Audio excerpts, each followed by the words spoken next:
Yo. What is good, boys?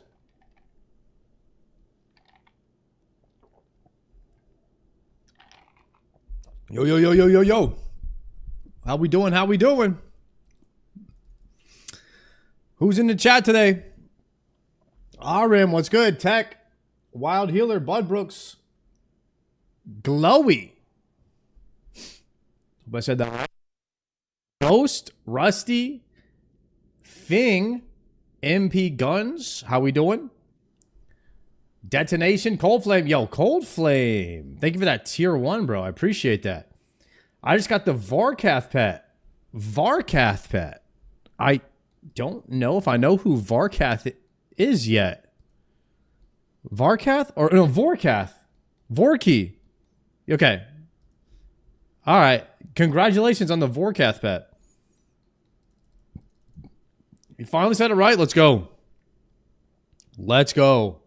We got it. All right. Let me turn the music down a little bit. Guys, I don't know if any of you read the title, but you are now speaking to a 4 Zenyte gamer. So finally, when people ask me, yo, how many Zenytes? I can now say all of them. I am done. So the last Zenyte I got was on stream, and it was my second one. And I was doing some Slayer yesterday, and I got a back-to-back Zenyte off stream. You can't make this up. I went 665 to get my first one, and then I ended up with 4 by 1006. So I guess that's just, guys, I got within 350 kills, I got 4 Zenytes. Within 350 kills. Yeah. That's, I guess it all balances out eventually. I mean, to be honest with you, 4 Zenytes at 1006 is almost on rate. It's slightly above rate, but I wouldn't even consider it spooned. So I'm like, it's like right on that line. But at least I didn't go dry for all 4 of them. So I have pretty much green-logged gorillas. I green-logged gorillas with everything except for the light ballista. Actually, I got everything. I did green log it because I got the light frame. I just didn't make the light ballista. So that's pretty good. That's pretty good. I green logged the gorillas, and I blocked the task. I'm never killing another demonic gorilla. To my knowledge, I don't have to kill them ever again. I think I've graduated from that.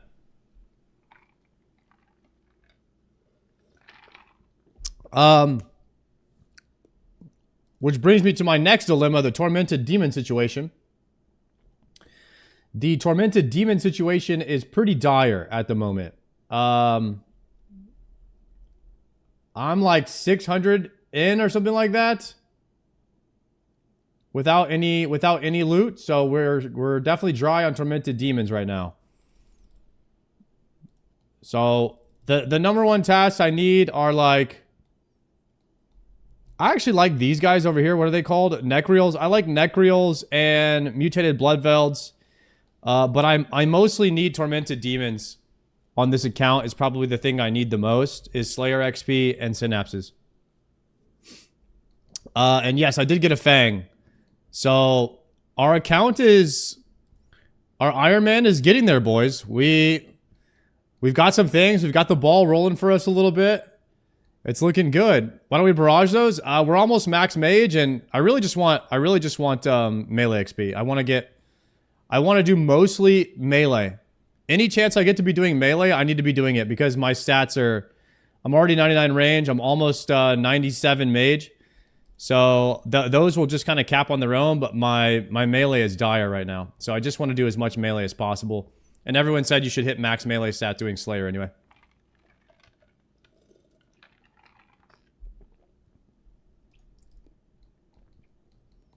So I actually ran the numbers. The Macarenas are slightly better on Bloodvelds, but I'm not sure if that's taking into the spec. And by slightly better, I mean a little bit less than a half a second better per kill. The Macarenas are. However, I'm not sure if the website calculates in the special attack that you can use on the Fang. So I was thinking that maybe they'd be right about the same amount of kill time. So here's the Gearscape.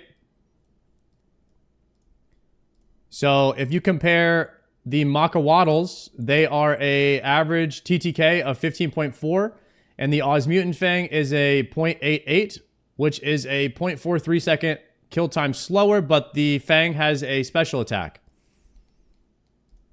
And it's also cooler, so it also has aura. So you guys be the judge of which one's better. I chose the Fang because of the specs.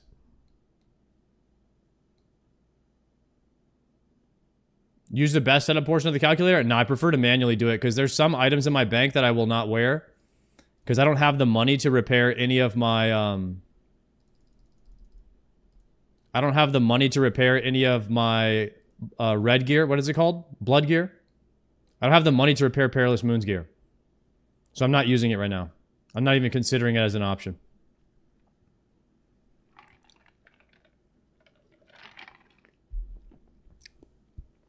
I don't have a whip and arc light.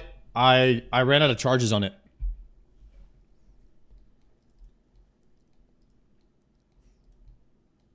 I am about to do a Scotizo here in a minute, though. I think we do a Scotizo to see how many arc light shards we get from it. You got a Zenyte off stream? Yeah, I actually... Dang it, I forgot to ask you guys to clip my explanation of what happened to the Zenytes. There's nobody in this stream right now that knows how to use Twitch, right? There's nobody that could possibly go back and clip my explanation of the Zenytes. Is that even possible for you to do, or do you need to be a moderator to do that? Wild Healer, do you know how to do that? Are you able to clip the explanation of how I got my two Zenytes back to back? So we can put that into a clip and we could do exclamation point Zenyte for people to watch that. Because that's going to be a big one all day today. I'm pretty sure you have to like be a mod or something, or maybe have access to the VOD to make a clip or something. You got a back-to-backer? Yeah, I got back-to-back Zenytes off stream yesterday when I was doing a tormented demon. I was doing a demonic gorilla task while I was watching the streamer awards, and the streamer awards was like 8 hours long. So I was watching the streamer awards for literally 8 hours, and I was looking for something to do. So I was doing some Slayer, and I finished my gargoyle task that I got another task. I got black demons. So I was like, all right, I guess I'm doing demonic gorillas. And I went to, started doing them, like 20, 30 kills in, I got a Zenyte. And I was like, oh shit. I killed like 3 more, and I got another Zenyte. So I just call it a back-to-back. It was kind of a back-to-back. But it was like a span of 3 minutes where I got 2 Zenytes.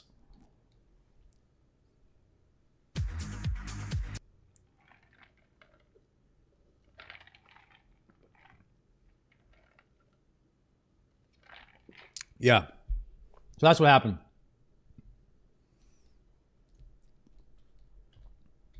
I'm out of prayer. Let's do a quick Scotizo and see if we get anything from him. I'm going to restore my prayer. Turn on my sound effects. Go up top here. My Arclight... This is probably one of the best things I could be doing. Is being in the catacombs doing Slayer to get ancient shards, because my Arclight is almost full and I really need that thing to fill up for when I get some synapses, I can turn it into an emberlight. That's a huge prio for me right now. And if I do a Skatizo, then he has a chance of dropping... he has a chance of dropping like up to 5 ancient shards. And I've already gotten 2 ancient shards on this task. So I did have 0 charges, and now I'm up to slightly more, which is good. Let's do this. We're going to grab like 3 prayer pots and a bunch of food. I'm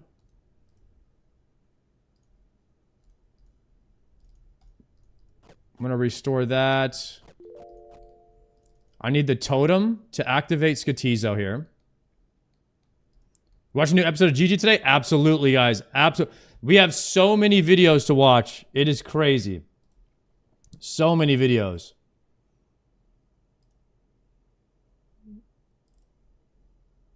I have them all pulled up over here on the side. And then Soda Poppin was talking about OnlyFangs as well on his stream today, which I definitely want to check that and kind of see what he was saying about that. And then there was a couple of good videos. We have a new Behemoth to watch. Definitely been some good content. We can watch him winning the MMO Streamer of the Year award. I want to watch that. I haven't seen his reaction to that yet either. So a couple of good contents to watch today, I would say. You knock out the Onyx now. So I'll show you guys really quickly.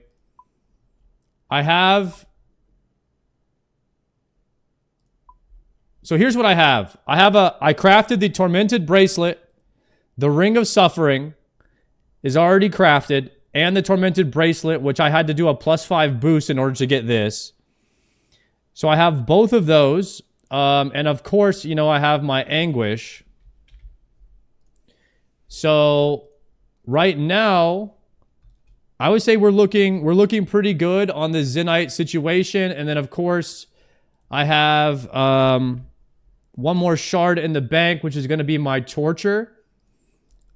Which I need 15,000 sand in order to craft a Torture. To get 3 more crafting levels.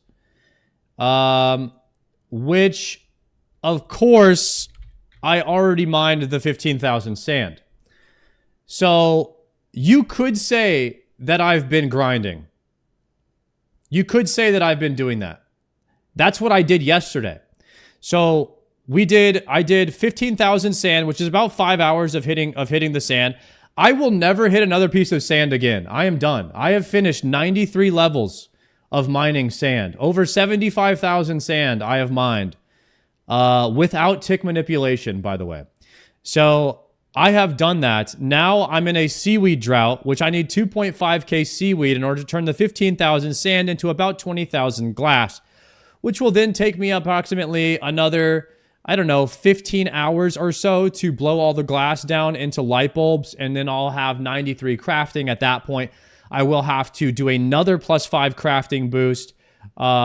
So I'll have to take my Hellcat over to Edgeville, and then we'll have to get about, I don't know, 10, probably have to kill about 10 spices for the RNG chance of boosting to +5 crafting.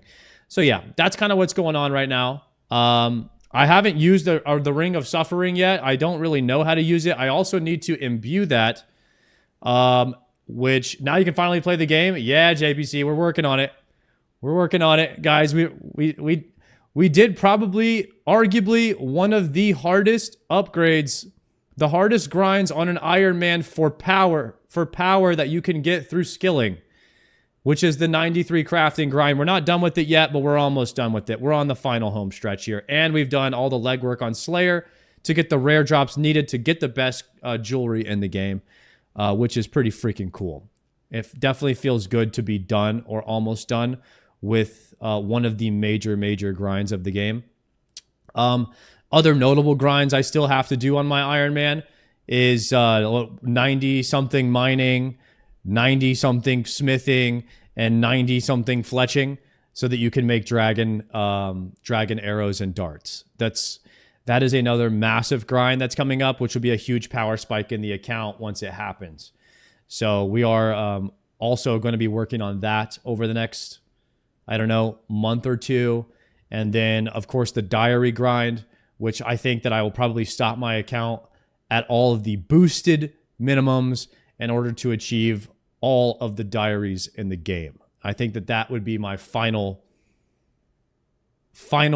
level in regards to skilling for RuneScape. And once we've done all that, then the only thing that's left is, of course, getting all the gear in the game and working on combat achievements to slowly start chipping away at an inevitable, you know, Dscim one day. But since I feel like I am a RuneScape player now, I feel like that might happen one day for me. I do feel like many years from now, it's to be a slow grind that we start working towards for over the next few years, and that'll be a pretty cool goal. Be something in that we can always do. And I feel like as a streamer, having something to always like look forward to and to motivate you is so key in video games. And the Dscim is my like forever motivator for the next few years, and I'm glad I have something like that.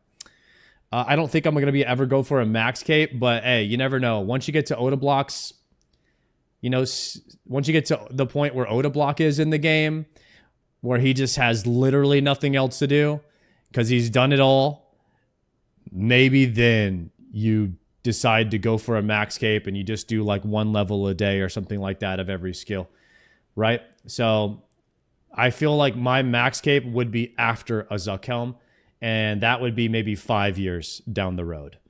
And the only thing Oda block has left to do at this point is be a collection logger.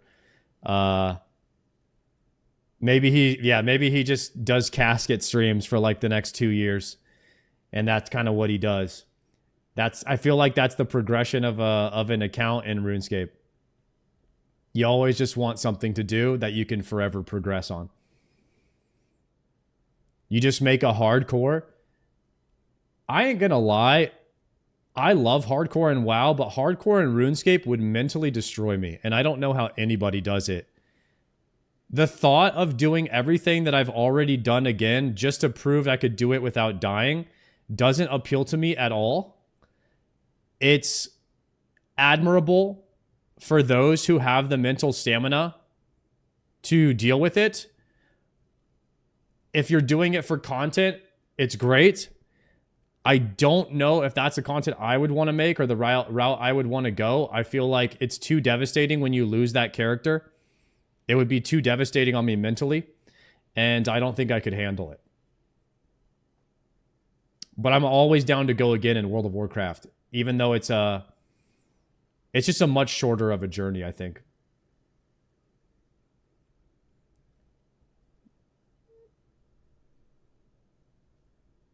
For me, it's just like the whole point of RuneScape is to be able to not play the game while you're playing it, but on a hardcore, you have to actually play. It's lame. Yeah, a big portion of RuneScape kind of is the AFK side of it too. Like a lot of people, you know, people started a riot when they nerfed salvaging. And that was because that was the AFK portion of sailing. People love the AFK portion of the game.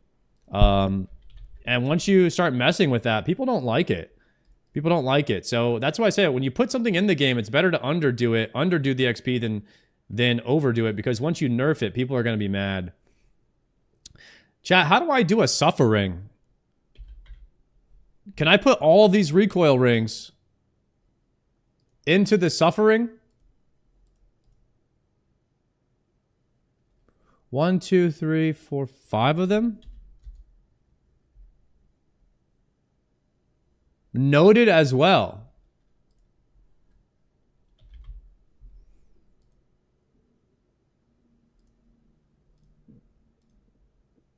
Okay, so if I configure this to...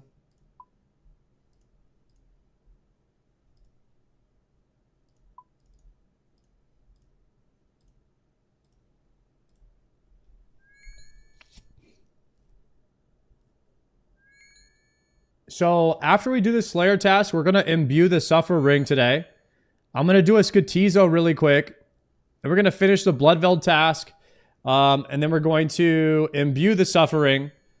And I think we're gonna watch a little bit of the Only Fang stuff, and I want to watch Gillinor games. I haven't seen it yet, so I'm excited to watch that. You got 4 Zenytes? Yeah, we're done with the Zenytes, boys. We are done. Wild Healer, we got the 4 Zenytes. Thank you so much. And you already updated the term. Okay. Thank you very much. I'm going to change the title. Thank you very much for that, Wild Healer.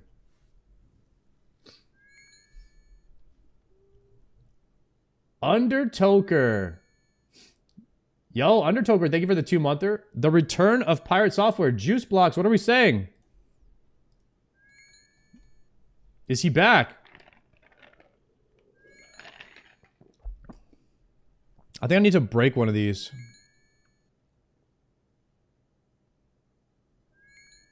Watching Inferno Grind was sick. Motivated me to try it. Got my cape a couple days ago. You're the GOAT. Dead meme. Congrats on that cape, my friend.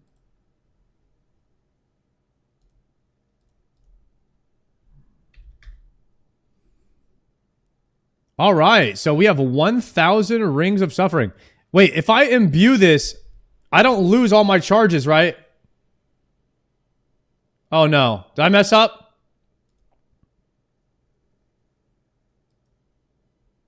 Okay.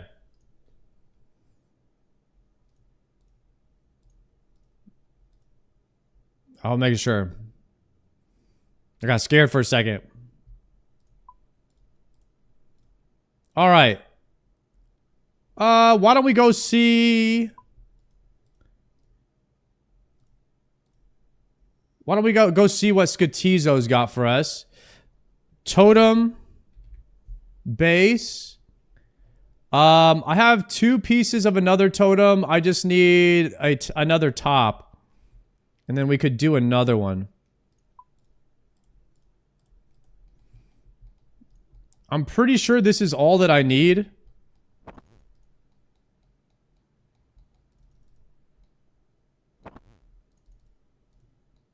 Whenever you use Suffering, you can always switch the imbue from your Berserker ring. I mean, I don't mind. I'm already at like 40 points or something in the Amir's Arena. What is it? It's only like 30 minutes of Amir's Arena, which I actually enjoy. To get another imbue scroll. I don't feel like it's that bad. Oh wait, we're doing Skatizo. I think I have everything I need here.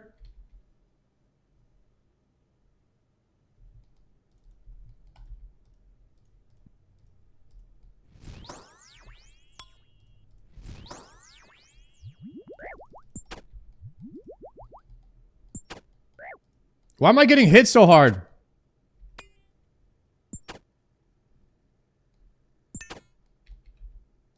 Is this supposed to be on slash or stab? I'm going slash.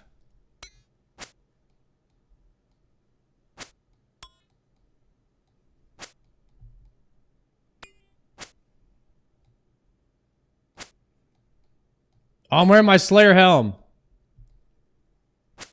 Wait, my gear is bad for this. I chose the wrong thing.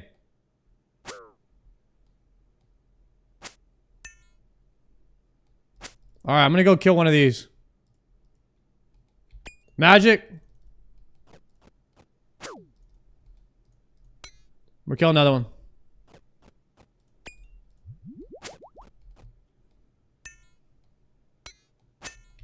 Melee.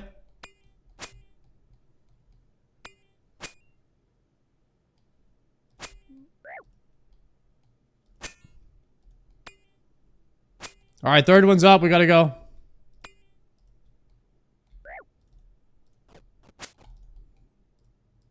Man, my damage is bad here, guys. I should have got different gear. I forgot my Slayer helm is on.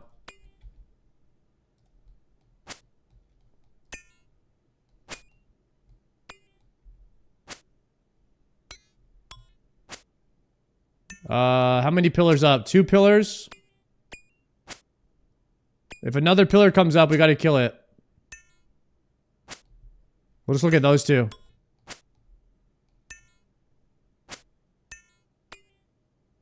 Jolly crap, thank you for the prime. One more hit.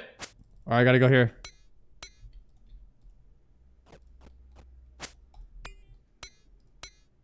Kill this one too.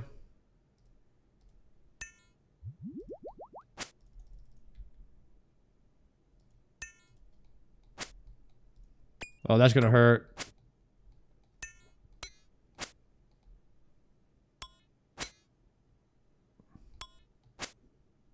One more hit, one more hit. Dead.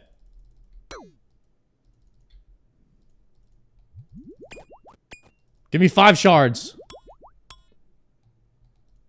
2 shards.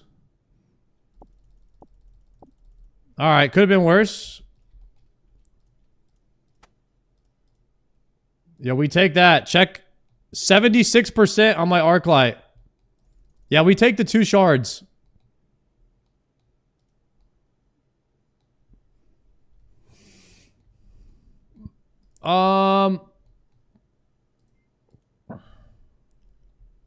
This fucker's name is Sardako? Bro, how'd you get my name?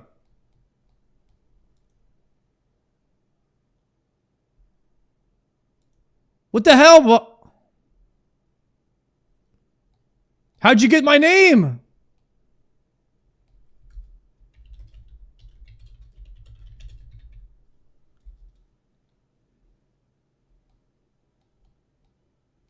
Dude, somebody else had that name that was like... No. No. No!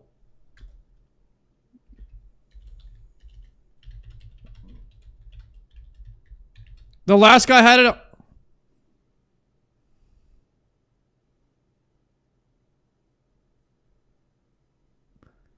The last guy had it on a level 56, man.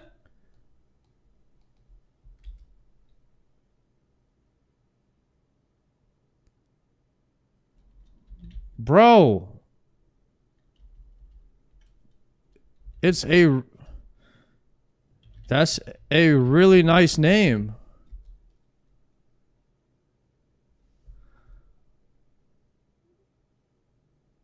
Want to talk numbers?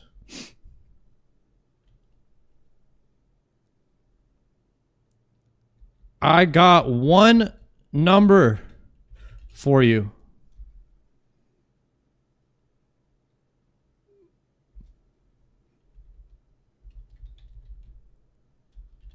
The middle finger.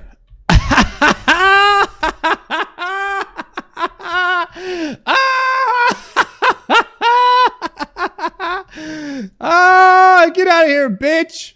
Nobody cares.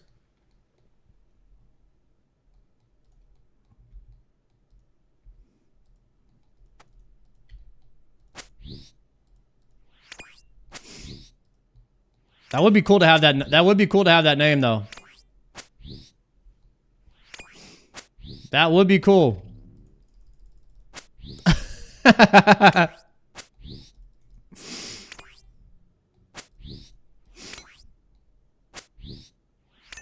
You should rebrand entirely to Sardako. Nobody, yeah, everyone spells my name the wrong way. A lot of people say it the wrong way. But if I spell it with the D-O-C-K-O, then most people know how to say it then. That's why I spell my name like this sometimes, so people know exactly how to say it.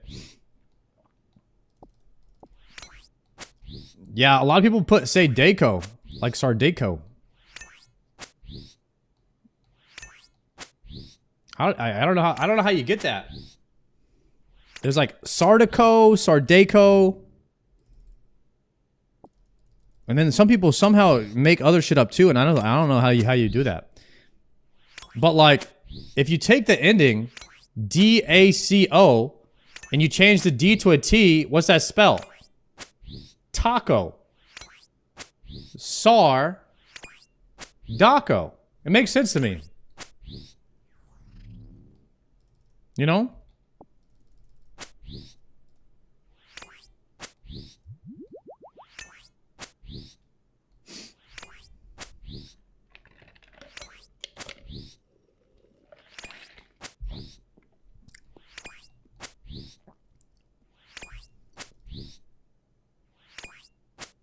Watch the GG before the Behe. Is there spoilers or what? Let's pull it up.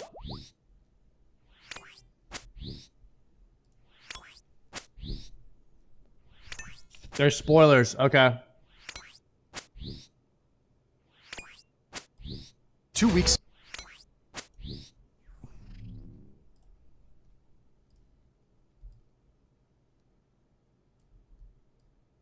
Dude, I can't wait to see what Prison Throw's been up to.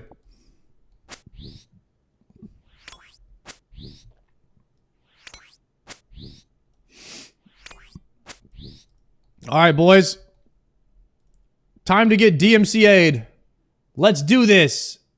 Gillinor Games, Episode 3. Weeks ago, 20 players began their hunt for RuneScape's biggest prize pool. Starting at 15 billion GP, it will increase every week as they face new challenges. This is gonna be so close. Let's go! Create fierce rivalries. If we can't trust each other, it can't go well. I trusted the wrong people. And try to survive ruthless eliminations. No way. Yeah! In the end, only one will rise above the rest. Welcome to Gillinor Games.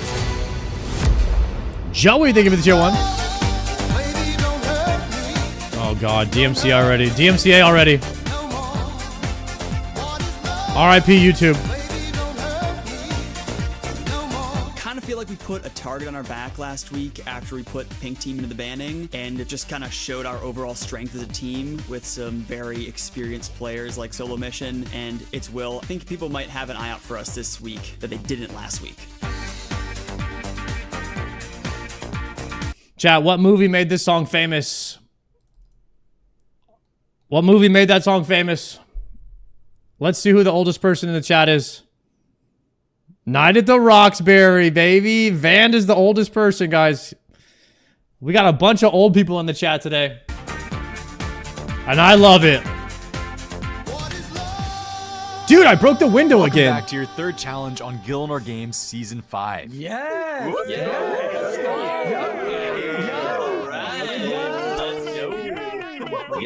We're only 2 weeks in, and we've already had some insane challenges and bannings. Last week, we saw No Monkey and Sicknerd go head-to-head in a thrilling trivia tussle. No Monkey showed he knows his way around some PvP and eliminated Sicknerd from the Pink Team, the Powerpuff Girls, which means for today's challenge, you guys are down to 4 players. It's unfortunate because Sicknerd really had a lot of game knowledge. He was like a really strong member of the team. Being down him is not good. I just don't know what's going to happen on any given week. We lost a member of the Pink Soup. It's a sad day. Not only have we lost a team member, we also lost a close friend, Mr. Sicknerd. It knocks us a little bit weaker in the team challenges, but also the alliance gets weaker. We've only got this week and next week left for team challenges before the we move on alliance. to teams of 2. Something I know some of you are happy about, others not so much. Honestly, Soup, I don't know what's going on with the team. In episode 2, I think the whole team messed up. We didn't communicate well. But there's something going on behind the scenes, I feel, with the team right now, and I don't know what it is. Someone behind the scenes might be playing their own cards, spicing it up, Prison doing whatever Throw. they want in the games. And I feel like that's kind of bringing the team down a tiny bit here. So we're kind of coming into the challenge, obviously, with nerves. We kind of got to do really well at this because if we lose, we're going in the hopper. Last week, the starting prize pool was 18.3 billion GP. This week, you'll now all be competing for over 21.6 billion. Oh my god.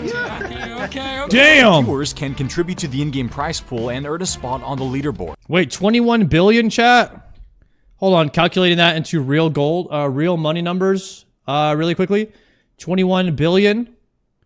No reason here. 21 billion.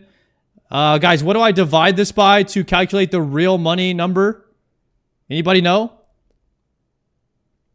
Is that $3,000? Times it by 0.82. Times 0.82. Damn, that's worth $17 million real life. Damn.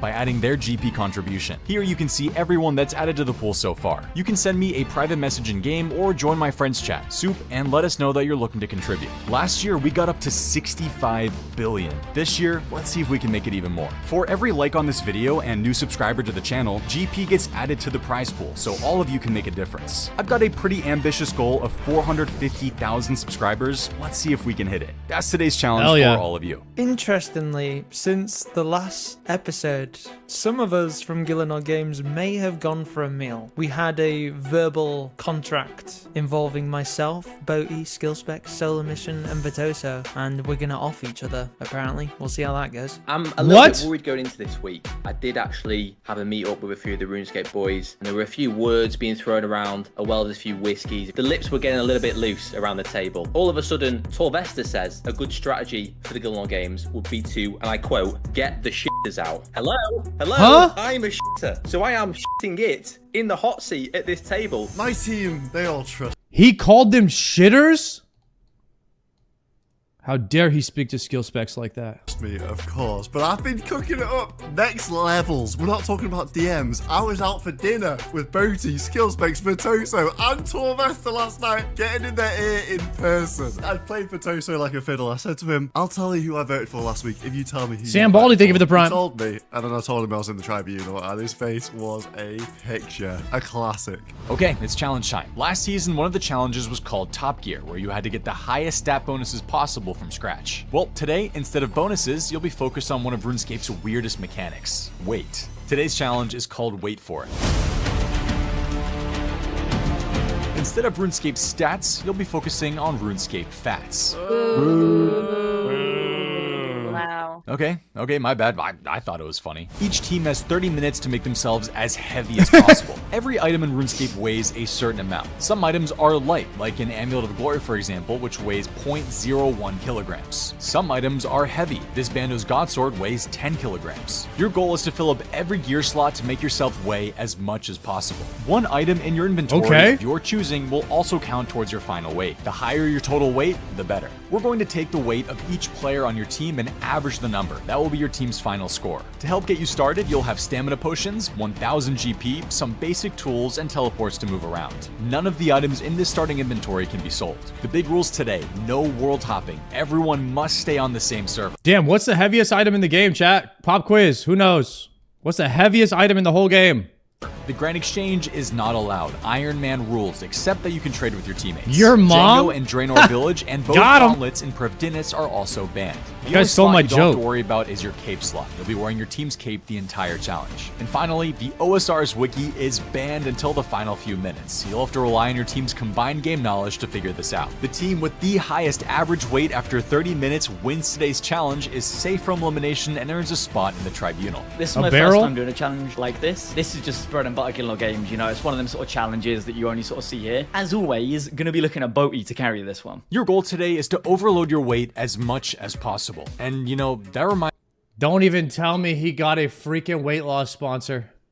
me of something else I like loading up. My wall with posters from Display. Displays are unique, high-quality metal posters that you can hang just about anywhere. Okay, W Display, use my code below the stream. Lord of the Rings tattoos. So when I saw that Display had official Lord of the Rings brand displays, I had to get some. And look how amazing they look. Display has 3 different types of posters: matte, gloss, and textra. Textra is my absolute favorite because it's a 3D enhanced print. You can feel the W details Display, and man. outlines since they seamlessly pop up on the metal surface. The quality and artwork are incredible, and their easy magnet hanging system brings it full circle. Displays hang on your wall with a unique magnet mount. Chat, I got the best display. Needed. It's safe Look at for this. your walls, and it's super quick. Especially nice for people who are renting. Mounting this display only took 3 minutes. If you want, you can have all your displays displayed at once, or you can just pop one off and put on another if you feel like swapping. With over 200 plus officially see licensed that? brands, exclusive designs from 40,000 independent artists, W and the ability Display. to create custom displays, there truly is something for everyone. Displate is currently offering an insane sale for all of you. Buy 1 to 2 displays and get 33% off. Buy 3, get The detail right 38% there. off. And if you buy 4 or more, you get 40% off. Join the over 5 million people with Shit's Displate by fire. clicking the link in the description or by using promo code SOUP at checkout. Thanks to Displate for sponsoring today's video. Alright everyone, meet me at the duel arena and we'll get started. You know, Monkey, dude, you did very well last week, man. You've taken Sick Nerd home, bro, which is sad because obviously I'm pretty close to Sick We Nerd. don't have time skill specs. We need to strategize. Oh my god, Sardako is here again. It's been eating me alive that I went out. Chat, look at Sardako was just looking at me, man. How'd he find me?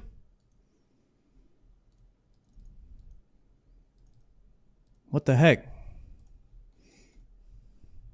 Oh, and I spoke to Sick Nerd and didn't give you any advice because you are pink team at the end of the day too. You know what I mean?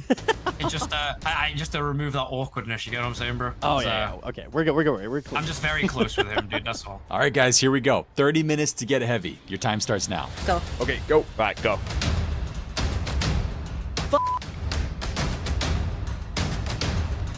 I'm going Brimhaven. We knew that the golden helmet was super heavy, so Virtuoso and I, we immediately went with our pickaxes and we started mining gold ore. Our plan was to get enough gold bars to make the helmet for everybody. My ears perked up like an elf when I heard the name of this challenge. 8 years ago, on a summer's day, I did a video with my brother Tanzu where we had to wear the heaviest items in the game. So surely, we've got a bit of an advantage going into this. So slow with the bronze pick.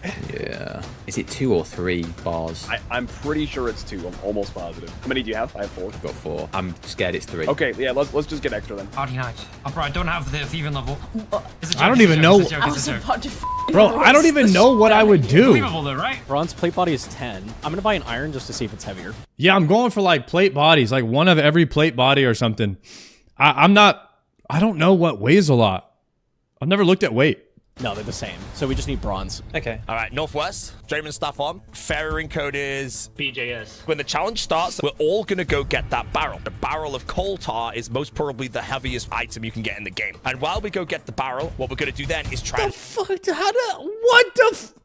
How does Bodhi know this? work out what items to What get in the all OSRS other wiki is slots. going on Oh, here? Dino, can you get there or not? No, I've had to go at edge. It's fine, I'll be a little bit late. Yeah, you're fine. Chat, do your quests. Deposit everything, use the Ring of Wealth. As soon as the challenge started, we knew exactly what we were gonna do. We all teleport to Ferox, immediately deposit all of our items, take the obelisk to the deep wilderness and start pickpocketing the rogue chests. Our plan was just get as much money as quickly as possible, whilst planning for all the heavy items that we kinda know on the back of our minds. Oh, I'm getting hit by the chest, bro. Oh, no, you have to change your quick options and do search for traps. Yeah, search for traps. Is iron just iron? It might be easier just to make iron. Well, you can fail the bar. I'm not Voodoo Smirk, thank you guys for the tier 1s. Is iron just one ore, one thing? Yeah. One ore, one bar. Oh my god. Boys, it's not smelting. Damn, I got pretty unlucky with this, bro. Oh no. No, Monkey Bird, do you remember how many gold it is for a gold helmet? I think 2. 2 would be my guess. Someone's telling me the gold helmet's like 50 kg or some shit. That's the best head slot. Yeah, that's for sure good. This is a plate body shop right next to here, so you can grab your body if you want. That's a great call, great call. Does everyone know the way through the forest? I hope so. I see you. Why did I just get like 7 arrowed on me? I'm down here. Okay, weighs 32. That's good enough. Okay, next thing is gold bars. I'm going to quickly go agility pyramid, get 10k. I'll buy the gold bars. I'm going to give the gold bars to everybody. Is it silver? Down here, Engineer. Oh, there. Thank you. Keep thinking about stuff like what stuff's heavy. Like we've got a gold helmet. And What about a crossbow with a shield instead of a 2H? Do you think that's heavier? I feel like crossbow, does it weigh? I feel like you want probably a weapon. How confident are you in this anchor play? Because we could We beat them. could. I think that's the heaviest item, yeah. Solo missions thinking, you know, we could really get this barrel chest anchor. This could be a game changer anchor. for us. Yeah, we've been scouted. Yeah, we are being scouted. Anchor sounds like it's pretty heavy. It's one world, so... Okay, let's leave. Let's leave. Here, I'm gonna trade you these 2 gold bars if you want to make your helmet. Yeah, that's fine. Just take this. Your plate done. Sure. Yep. Thank you. By that definition, though, soda poppin' might be the heaviest item in the game if the anchor is the heaviest. So we're all splitting up. My job is to get armor for the whole team. I'm running to Varrock. I make like 1 set of armor, realize I don't have enough. I was going to mine iron, and then this bot is just south of Varrock, just ragging me, and we weren't allowed to hop for this challenge. Bro, Roldino's actually screwing us. F you, Roldino. F you. I'm getting actually griefed. I have to tele to Emirs and run north. This is crazy. F you, Roldino. After this, I guess we can teleport to the Julian Ring and buy the plate legs south of that. And then we can go to Varrock and get the full helm. Oh no, we don't have glory. I really want to do a gold helm. Yeah, let's do the gold helm. Oh, Dino's here, motherfucker. Okay, so we fill this and then it's right here. I thought you just use it on the bubbles. It's not working though. Yeah, there's take coal tar. Oh, take here. coal tar. No, there's a spot, yeah. Yes, nice. Yeah, it's so heavy. It's crazy heavy. Oh my god, it's 32 weight. That's beautiful. I'm going to zombie pirates because I have no task right now. I know where we are. I'm going for the forest now. Let's wait for Dino here so he can get his barrel. No, you guys go. You guys go if you have to You go. sure? Okay, where are we going? Where are we going Find next? the tar and go to Ferox. Soup's quest, guys. We, as a team, we decided we need some early moneymakers. Zombie Pirate is a great moneymaker because you don't need anything to kill them. They have low HP and they can drop rune items, addy items, very good early moneymakers. I just got a rune mace, first drop. Nice. Huge. Give me all your runes, but you should have some tele runes, right? Yeah, I should have given you Do you want all this stuff also, or do you want... Just give me that, that's fine. The risk pays off. We go to Rose Chest, get the money, get the runes from the Rose Chest, and sell them for gold at Ali Morrissey. Now we have a white cash stack to play with, and we can go around testing all different shops, because we have to just experiment with the weights. Guys, this guy is over here trying to give me his Discord so I can negotiate with him. Buddy, I'm gonna report you. I don't care about that name. All right? Nobody cares about that name. You give it to me for free, or you go away, or we all just report your ass, okay? For trying to sell me shit. Like, this is all the attention I'm gonna give you, and I'm gonna ignore you unless you're gonna give me the name for free. All right?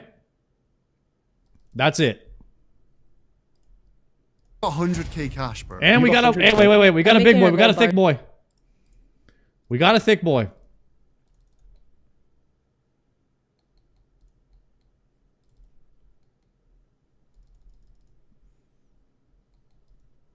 We got a thick boy right here. Hold on. Maybe we get up. Maybe we get a heart.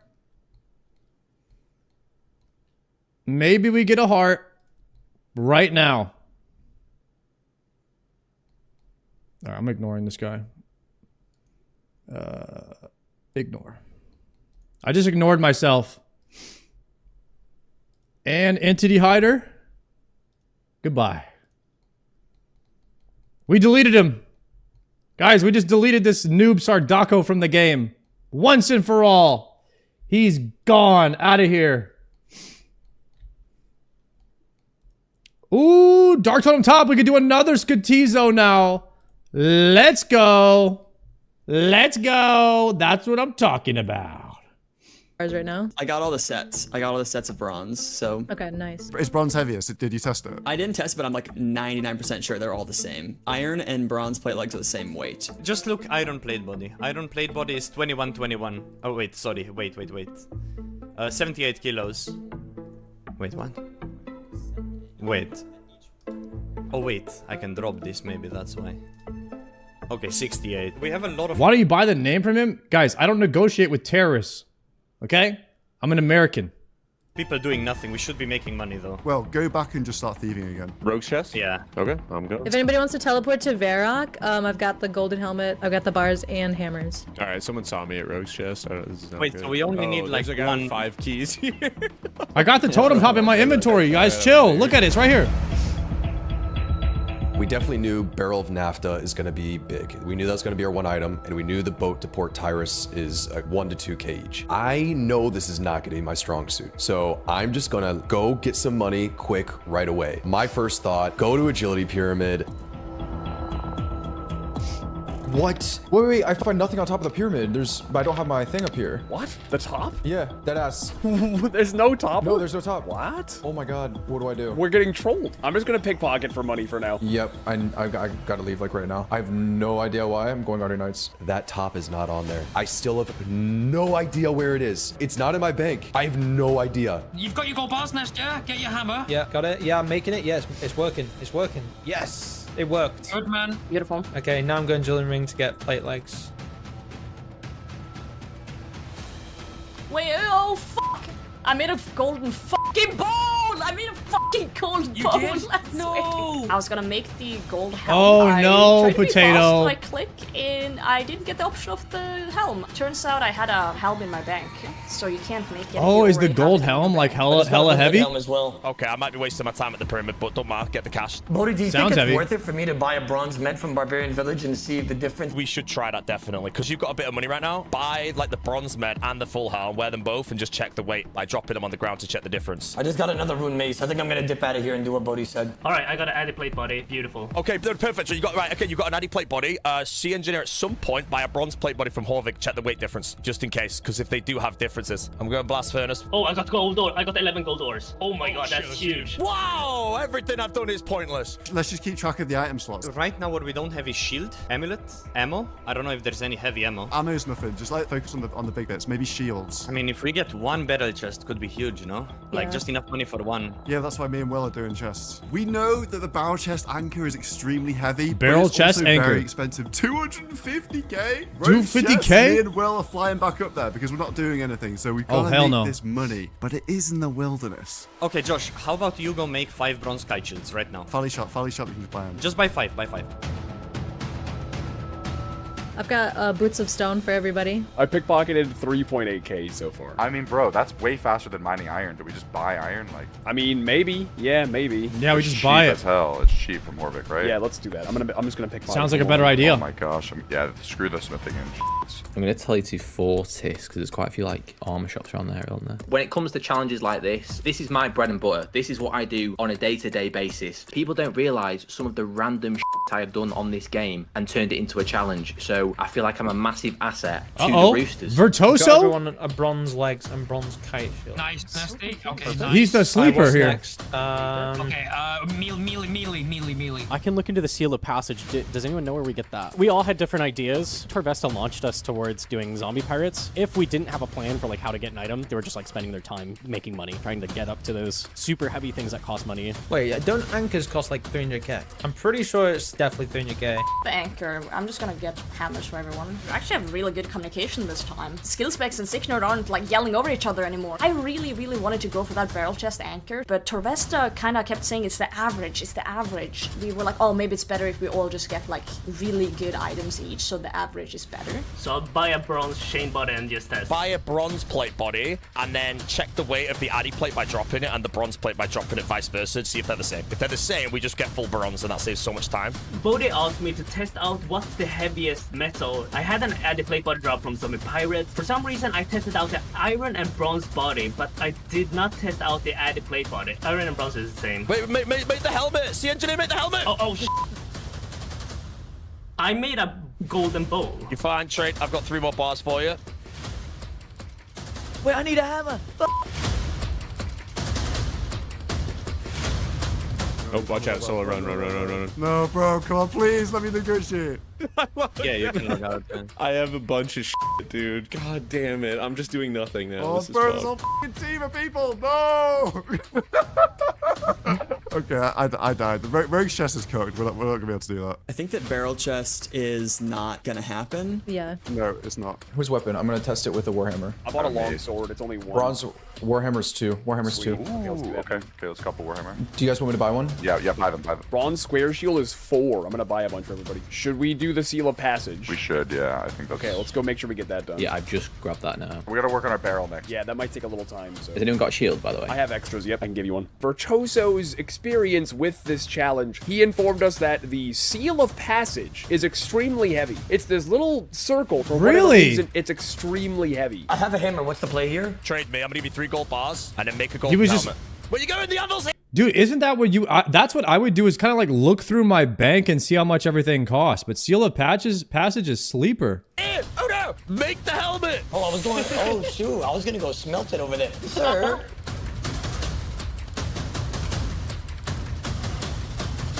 Hold up, do I buy these gloves for everyone, by the way? Can you trade them? Yeah, they are 4 kilos, by the way. Josh, you were right. Okay, Yeah. beautiful. They are tradable. I get 5 of them, yeah. Perfect. What I've was got TV boots for thing with tier everybody. 1? Will, I still have your gold bars and a hammer for you. Thanks. I'm logged out right now. Right, At least it's you got good enough those. time. I'm logging back in. Just log in and just like send it back. There's like so many PKs out. I'm going. Come on, surely we're cooking on this challenge, bro. Surely. That weighs so much. It's like 20 kg, 30, something like that. It's a lot. Huge. Okay, now what? I still need a shield. Yeah, I need a shield. I can trade you. I have extras. And then we have what? Gloves. Gloves, ring slot boots. I'm gonna try Moon Clan boots or something quick. I might go climbers then. We knocked out what we knew was gonna be good, right? The golden helmet, we know that's super heavy. A melee plate body and legs and shield, super heavy. But then we got down to the details, like the gloves and the boots. We ran around and we tested things. Okay, so Moon Clan gloves and boots combine weigh 1. So it's better than nothing. Okay, what did you say climbers were? Climbing boots are 1. So yeah, we should get those, yeah, I've got yeah. 4 pairs of climbers if anyone wants Yeah, we just wear the climbers, yeah. How much cash does everyone have? Okay, I got I'm selling shit right now. I have 50k. I could just go sell all my shit right now whilst I'm next to these bandits. Yeah, It's probably- the- Oh, fuck, that costs money no, too. no, That's more. right. Oh my god. There's Torvesta just running on in. So adamant plate body is heavier than all the others for some reason. It's an extra 2 kilos. Wait, is it actually? Adamant plate. Oh, I've got one. I'm wearing one. That's good. Yeah, Nesty, how much is an addy plate from the Champions Cup? It'll be 10k. Every plate body weighs the same, but for some reason an adamant plate body weighs like 1.5 kilograms more. With RuneScape, you would assume that Rune weighs more than Bronze, but it's actually I would assume that too. We took adamant armor, and it's like a ever so small difference in the weight. No monkey picked up on that. He knew that somehow. I don't know. The mind's got a wizard brain. I think adamant plate body is the best we can do. For some reason, it's heavier. Okay, let me just switch 10k. You can buy them priv too. I'm gonna wear the armor. Oh, there's Damn. loads. Come to Addy maybe plate like body, the south of heaviest, PvP confirmed. Arena. I'm gonna go pick up the amulet, the beads thing, and see if it weighs anything. What about like the gnome amulet and stuff? I'm checking that now. Wait, should I just buy gloves with the coins? I'm assuming from the chest down below. I tested bronze gloves. It didn't do anything. Maybe. Quick Scutizo pet. Quick Scutizo pet. Damn. Nothing. They're vamps if we can get those. Okay, no amulet weighs nothing. I'm gonna check the beads of the dead. When it came to the glove slot, the boot slot, the ring slot, the amulet slot, the arrow slot, the ammunition, the weapon slot, we didn't know what weighed the most. So we had to run around and just find random things to see what actually weighed quite a bit. Man, I'm just running around dancing right now. Oda, minigame telling you Bertha Games Room, test climbing boots. Okay. Dino, go to the stronghold and test the boots there. And make sure you use the portal to skip everything. Okay, I've muted Boaty for a second. Guys, I'm crumbling. I thought you meant the gnome stronghold. I was gonna go buy the colored boots. I'm crumbling in this task, man. What's wrong with me? I'm like panicking. We could buy a crossbow from this guy. How much is that? Yeah, from the Varo guy, yeah. Di- I'll check. Wait, right now I have... Somebody take Dino back to the wilderness, brother. He is lost. All right? We got to get this guy back to the wildy ASAP. Maybe Revenant Cave or something. 70. Yeah, that's 8 kilos. Crossbow 8 kilos. By the way. Oh, it's 8? Oh my god. Oh yeah, it's 0 in the stock though, so I just bought out 1. So 1 can just sit here and put him by crossbow. Crossbow is huge heavy. 8 sounds good. 8 sounds crazy good. Let's do that. From this point on, I'm just spam clicking the shop in order to buy as many crossbows as we possibly can. And throughout this whole time, Solo Mission is flaming me. He's like, stop wasting your time buying crossbows. Figure out like a warhammer or something. Like, surely there's something heavy in the crossbow. No, but crossbows are, I think, really heavy. But I was adamant that this crossbow is way too heavy. I mean, 8 kilogram crossbow, that is crazy. So my plan at this point is just keep spam clicking crossbows. As soon as they spawn, I want to be the first to buy them. If I'm able to do this, I prevent this 8 kilogram crossbow from any other team. So that would be insanely good for us. Nice. I got the 3rd crossbow, by the way. Is anyone doing nothing right now? Me. I'm at the arrow shop. I'm doing nothing. Prison show, go to Fremenic and buy the Fremenic boots and gloves and check if they weigh anything. The green team is in the arrow shop. Okay, interesting. Oh, the green team are buying crossbows. I will try and buy one. It's out of stock at the moment. I then saw Mika in the Varrock range shop trying to buy something, and I knew that he was buying a crossbow. I need this crossbow. I need this crossbow so bad. Me and Mika are spamming it. I'm wasting time here, aren't I? Mika really wants it, and the green team already got some, so I'm thinking they know it weighs a lot. But I ended up standing there, I swear, for about 5 minutes, and it did not respawn. There's no I way. ended up leaving it. I'm at Konar, so maybe I could just buy them here. Insulated boots give 1 kg. Should I buy for everybody? Yeah. How about boots of stone? Okay, let me try. Boots of stone give a crazy amount right now. I'm pretty sure it's stupid. Buy 5 of those, because whatever I'm about to get is definitely not going to be as good. Okay, yeah, that's 3 extra kg. Damn, finding a item for every slot is kind of a good competition. Wait. And then the barrel of tar in your inventory would give you the most. Battle axes are 3 kg. Okay, don't buy the battle axe yet. We could do that near the end because we'll test the crossbow first. There's limbs. We can buy limbs. Buy the limbs. We also need the sinew though. Prison Joe, you kill cows. Get the crossbows made. We have like 3 minutes to finish everything. Heaviest gloves are elven gloves. Elven gloves. I think you buy them from the shop in Priv. They're 10k. They're 10k. They weigh 4 kilograms. How do we get there quickly? I can afford one. Oh, wait, this is it. This is our last minute thing. They're 4 kg. That's good. So the mission says. You said elven boots, right? No, gloves. Oh, I spot the wrong thing. I get to the elven shop and I buy boots instead of gloves. We're down to like a minute, 2 minutes left. The sellback value was lower. And then also not only that, everyone was going out and buying elven gloves. So it was lowering the stock in the shop, raising the price that I had to buy. Does anyone have extra money? I have 490. I have 10k. I've got 5k. I've got 5k. No, I need 1k. They cost 11k right now. They cost 11k. Can we pickpocket anything here? What can we pickpocket here? Wait, I need 1k as well. Oh my god, it just went up. Where is it? There's elves you can pickpocket if you want. Gloves. You have 11k? Gloves? Yes. Yep, got it. Yep, Okay, good let's job. go, Coxie, that was so clutch. I don't have gloves. I don't have gloves. Holy f. Elven gloves and boots of stone? Panicky moments Clutch. between the roosters, and forgive the pun, but we were running around like headless chickens at some points.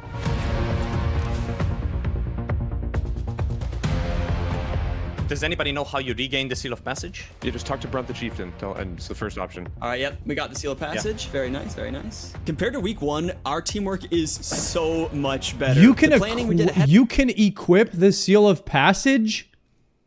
I did not know that. of time, the game knowledge, the fact that there's still 5 of us, I feel like we're way ahead of the competition. Elven boots are more than our current boots. It cost 10k, so does everyone have 10k to buy them? I have That's 20K, I can get What the two. heck? I I've have always 13. kept it in my One for me inventory. as well, please. One for me as well. Yeah, We actually could be in a good spot here. I think the crossbows got there. Yeah. Yeah, that was good cooking. That was good cooking. Crossbow, Yo, kite give me shield. this Sinu. The what? Give the sinew. The beef. That's in the bank. I thought Oh, I thought okay. you needed highs. Okay, wait, just get it going, because we don't have no time. Okay, I got Seal of Passage. I'll get the Sinu. We had Bodhi with the ideas. We had Oda Block and Dino with money makers. We had me as a money maker and tester as well. But what the hell was Prison Joe doing? He told me to make the crossbow string. He goes to the cows, kills them, but grabs the cowhide, not the meat. Is he throwing? Joe is definitely throwing. I stand by what I said last time. GG, viewers. I think I'm gonna prioritize the gloves right now, the elven gloves. Where is it though? It's in Priv? It's in Priv. It's in Priv. Yes, yes. How much time do we have? Am I gonna make that? It's 1 minute left. Just try and read the clothes shop on the left. On the left, you'll see it. It's right under the house portal. Right under the house Oh portal. my god. Hurry, hurry. Hold up. Wait, come on. Did you get him? Time up, time up, time up. Did you get him? I did not. It's too late. I did not. Ah, it is what it is.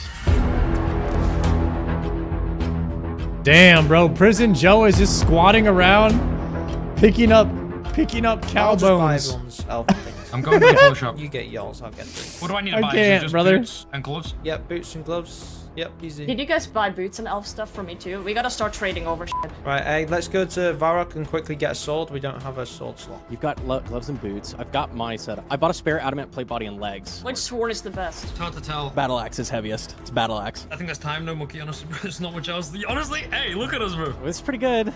I didn't get a battle axe, but that's really minor. It's like barely. Correct, thank you for the tier only 1. ones in the adamant, and honestly, just making us look a little bit stronger. The only thing that makes it a little bit difference is people are talking about that crossbow. That crossbow that everyone's wearing is, I don't know the difference of how much it actually weighs compared to the sword we have. So I don't really know how much that difference is going to be. Hopefully not too much.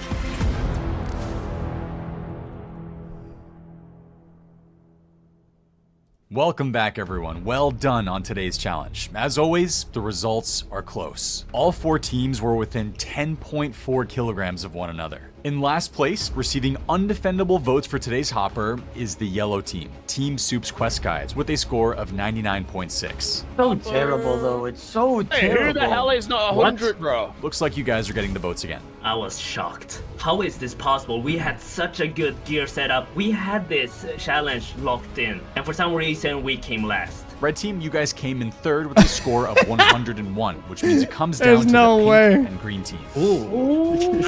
There's no way we get second again. With a score of 109.6, earning their 2nd Tribunal Capes of the season, the winners are the green team, the Snakelings. Damn. It's so sad, bro. Shout out to Mika one time. That felt great, man. That felt great. You know, it wasn't a fluke last week. Just a great team, well-oiled machine, great comms. Very happy to be a green team member. Well done, you guys. You can come up and get your capes. It felt amazing being free from the hopper yet another week. Honestly, I couldn't be happier at that moment. And I was even more happier because now the whole team is happy about the fact that we kept the cross. Prison That throw. made me feel really good. And yeah, I was extremely happy. Let's go back-to-back tribunals. Oh, this is my home now. This is so Last good. place I love again. not being up for the banning. We got to get to work. I got to get decided who I want to send in today. It's voting time. Dude, chat, I mean, is Prison Joe's strat even good? You don't want to be in that hopper ever. You want to win these rounds, and then you want to be... I feel like he's executing the throw strat too soon. Am I crazy? He should be trying to win and then trying to throw like later in the competition when doing good does not benefit you that much.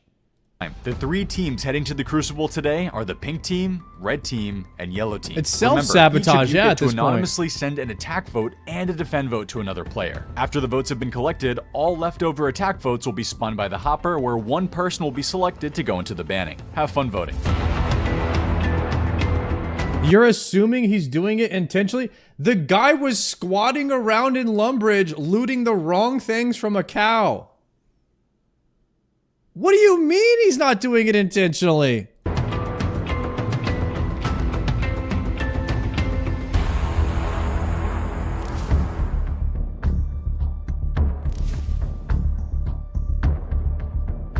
Me and Dino were convinced Prison Joe was throwing for our team. We believe that he wanted Bodhi out. So we as an alliance decide we put all our votes on Prison Joe. I genuinely love Joe, but I do not trust him. Maybe he wasn't purposely throwing, but he's definitely working with a team that isn't us. I know he's on our yellow team, and it doesn't make any sense to vote our own team out, but I would rather have 4 members that I fully trust than 5 and I don't trust. They indulged in him a little bit on the last challenge, so I automatically assumed that they were going to target him again. I'd rather him than me. It sucks, but everyone's going to dogpile on Joe, huh? Who can I vote for that's probably not going to get a defend vote? Just some wild card out there. So I just threw my vote on Torvesta. It was generally nothing personal. I just literally picked a random name that was able to be picked. I have to take down my arch nemesis Coxie, so I have to vote for him. It's an easy choice for me. That's a smart strat from Bodhi.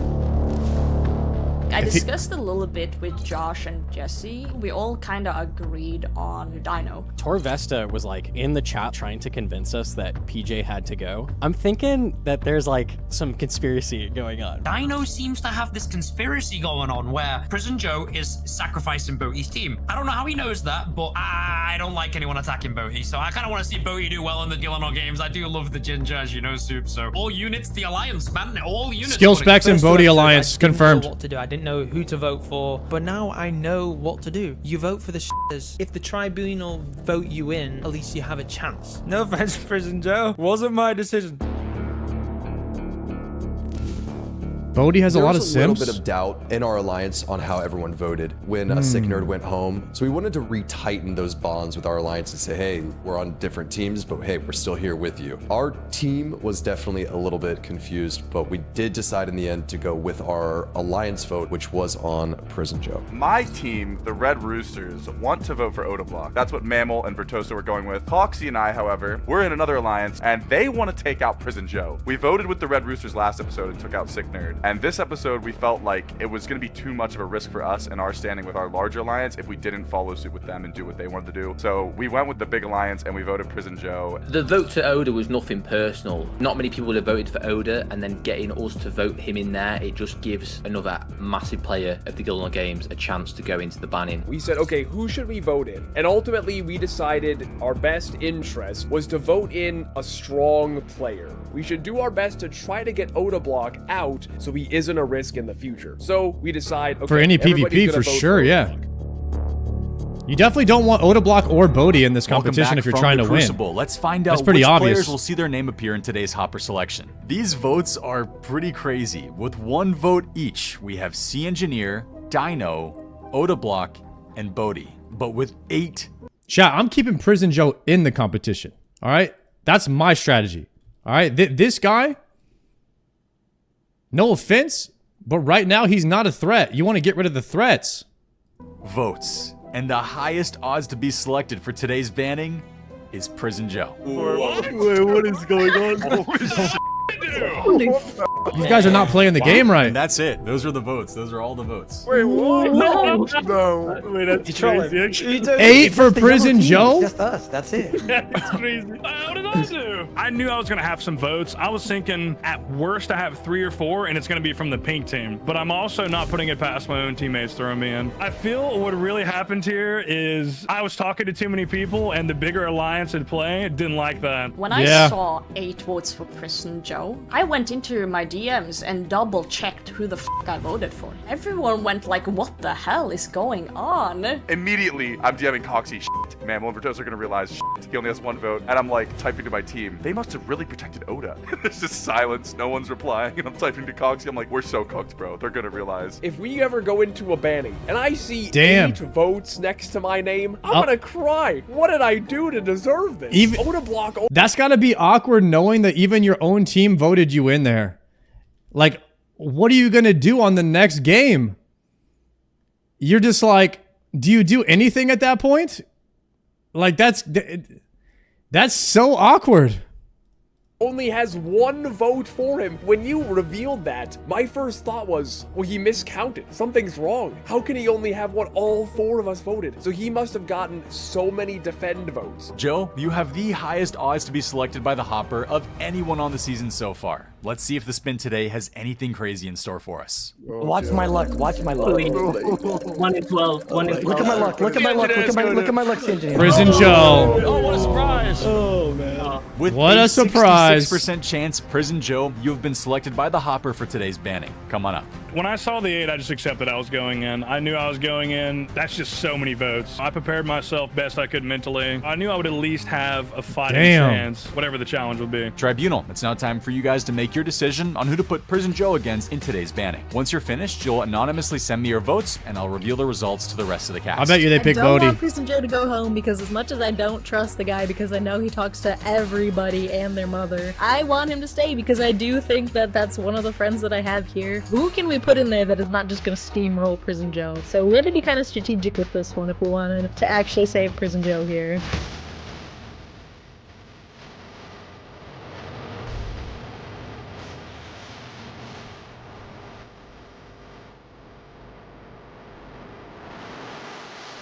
And I'm DMCA'd again. Rip. Rip YouTube.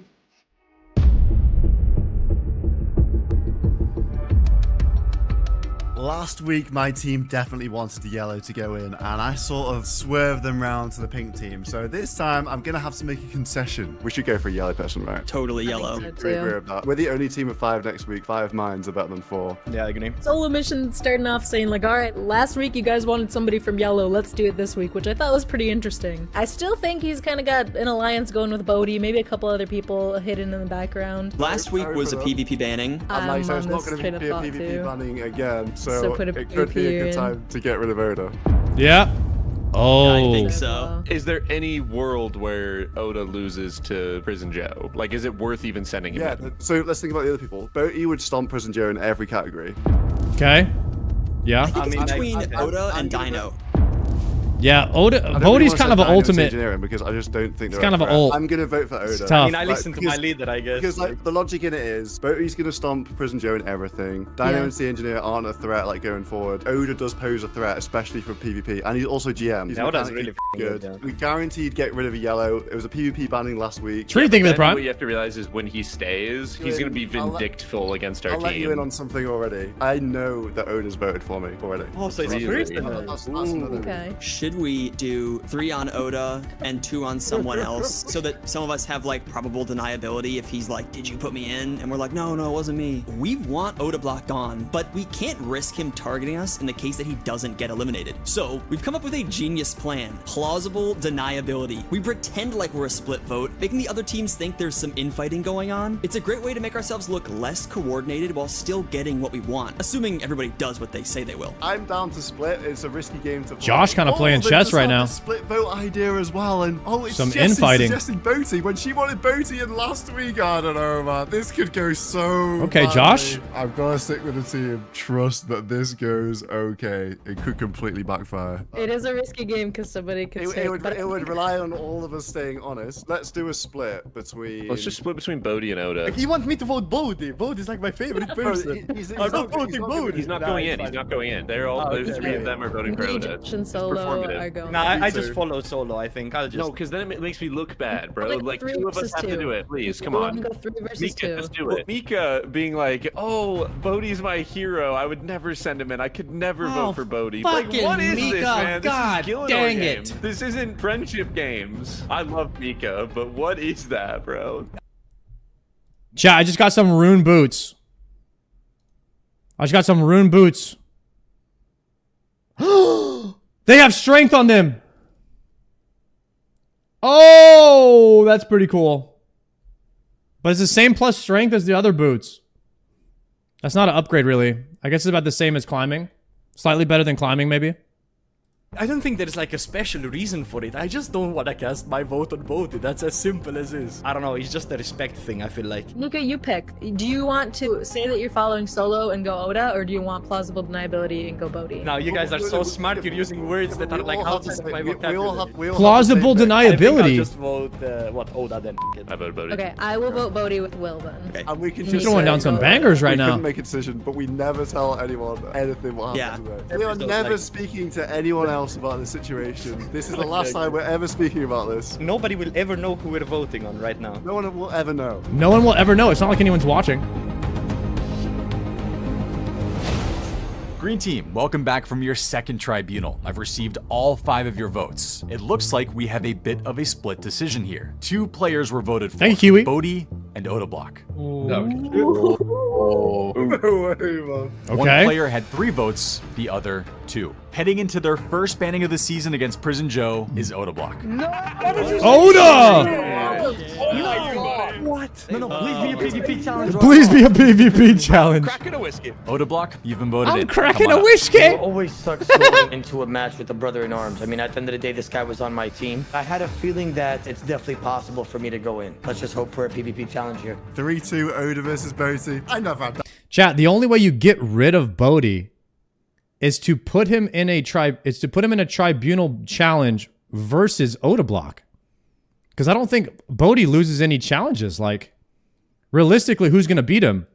So if in my head, I need Odablock to get rid of Bodhi. Maybe Dino could get rid of Bodhi.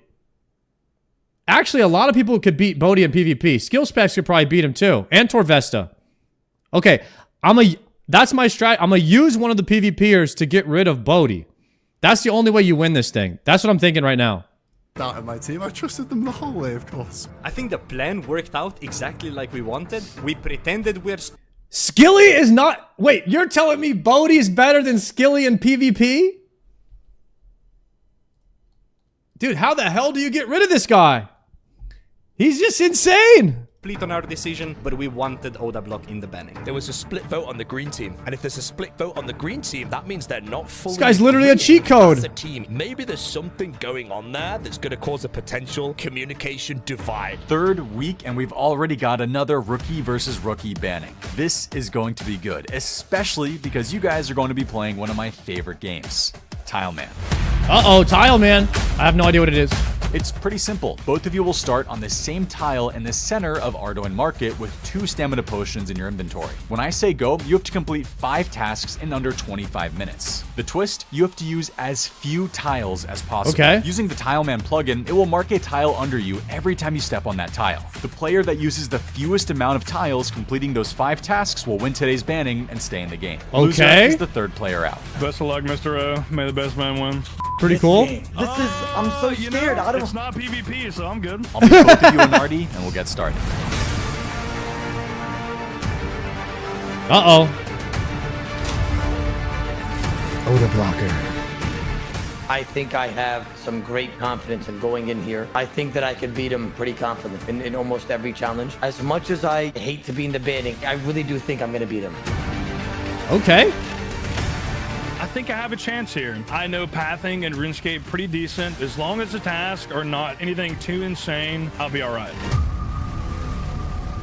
Odablock, Prison Joe, welcome to banning number 3. Your 5 tasks are to steal a cake, restore your prayer in West Ardoin, kill a giant bat in the Legends Guild dungeon, buy an item from the West Ardoin general store, and make and equip a steel dagger. Time has started. Good luck.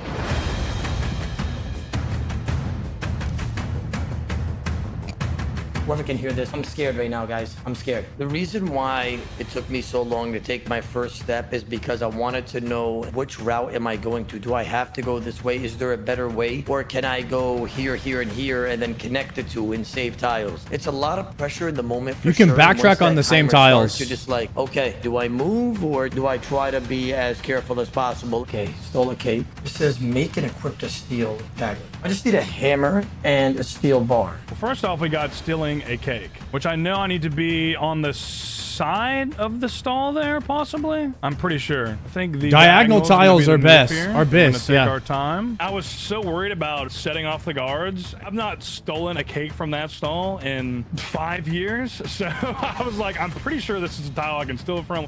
Okay, well, we got the cake. We got the cake, baby. Next, we need to go to the chapel to restore our prayer. Definitely gonna use some tiles here, but that's okay. Let me steal multiple cake now because I'm gonna sell these items to buy an item. I'm still trying to figure out how to get a steel bar, bro. I can't believe this. I'm a grandmaster in RuneScape. I'm one of the best PvPers in the game, and I don't know. I'm losing to a steel bar. I'm panicking. I'm panicking, guys. I was definitely feeling the pressure. All that stuff about me feeling confident went off the drain as soon as the challenge started. The pressure was on. I was sweating. I was hot. I just started panicking, bro. It's hard. It's a lot of pressure in the moment. I'm losing to a steel bar. To think that I dropped such items when I PK, and I'm like, oh wow, this is bad. This guy getting PK'd by a steel bar right now. I just, oh my god, I hope he made a mistake. I really do. Like I just.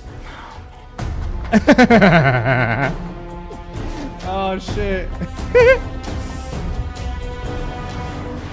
Oh no! Oh no! Oh no! He's so mad. Both Joe and Oda, they start off pretty slow, but Joe does a massive mistake by praying on the East Church instead of the West one. Task number 2 completed. Kill a giant bat Wes in the Artie! Legends Guild Oh dungeon. no! I gotta figure out where that's at.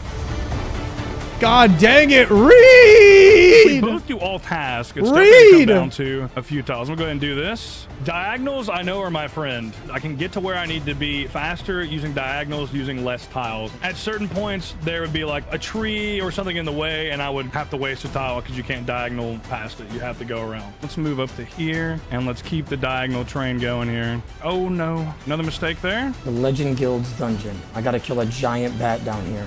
Like, I'm such an idiot for even moving there. It was right there. If I start begging it, please come to me. Please come to me. Please come to me. Dude, Oda is just like, he could literally do anything and it's entertaining. It's bullshit. Down the stairs we go. He's here. I hate it and I love it. The tile. Now, here's a real question. Do I wait for another bat? That's okay. Oh, he just wasted 2 tiles. That's beautiful. Should have just probably waited for that bat to spawn, but that's okay. Buy an item from the West Arjun General Store. Okay. All right, we gotta kind of speed up a little bit, but not too much. I think that the time limit aspect was on my mind, and also the fact that I knew if I didn't complete all the tasks, I was for sure going You're to already lose. cooked. I was willing to risk You're a few already tiles cooked. to get all 5 tasks Prison done. Joe, With Prison 25 Joe minutes, doesn't you even do want to have be here, bro. Move a little bit. You can't be too slow. This guy- buy an item from This the guy West threw his Arty own General challenge. Store. Gotta make sure on the way back we don't make any silly mistakes when we have plenty of time. Oh my god, me, that was really stupid. Wait, I have an idea. What? Because what if I go minigame teleports, right? Rat pits, right? Arjun. Oh my god, Joe's not here to see this either. Thank god I did rat catchers 9 times on 9 different hardcores because I'm bad at the game. Wait, this is bad. Why did I do this? I think that just cost me the game. I could have got it while I was pathing that way. Wow, what a big mistake, seriously. I should be ashamed of myself. I thought I was cooking with this. I was not even cooking with freaking fire. I was cooking with ice. TP'd, I thought it was a play and a half, and then I realized, oh shit, I don't have any ore. That means I have to walk all the way back just to gather my supplies. There's Oda. Now I need to buy an item also, so I definitely need to pickpocket somebody also. I should have pickpocketed a guard along the way back there. I can always go back to not cost myself any tiles, because if I go in here, I'm gonna cost myself tiles.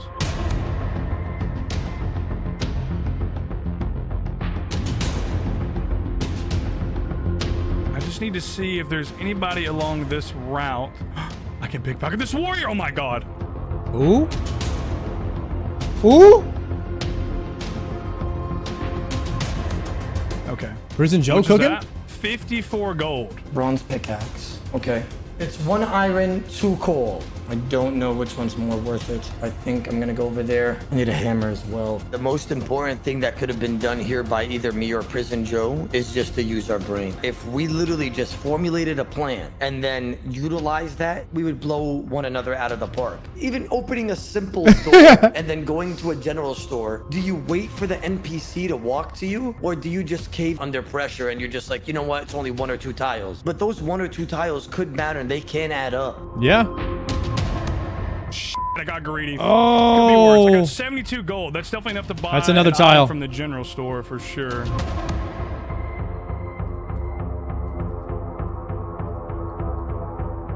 That's crazy! That's crazy! Let's get into West Arty here. Jesus, man. I'm wrecking myself right now. Damn it, I knew that was gonna happen. I'm f***ing so many tiles right now. I've seen this banning before. I've seen Roydy versus Zoe in season 4 of Gillenor Games. Roydy versus Zoe was so close because there was barely any mistakes. Watching Odablock versus Prison Joe, there were mistakes left and right, and misclicks and burnt tiles, terrible pathing, horrendous idea. I'm like, what is going on? I'm losing my mind. No, my God. What a big mistake. What a big mistake that was. Okay. Trade, please. Okay, we have a pickaxe. Do we need... Oh, yeah, we're gonna need a hammer. Here's what I'm gonna do, though. I'm gonna fuck him by buying both pickaxes. Nice. Make it equipped a steel dagger. Okay, okay, okay. Nice job, Prison Joe. Jesus, Prison Joe has 50 more tiles. Bro, he's ragging my NPC! Dude! I saw somebody right next to the guy that owns the shop, and it looked like exactly like a bot's character. It was an NPC. Bro, you working for Prison Joe? Nah. Oh, I thought that was a, wow. That was not a player? There's no way. What? There's no way. He looks exactly like a bot. Nah, that's crazy. This guy, bro. Oh, no. There's Got a no Lancer way. There, lost a tile, but that's okay. All that matters is we need to finish the challenge. Odablock is over here talking shit to NPCs. All I gotta do is make and equip the steel You dagger. can't make this up. And the anvil is right there. Steal a cake, we did that. Restore your prayer in West Ardoin. Oh, oh no! Oh no! We gotta go back. We gotta go back now. Is there an altar in West Arty? It's right in the middle. Oh my God.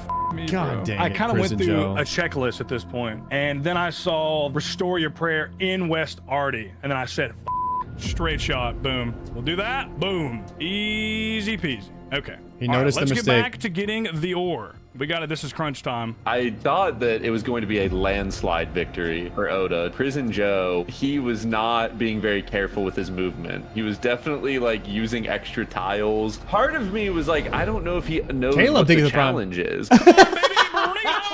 It's Will. Oh, no, I just wasted a I know me and Prison Joe are close There's right now, no but I made too many way, mistakes. I need 1 iron, 2 coal. Okay, now I just gotta scale back. I gotta go and smelt this and then make a steel dagger and I'm done. Oh no, I effed up there. I really threw that tile there. I just gave 1 free tile for no reason. If I lose by 1 tile or like a couple of tiles, I'm gonna be extremely mad at myself. Oh, this is gonna take a while. Where is the Chad just got anvil? Slayer level 81. Is there an anvil? We go to the furnace. Time is ticking though. All right, the smelter's right here. I think this is the only furnace. And the only anvil is in West Ardroom. So I literally have to go there. I didn't waste any tiles there. Joe is so funny in this competition, man. That's crazy. If I lose by a few tiles, I swear to God. What the hell? What's he talking about? What is he saying? What is he saying? He just cast a spell on me, bro. If I make it past this round, that's a miracle. I won't even be cocky. I'm literally gonna be the most humble person in the world. I'm not gonna say sit down even though I kill somebody in PvP and say sit down. I'm gonna be such a nice guy. Steel bar. Okay, sure, yeah. No, I picked the wrong no. Okay, now we gotta go real fast. I literally just f***ed up. I literally just threw the game.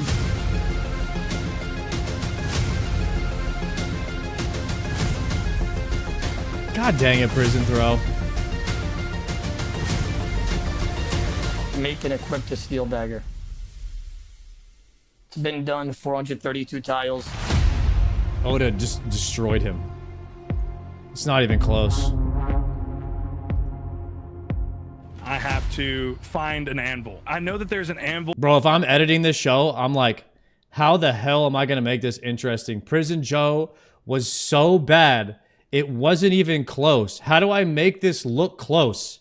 Like, how the hell am I supposed to do my job when Prison Joe is literally sandbagging the competition and not even making it anywhere in the same fucking ballpark?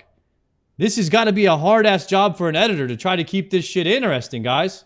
At a minigame teleport. The only way I'm going to get to an anvil quick is if I figure out what's the best minigame teleport for this, because I know we can use a minigame teleport. What has a place? What has a place? What has a place? Let's try this. I'm just trying. What is this? Oh, the giant foundry. Best control is close. No. Oh, that's pretty close. Everyone's like, all right, it's over. It's done. Oda's just won for sure. And then PJ opens the minigame teleport. We're like, where is he going? What is happening? I'm scrolling through my teleports. I know that pest control is an option. When I see fishing trawler, I was also excited that there was an anvil there. I know if I hit this, I probably will win. This could save me 25 or 30 tiles if I'm right. What the hell?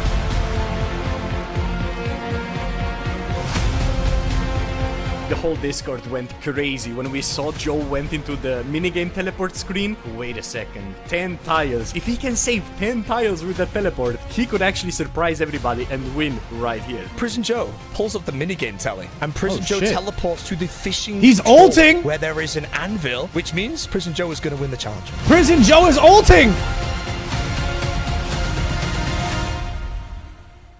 No.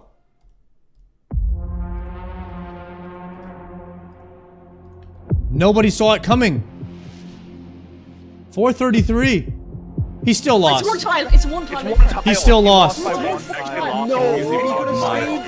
Oh my god. That is unbelievable. That's probably the craziest thing that's ever happened. Holy f. He goes to the back anvil and No! uses 2 extra Prison tiles. Joe, Are you kidding me? I do the math right there and then. You ran past one! This is the craziest thing I've ever witnessed. One tile. How do you win and lose at the same fucking time? Save a tile for both of them. That is insane. It seems scripted, but I'm here and I promise it's not. You literally couldn't write it. I actually feel sorry for you sometimes because, like, I feel like people will think it's rigged. It's not rigged. It was literally insane. Oda, Joe, there's took a look no at the way footage you and run confirmed past the that tile. winner by 1 tile is Oda Block.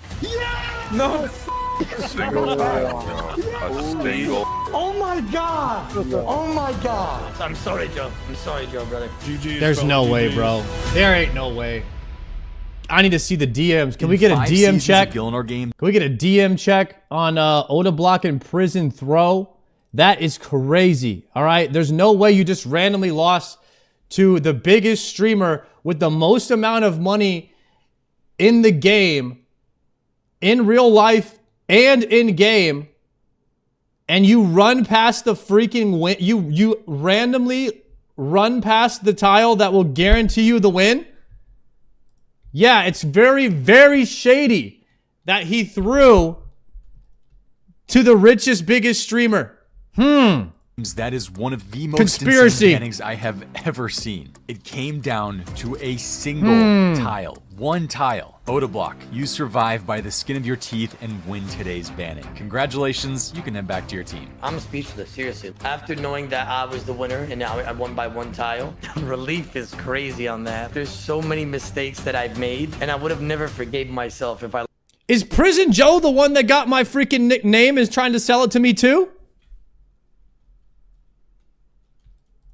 I'm on to you, Prison Joe. lost by 1 singular tile. You just can't put it into words. You just like sit there speechless like, let me drink some water now. Joe, you really almost pulled it back there. That was an insane play to get to the anvil. But by going to the farther anvil in Fort Kazard, all instead of roads the lead to closer one, Joe. You lost out in saving 2 tiles, which put you 1 above Oda instead of 1 below. As soon as Soup said that it came down to a single tile, I knew for some reason, I feel like I lost. I couldn't like get it out of my head. I was like pretty sure that I lost. The best man won. He won. Either way, you put on an absolute show in the time you were here. I really appreciate you playing. I'm sure we'll see you back one day.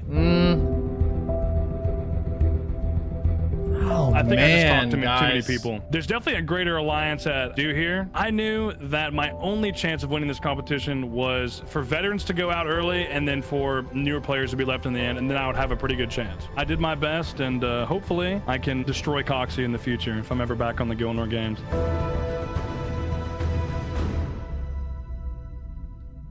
Some calls were made, you know, some strings were pulled. No one is ever fully safe in Gielinor games. But there's That one was so thing that I know sus. for sure, and that's as of today, Joe is one less person that I need to worry about. That was Yellow so team, sus, with guys. Prison I don't know Joe what to gone, think about You guys it. are now down to 4 players. At the end of episode 3, we have lost a player of our team. We're not 5-man anymore, we're 4-man. Now, the green team are, in my opinion, they are the strongest team now. They have 5 people, 5 brains. They have solo mission. Unless you've got Dscim, then you don't have a chance. Yellow team did lose a member, but I do think we have a very strong 4. I'd like to say if it was bad to lose Joe, but it isn't. Sit the down, Joe, alright? I didn't trust you. I'm sorry. The green team, the Snakelings, you guys are the final team with all 5 players remaining. Seriously well done so far. As good as it feels to win, we only have one more week as a team. I'm a little afraid that once we move on to duos, I may have a target on my back, especially with Odablock back in the game. I think I may need to nail down a few more cross-team alliances this week. Never hurts to have a few more friends, right? If we don't win, there's going to be 2 of us in the banning next week. The silver lining of Oda eliminating Prison Joe is that they still have Oda and Bodhi on their team, and those 2 being on the same team, I feel like they're still a powerhouse, and there's still a chance that people might target them instead of us. We're the only team with 5 players, and this is the last team week, so I don't know. Maybe we'll be at an advantage, though. Who knows? I don't know about that, guys. I don't know about Maybe this. throws a Episode little was a bone. It's the little last week sketchy to anyway. me. May as well go out with a bang, right? Odablock, for winning today's banning, you'll be receiving the Amulet of Sabotage, which lets you send 1 undefendable vote to another player for the hopper. That Sabotage has to be used in the next week since it's the final team challenge. Oda being in the game, obviously with the sabotage available as well, puts a little bit of a target into our team, I think. Maybe he works with No Monkey, they both sabotage solo mission. We could be losing a great player just because of the fact that we put him in the banning. It's definitely a little bit scary. Guys, this has only been episode 3, but this season has just been unreal. Props to all of you for making it so entertaining. I feel like my team needs redemption. We need to not come second. We need to get that win, the last chance,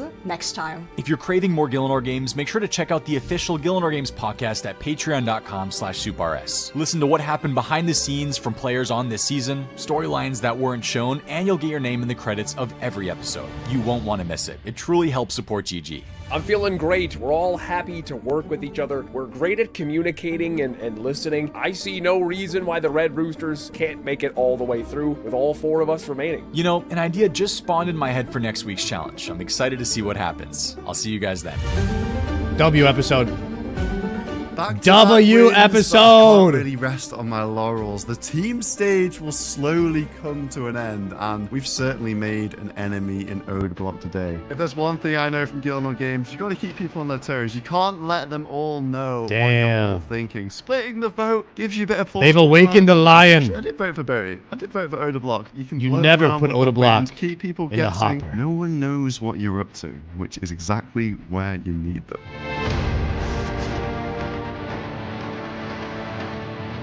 Woo-hoo-hoo-hoo! It's heating up, boys. It's getting better. Every episode is just getting better. How does he do it? Soup can't keep getting away with it.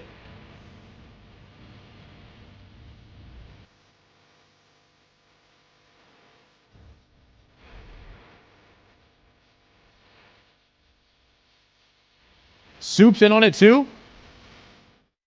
Chat, are you guys saying? Yo, 07 to Soup's mom, man. That's really cool to see that, you know, he dedicated that show to her too. So W for that. Dude, do you guys think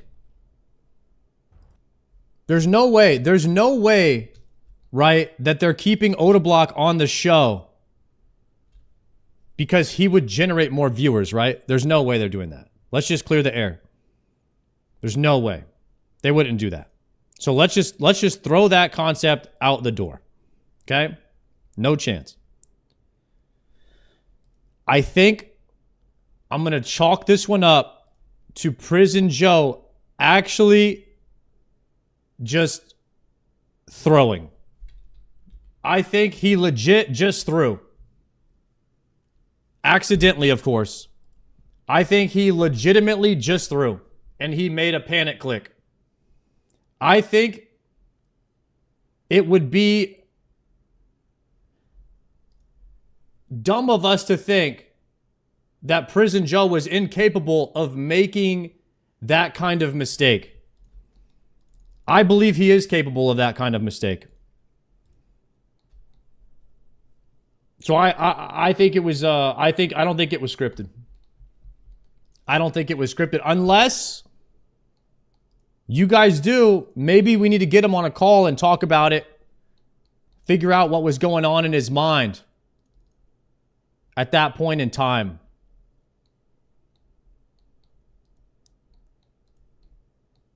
We might have to talk to him about it. We might have to talk to him. Yeah.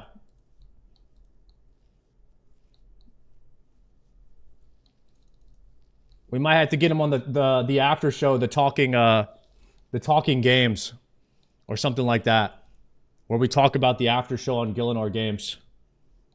We might have to get him on that show. The talk show where we talk about the show after the show. Could possibly have to bring him on there. Isn't that already a thing? There's no way.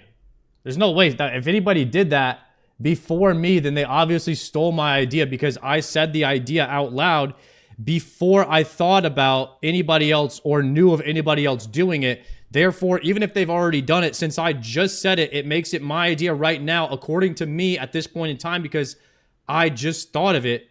And so if anyone's done it before, you know, if I find out someone's done it after I thought of it and said it out loud, then therefore it's infringement. And so they would have to cancel their show so that I could do the idea. That's how it works, you guys. You don't understand how these things do it. Doesn't Soup already do that? Are you kidding me? Did Soup steal my idea about talking about his game after his episode airs? He wouldn't do that to me. He would not do that. Okay? He wouldn't do that. I don't think he would do that. I would not assume that Soup would stoop to those kind of levels. That is crazy to say. Yeah, that is absolute insanity, I think, for the most part. I don't think anyone was thinking that.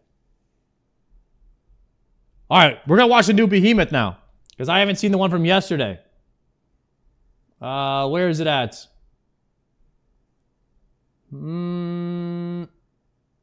Actually, let me grab a new task first. Did I get another totem? I do not have another totem.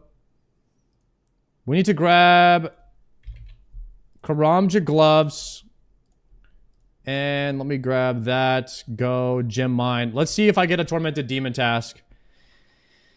That is the number one thing I need right now. Tormented Demons or any task inside of the Catacombs. Wait, I have 83 more to kill. I'm so dumb. It's just like, I didn't even finish this task. I don't know what's going on. Like, Prison Throws got me all messed up. Soup is stealing my ideas about stealing his after show.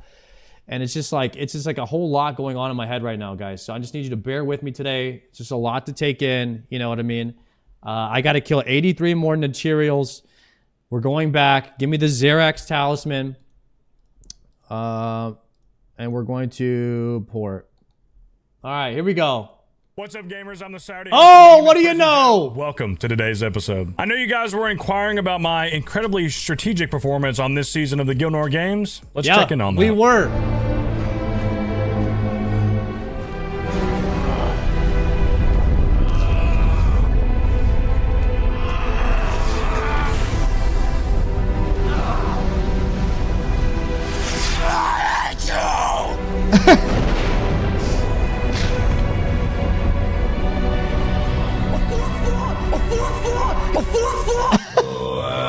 Starting us off today, I'll do my best to put this nicely, but another oversight from Jagex. A PSA here to those doing 1.5 tick salvaging, be careful. There's been a pretty large ban wave going around, and the common denominator is people doing 1.5 tick salvaging. This is unfortunately a reality. I even personally have a friend who was affected by this, and I know he wasn't cheating because this guy can barely log into his RuneScape account. Sorry, Donald. We all have a Donald. Wow, the one tickers? Yo, anybody that's out there tick maniping right now, be careful. If you are too good at tick manipage, you will be banned.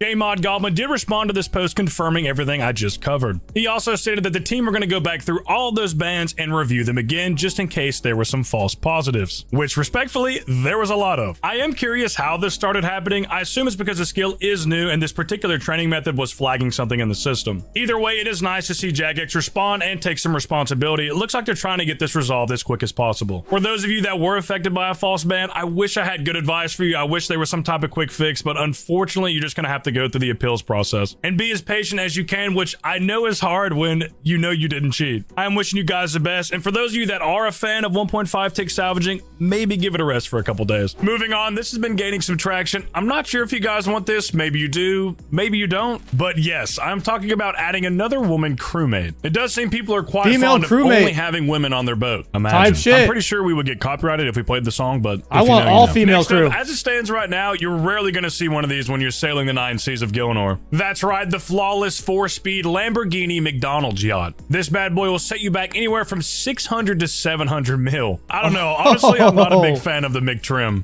But if you want to let everybody know how much you hate money in game, buy one today. Continuing on here, a suggestion to make port task more rewarding. The idea here is to add a chance to award a loot crate according to the level of port task that you're doing. Personally, I think this is a really good idea. It's pretty much streamlined and it just makes sense. It would be nice to see this implemented with other quality of life changes. Let us know what you guys think. Are you even doing port task? And if so, do you think this would be a good idea? A small PSA here for those of you that use the potion storage. There's a new plugin that just dropped called the Potion Storage Customizer. This plugin aims to minimize jank by removing the auto sort feature and allows you to change the positions of potions with their respective sections. Nice. Shout out to the creator A22422364. He is urging you guys to try it. Oh, that guy's a legend. Today, I guess we'll show it. UIM themed tattoo.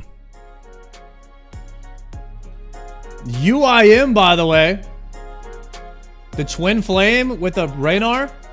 With the prayer pot? That's all the news we have for you guys today. Let's get into the clips. Starting us off today is Mr. MMORPG at the Vampire Krakens. Little bottled storm right there. Bottle, boys. The Glide Goat himself, Mr. Molegoat Kirby, sets another world record. That's it. That's it, chat. That's it. Let's see it. 454.60. Post hitbox changes done. We've officially. This guy's the goat of sailing. Legit. The board no longer needs to be reset. We've gotten the world record with the changed hitboxes. Damn. Let's go. That's sick. We love to see he's this. the goat of speed sailing. Shed X Light. This is the first 15 minutes of his first ever stream. Streamer luck is real. Streamer luck is real. 3,410 delves. 4 cloths, 1 dom. All I want is the eye so I can cheese Inferno because I suck at this game. Alright, I just started streaming first time ever. Yeah, first 2 delves, I died on the 3rd one, so I tried again. 15 minutes into stream, I get what I've been looking for the last 50 hours. Streamer luck's real. Confirmed. Streamer luck, Rex dude. gonna link his stream first in the description today. Make sure you go follow him and show him some love. Next up, we have Sync doing some off-stream port task, and I think Soup is in the call. Soup? Go! Which pet? Which pet? I gotta see soup pet. What a pet am I talking about? He got the soup pet. I was muted. I had everything muted. No way! Dude, so GZ. Oh my god! Bro. Oh, look at him. He's so cute. I was muted, bro. The turtle's pretty cute too. Oh my god! I can't believe I just got it, dude. I want to see him walk. Just talk to Soup. Oh, Soup, wow, how you feeling right now? What's he gonna say? What's he gonna say? Let me guess. He says super. No way! I can't believe he doesn't say I love the ocean. I know. I, feel like I love the ocean. No, dude, that is so good, bro. Very tragic here. No Monkey has cursed Bread Dog. No Monkey, thank you so much. Give me 1 sec. Shout out No Monkey. No Monkey, thank you. Whoa! Wait, hey, you just gave us good luck. No, I didn't even see it. How long has that been there? You're kidding. Okay, come on, Treads. Anything but a staff. I know it's not the bet because we have that already. Oh, that was... Oh, okay, come on, Treads. Come on. Staff. Damn. Rip. Here we have Dino doing not some PKing, but he did say this. Do any of you guys just sometimes get the scent of feet and then you just want to go like... Oh, hell no. Or was that just me? It looks like Hamzy is almost ready for top on his Hardcore Iron Man. Oh my god. Should we top then? Ladies and gentlemen, I give you the guy that usually hosts Behemoth. This is the worst thing I've ever done in my life. Do you guys do this regularly? Is this what it's like to not be? Oh! Okay.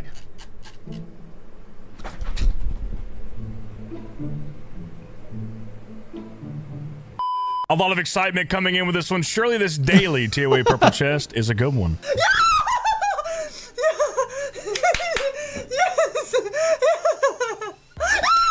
No way. Yes!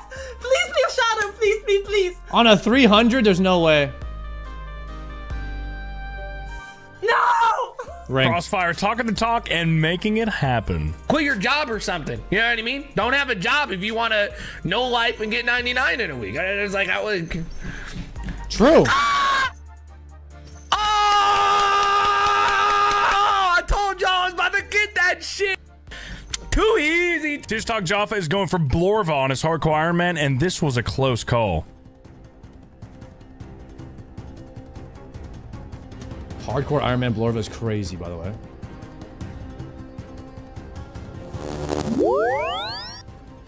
Moving over to Perp, who is dancing all of the allegations away. What is going on in the Perp stream?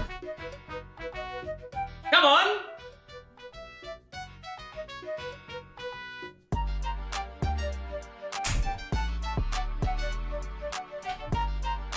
What the hell is Ginger Beardy wearing? What is going on over there, dude? This guy's doing karaoke and dancing? Oh my god, I got the fucking hook. I got the hook, guys. Oh my god. No way. 136 KC. Oh my god. Guys, I'm glad to see that our taxpayer dollars are being put to use.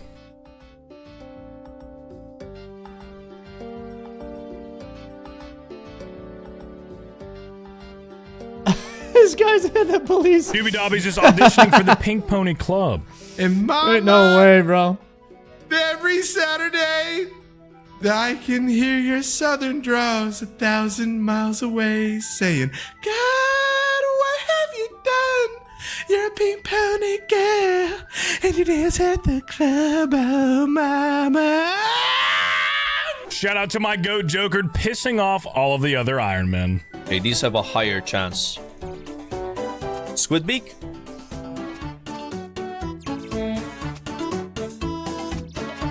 Collection log slot completed. What? What is that? It's that easy, boys. Vivis looking for some upgrades on the iron at the Detroit Worm. This guy gets everything. I got the ring of drop. What the heck? Beautiful. Next up, we have Beggar versus 5 Warheads. I feel like Thanos. I feel like I just unlocked the Infinity Stones. I feel like I'm a superhero right now, dude. I'm freaking the One Piece here, dude. Let me eat these juju. Let me eat these magical juju fruits and gain some powers.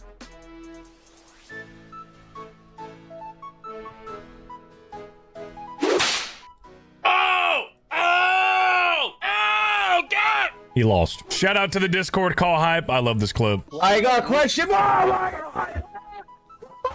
Ooh! Dude, we just pulled it! Oh my god, we just pulled it! We just pulled it! We just pulled it! Oh my god, dude. Sadly, that's gonna do it for chat. You know why I just realized that Tebow is the best mega rare? It's the only one that doesn't require charges. I'm pretty sure you have to charge your scythe and your shadow. Oh, arrows. Yeah, but you could just use worse arrows too. I prefer the Tebow. Like I wouldn't even be able to afford my Tombkins if I got one. For the clip, Sanchovies, trauma dump us out. No, it's not that I'm tough. It's just that I have generational trauma, and conveying emotion in that manner was seen as weak, so it was suppressed by the way that my father raised me. And you have Ava's. Ava Like saves and subscribe them. if you're not already. Check out all the streamers we have linked down below in the description. And on behalf of the entire Behemoth team, thank you guys for your viewership. Time for the shameless plug. Once again, I'm Prison Joe. Go check out my personal YouTube. I got a lot of videos over there. And if you're watching this video around the time of release, I'm probably live over on Twitch right now. So come say or make fun of me for Odablock smoking me in GG. As always, I had a lot of fun hosting today, and I will see you guys next Saturday. Until then, see you tomorrow, buddy. Tasty legit looks like a peeled potato. His head is huge. If Tasty looks like a peeled potato, then I am trying to have some brekkie. Sorry, Chad, I'll be right back. Okay. Oh my god, dude. Diabetical comms today on the Behemoth channel. Unbelievable. Yo, so far today, honestly, not a bad day. I've gotten... Let's see if this... Are the sounds from these annoying? I don't think I've ever heard them. Hold on. Yeah, the sounds from these are kind of monka. By the way, is this the best spot to kill these? Any min-maxers, abobaers? This is the best spot to kill the Nichirios, right?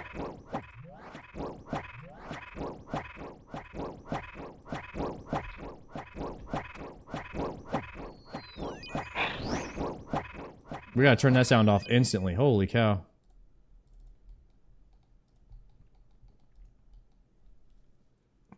The east room is better. How? 1, 2, 3, 4, 5, 6, 7. There's 7 over there. East is better. There's no Bloodveld. On this side, I have seen one walk up here to the demon area, so maybe we could prevent that. So maybe that's like one positive, I guess. Let me grab this lobster. Gold bar, air rune. It's not bad. I'm about to run out of death runes again, man. I'm just so broke, guys. I'm just consistently broke from having to buy onyxes. And all the sand from the crafting. I just always have no money. But maybe at some point, I just won't really need money anymore. Like, once you buy all of your jewelry, get your house fully upgraded, like, at some point, you can stop spending money, right? I hope I'm about to hit that point at some point here soon.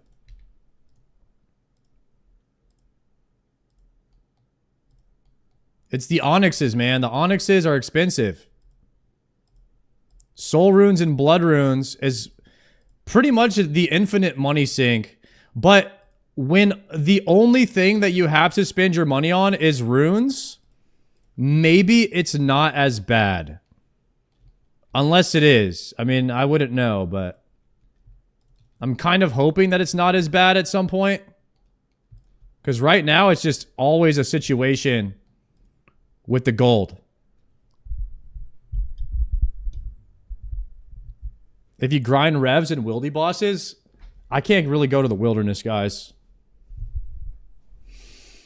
Look at me. I'm down to 200 death runes. I might not even have enough death runes to finish this task. If I spend the rest of my gold on death runes, we're going to be in a situation here. We're going to be in a for real situation. Adamant shield. Well, I did make a good bit of money from this task. Like, this task, definitely you make money on this task, but you also lose it because you're bursting.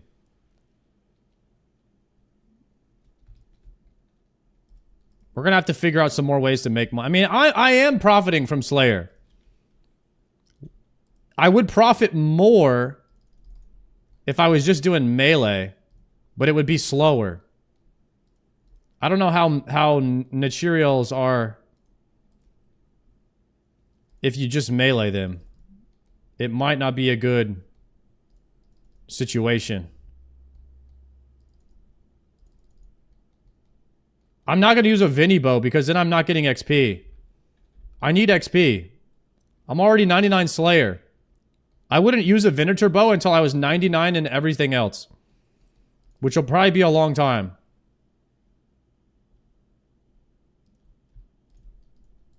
Let me grab this rune full. You can go back to Muspa? Dude, Muspa... The only thing I'm doing right now is Slayer. I'm not doing anything else. I have to. Look at how bad my Slayer is. I've been doing this for 9 days now. 8 days straight. And I'm level 81.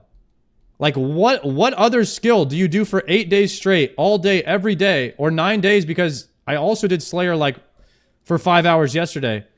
And you literally just don't, your bar just doesn't move. It's actually crazy. The bar just does not move when you do Slayer. And it's going to cost you money.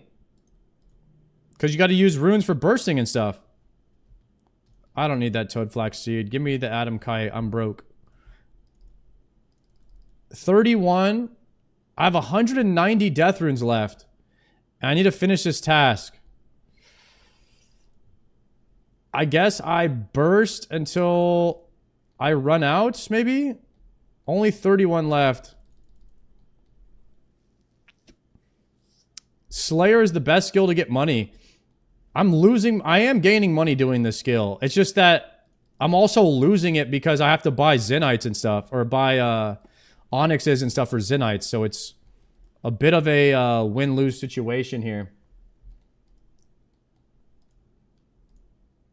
When I high alch all of this stuff, I will make a good bit of money though. When I high alch all that stuff I just got. I just got to make it to the end of this task. Actually, crystal, that's a good idea. Give me the crystal with a Xeric so I can come right back.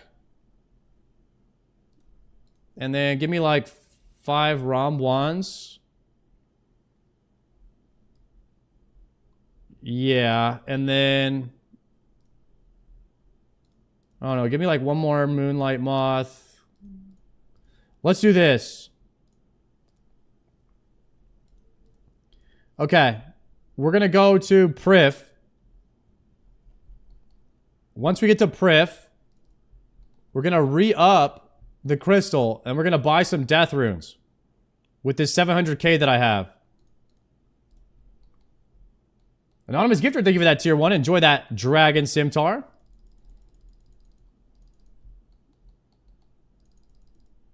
Guys, in my mind, all the anonymous gifters are people trying to hide from their wives for buying the Dragon Scimitar badge. You can't convince me otherwise. Why else would they be doing it anonymously? Why else?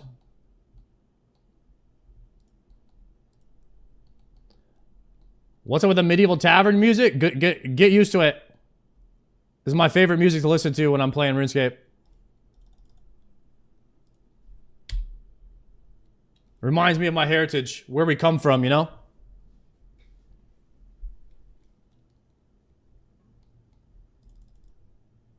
I'm only here for the music? Type shit.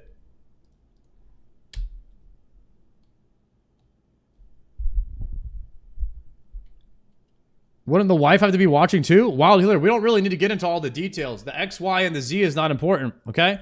What matters is that we pass the class, all right? It doesn't matter how you pass. I live my life by that. That's why I don't know how to do math, but guess what? I still graduated. Type shit. Think about it. Makes sense if you don't.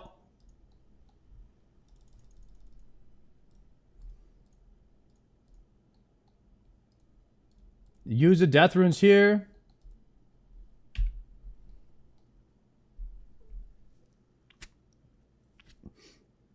Better to cheat than to repeat. Hey, that definitely rhymes.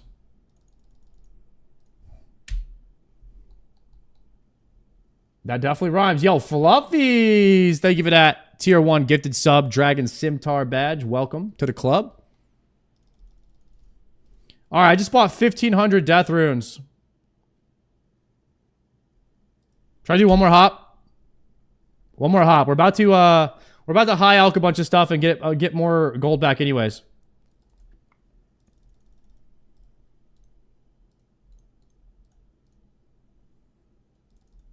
Okay, teleport, heart.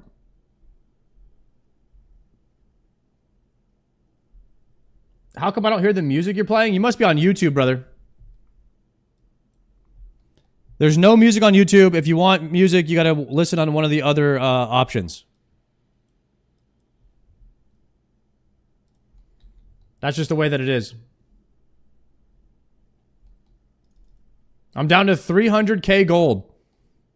Why do my cash stack looks like I started playing the game last week? This is crazy.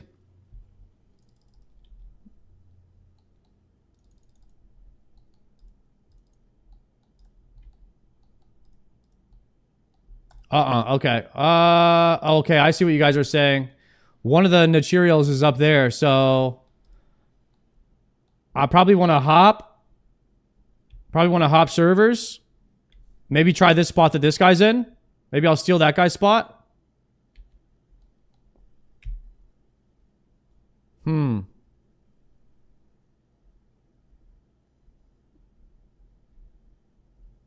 All right, that guy's using my spot over there. 1, 2, 3, 4, 5, 6, 7. Let's try this.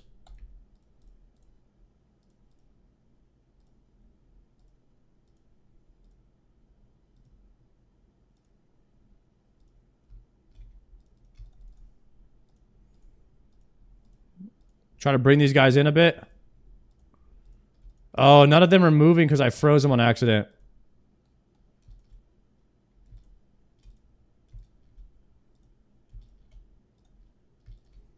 If we move there, move back.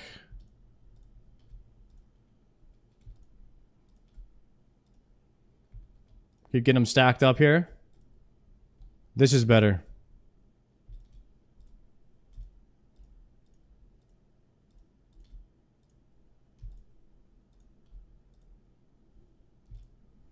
Go here, go here. Okay, I'm almost done with these. Maybe we get a Tormented Demon task today. Maybe we don't. I guess we'll just have to see. I really got to get a Synapse soon. If I don't get a Synapse soon, I might have to have Jagex check my account.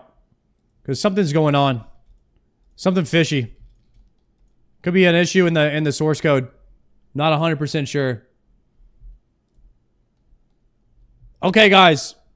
What do we want to do? Do we want to listen to... What's up, gamers? I'm the Saturday host. Wait, let me see my... watch later. Do we want to listen to the old school RuneScape Diary of a CEO Mod North that came out 5 hours ago?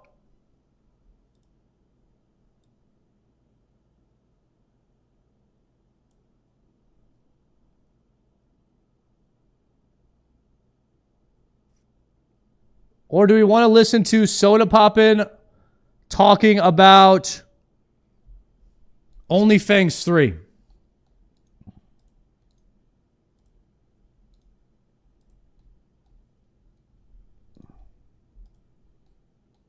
What are we thinking?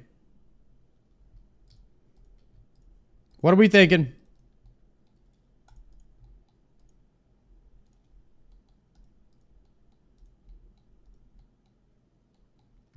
Do we have another option? Random YouTube videos. Those are the 3 options.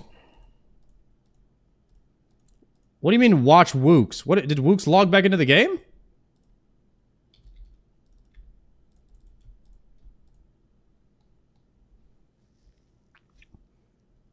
Yo, I gave a sub and I didn't get it? Are you kidding me? Nate? Did you prime? If you use a prime sub, you don't get the dragon skimtar. You get scammed. You gotta read the fine print. You have to gift a sub and then wait 1 minute, then refresh your browser. This mofo spooned 4 Zenytes and a Fang? Wait, you think I spooned 4 Zenytes? With over 1,000 kills? Yeah, I'm not sure that's a spoon, guys. I think we gotta relook up the definition. Alright? We really gotta relook up the definition on that.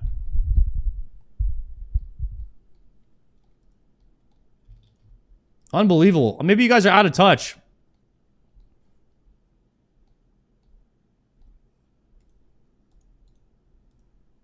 I feel like I earned that. I feel like I earned these drops. There's no way. No way I didn't earn them.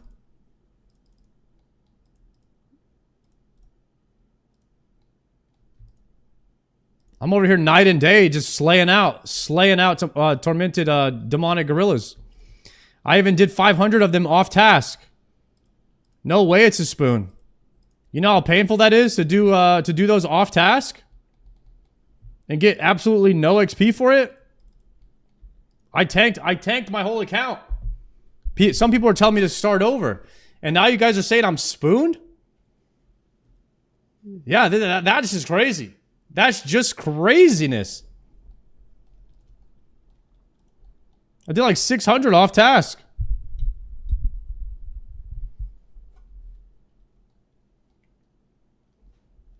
I did 2,500 for all 4 Zenytes? Yeah, that sucks. If it's a 1 in 1,000 drop and you get it on 999, it's a spoon. I think it's just on rate at that point. Now, that's crazy. Some people are extremists. A little too extreme. A little too extreme. 4 and heavy ballista. You guys really think that heavy ballista, full heavy ballista and the light frame and 4 Zenytes at 1,000 is a spoon? Are we really serious right now? I earned everything that I did. There's no way. Yeah, I think we're just completely out of touch these days. It's sad to see. Sad to see, huh?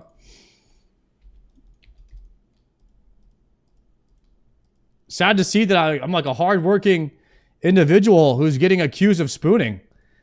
I'm a working man, you know, part of the working class. I'm standing up for everybody else out there that's working the 9 to 5 shifts like me, except I'm doing the 3 to 11 shift.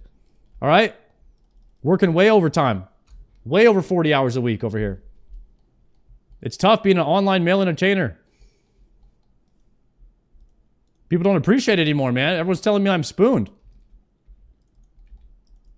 This is just crazy.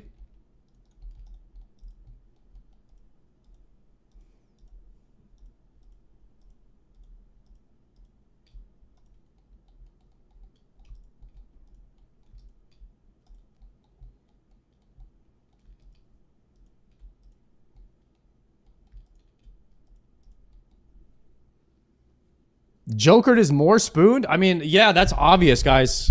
But some people are saying I'm not even spooned at all.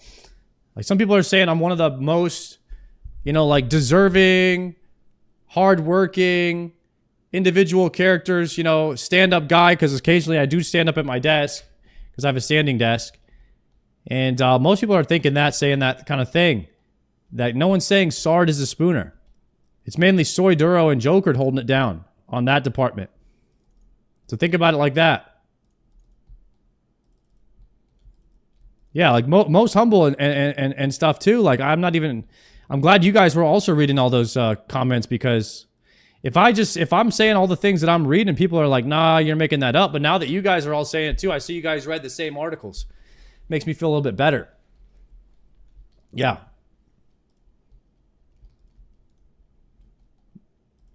right, I'm going to drop this and pick up this rune helm. I need the money.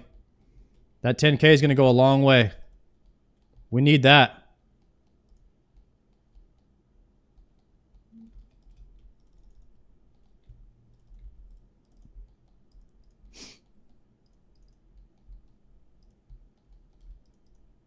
You know what I haven't had in a long time? I haven't had alcohol. I've been pretty good, guys. I haven't drank in like 2 weeks at all. I usually, you know, have a few on a Saturday. Kick a few back. I didn't have any the past 2 weekends. I'm doing pretty good. I need to lose some weight. I got back in the gym today finally, because I've been sick. Anybody been sick recently? Probably something going around. I think I got sick at the Friendsgiving. Too many people. There's like 30 people, 40 people.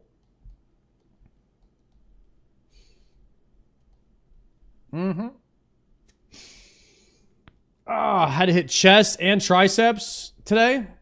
I haven't worked out since I got sick, so I lost a lot of the stuff I had going for me. I was up to 1 full game of basketball without throwing up. And now I don't even know. I might have to get back in and just like Do some laps around the court or something. Slayer task completed. Oh, another thing of rune boots right there. Rune boots. Chaos. We'll take that Addy Kai, I think. Alright, let's go.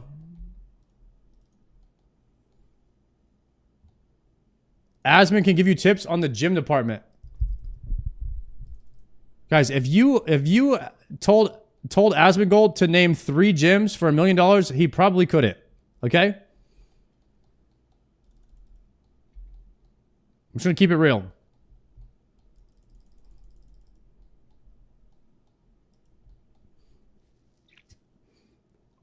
So not only does he brag about his zinnies, he also brags about his standing desk and having 40 friends.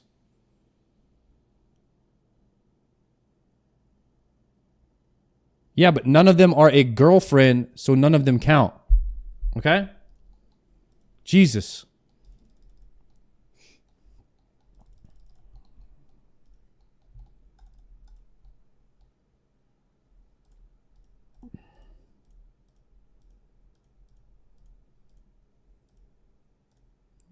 Little pair of rune boots. I might have to be rocking the rune boots from now on. Rune boots. Let me compare. What is the comparison of mixed hide to rune? Rune are not good for magic and range, but they are better for melee. That is my conclusion.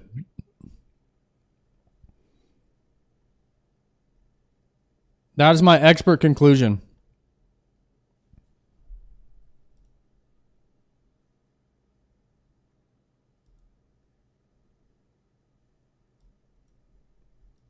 Chat, can one of you guys explain to me why when I hover over the mixed hide boots, it says I'm going to gain 2 pounds. 20 kg. And my kg stays exactly the same. Or is this just telling me what it weighs?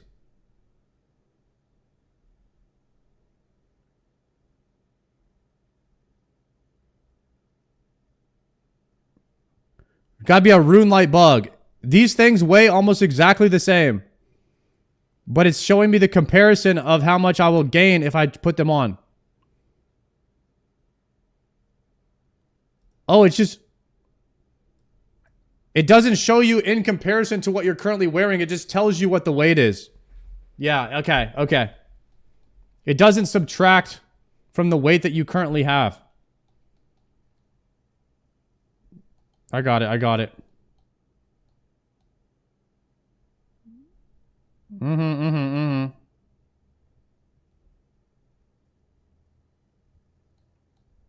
Sorry, please craft your Zenytes one at a time. Brother, you don't think I've crafted all my Zenytes yet?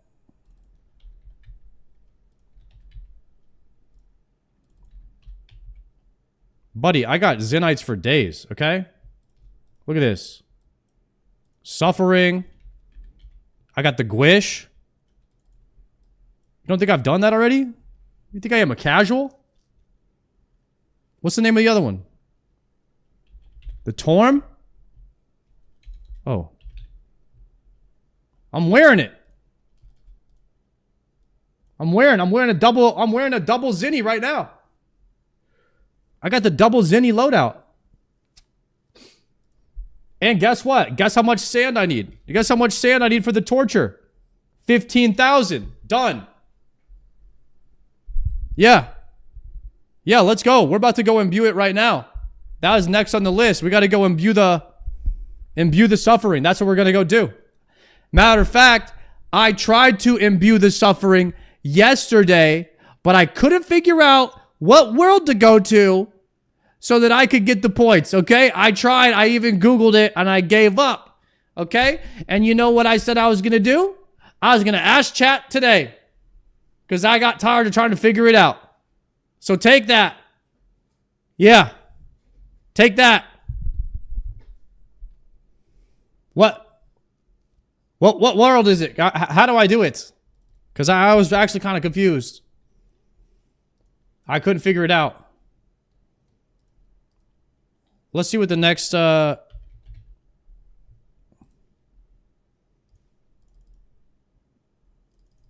That's what I'm going to try to do, get the enchantment scroll. Okay, let's do this. Gym mine. I went to Amir's arena and I was hopping to all the PvP worlds, the arena worlds. And nobody was there and I couldn't figure out how to do it. I could not figure out how to get to the PvP world to duel people.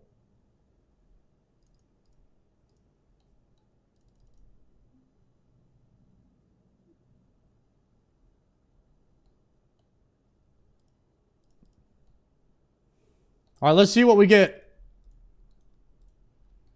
Grab another assignment. Gargs. Love it. That's good money. Okay, hold on a sec. Amir's. I don't even think you have to come to Amir's. I think you just go to the world and then you show up there. Like, this is what I did. This world has nobody on it. Nobody on it. I think it's called the Arena world. Arena Legacy PvP 479.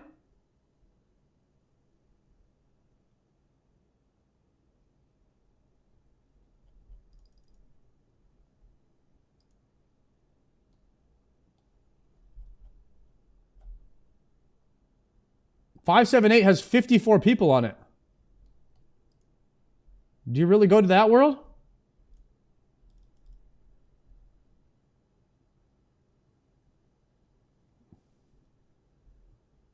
Oh, this is it.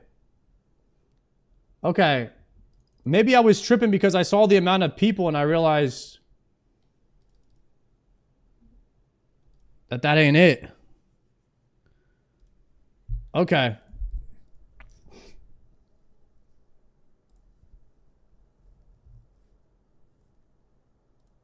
One v one duels.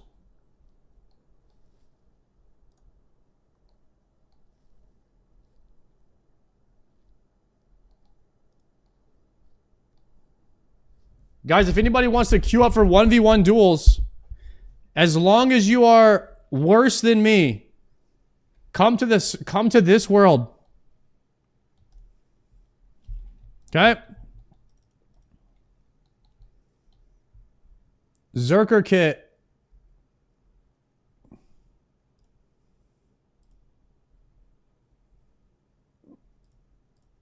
Ready to fight. Screw it. Let's go. Potting. Super combat. Range pot. I forgot to brew. Mystic Might. God dang it, there's too many. Let me bash his ass. Melee. Nah. These binds are crazy.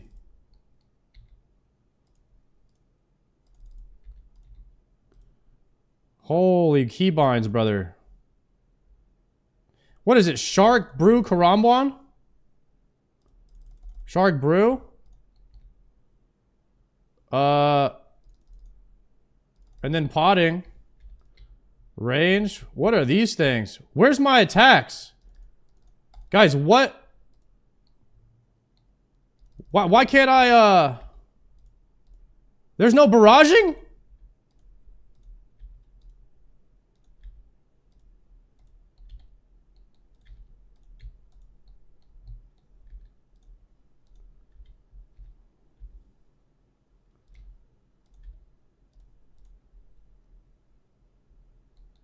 I won! Why is there no barraging?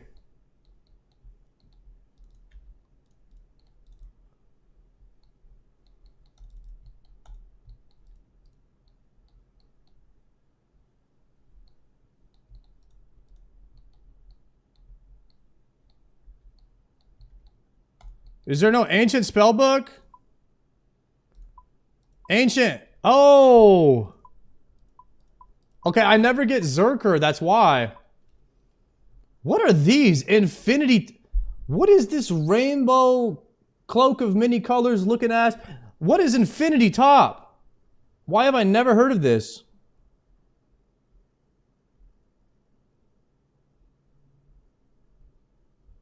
It's from the magic training. It's above Mystic and below Arum.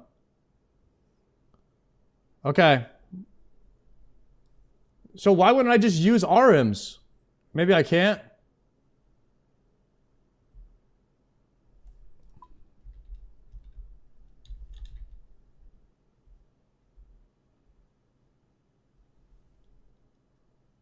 Zerker is 45 defense. Arums can't use. Then you can't use Arums. 45 defense build. Okay. I need to change all this around. This is awful.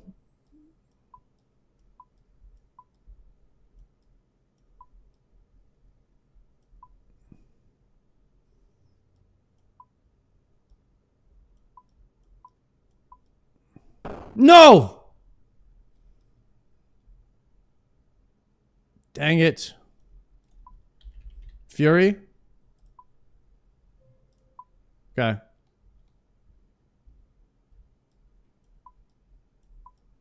No! It's so hard to move stuff.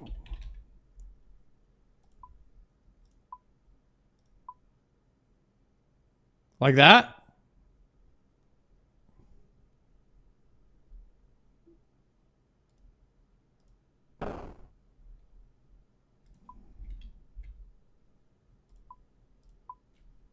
Wait, you could put another Sarah Brew in your bag?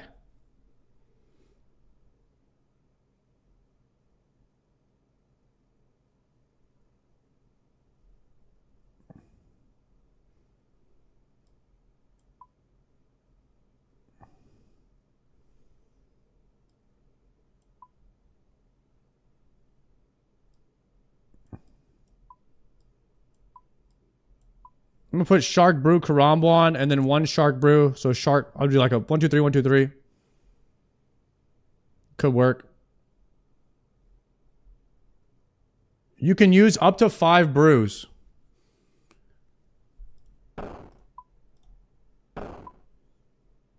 Really?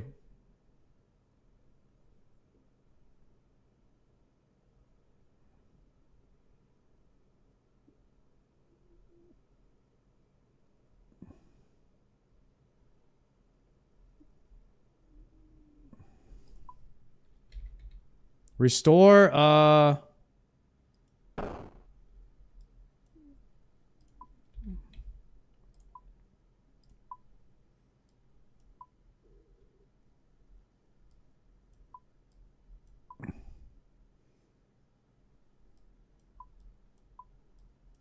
okay. How about that? Less brews, you don't want long fights? Nah, run it. Run it, boys. We'll go like that.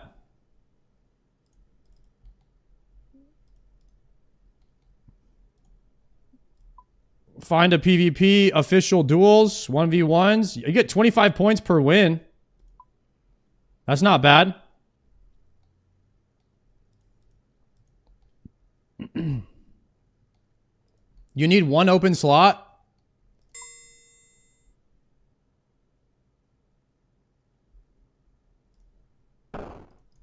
Go.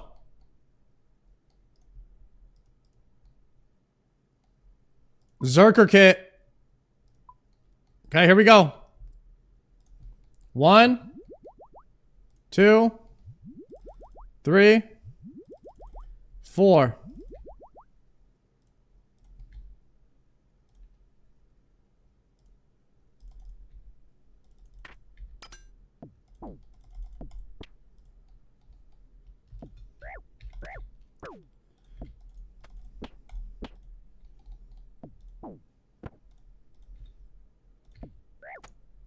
Dead. Smoked him. 25 points.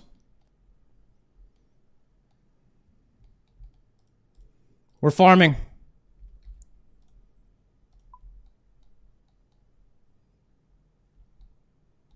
Official 1v1 duels. I love the brew after potting. Oh, shit. Don't. I just realized I did that. Yeah, I was supposed to brew first. My bad. Wait, it's brew, restore, then pot. Okay, my bad. Good comms?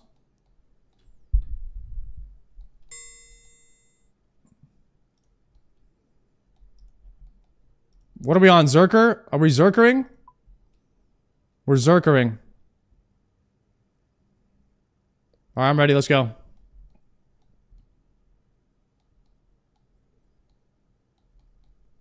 Brew. Restore. Pot.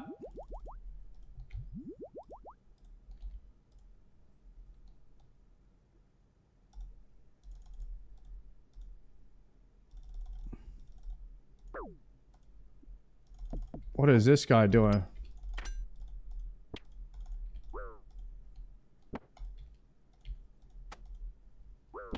Oh my god, what a jerk.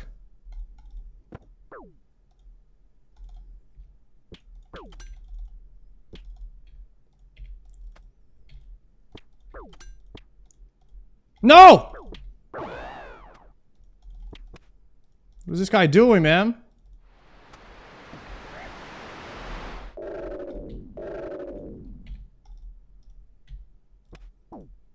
No!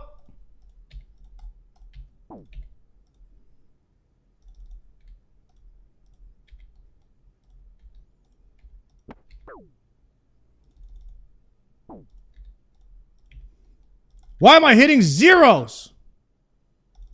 Can I outrange this guy?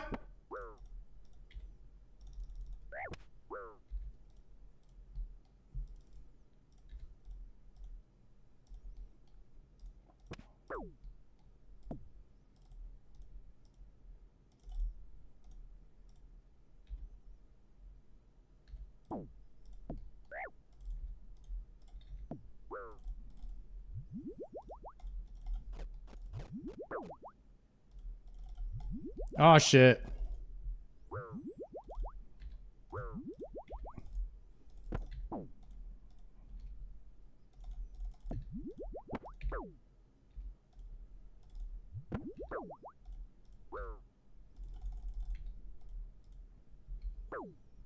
Wrong prayer the whole freaking time too. Magic. Bash him. He didn't see that coming. Bet you didn't see that coming.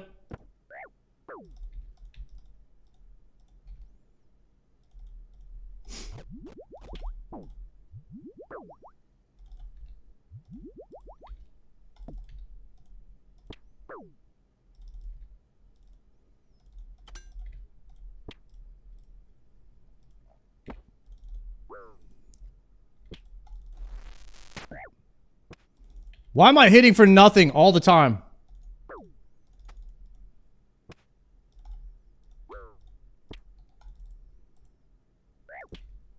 This game, bro.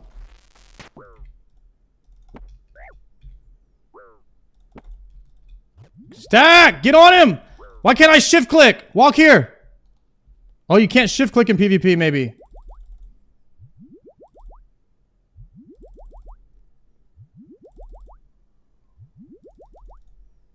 I need sand fuse.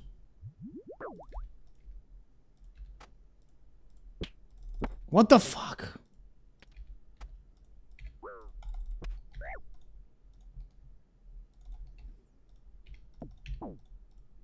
This guy never prays mage.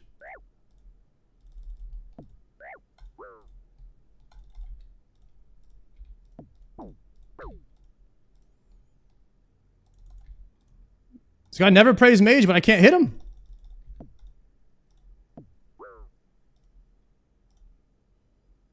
Can I 11 tile him here? I think I'm a level 11 tiling him here. Nice. Not bad. Getting better. You can't shift click in PvP. I kept trying to shift click, and I was like, why am I not walking on him? But you have to right click him and then walk under him. It's the only way. What are you trying to imbue? Something called a suffering.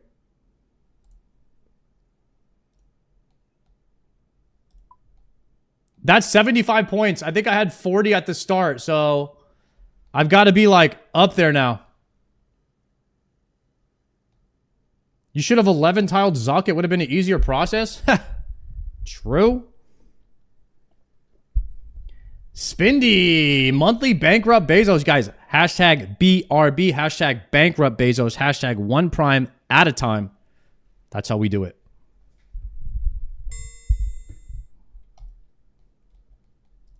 It must be like a Zerker only kind of day because I keep getting Zerker. Yeah. Every single time I'm getting Zerker build.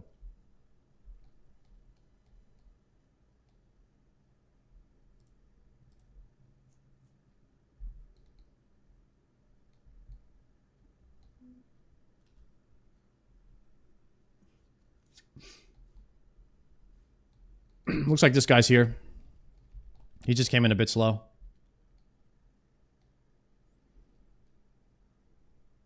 Because you have Zerker selected? Oh, I want to change that. Let's go to 1 defense pure.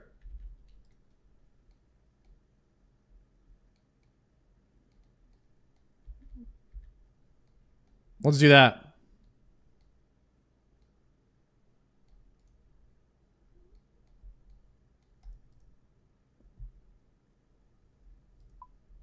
Can't change it now.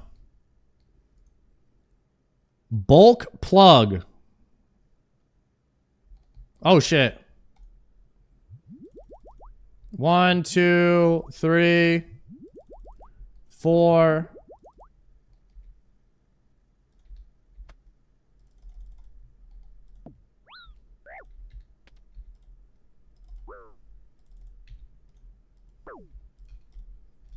Walk here on him.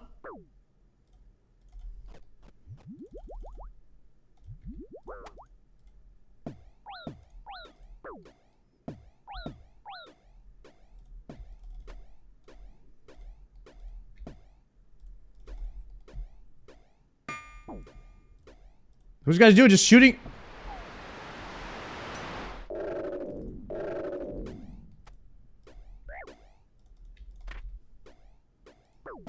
Nah.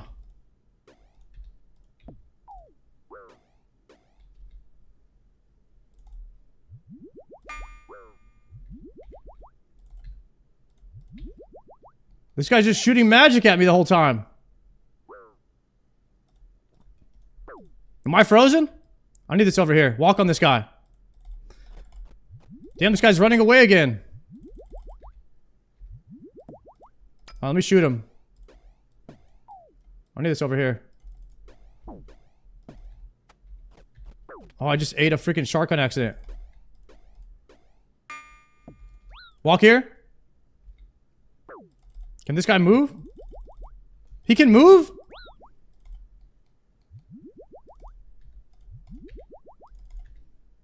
What is this guy doing? A mage only challenge?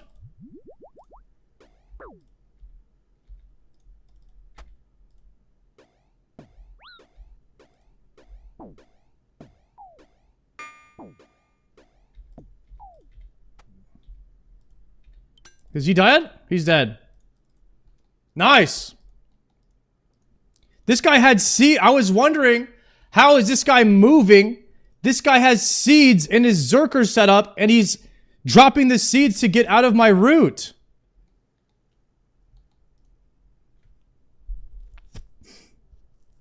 Yeah, I didn't know what he was doing there.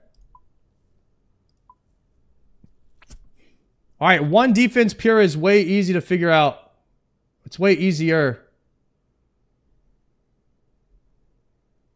Less swaps and stuff.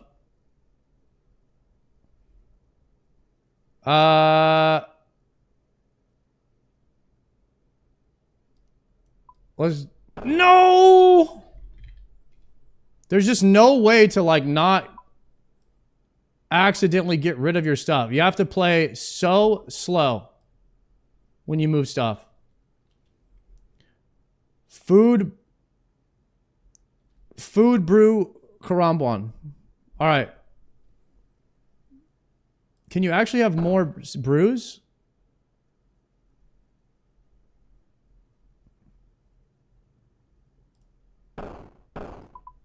You can have more brews.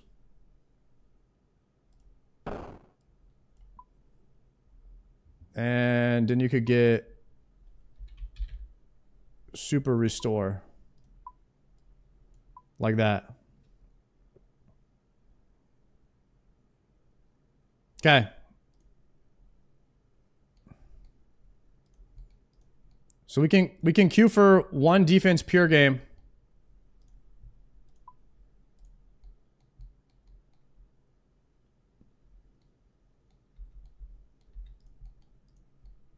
Is there something I should have in my offhand? Is there like a shield? Book? Mage book? An unholy book.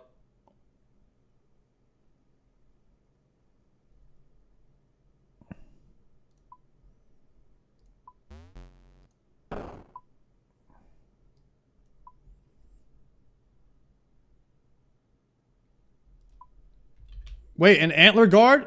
No, you can't. You can't get a guard.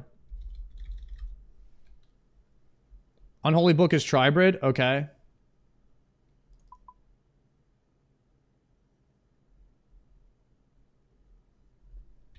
Manta.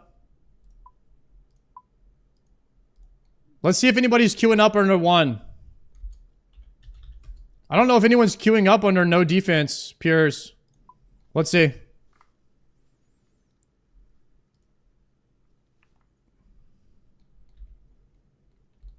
Why don't you automatic spell cast? You can't do that in PvP.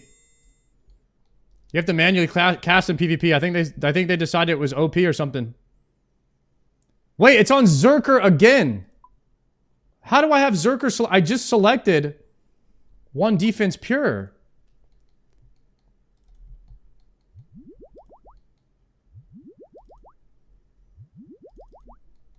Weekly reset or something.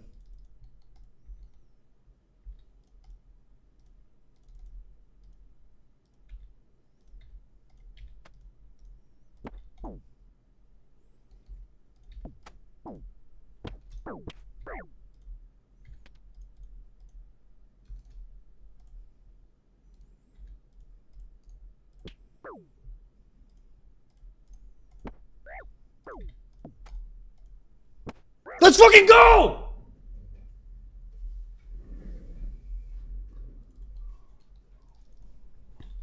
We're getting better at this.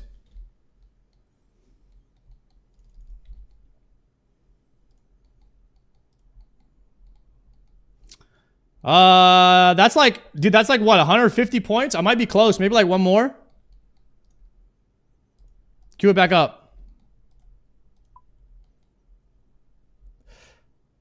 Official duel. Yo, thank you. We're getting another imbue. Yeah, we need one more imbue. Almost done with it. I gotta imbue the suffering. Got my first attempt at Fire Cave today. I got fondled by Jad. Amazing how easy you make it after coming to the game so recently. Yo, don't worry. I got smoked by Jad 3 times, bro. Twice, actually. I beat him the 3rd time. 3rd time I beat him. First 2 times, I died in the first hit. I died literally first hit. I was so nervous. Don't worry about it. All right, let's go.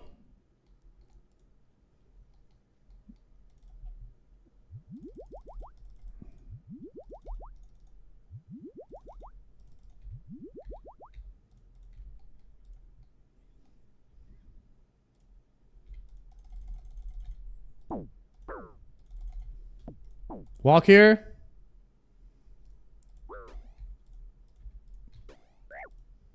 Okay, this guy's pretty good.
Got him!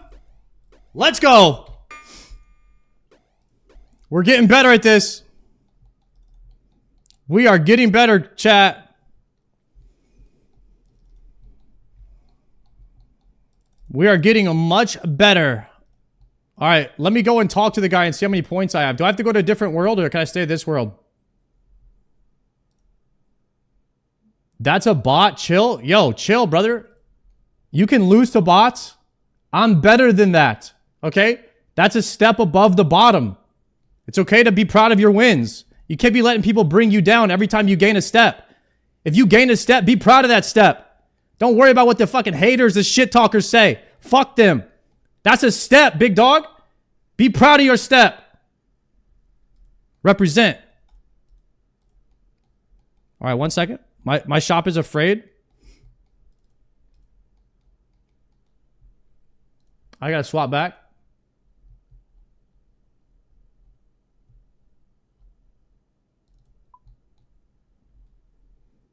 Let me swap worlds real quick.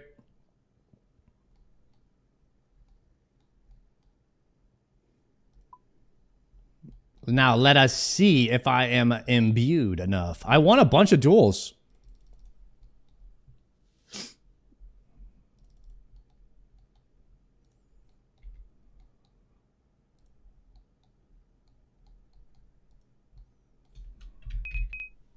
$181.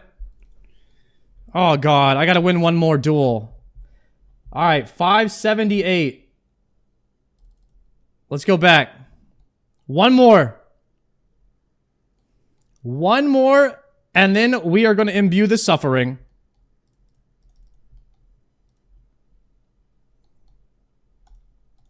Okay.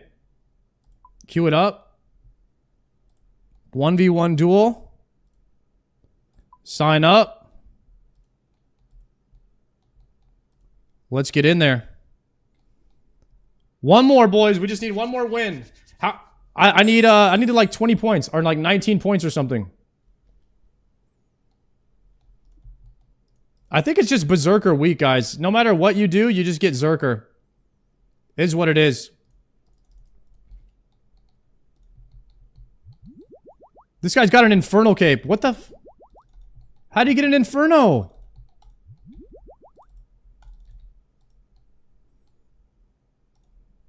He just left! I won! Done. He was scared. He was scared for sure. He saw me. He saw me in the multicolor rainbow coat. He wasn't ready for it. He didn't want that smoke. Scroll of imbuing, confirm.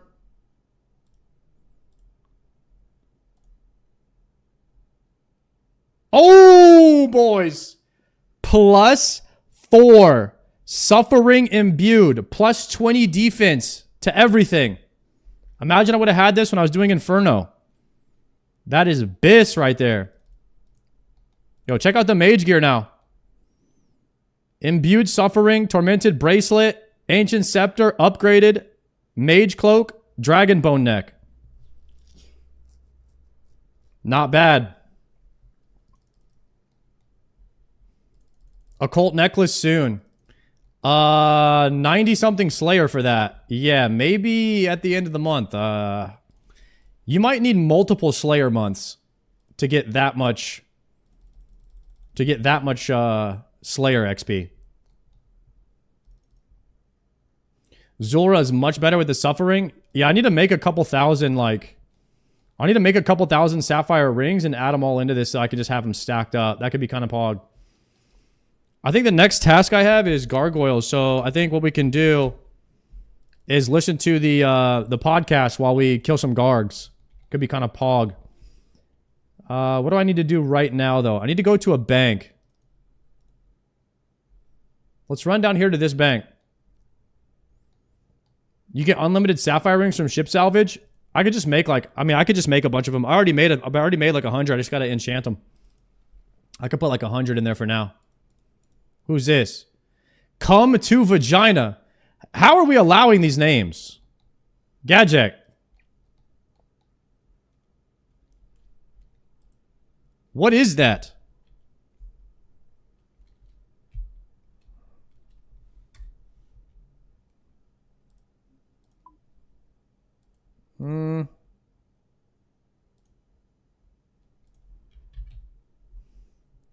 So is it a rune boot angle now? I think it's a rune boot angle.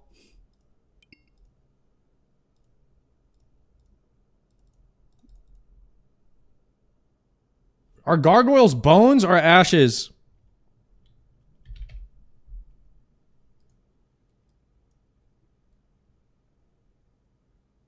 Neither. Copy you. Copy that.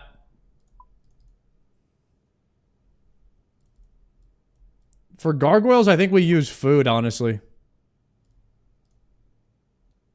I'm pretty sure you just take this. But first, I need to swap over to the melee gear. And I gotta run some calculations as well on these.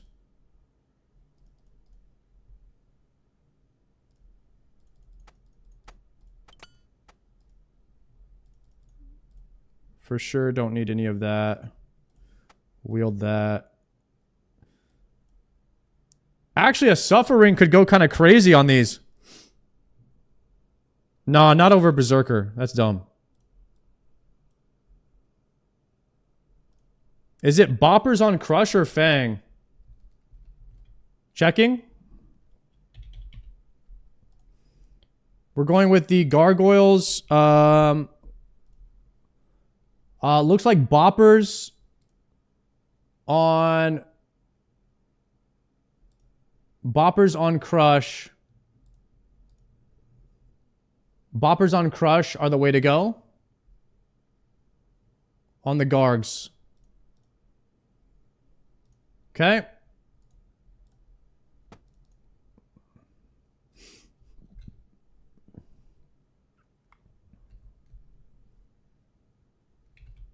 Or Zombie Axe. No, Zombie Axe is TTK 18 seconds. Dual Mojitos or 12-second kills. 6 seconds faster. Yeah, the Mock Waddles are just beast. They're just beast mode straight up. Put the Z-Axe on Crush. Oh, okay. 14 seconds compared to 12. Still worse. I mean, the ultimate Crush weapon is the Mock Waddles. The Zombie Axe is decent. But Mock Watts are highest DPS against low defense, I think. Okay. 1, 2. And then I think we're going with just 20 food. This is the strat. Looking like a complete beast. The only thing else I would take... Since I don't use Eclipse, I could use Eclipse gear. Since I'm not worried about it breaking. And that would be a little bit more strength. Right? And then the Rock Hammer. Right, Rock Hammer. Thank you. We could go like that. If my Eclipse gear breaks, I won't even restore it. Okay, teleport. Alk runes. Okay, I got an idea. Let's go Dick. We're going to go standard spellbook, repair here. Venerate. Standard. And then we'll go Canifis. That's the play. And now we need runes for alking. And then we're freaking cruising.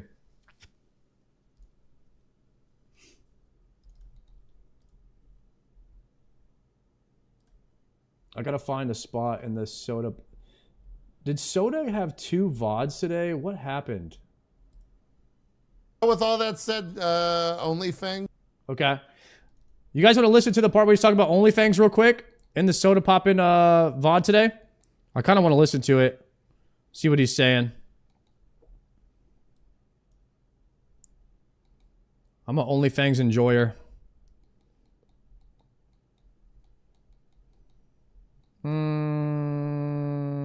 Swap these out with high alk.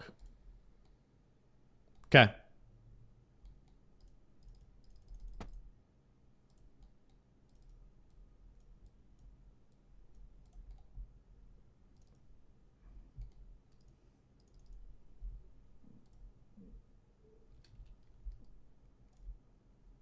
Alrighty.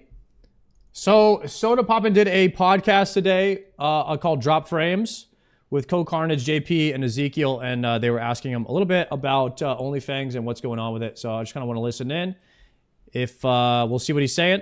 If he's not saying anything, then we'll turn it off. But I'm interested. And Burning Crusade, is it happening again? Okay.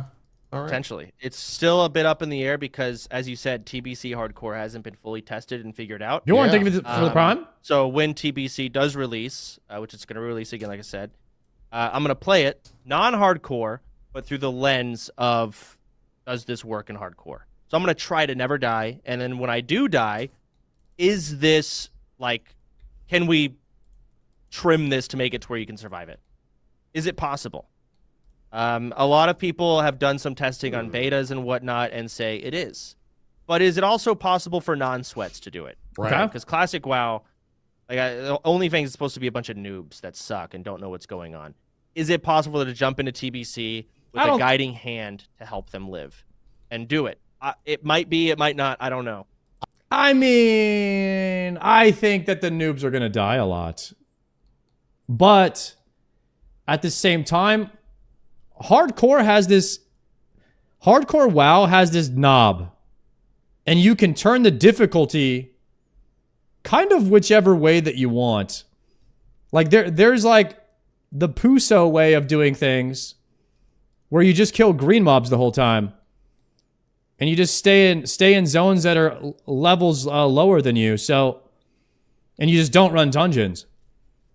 There are some dangers in the real world, but I feel like if you play really, really Puso, you can make it to max lev.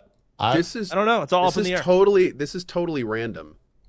But what if, for some members, because you know that they don't have potentially the skills, like a skiller in hardcore, instead of having to re-roll their characters when they died, they played softcore characters, and if they did die, they had to do something horrible to stay in the guild. And you see, that is okay. A good idea. That's a cook. You're damn and right. That way they can keep playing and not lose their progress. And these are the kind of things And Soda Poppin' loves power. He loves having the power to do that. So he could have basically play God in OnlyFangs and decide who gets to live or die if they do the punishment. I think he would love that. Actually, hell. He's going to Notepad. Sorry, DC'd for a second. No, that is a great idea. When I play TBC, I'm going to be sitting in calls with, Zaryu and other WoW streamers that lost the MMO Streamer Award. What? Yo! Called out, man. Why are you going to do that to Zar like that? What did he do? What did he do to you, bro? And we're gonna talk about even better yet, during their interview process, if they're gonna be one of the characters that doesn't die, they have to pick their own terrible thing. Okay. And you have to sign off on it before they join. By the way, no one's ever probably beating Soda Poppin' in an MMO category where 99% of the people that actually voted are IRL streamers, and the only MMO streamer they actually know is Soda Poppin' because he's been around since the beginning of time. I don't think anyone would ever win against Soda Poppin' in that category unless Asmongold randomly starts playing MMOs again. That's it. That's the only person. It's like they have to come up with their own, and then you have to be like, you know what, that's bad enough, or no, it has to be. Absolutely, that's an absolute play. Yeah. So there's Band-Aid fixes, and they could even be more entertaining. But the other question is, do we play on separate factions? Because I know Tyler won. Oh, that being said, I predicted Soda. I thought Soda was going to win because he's the only one really in the MMO section doing bringing everyone together. And my take on it is he's the only one that can do it. There's nobody that can bring all these streamers together out of their game categories and bring them over because Soda's the only one who knows everybody. And everyone trusts that if Soda Poppin' hosts the event, people will watch it. If I try to host a bootleg OnlyFans, ain't nobody playing. It requires somebody like Soda Poppin' to do it. Therefore, every year that Soda Poppin' does an OnlyFans, he should win Streamer of the Year. By default. Because he's the only one doing anything in the MMO category worth even talking about. That's it. It's pretty much that simple. He lead this time. Full on from the beginning. He could run the Horde, I could run the Alliance, but now it's like you have to... Some people are going to be split from their friends. We're not going to be able to play with the people from the other faction. There's pros and cons. And is Soda the biggest WoW streamer? If Asmongold streamed WoW, he would dominate. However, he doesn't. So... Maybe, yeah. Maybe Soda's the biggest WoW streamer. That's a good question, though. Also, I don't like this idea of Soda Poppin' versus Tyler and us playing on different factions. I think it's okay to have Soda versus Tyler or whatever, but on the same faction. I don't know how they would do that, but I don't like splitting the guild in half. It was already kind of hard to make groups and stuff. Way more people are going to be dying. It's going to be even harder to make groups and stuff this time. So I don't like the idea of splitting it and splitting people down the middle. I don't like it. And I don't know exactly how we're going to do it. And again, if it's too hard, I need it to be accessible for people who just cannot work a keyboard. Yeah. TBC is not that complicated. Okay. It's still classic WoW. Instead of hitting Frostbolt, you hit Frostbolt and maybe an Ice Lance every now and then. That's really what your TBC rotation if you've never Soda the Oda block of WoW, kind of, yeah.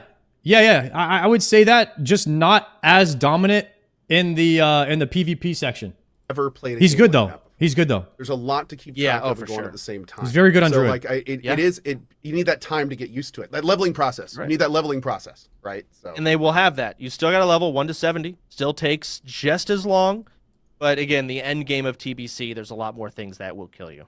Classic is such an easy game that it worked perfectly for hardcore because again, 1 death is all it takes. Just 1.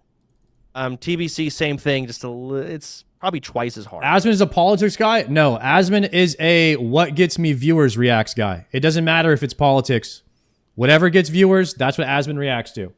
So we're going to have 2 times as many deaths. Politics is just one of the things. The same leveling, time investment, that it was already hard enough in Classic, right?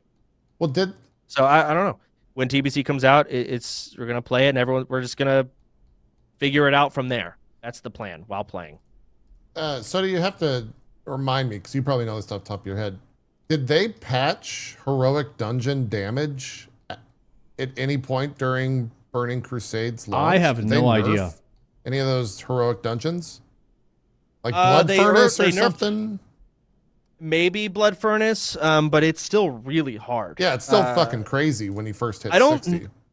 My Or first 70. thought when you talk about the nerfs they did, it's mainly for the raids. The raids get nerfed and made much easier because a lot of people couldn't do it. And I know this TBC coming out, it is post nerf, so all the raids are nerfed. Okay. A lot of people are That's what really I was upset getting about at. it. Yeah. Yeah, a lot of people are upset that they're nerfed because they're too easy.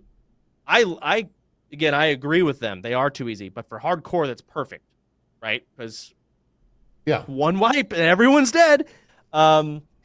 But dungeon wise, I don't know if there's any nerfs that went on. I don't think they were touched. I could be so wrong. I'm not I think going it's in people just Shadow got Labyrinth with anyone that's new. Like, I'm not gonna fucking touch that dungeon on heroic Blood at Furnace, all. Blood Furnace has these bombs that these mobs place. It blows up everyone. Yeah, in the group. fuck that shit. Yeah. So there's times where everyone just blows up out of nowhere because one person walked onto a mine. Guys, hardcore is for a niche audience. One thing RuneScape does really well is it caters to a niche audience. I am so glad that TBC is considered hard and people are scared of playing it. I am so happy because it's going to automatically weed out a lot of the bad players. If you are playing with somebody at level 70, there's a high chance that they're a decent player in comparison to Classic. So if I get to 70 in TBC, I already know I'm playing with more like people that are more of a real one. I love that TBC caters to like this hardcore player base, a small percentage of the player base. I freaking love that. I don't think we need official servers because there's not enough of us who are interested in playing. But I love that the people that are playing are like my kind of guys. And I'm looking forward to all of the challenges that hardcore TBC presents. And those are the people that I want to be playing with, just straight up.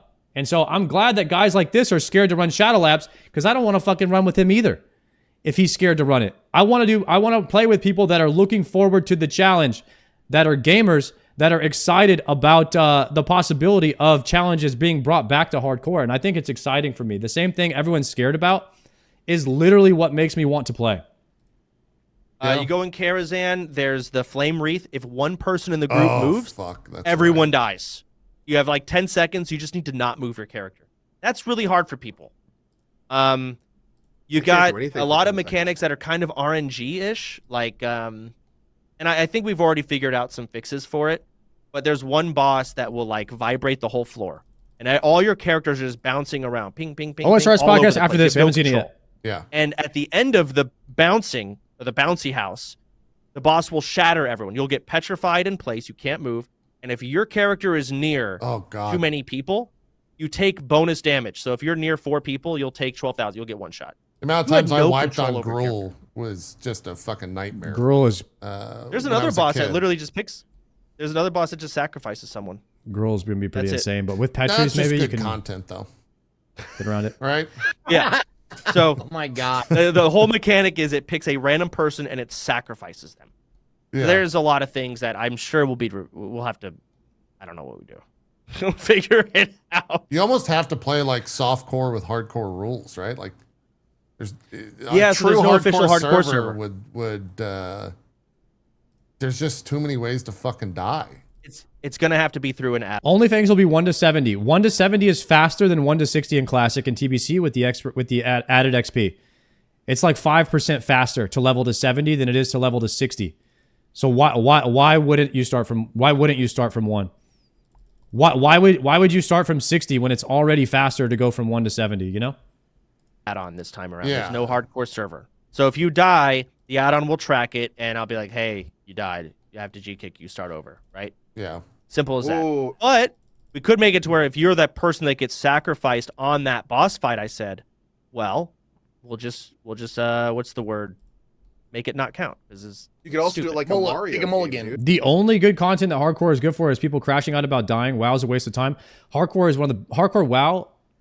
When it first came out, was one of the best games I've ever played. It completely immerses you in the present. Whereas all I'm worried about in RuneScape right now, I don't give a fuck about what I'm doing right now. I'm not even paying attention to it. I am so not immersed in the present. I'm watching a video because I'm doing literally nothing. Hardcore WoW completely immerses you in the present moment because you can lose your character at any time. The world is a threat, and it brings back that feeling where you want to min-max the game because you don't want to lose your character. It is such a great feeling in the game to have a small feeling of what I did when I was a kid playing WoW for the first time. It brings back that nostalgia, and it's the only version of WoW that I enjoy playing now because it brings me that feeling. Being completely immersed in the present is something that doesn't happen very much in our human lifetimes anymore, and Hardcore WoW does that for me. Now, we already solved the meta. I've done it 15 times, and so it doesn't really do that for me. It's lost that feeling. But TBC, in my opinion, is not a solved hardcore meta. There's lots of things I don't know about it on a hardcore level, and that would immerse me back into the present. And that is why I'm excited about playing TBC hardcore again. Dude, you could literally give people lives like in Super Mario. Yeah, I could do that too. You could be like, you have 5 lives. Oh, you just lost a life. That sucks. Now you have 4 left. And then you have get down to people 1. You get out of your terrible shit if you want to stay in the guild. No, but then you have people use lives on the gear, and that becomes your DKP. You could do that too. You're right. So there is a charm to it being a TBC hardcore server, but there's also a lot more options with an add-on. And it's kind of an overwhelming amount of options. And True. I'm not sure what you could do lives. For the new players, based on how bad they are, you have 4 lives. Okay. Have them do the quiz, and it delves out how many now lives it's you like got. part of joining can be like your punishment, your lives, your skill level. Like you. I got it. I've got it. For the players that suck, you could pair people up in teams of 5 and put 1 sweat in the group and make them play hardcore group Iron Man. And if the noobs die 5 times, the sweat loses his character. Oh my god. What if hardcore group Iron Man, we could bring that mode to OnlyFans? Make them like their own little personal class, right? You're right. Like for joining OnlyFans. You're right. But then the issue with that is like a viewer comes in, they're watching a new stream. I wonder how many lives this streamer has. Well, how many does this guy have? And there is, again, a charm to if this group dies. A combined 5 deaths. Yeah. So you have 5 lives in your group. If I get put into a group with like Mary and Showbeck and 2 other randoms, you know, like maybe from RuneScape, like that haven't played before, you know, like Foe and Odablock, and Showbeck dies 1 time and Odablock dies 4 times, we all lose our characters. Everyone in that group. Rather than, So what you need well, to do, this guy's going to have 3 lives left, this guy will have 2. I don't know. So You just give it. that basically incentivizes me to camp Odablock's character everywhere I go so that he doesn't die anymore. You know what I mean? I like my character, it depends on him living. So like I have to like support, I have to play like a support role for him so that he stops dying. Best So fan, you like see, 20 you lives, see how the so he gears hits kind of max, turn? or, like, This is the gears turning and how to do this. It gets me going. It really does. It's a lot. talk to Barry Carline, get an OnlyFans Twitch app, and then sync that with your system so people can see in every OnlyFans member the Twitch app. That's that shows true. Full You stats, should talk the with guild, Barry. their deaths, everything. You could sync it all up, and every OnlyFans member, you could just say, put this in your profile. Bam. You're right. We could absolutely have a Twitch extension, just to show, and it's required to have that. If you're already doing all the extension tracking, you're doing all the hard work already. So it's Mocktail's like- already working on an add-on. There you go. We could even do, again, if Tyler runs Horde and I run Alliance, we could have World PvP. And if you die in World PvP, you're not allowed to play for 10 minutes. There you go. Just 10-minute There you lockout. go. Right? And the content, there's so many directions. Do you have any good content around for getting mana gems? Okay. Dude. Oh, it's gonna be drama again. I already know something's gonna happen. I was wondering the entire show if there was going to be a reference to that. The entire show. And I was looking at the clock. I'm like, we got 8 minutes left. We're actually going to make it. Nope. I just love that something that you Thank had you, guys. no part 96 of strength. became like one of the biggest like streamer memes in recent years. Mana gem. It's just so funny that came out of OnlyFans. I think that's only speaks I don't know to if we'll the get another mana gem. Yeah, like Maybe. it's crazy.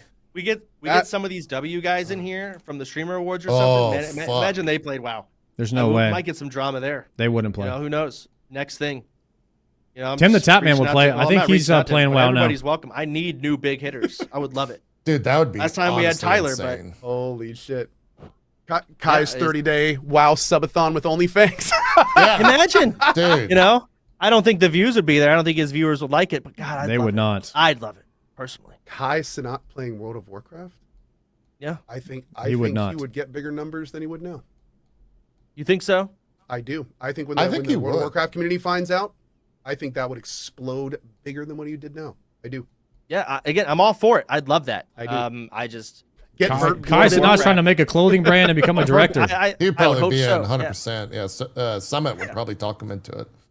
Without You can just question. imagine he's in PvP, just running. Get the goop! Get the goop! Just screaming on top of his lungs. Kill that guy! Go! I mean, it's fun, you know. It's a lot of hours to put into a game. It's fun to have people care about a game on Twitch. You don't get that very often. So I'm so pumped. But we talked earlier. My gears are turning. I'm not sure exactly what direction to go, and we got to figure that out, flesh it out. Yeah. I So mean, many from options. someone who standing completely on the outside, just catching this and that and other things, like that was so fun to just read about it. Just read about OnlyFangs and how heartbreaking the victory, you know, the glory of victory and the agony of defeat and shit like that. Like people getting like random kills, like just you know the I remember that one story where it's like got hit twice with a enemy, and it was just a random thing that there was like a 1 in 1,000 chance to happen. Yeah. And it just breaks your heart because you spend all those hours like leveling up to max, and then you just like get one this out of- random event that fucks One you out up. of 1,000 happens pretty often in the span of leveling for weeks. Yep. True. Yeah. Right. So, yeah, and you got to know all the small details of everything. You know, there's mobs with Thrash. I didn't know what Thrash was my entire WoW life. I've been playing the game 25 years. But hardcore WoW taught me what Thrash is. On You really mobs learn the game better and on how hardcore. it works. You do. Essentially, when you CC a mob, if a mob has Thrash and they're not attacking anything, they generate stacks. And those stacks keep going higher. And when they finally get to hit something, all of those stacks dump, and they all count for an auto attack. Ganon Dwarf, thank you for that, tier 1. So there's a bug. No, it has a limit. You can only go to 3, I think, stacks. But you can see how mages are like CCing their mobs and not getting hit by anything, and then the mob finally gets just 1 attack off, and all of those Thrash like stacks crit. Mage gets 1 shot. What happened? Wild. Yeah, no, that's What's going on? That's why when they tell me to go fucking poly on General Drac, I was like, I don't want to be the mage responsible for this shit. I don't want to get fucking one tapped when some hunter doesn't slow it or something. It was don't always wanna a be out of nightmare. Yeah, that's true. That's true. I'm also worried about. I feel a lot of streamers might be scared to jump into OnlyFangs because of the mana gem fiasco, and it's Right. like just. Again, drama's funny, but at the same time, it's like Mystic Road I'll be honest, Top some Dark. people put it on themselves. Yeah. You can easily play WoW and do OnlyFangs. Just admit when you were wrong or whatever. You know, it's I was just talking to someone in my chat about that because the Managin thing came up, and they were like, "Yeah, it was really unfortunate how OnlyFangs and the whole internet jumped on Thor." And my response to them was, "The Managem incident would not have been an incident. The incident was the response and the follow-up to the Managem thing. That's the incident, not what happened in OnlyFangs, not the little, like, if literally that could have ended with, oh shit, my fault. And no one ever would have heard of it. That would have been it. But like the issue was the response, not OnlyFangs. And don't get me wrong, there was a whole lot of internet hate, but internet hate is always garbage, and that always is should never happen. Anyone Literally being targeted by the quit Twitter. internet is horrible. Yes, it's terrible. But I mean, that was a very unique situation. That was not World of Warcraft. That was not OnlyFangs. That was going to happen at some point for that individual, regardless of what happened in OnlyFangs. And the thing is, the Managem drama from OnlyFangs was probably by far and away the biggest, right? But easiest to handle. All the other dramas I had to handle, a lot of them had to be off camera. They were not easy. They were complicated. This person hates that person. This person did this. This person did that. but we got to keep it off stream. But I can't kick this person because now it's not off stream anymore. And it was so much. I mean, it's people in general. I don't want to just say it's just streamers. But you know, because we're all streamers, of course, we've run into this person. I've got drama with that person. Managing it, I feel like a. You got to get an HR manager. You know? I was not, dude. Some of those streams when you were in OnlyFangs, around the time I joined, I was lurking a lot of your streams because I was learning about Classic WoW. And dude, there were some times I would see you read or learn something that you had to deal with, and you could literally see the color drain from your face, dude. You would be like having a good time, and then you look over and be like, "You did what?" Yeah. There was a lot of that. Funnily enough, all of the like, problematic man, he doesn't need that. All the problem people weeded themselves out. People ended up as the undead. I mean, truth be told, Oh, they're yeah. all No, on the you're undead. right. And of course, we had like race meetings. Pretty and the sure undeads Pilaf would was get Tauren. together, and that's where all the problems really like manifested. It was always the undead. Over in the Tar is actually pretty good to their role play. The Taurens are over in the wheat fields. It's relaxing. It's chill. It's beautiful. You know, the trolls are doing fun sacrifice. Pretty sure Pirate was a troll and Pilaf was a Tauren, and those were the two guys that got kicked out. Yeah, the undead were annoying, but it was all internal drama over who was getting the loot. None of it was like actual drama that exceeded the space of the game. Vices, Amon, and then the orcs are just like Makara. What did Pilaf do? Pilav's jokes are too edgy. And he made a joke about Annie Fuchsia not being attractive. And they kicked him out of the guild. And then the undeads are just fighting. It's not even roleplay anymore. Personally attacking. No, those guild meetings or those race meetings were just screaming in the undead aspect. It was rough. Over gear, you know, it's stupid. It didn't even matter. Like, you guys are gonna die next week anyways. Why are you caring about this piece of all people? It was so. It was a joke. This is a little forward, and I don't want to give you unsolicited advice here, but going into the next OnlyFangs, I would strongly suggest that you have some kind of overriding, well-known drama banhammer, and that you let everyone know where it's just like, if you cause too much shit for me, I am going to kick you from the guild. Like, You're absolutely right. If you ruin my good time, then everyone's not going to have a good time, and you need to go. Yeah. So like, focus on having a. At the same time, though, the people that ruin Soda Poppin's good time do. I don't know if this is a factor, but the drama gets a lot of views. I hated the drama, personally, but people like to watch it. So the drama does make you money.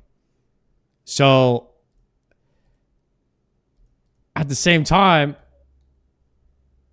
there is a positive for being miserable as Soda Poppin with the drama stuff. A good time for you next OnlyFans. Do whatever you need to do to make sure you're having a good time. Because if you're not, no one is. That's very true. And it was clear. Like that was the thing. And everyone was enjoying. I should say it was very entertaining watching you not have fun. You're right. Full disclosure. There you go. But there you go. It you need to. It's good for you to have fun in these games. I had a lot of fun. Drama is good for non-WoW viewers. That's true. And it's really, OnlyFangs is for the non-WoW viewer. The whole event is to try to bring in non-WoW players and viewers. It is for the WoW viewers too, but the point of it is to reach beyond. And drama, everybody speaks that language. You know? And what I've learned a lot recently is that language is everything. You know, if you're speaking someone's language, like WoW has its own language. And once you learn that language, you want to speak to other people who know that language. RuneScape is the same thing. You guys like watching RuneScape because you understand the language. It's not very important. You're probably not having a great time watching a RuneScape only stream if you don't understand that language. It feels like you're listening to something foreign. And it's probably just hurting your brain trying to understand what's going on. And so I get that. And I've learned that language is very important. It was good. But you're right. I could just have like some rule. If I could tell, I can't talk about a lot of the drama. A lot of it, again, is like, it's not drama. It's actual shit. Yeah, it's actual human being A lot of it's shit. real life stuff. Yeah. Yeah. There's a lot of I can't get too into it. It's gone now. Who cares? Yeah. But I'm sure a lot of it'll resurface again. Only Fangs 3 or whatever. How exciting. Can't wait. Well, for what it's worth. Hey, again, you were talking earlier about how you have all these like potentials. You have all the tools and power to put that shit to bed before the thing even starts. Like, go in with the intention of I'm not gonna deal with this shit, and just don't deal with it. Right? Yeah. Oh, absolutely. It's this is our show, man. It's a double-edged sword, right? Because all that stuff exists on the other side. It's of fun that to watch for a is- lot of people. So entertaining. Without I know question, that. it's some of the best content, and it's like one of the real Shaman, thank you for true that gift sub. times where Twitch comes together almost as a whole and exists in one place. Which is unlike one of the ever reasons there's so before. much drama. Is Yeah. because everyone's Yeah. in one. People in one place causes drama. Yeah, So. but very Exactly. few things do Yeah. that. I mean, I would say even it goes further than like what the Streamer Awards did last night, where it gets everyone in one place. Well, because it lasts more than just one day. Exactly. Right? It's a Yeah. whole commitment. People are putting their own. This is the best part about World of Warcraft is it can incorporate a large community of people under one roof, whereas RuneScape is not built to facilitate very well large guild activity. You can't have it's tough to have a 300-man RuneScape endeavor. WoW just does this really well. It does guilds well of almost any size. It does guilds very well. That's just one thing that it's good at. Own streams in the fray. You're Their actually own talking. jobs, their own lives in a lot of ways. Exactly. Yeah. People are like you're grouping up and getting in Discord with these people, and you care about the game you're playing. You care about not dying. And these people, these other streamers, can screw you over completely. And it may not even be their fault. Right? It's the only how thing, it is. If you did an OnlyFans in RuneScape, the only thing you could do is a mass Cox. That would be like the premier content or some kind of battle, like wilderness battle or a castle war or something at the end. That would be probably what you would be building up to. And I think that the raids in WoW are so much more exciting and accommodating. It's like 25 man. You can't do 40 man, so it's going to be way more competitive this time to get into the raid, which has me a little bit scared, but multiple raids with multiple different raid leaders and stuff like that could be fun. And maybe it is better to split, now that I'm thinking about it, maybe it is better to split Tyler and Soda and split the guilds in half, because the raid is only 25 people. It's almost half the size. So you can't do 40-man raids anymore in TBC. So maybe it is better to break up the guild now that I'm thinking about it. And so it's a really fun tie. I'm very proud of it. I'm excited. Yes. Worried. I don't More think so, opposite to be factions honest, still. but Yeah. excited. I don't That's think why so. you need to get Kai Cenat in OnlyFans 3. The good news is, however it works out, if you do it, it will still be successful. So it's You're damn like, right. it's even if it's a giant cluster, then it's probably going to be more successful that way. It's the worst part of it, but it's like, yeah, anyway, as long as you do it, you're good. Like it'll be something, and something's good. Something will be fun. Well, something's not always good, but I appreciate it. Maybe not for you, but we'll all enjoy watching it. Okay. That's very true. Yeah, you might hate it, but Yeah. not everyone will. So. Yeah. Success is very based on perspective. Indeed. All right. Let's call it a show. What were you going to add something, Sodom? I was just a random thing. Some mod of my messaged me said that China did not get Season of Discovery. That's why they got Titan Forged. Oh. So that's okay. why it's China only. I just saw that DM. I'm like, oh, I didn't know that. Makes a lot of sense, I suppose. Still stupid. They should have just gotten. We just get both. Well, I don't like. Get both. Ko was saying something about WoW not having a publishing partner in China for a while. And that might have been why they didn't get SOD. Yeah, maybe. I don't remember what it was. It was like the whole debacle. Like they didn't get something extended properly, and then they didn't renew it, and then a bunch of people were tearing down the Blizzard sign in front of their headquarters. There was or a some bunch shit. of drama. And then they re-signed, and I think NetEase is who carries them now. They might have been carrying them to begin with, but There was a company. Sorry, I know you want to end, but there was something I wanted to hear y'all's opinion on this. There's a company that people told me about as I'm playing China WoW, and I never heard of them, but they pretty much own everything. It starts with a T. It's some Chinese company. Yeah. Tencent. I never heard of that. I looked up what does Tencent own. I'm like, oh my god. You've never heard of it, and that's because they would like. That's what they like. That's how they function. Yeah, they own everything. Yeah, they don't do like giant, massive PR releases when they buy 90% of companies. Riot, they GGG, slowly. Yeah, everything. they have a ton of stuff. So, Tencent. The thing about Tencent, it's one of those things where a lot of companies they will put in giant stakes with, and then just stand back and do nothing. And that increases a lot of consumer confidence. People are like, oh, they're just in it for the money. They're not going to tell the devs what to do, et cetera, et cetera. But I mean, they're slowly getting so many things, and it literally could be an overnight switch from that way of thinking at any point. So I mean, it's concerning. Right now, it's okay, but it's concerning, no question. Yeah, that's how I felt. We get into it. I'm like, wow, they got a lot. I mean, the next thing I'm going to see Valve on there soon. Dude, you could maybe. And I mean, Netflix. I was surprised about Warner Brothers, man. Yeah, like the amount, the way big companies are just kind of like playing the shell game right now. Like literally a week could go by and a major company could just slide under Tencent and you'd be none the wiser. So it's very wild. true. It's a crazy time. It's very true. All right, let's do some shout outs and call it a show. Soda, thank you so much for coming on. In your shout outs, why don't you talk to us about Starforge's plan? Hell yeah. Yo, W interview with Soda Pop, and I'm glad we watched that. The future of OnlyFans and him kind of just talking about what that was going to be like. Yeah. I enjoyed listening to that. Sounds like we might get a split guild with him and Tyler, where some people have multiple lives. And maybe I'll pitch him the idea of group hardcore Iron Man, where you mix sweats and noobs into a 5-man group, and if they die, they have a total of 5 lives or something like that.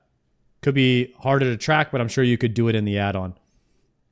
Could be fun to watch, because I think that group hardcore is probably the best idea, and it's the best mode in RuneScape. Maybe it would work for WoW hardcore, and that would be fun to see. All right, boys, I'm going to try a Grotesque Guardian. I've never done it before. Dusk and Dawn. Is there anything you guys could tell me that I might need to do?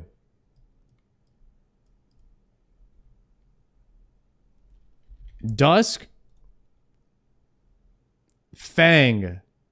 Fang is better against Dusk than the dual Makawaddles. Dusk and Dawn. Dawn can only be hit by ranged.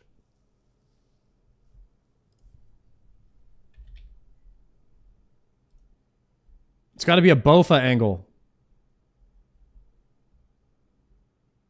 So it's a Fang. It's a Fang with a Bofa switch. Got to be mixed hides.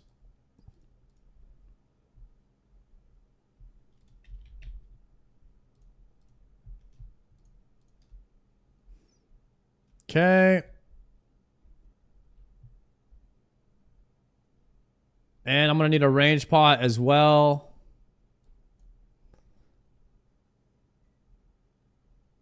Blowpipe over Bofa, depending on your darts. I have adamant darts. I don't think it's better.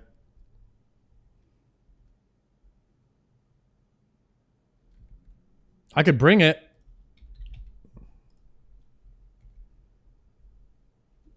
As a spec weapon to heal or something.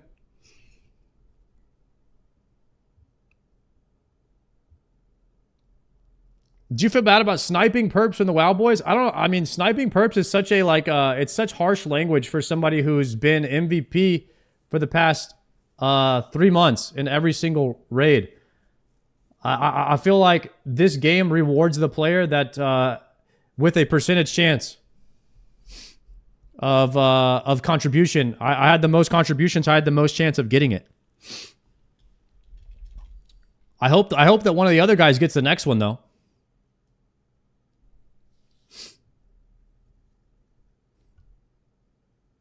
Crystal Halberd spec is great. I don't have Crystal Halberd yet. It's unfortunate. I haven't done the Western Diaries. They did great, but I did better. GG.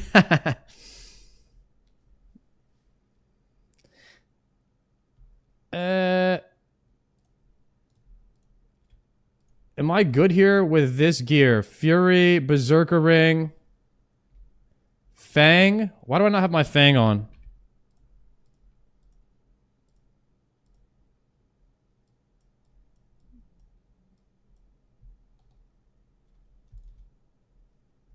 Put that as red.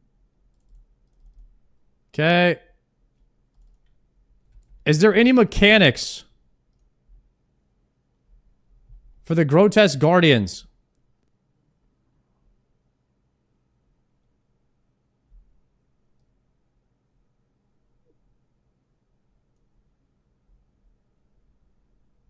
Don't get hit by rocks.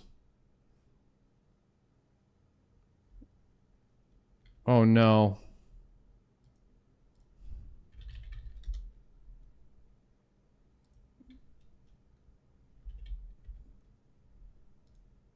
Oh, a new behemoth up 4 minutes ago too. Gamers.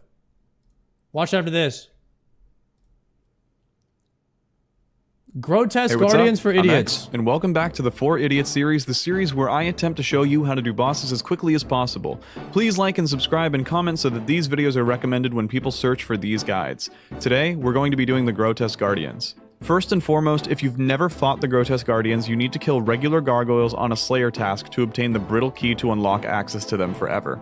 The Grotesques are located right before the gargoyles on the top floor of the Slayer Tower. You'll need your best range and melee gear as well as a rock hammer in some way to get to the Slayer Tower. Slayer rings work best, but bring whatever you want. For max geared players, your setup will look something like this. Non-max geared players will look something like this. When entering the room, ding the bell across the room to begin the fight in your ranged gear. Players with the Venator bow will want to make sure that the 2's most southwestern tiles are next to each other for the arrow to bounce off Dawn 2 times. But players with a blowpipe can just avoid damage from Dusk by trapping him in Eternal Confusion like so. These tiles will be in the description. Pray ranged and hit Dawn until she reaches about 55% of her HP, which she will then fly away. You'll then be left with Dusk. Pray melee and melee Dusk while avoiding falling debris. When he covers himself with his wings and turns orange, you must move at least 1 tile away from him, otherwise you'll be hit with a special attack. Just melee him like normal until he flies away as well. They will both stand on opposite sides of the room now and create these orange and purple circles that will do damage to you if you're within 1 tile of them, so just find yourself a clear area and wait out the attack.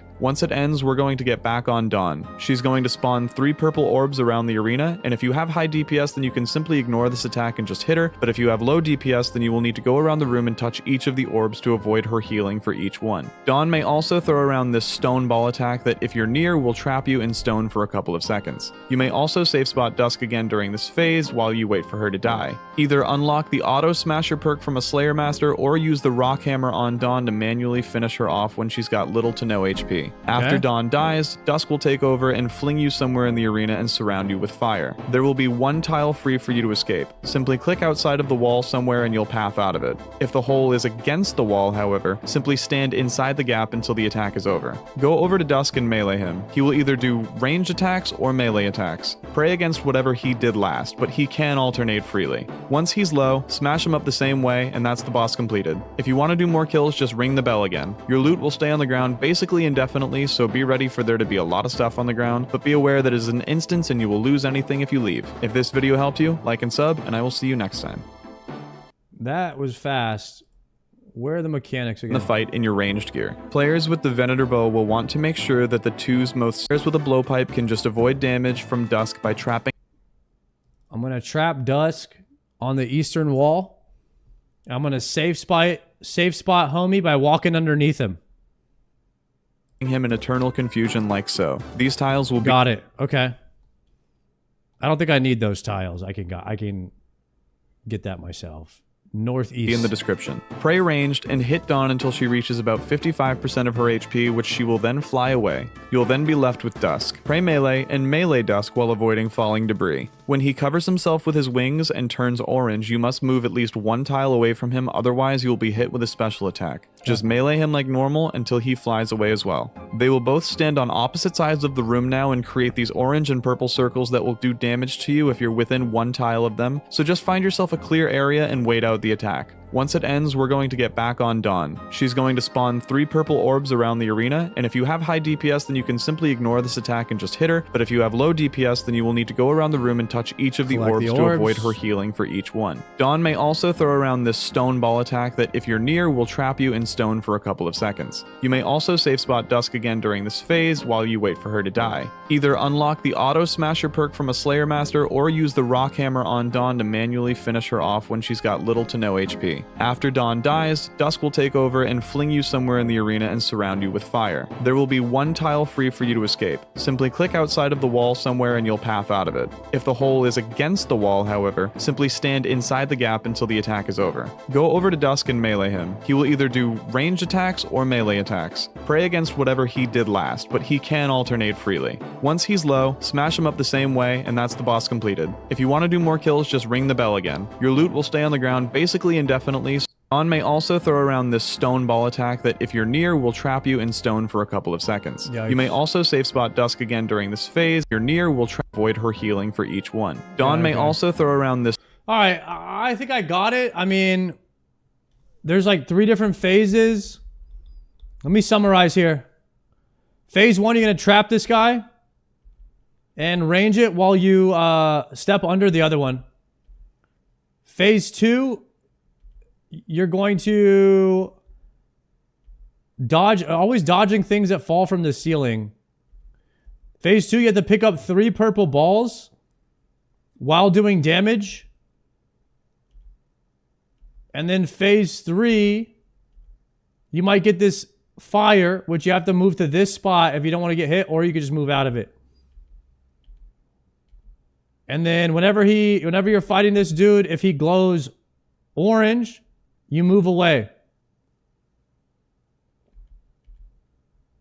That's kind of what I got out of it. I guess we're just going to see how it goes. Okay. What was he praying at the start? Off Dawn 2 times. But players with a blowpipe can just avoid Range. damage from Dusk by trapping him in a... Praying range. Okay, range pot. I'll just triple pot here. Let's see how this goes. Range pray. Oh shit. I'm dead.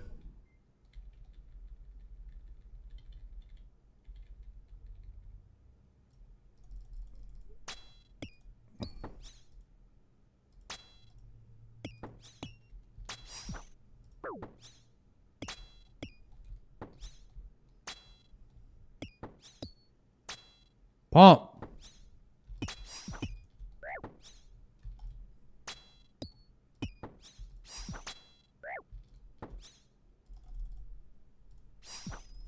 Now what? This guy dead? Melee? Dude is dead. Was I not 1 tile away? I need to mark them. Okay. I didn't have him marked. I couldn't tell if I was a tile away or not.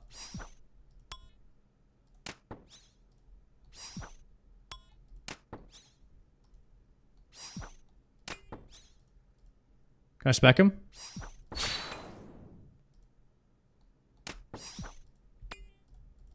Shit. Range? What do I do here? Am I dead? Shit, what do I do here? Same thing, same thing, same thing. Oh shit, I gotta pick up the balls.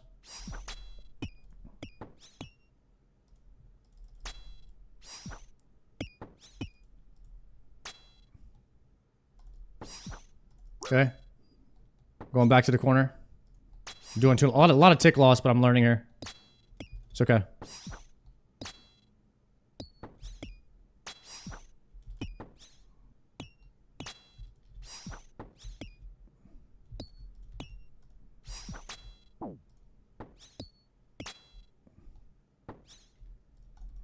Melee. What is that?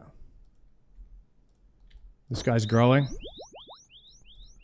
We go here. I can't hit him right now. I'm gonna save the prayer bit. Can I hit him now? Is that range? Shit. Melee? I don't have a weapon on!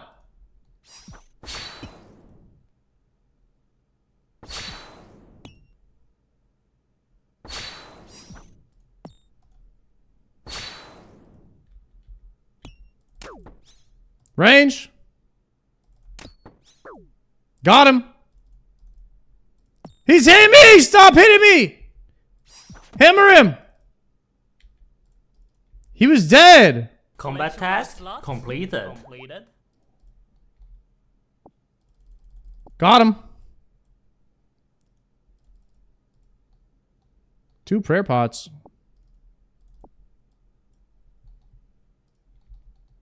Dude, I hate when I click on stuff and it doesn't go. It doesn't go on. I just assume that it's on. I think my clicks are too fast and too inaccurate. What is this beep? Oh. Combat tasks. Where are all these combat tasks happening?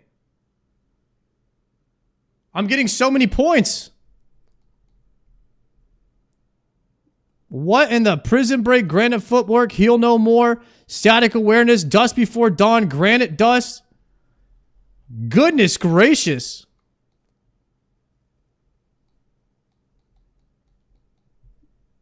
That's the most combat tasks ever. All right, should we do another one? Screw it, yeah. I didn't even use this blowpipe. Go again.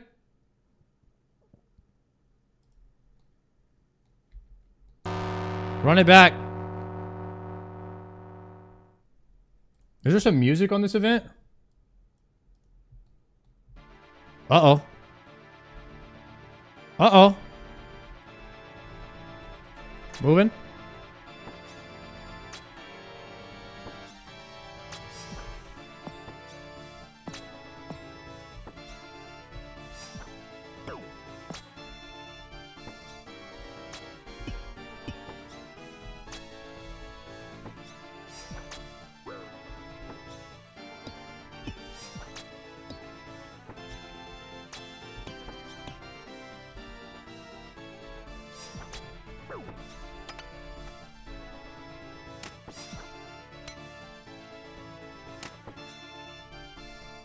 Moving.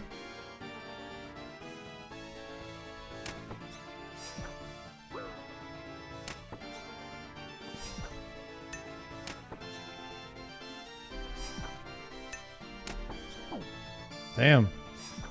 Kinda got pushed into that debris.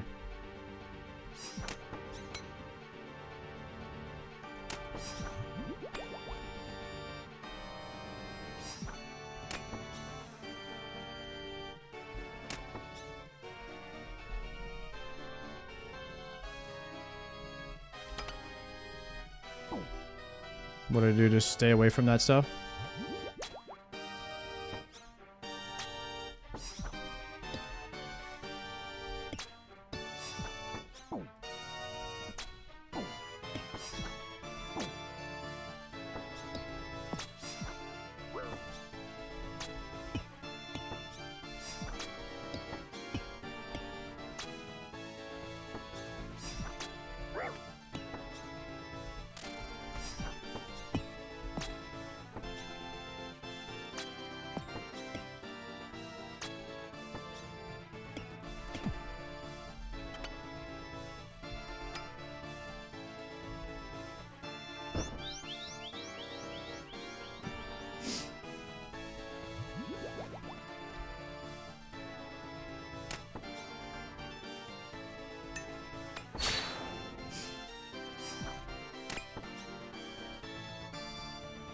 Pump.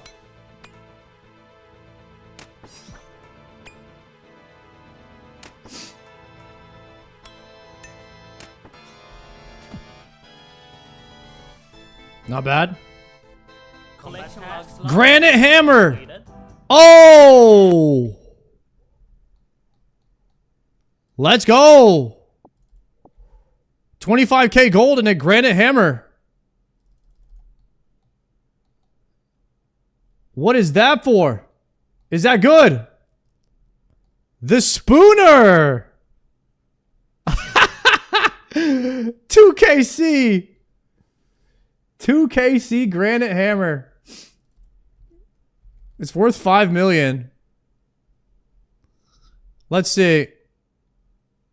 Grotesque Guardian. Is there a loot table? What was the chance of that? 1 in 750. What?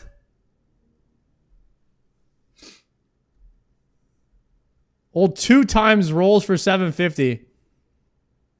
Damn. Used to upgrade Bando's boots and create Guardian's boots. Tourmaline core. What the heck does a granite hammer do? Acts as a rock hammer in the inventory. Or will smash gargoyles. Even if you don't have the smasher perk unlocked. 30% extra damage and accuracy against all golem type. Stacks with the Slayer Helm. Am I using this instead of Fang?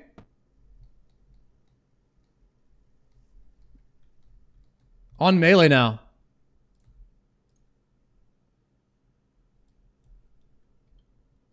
What was the other guy's name? Dusk? Dusk. Change this to Granite Hammer. And change this to Dragon Defender. It is a 4-second increase in DPS over the Fang.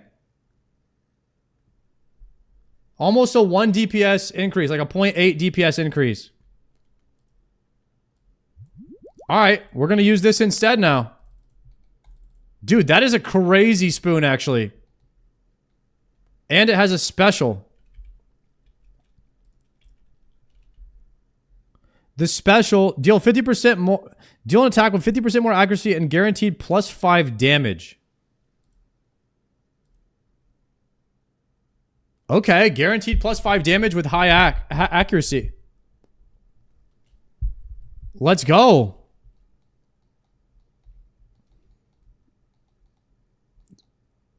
The Spooner. I kind of want to use my blowpipe spec though. Is that crazy? Because I need healing. So I might use blowpipe spec instead, even though that does a ton of damage.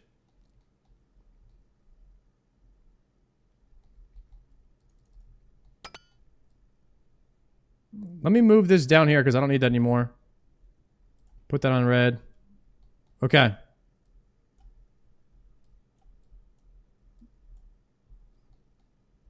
Let's try again. Here we go, boys. Am I using Granite Hammer on gargoyles or what about regular gargoyles?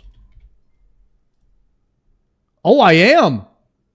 Oh, this is going to increase my gargoyle kills per second by a lot, I think.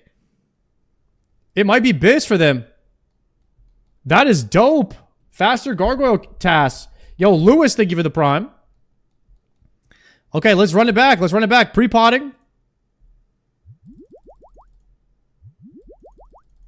I'm actually going to start with the blowpipe and double spec here.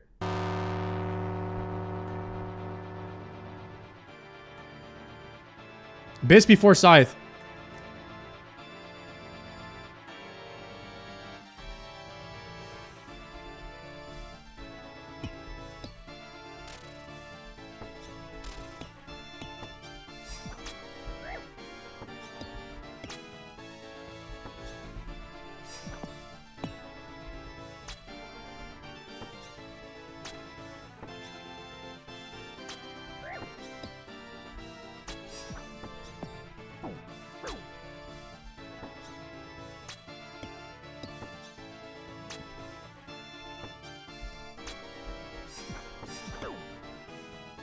Okay.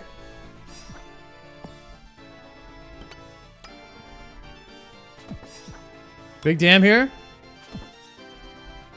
Gotta move away. 60!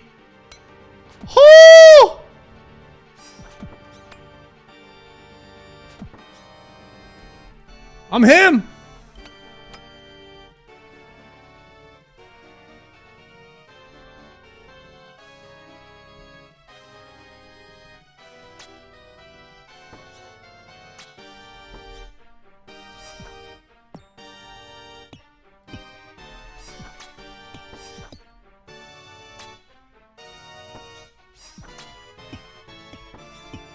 No!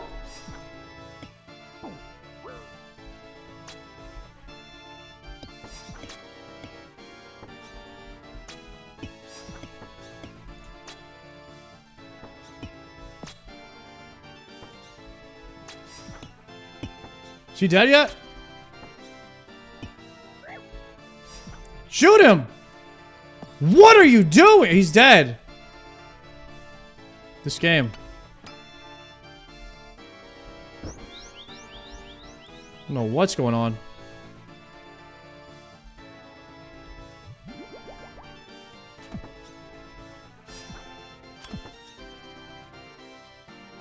Oh my god, I'm pumping DPS. That range? Melee? Range again? Melee? That was melee. Melee? Throw him off. Juke him. Nice. Big damn. Melee again. Range? It doesn't do anything. Alright, we had to eat two. Perfect grotesque guardians. How is that a perfect? I got hit. Easy. Of course it was perfect. What do you mean? You think I would make a mistake? Absolutely not. It's exactly what I was thinking. Finally, the game did something right. Okay, here we go. Start it again.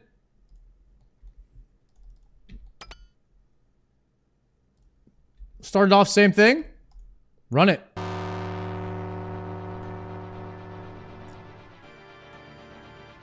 Wait, Granite Hammer's kind of fire. I'm loving this weapon. I just hit a 60.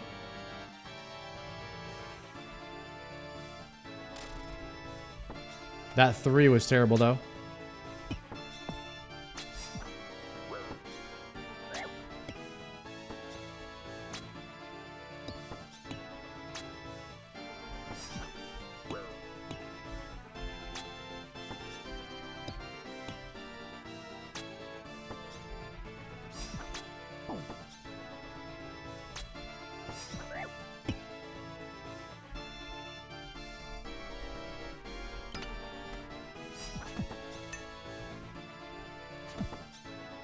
Pump.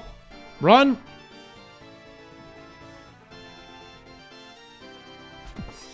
Can I walk underneath this guy? Oh my god, he hit me so hard when I walked underneath him. That is not the strat. Wow. The moment you thought you were about to make a good play.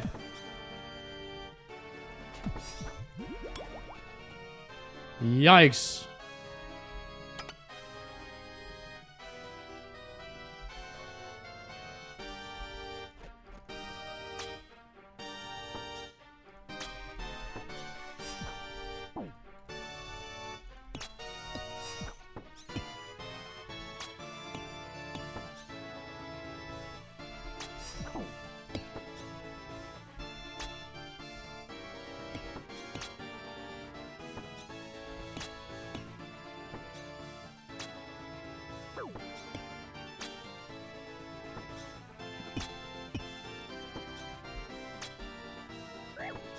I'm just too good. I'm on the magic tile.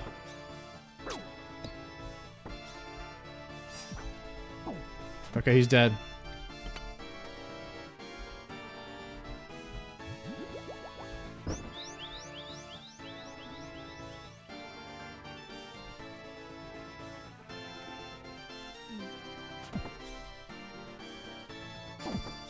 Damn, that hurt.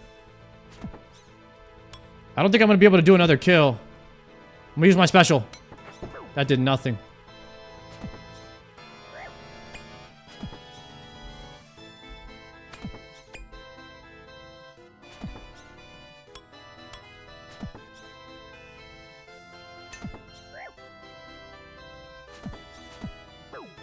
Pump.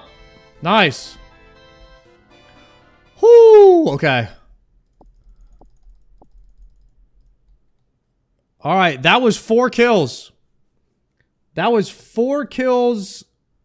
Probably could use a little bit more food. But that was pretty good, I would say. 233 granite dust. Can you make granite cannonballs with that? Is it a combat achievement to get 5 kills in 1 trip or something? Damn, unfortunately I'm not gonna be able to do it. Unless I waited for my spec bar, I got 2 massive blowpipe specs. It's okay. You know what? We know what we're doing now. So the next time we go in there, we can come correct and absolutely slay out. Probably like a 20, 50, 60 kill trip or something. Now that we know what's going on.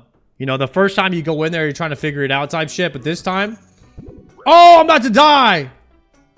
Chill, everybody! Can we all chill?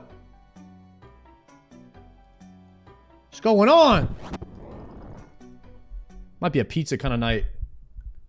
Could be a pizza kind of night, guys. I might have to heat a pizza in a minute. Thinking of cauliflower pizza, something healthy. Maybe a margarita cauliflower.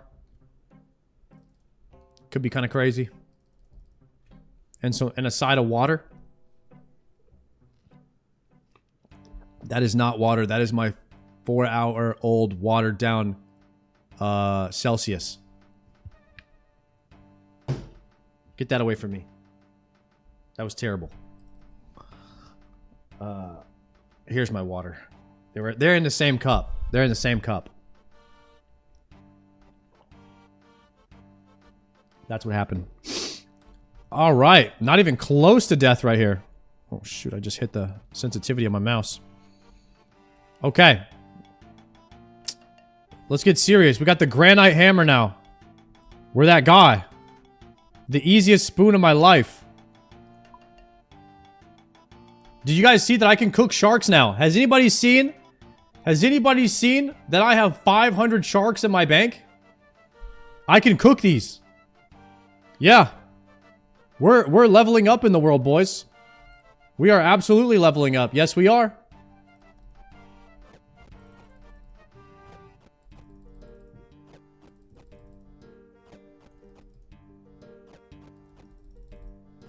You can't cook mantis, though. Yeah, I knew you guys were about to pop up. You know why? Because you guys, all the doomers in the chat, you're always looking for one thing that I don't have. You guys are so predictable. You can't even say GZ. I think the G and the Z button might be broke on your keyboards. You guys are literally trying so hard to be a hater that everybody knows it's coming. It's not even hate anymore. It's just expected at this point. You guys are pathetic. All right? Get your logs up. Keep your life balanced. Okay?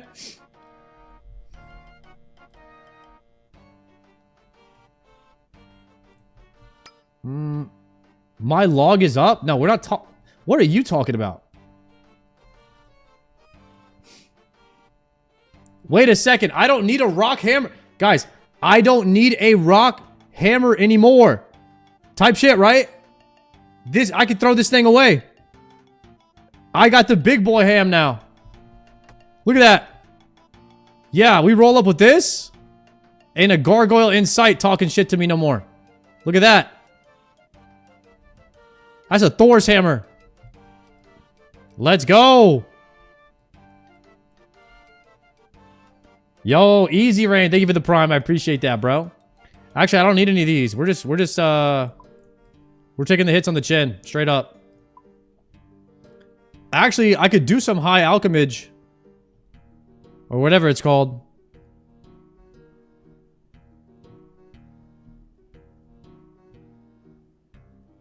I don't need adamant. Wait, I need to keep these.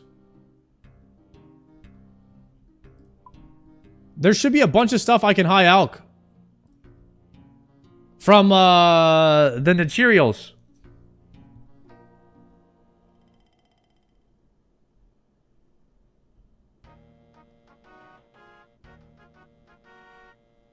Where's all my stuff at? Here it is, here it is, here it is. 1, 2, 3, 4. Those things. Why is it all going to... It's all going to this tab. Okay, I can high alch all of these while I'm doing this task. Or while I'm running over there. And then we could just bring... Oh, no, no, no, no. Not noted. Not noted food, though. Regular food. 10, 10. Okay, here we go.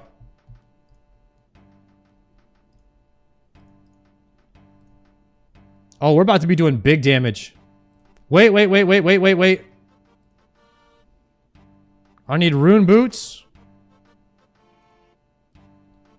I just need my rune boots now because they got more defense.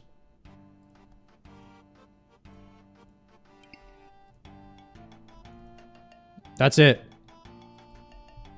That's it. We're not using any prayer on them. Let's see how much money we get from this. 23k each on the rune kites. Guys, necrials are a money printer. Those things are great. And they give blood runes. I should have got a super defense pot. You're right. The defense pot was an error. No Chally? I don't have one yet. What does Chally do? Does it give you health back? A spec that gives you health back and prayer would go crazy. SGS would go kind of crazy, actually.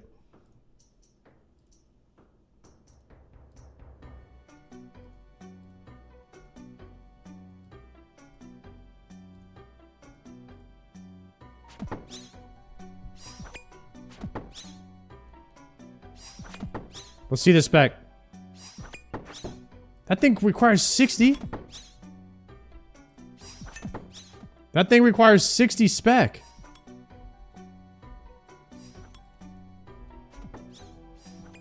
I need to alch between every hit. Alchemy, high alch weaving during Slayer. This is where it's at. And what's crazy is chat is trying to say that I'm getting spooned. They were trying to say I'm getting spooned earlier. I'm over here working hard for everything I do. And you guys are coming over here calling me a spooner. That is crazy work. There's no respect these days. A man can't even earn something and get a GZ in the chat without getting called a name. You guys are calling me slurs. RuneScape slurs. That's crazy. I had to do 2 KC for this hammer. You're acting like I got it in 1. It's craziness.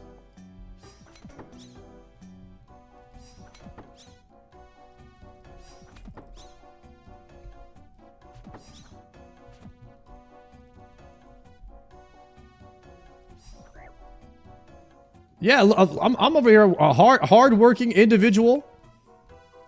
You know, I'm just a guy who works with his hands. Out here really just getting after it. Every single day. 9 to 5 type of grind. Working man.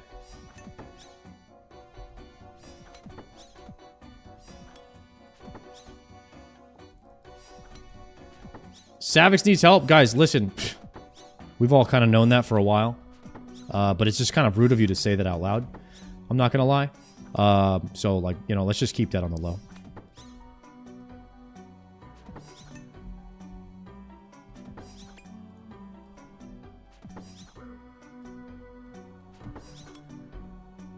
Why am I unpotted? No one even said anything. There used to be a time when people helped me out. Now I gotta play my own character? This is crazy. And then when I play my own character, I'm getting called out. So it's a lose-lose situation over here.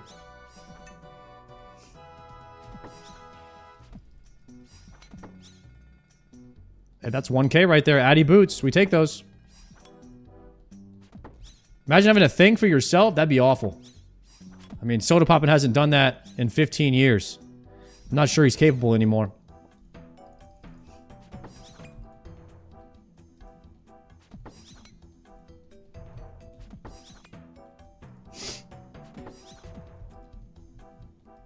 I watched Soda Poppin's podcast the other day. Wake Wilder was on there. He couldn't understand a thing Wake Wilder was saying. Wake's kind of a smart guy. He uses like bigger words and stuff. He was throwing them right over Soda Poppin's head in the interview. It was very, very eye-opening to me that Soda Poppin really doesn't know what's going on outside of the streaming space. Oh yeah, we're about to do the Mod North podcast right now. We're about to listen to that while we absolutely destroy some of these. Actually, let's watch the Behe real quick, yeah?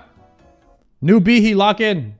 Welcome to Behemoth. My name is Tasty Life. A lot of people think that when a new big update like Sailing comes out, the economy is going to be booming. And when I say a lot of people, I mean me, because that's what I thought would happen. But actually, to the contrary, tanking. I think I may have found a recession indicator. I was diddling around in actually, that's a bad word. I was fiddling around in RuneScape the other day, and I was looking at my hardcore's bank value and how my money was distributed, and I saw something very strange. The price of nature runes is so low that you can literally sell them to Ali Morrisane and make money. They're 88 GP each right now. You can sell them to Ali Morrisane for 90 GP. This is literally a historic low for nature runes. I don't know what this means. You can literally alch a nature rune for profit. That's a lie. Don't do that. You can't do that. That doesn't work. But speaking of alching, if you guys want to take advantage of the low prices, there's a really cool site that I used all the time when I started playing the game. It's called Alchmate.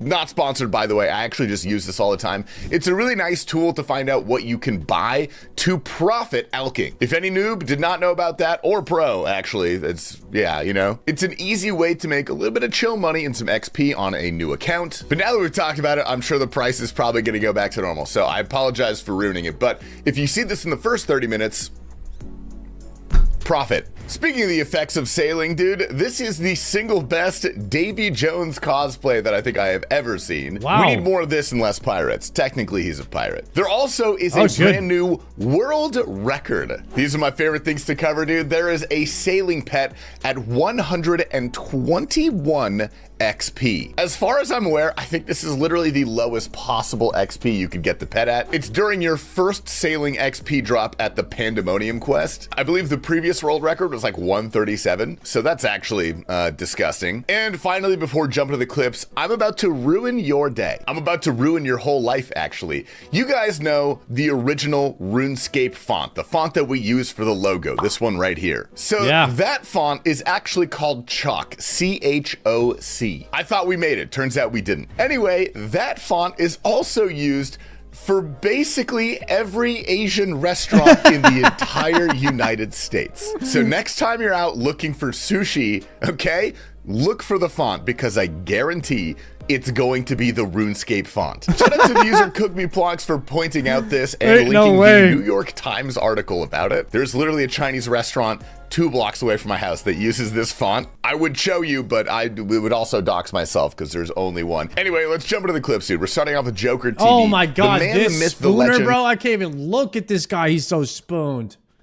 Most importantly, the spoon. Collection log slot. Oh my Primordial God. crystal. The primordial crystal. Dino is fighting a dude who's risking. That upgrades your boots to prims, right?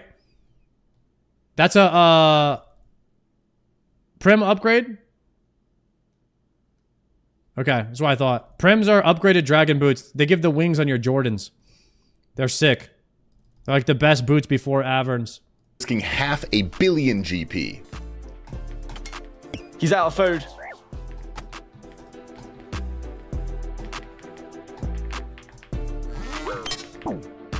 Dead for everything? Dead for everything! Oh, that's 437 mil. Okay. And Mr. Turo almost having to start a new hardcore.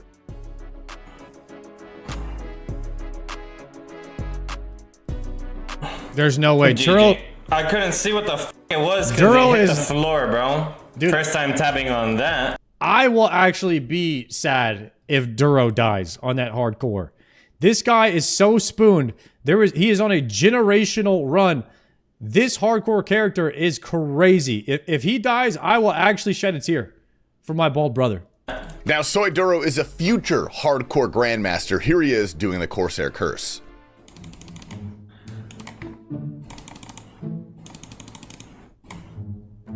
I can't push it that way? Nah, that doesn't count. That doesn't count. That doesn't count. There's no way that can count. We don't count that. I can't push it that way either? What is this? This guy is lost. How is that even fair? Sad That's to hella see. not fair. All right. We don't count those because that was... Don't worry, man. Even I regressed a little bit in the Inferno.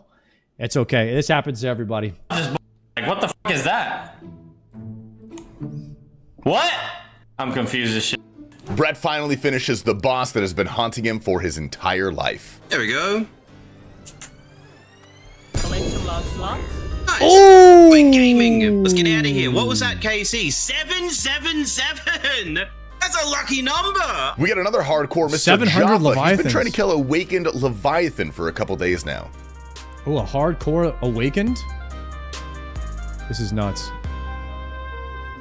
Let's go. Let's Let's go. Oh my god. The one and done. Oh my god. Oh my god. Man. Vancouver decides to PK with a dark bow.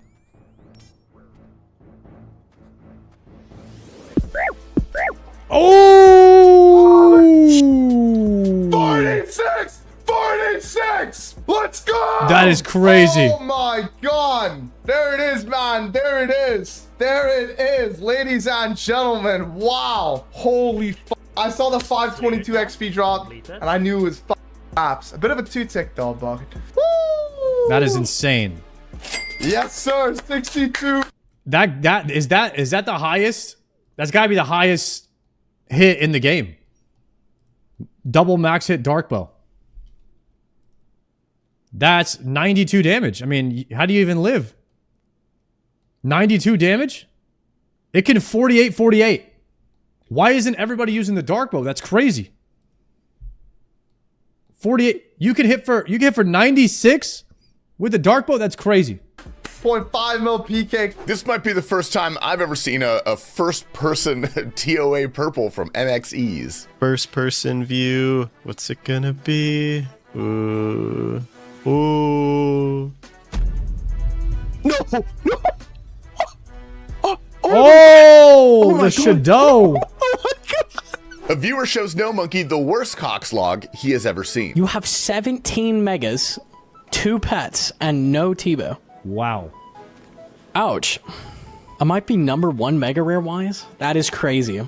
That is crazy brutal. Holy. Time for some Grandmaster clips, my personal favorite. That's a log right spoiler there. warning, as always, we got a few upgrades today, starting off with Mr. Mutz. Collection log slot. That's not it. But that's Burning Claws number 4, I think. We take those. Next up, we have the Finnish Weekend, Mr. Vikon Lapu. Wait, we got Outplay Helm. Yo, let's go. Shays, let's go, bro. Yo, can I have the helm? Yo, okay. Here we have LMGD trying his absolute best during while Gothic sleeps. Oh god, not this guy. Dying on my hardcore man. Completed. What are you doing? This guy is such a noob, man. But he's tenacious, dude. He went right back. Whoops. He dies again. Ah! Dying on my hardcore man. Are you fucking trolling Where me? is he going? Pop-Offs is grinding God, that rank boss 1 is hard for a new expert player. For the hardcore high scores. Managed to pull this, finishing up his final KCs. Oh my god, let's go. We actually got a dupe shadow. Oh my god. Dude, how is everybody getting a shadow? This is crazy. Vompienen is opening some masters and gets quite an interesting drop. What the A fuck? kit? Double anguish kit. How? Okay. Somebody beat Mulgo Kirby's world record at the Gwyneth Glide yesterday by 1 tick, so he went back. I think that's perfect. Let's see it. 454 flat. Easy game chat. T-Live for showing me that QHPS. Damn. That's sick. There we go. Life of Imp doing some Huey on the hardcore. New record every day for this guy. Drop, you can take a break. Okay, we're getting it right. It'll be well earned. Here's Dylan, thank you for the prime. Completed. Oh my god. Oh, Yo, that's so good, yes. Dude, I was like, wait. I was like, wait, what is it? Because it didn't pop up in chat, dude. Little DH dub. I called that motherfucker. This go. Dayul doing some cocks on the hardcore. Damn, soloing in the Elite Void. I actually called it. I fully. Dragon Hunter crossbow. And Dark Realm also at cocks with an even better drop. Chad, what's better, Dragon Hunter crossbow or Armadillo? Which one's best? What's the best crossbow in the game? Anybody know? ACB is better. ACB into ZCB. Ah, okay. Oh my god, no way, Zenyte, Shane. Zarite crossbow. And the pet again? What? No way! No way, Shane. That's wild. That's a back 3, back 2. Gamers, that's all we got for you guys today. I hope you enjoyed. It's my best friend's anniversary, so I've got to go head to brunch and cover myself in chocolate. We're going to have Mr. Mammal take out today's video. I love you, and I'll see you tomorrow. Dscim is popping off. Dscim. I like that. And so I wake up, dude, and I have to. Mr. Mammal has been doing way too much sailing if he thought that was a joke. Not only was that not funny, it wasn't even a joke. I don't even know what he's saying. I think he's lost his mind. Piss. Something absolutely fierce. But I'm trying to wait for my dad to be done in the bathroom. I'm laying there awake for like 20 minutes. And at that point I go, yeah, I really, really need to piss. So I just go, Dad, can I use the bathroom for a second? He's like, oh, sure, fine. Stand up on my crutches, like swing myself forward 2 steps, crutch slides. I fall, full-blown fall, and I have to piss like crazy. Slip and fall, hit the ground. Yeah, I'm pissing.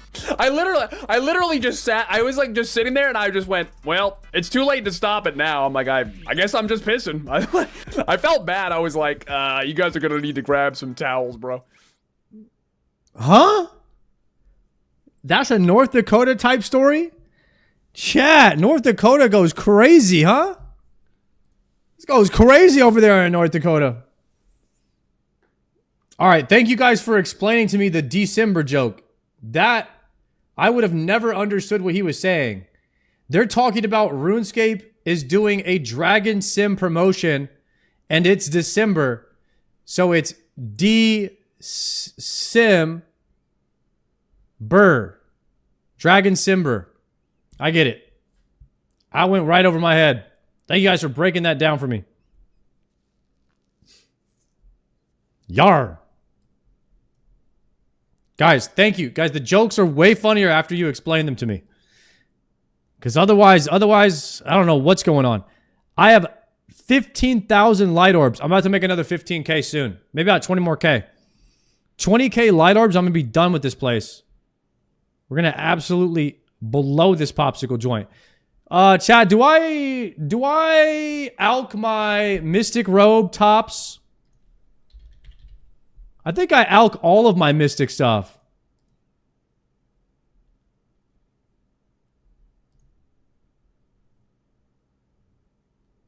I'm broke.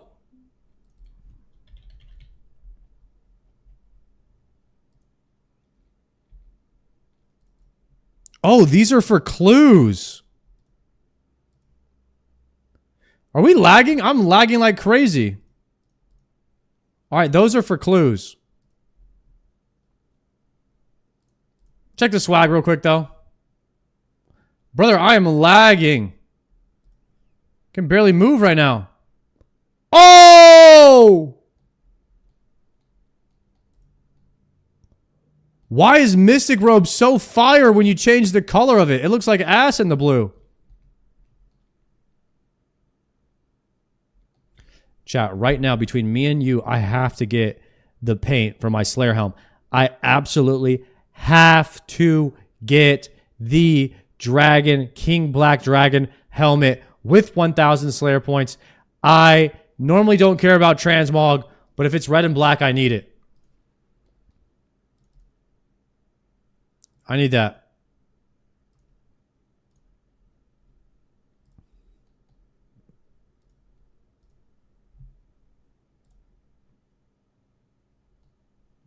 How many times do I have to kill the King Black Dragon?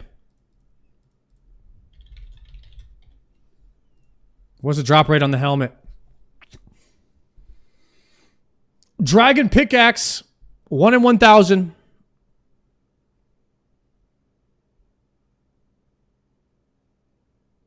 Pet, KBD head, 1 in 128. 1 in 128. Is there such a thing as a black dragon task? From Duradel.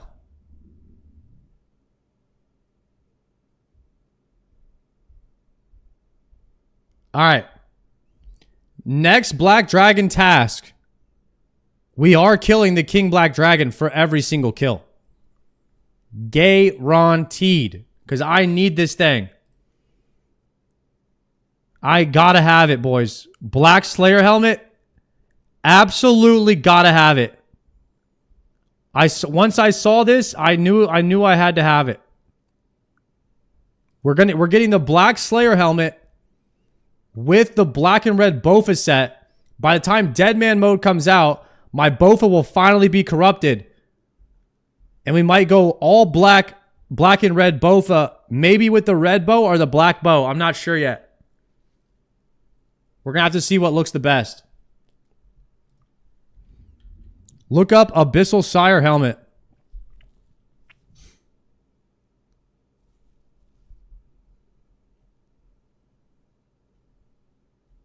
Abyssal Sire helmet.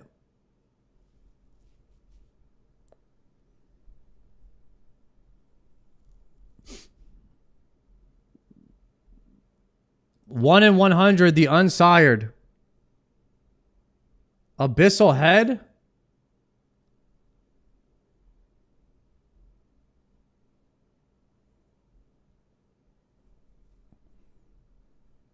Abyssal helmet looks like shit.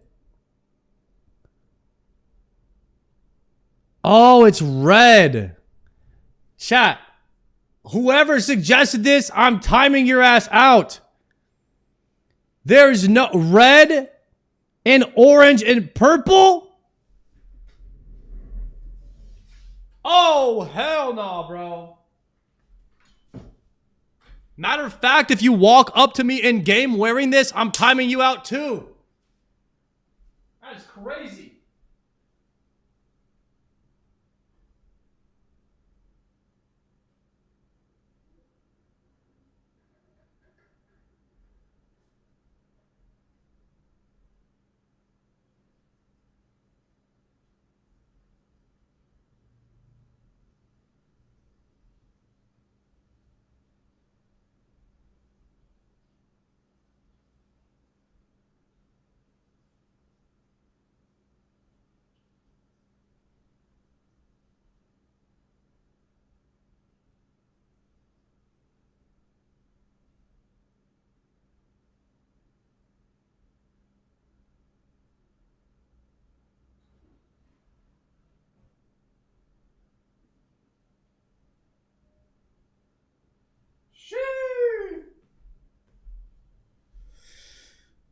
What time is it? 7 o'clock?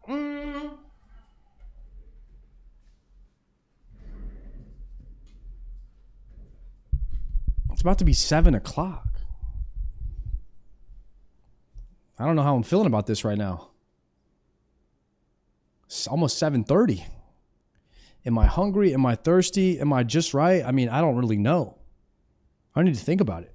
Because potentially whatever I decide in my brain, I might have to do something about that. But I just can't figure out how I'm feeling. Can't figure it out. I'm feeling pretty good right now. Maybe I don't need anything. A lot of times I'm like, I need something. Right now, I'm feeling pretty good. I don't know. Should I have some water for dinner?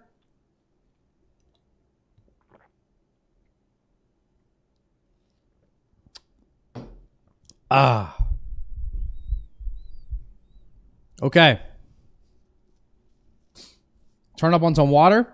Everybody turn up on some water right now. Now, where was I? We're about to burst some dags. and listen to the Mod North interview. 1, 2, 3, 4.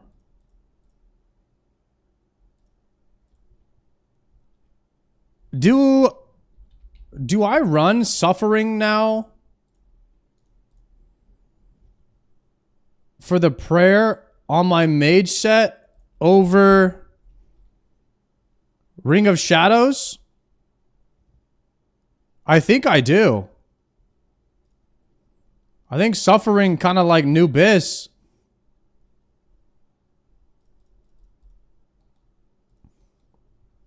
On Monk Robes, what do you lose? You lose 3 prayer if you use Monk Robes, but you gain 50 magic. You gain plus 50 magic. Is that worth? Is the question. Bushyhead, thank you for the 5 gifted subs. Let's go. Dropping the bomb on the stream. King, thank you for the prime. What's up, Bushyhead? I appreciate that, bro.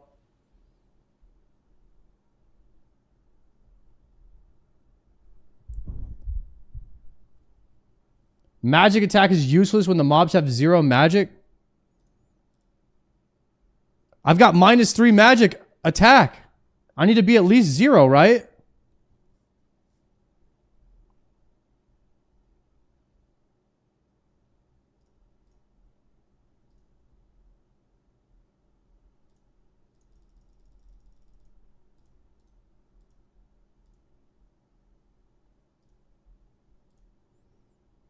-62 or better? Really? Guys, I mean, am I starting to kind of look like that guy on my Iron Man? I mean, if I roll up in this, you're not thinking this guy does it. You're thinking this guy probably knows what the hell's going on. You're thinking this guy's kind of the guy. Like, we're not even in the mid game anymore. We're busting at the seams. He's looking damn right handsome at this point.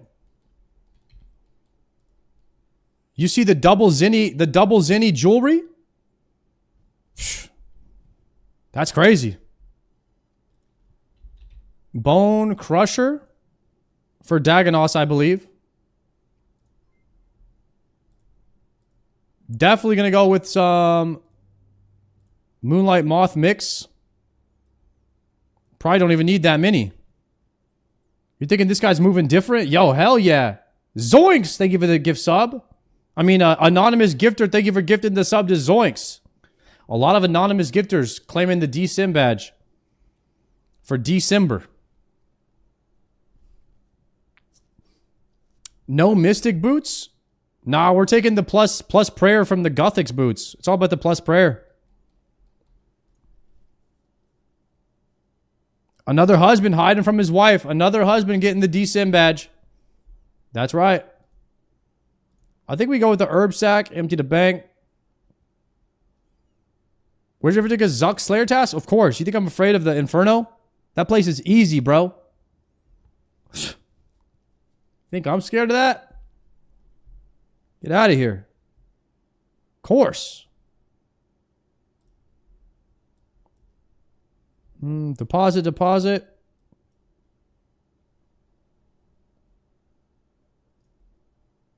Okay.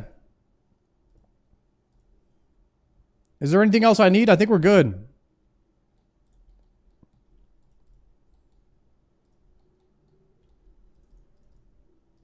I'm not taking any damage because I'm praying on this task. We're good. Sard will get 99 Slayer through Zuck tasks. We could, potentially. Where the wives hide in December from the husbands at?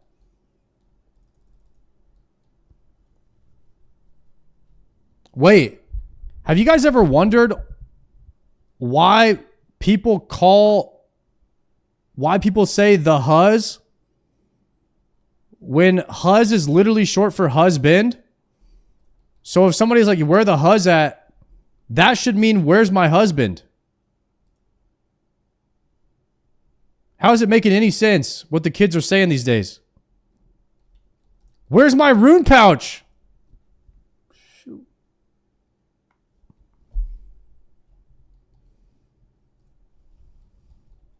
This is not connect. I'm not connecting the dots here.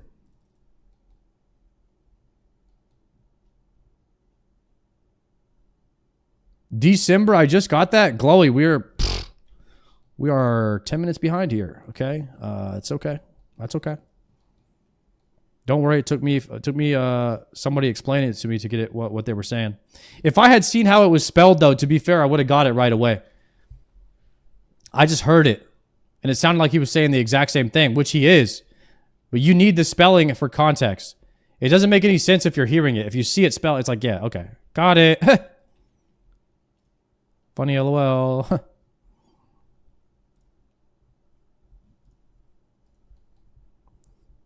right. I got 1,800 death runes. Let's full send it. Gabriel. Thank you very much for the tier 1. Enjoy the Dscim badge. For the December. Damn, now I can't stop saying it. All right, I'm going to stop. It's getting lame now. Overused. South. No. East. Wait, it might be faster to take the ladder down.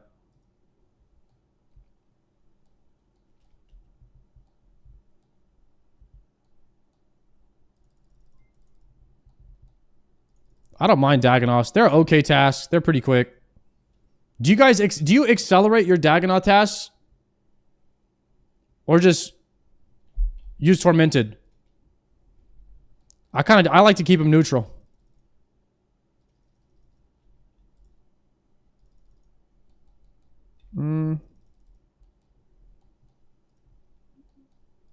Yeah, Torm kind of goes crazy, honestly. Now that I have the Torm, hard not to use it. It's kind of hard not to use the Torm. That 5% dam goes crazy.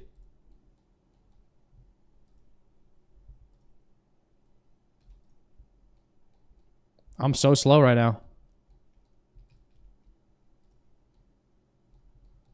Extending your Dagonoth task? I don't know if that's a good idea.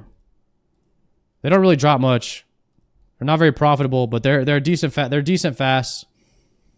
Problem is they're hard to group up. They're not like they're not an easy burst.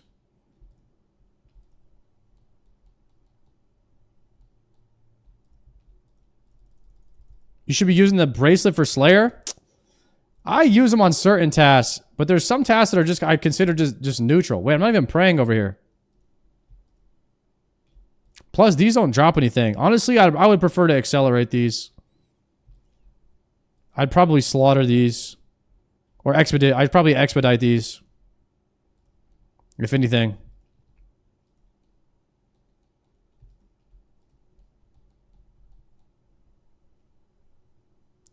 I just bought extend everything like an idiot. Yeah, that's a big waste of Slayer points, bro.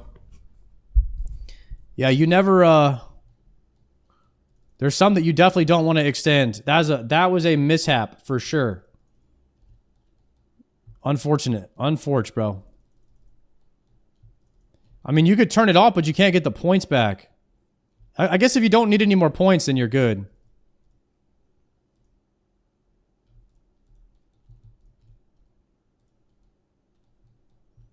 All right. Achievement Diary of a CEO. I see what they're doing there.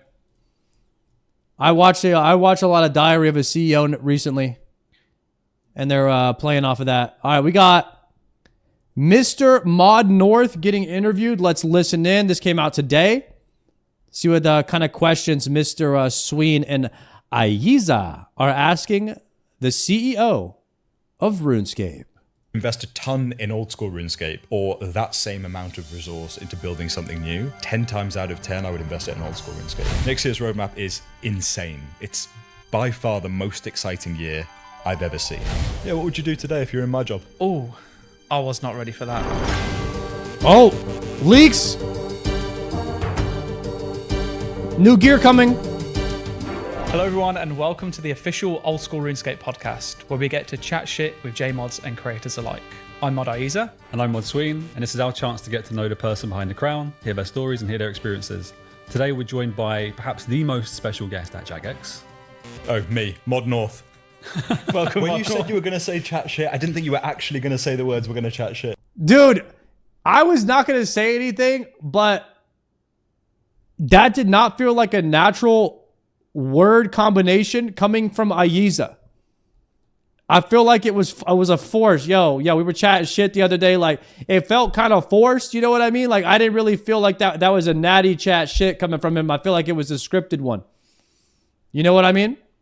Oh yeah, that's the intro. You know, Okay, that's how it goes. There's this precedent because we recorded 2 pilot episodes and it had that in it, so we maintained it.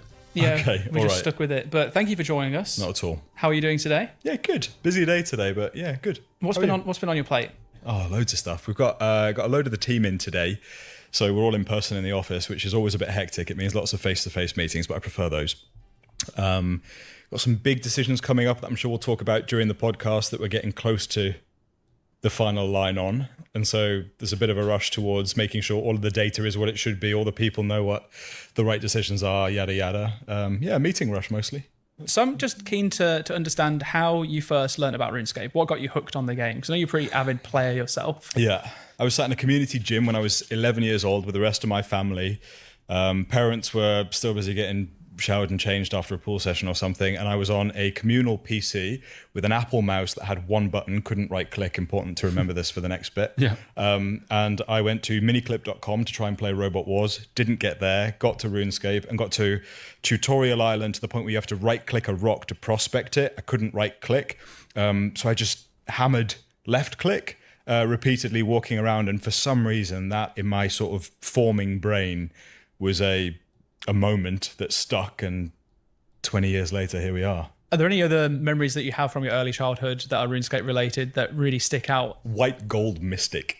I killed Chaos Druids to get Onids, unidentified NURBs. Un-IDs. The OGs will remember. And I killed those and sold them for 1k each, I think mostly in Edgeville Bank and Falador Park. Until I had 1 million GP, which was about 4 times the price of White Gold Mystic. But that's what I bought with it. And that was my first real achievement in life, I think. That's a pretty awesome goal. Like getting 1 mil back then, that was quite a lot of actual. Yeah, the problem with the un-IDs is that if they were all from level 13 Chaos Druids, then they were trash. So depending on where the un-IDs came from, they were a scam. Because most people were hoping for the higher level herbs. The point of it was they were all a mystery. And I'm glad they got rid of that. Cash. That was a lot of cash. It took a lot of determination. I remember being like, I need this many logs, I need to fish this many lobsters, and I never quite reached the goal because I'd always sell early and then buy. I played classic. I was merching Barrows gear. That was the way I think that money was made. Yeah. After that, and then I got a little bit into staking with rune knives, and that was early exposure. But yeah, tons of early memories. I can remember Halloween very vividly for some reason. I was killing blue dragons downstairs in the Heroes Guild. Random memories that probably were formative for reasons that I don't really understand and probably never will, but they are. So I had the pleasure yesterday of driving Mod Mank to and from the office. We live quite close by. Oh yeah. And he mentioned, I said, we've got some podcasts coming up, including yourself. Yeah. And he mentioned that you two used to play or chat on Skype. Yeah, he's a snitch. Just RuneScape friends and stuff. He's a snitch. Yeah, he's a snitch. Can't be trusted. No, yeah, we did actually. We used to go PK, and he was much, much better than me. He was like doing 1 HP Darok stuff back when I was still like Sarah Sword specking people. But yeah, he's... By the way, that has to be some UK humor, because in America, if you call someone a snitch, it's like a very bad slur. Like, they don't like that shit in America. I'm just saying. He's an OG. Yeah, OG. he is. And even then, he was loaning me a mil to get back on my feet when I was 12 or whatever it was. That's really all those cool. years ago, yeah. At least with my friends. Ridiculously good. Who were we talking to? It must have been Boaty. We were having a discussion around like PvPers, and he was saying, unprompted, he was like, Manx, he'd be wrecked now if he tried PKing now. The people are so good compared to... I bet he wouldn't. I bet he would. I bet he's still got it. I We think should so. do that. That'd be great. We should set that up. Staff versus community. A staff community. We've always gauntlet. spoken about We something should like do this. that. Yeah, okay. Yeah, but every time we speak about it, I'm not going to lie, I'm always like one of the ones to be like, I don't want to be involved because people will see how bad I am. That sounds like a you problem, mate. Yeah, I to be know. honest. I know it is. It is. Yeah, speak for yourself. I'm here to protect the staff. What if there are other people that feel the same way? Yeah. I would back Manked, I think, in a 1v1 tournament structure. I think he could still take it. I think he'd do really well. Give him a week Yeah. of prep, and I think he'd be there. Okay, so you've got like a history past with RuneScape. How about present? Are you still able to play much? Not nearly as much as I'd like. Yeah. AFK stars a bit. Sure. Sometimes. But to be totally honest, my week is 7 days long and it's a lot of work, a lot of travel. Tiny violin, I love it. I love the job. But it's hard to get like lean in gameplay sessions. Sure. So like once a month or once every other month, I might get an evening with some friends to run some Toa or some Tob or Chambers or something. But for the most part, it's AFK, which is good. I got 99 woodcutting recently. I'm at 90, I think 4 or 5 mining. Damn. 99 fire making recently. So I think I'm at 22.15 or 22.17, something like that. It's getting there. Yeah, it's getting there. Someone's going to find your account name from those details now. Yeah, plus minus 10. Yeah. Something like that. Yeah. I remember the first time you were introduced, it was like everyone was going rabid over the high scores to try and find your account. Yeah. We have an internal high scores, right? Yeah. And, I think I'm currently 18th or 19th. Ooh, overall. okay. So it's not bad. It's respectable. It's quite a competitive leaderboard, that is, to be fair, especially in the old school team. When you get to the top, though, it's like... Yeah, I mean, there's a lot of XP Mod Rai, who is going for his 200 mil alls pretty much untouchable. Yeah. But there's some fierce competition, and people get pretty feral when it comes close to outranking someone. So, yeah. You kind of touched on it a little bit in terms of, I asked you what you've been up to today, but I feel like it's a really rare opportunity. You get to sit down with the CEO of any company, yet alone the CEO of Jagex Studios, where we work as well. Yeah. And there are probably people listening that have no idea what it means to be a CEO. So I was wondering if you could maybe give us a little bit of an insight into what a typical day in the life of a CEO looks like. Yeah, for me, it starts probably 8 a.m., something like that. That's when I start to look at Slack and email and see what's happened overnight. Oh, heck no. 8 a.m. Around 11 p.m. most days. And so it's pretty full on, and the whole day tends to be full of stuff, but it's stuff that I enjoy. And so it doesn't feel like a slog. It feels like I'm immersed in the thing that I love most. So it's I enjoy the job. It's not for everybody. It is very taxing. It takes up a lot of your time. There's a lot of responsibility for a lot of people. But generally speaking, it's a full-on job that I think can be unbelievably rewarding. I think the way that I like to put it is, if you can imagine within your team, if there's a big drama that needs escalating, it normally escalates one level up. And then if it's sufficiently dramatic, it escalates further and further and further. And right at the top of that is me. But it's not just your team that's escalating things up. It's also every other team. So most of the things that land on my desk tend to be quite meaty, quite sizable, either very big opportunities or very big potential problems or big risks or big ideas. Which means that almost everything that comes on my desk in the average day is well worth a good amount of attention. Why is he talking about Really sizable meat? It sounds like a lot to have to manage all the time. Yeah, it's a privilege though, isn't it? It's like these jobs are rare. To do this for the company that makes the games that you've loved for most of your adult life, like, it's not a complaint. I adore it. I'm the luckiest person, I think, in the building. Glad to hear that. Glad to hear that you're enjoying it. I think it makes a massive difference to have someone at the head of a company that actually, enjoys doing what they do and has a passion for it. What would you say, though, with such a busy schedule, you will always protect some time for, regardless of how hectic life gets? Yeah, I think it's spending time with my other half is the main thing. And then much as I can, he's flexing his girlfriend on us now. There's weekend calls that I make to my family to make sure that I don't lose complete touch and go AWOL and disappear off the grid. So spend as much time as I can with the people close to me when I can. My other half lives in Spain, so it means some travel back and forth. So there's lots of short haul flights. But apart from that, gym as much as I can. But that's one thing that's really slipped since taking this job. Finding an hour a day is suddenly hard. But that's something I'll find at some point. We'll figure out the balance. I wish I had the same excuse. I'm just lazy. You're giving me like a newfound look at, so I get either directly from you or via my manager or somebody else, always these massive ideas of things we could do, things would be really cool. And then hearing like how stacked your day is, it makes perfect sense that like you're trying to fill it with really cool things that you'd enjoy working on or enjoy seeing come to fruition. Yeah, totally. Like it's a finite moment in time, isn't it? We only get a few really big swings. Yeah. And in an average year, we've got so much stuff that we're committed to before the year even begins, that the number of things that we can do outside of that structured plan is like single digits, maybe at scale. And so if you hear me sort of getting all excited about a big idea, it's normally because it's big enough to be exciting. And it's also because of the scarcity of the opportunities to do those things. And both in conjunction mean that our chats sound pretty intense, I guess. Okay. But, you know, it comes from a good place. Yeah, no, of course. Yeah. My chat is pretty intense too. I know what he's talking about. Use this opportunity of the podcast to like start sounding some of the ideas, and then people in the comments can be like, I like this, I don't like this. So, I mean, you know some of the things that I would love to do, and I think if I dropped them here, that would be unwise for you. I probably wouldn't be doing you guys any favors. I think the community versus staff thing, I will push on despite Mr. Aiza's protestations. I think that's actually a really good idea. And I think we're closer to our community than pretty much any other games company in the world. Yeah. So like, let's put that to the test. And if that became like an annual thing, maybe, or a biannual sort of tournament, that'd be amazing. Maybe we make it part of a Dead Man thing, or there's some special Gielinor Games episode or something. I don't know. Love it. That would be amazing. What's coming up with Gridmaster, I think, is a template of the kind of thing that I would like to do a lot more of. Cool.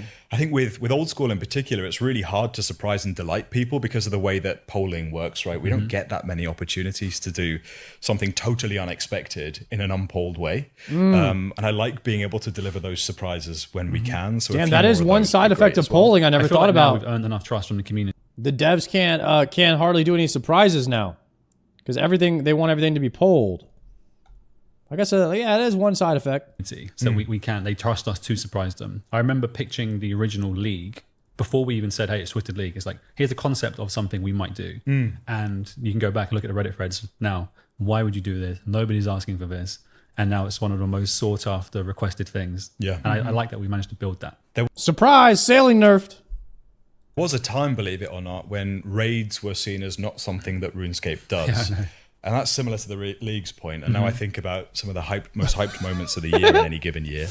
And it normally includes one of those two words. Yeah. Yeah. So this is more personal curiosity. You were here at JagX when I first joined, or roughly around a similar time. 10 years ago. Yeah. What were you doing then? Because I'm quite unsure. I was in the player support team, so really, really far removed. Yeah. And even then, were you thinking like, one day, CEO? No.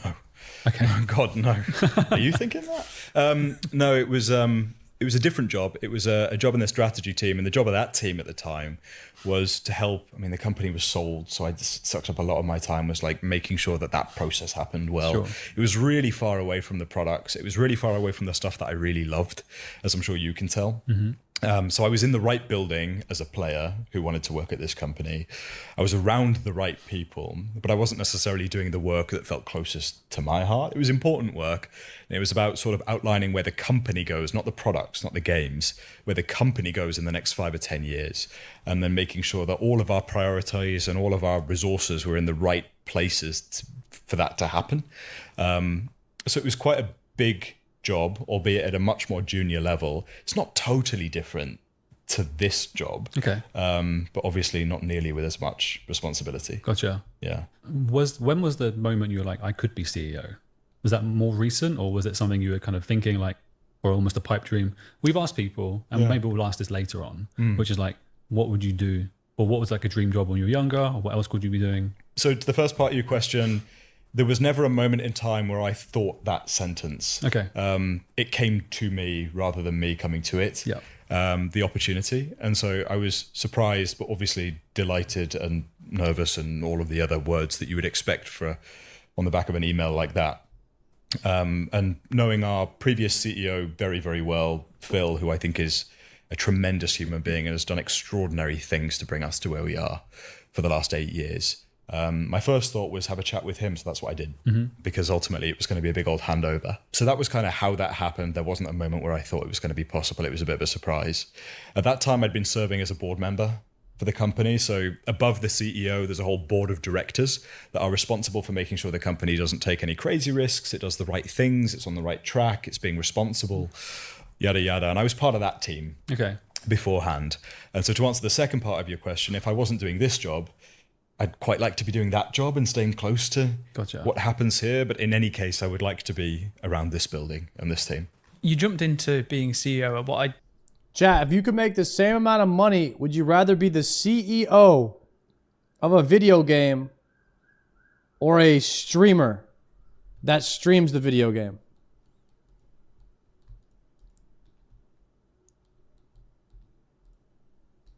I'm curious.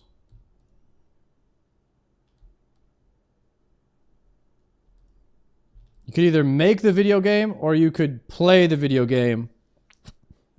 CEOs get to play too, but streamers only get to play.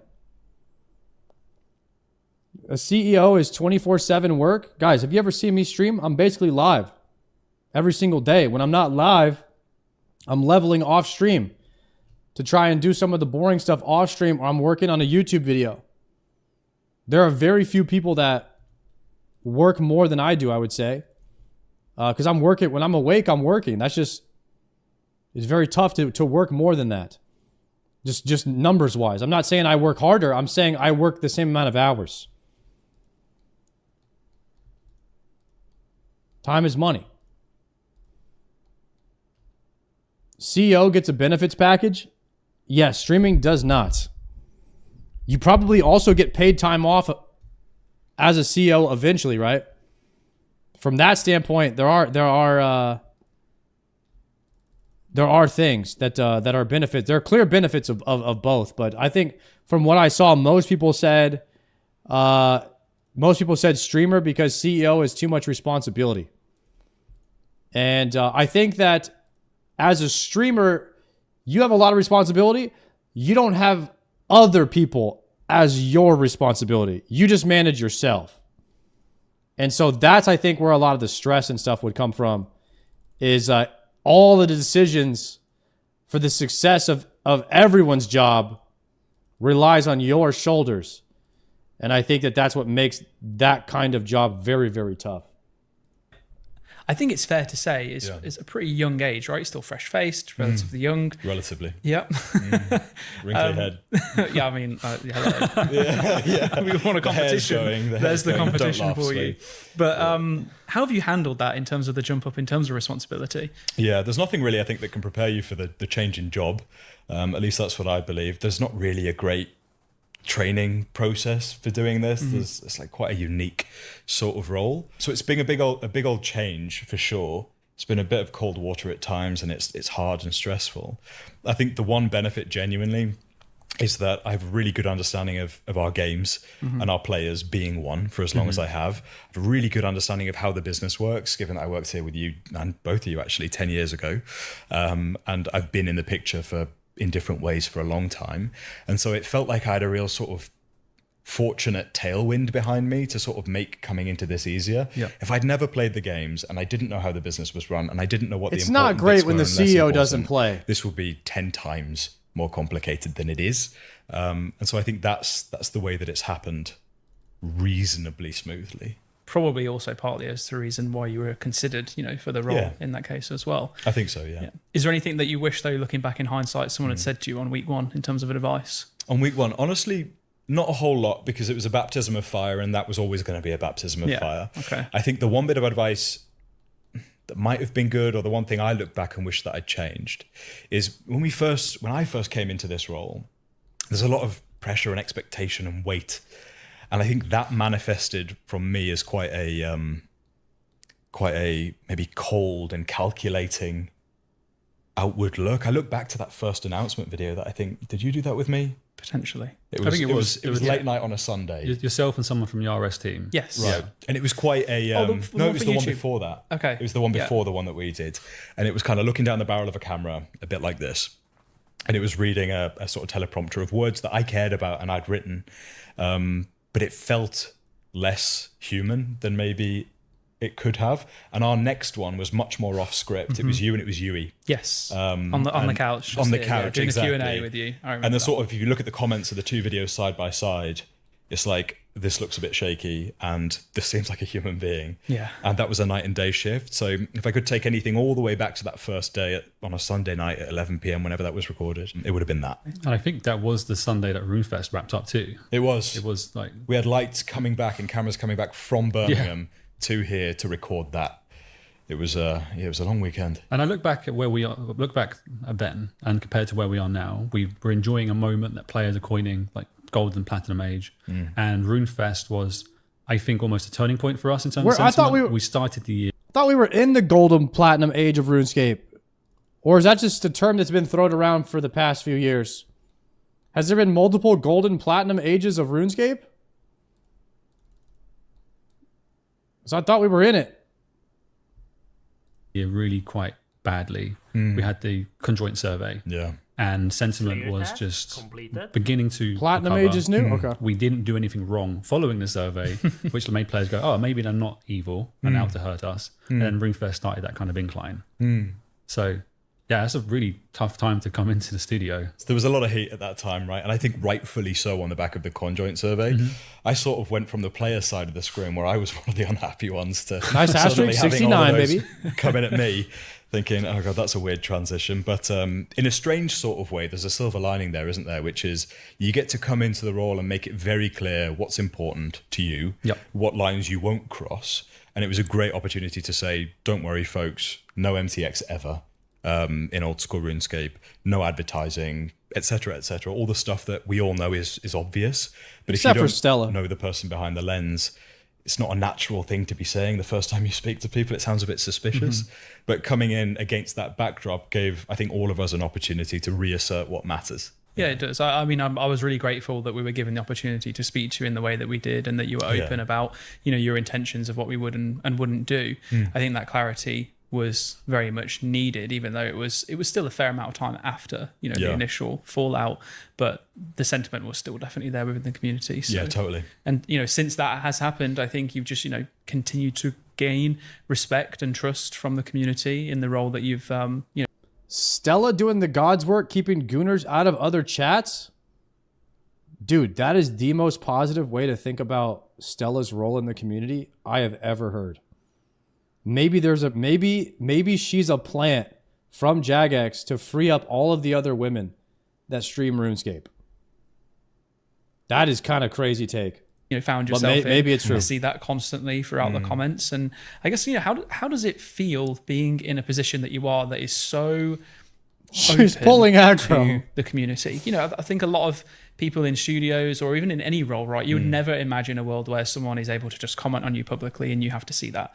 How do you deal with that, both the good and the bad? How do you deal with that? I mean, get paid for it, so same. Yeah. But equally, it's it gave me a lot of respect, genuinely, for the kind of work that you guys do. It's not easy. Like, the good days feel really good and the bad days feel really bad.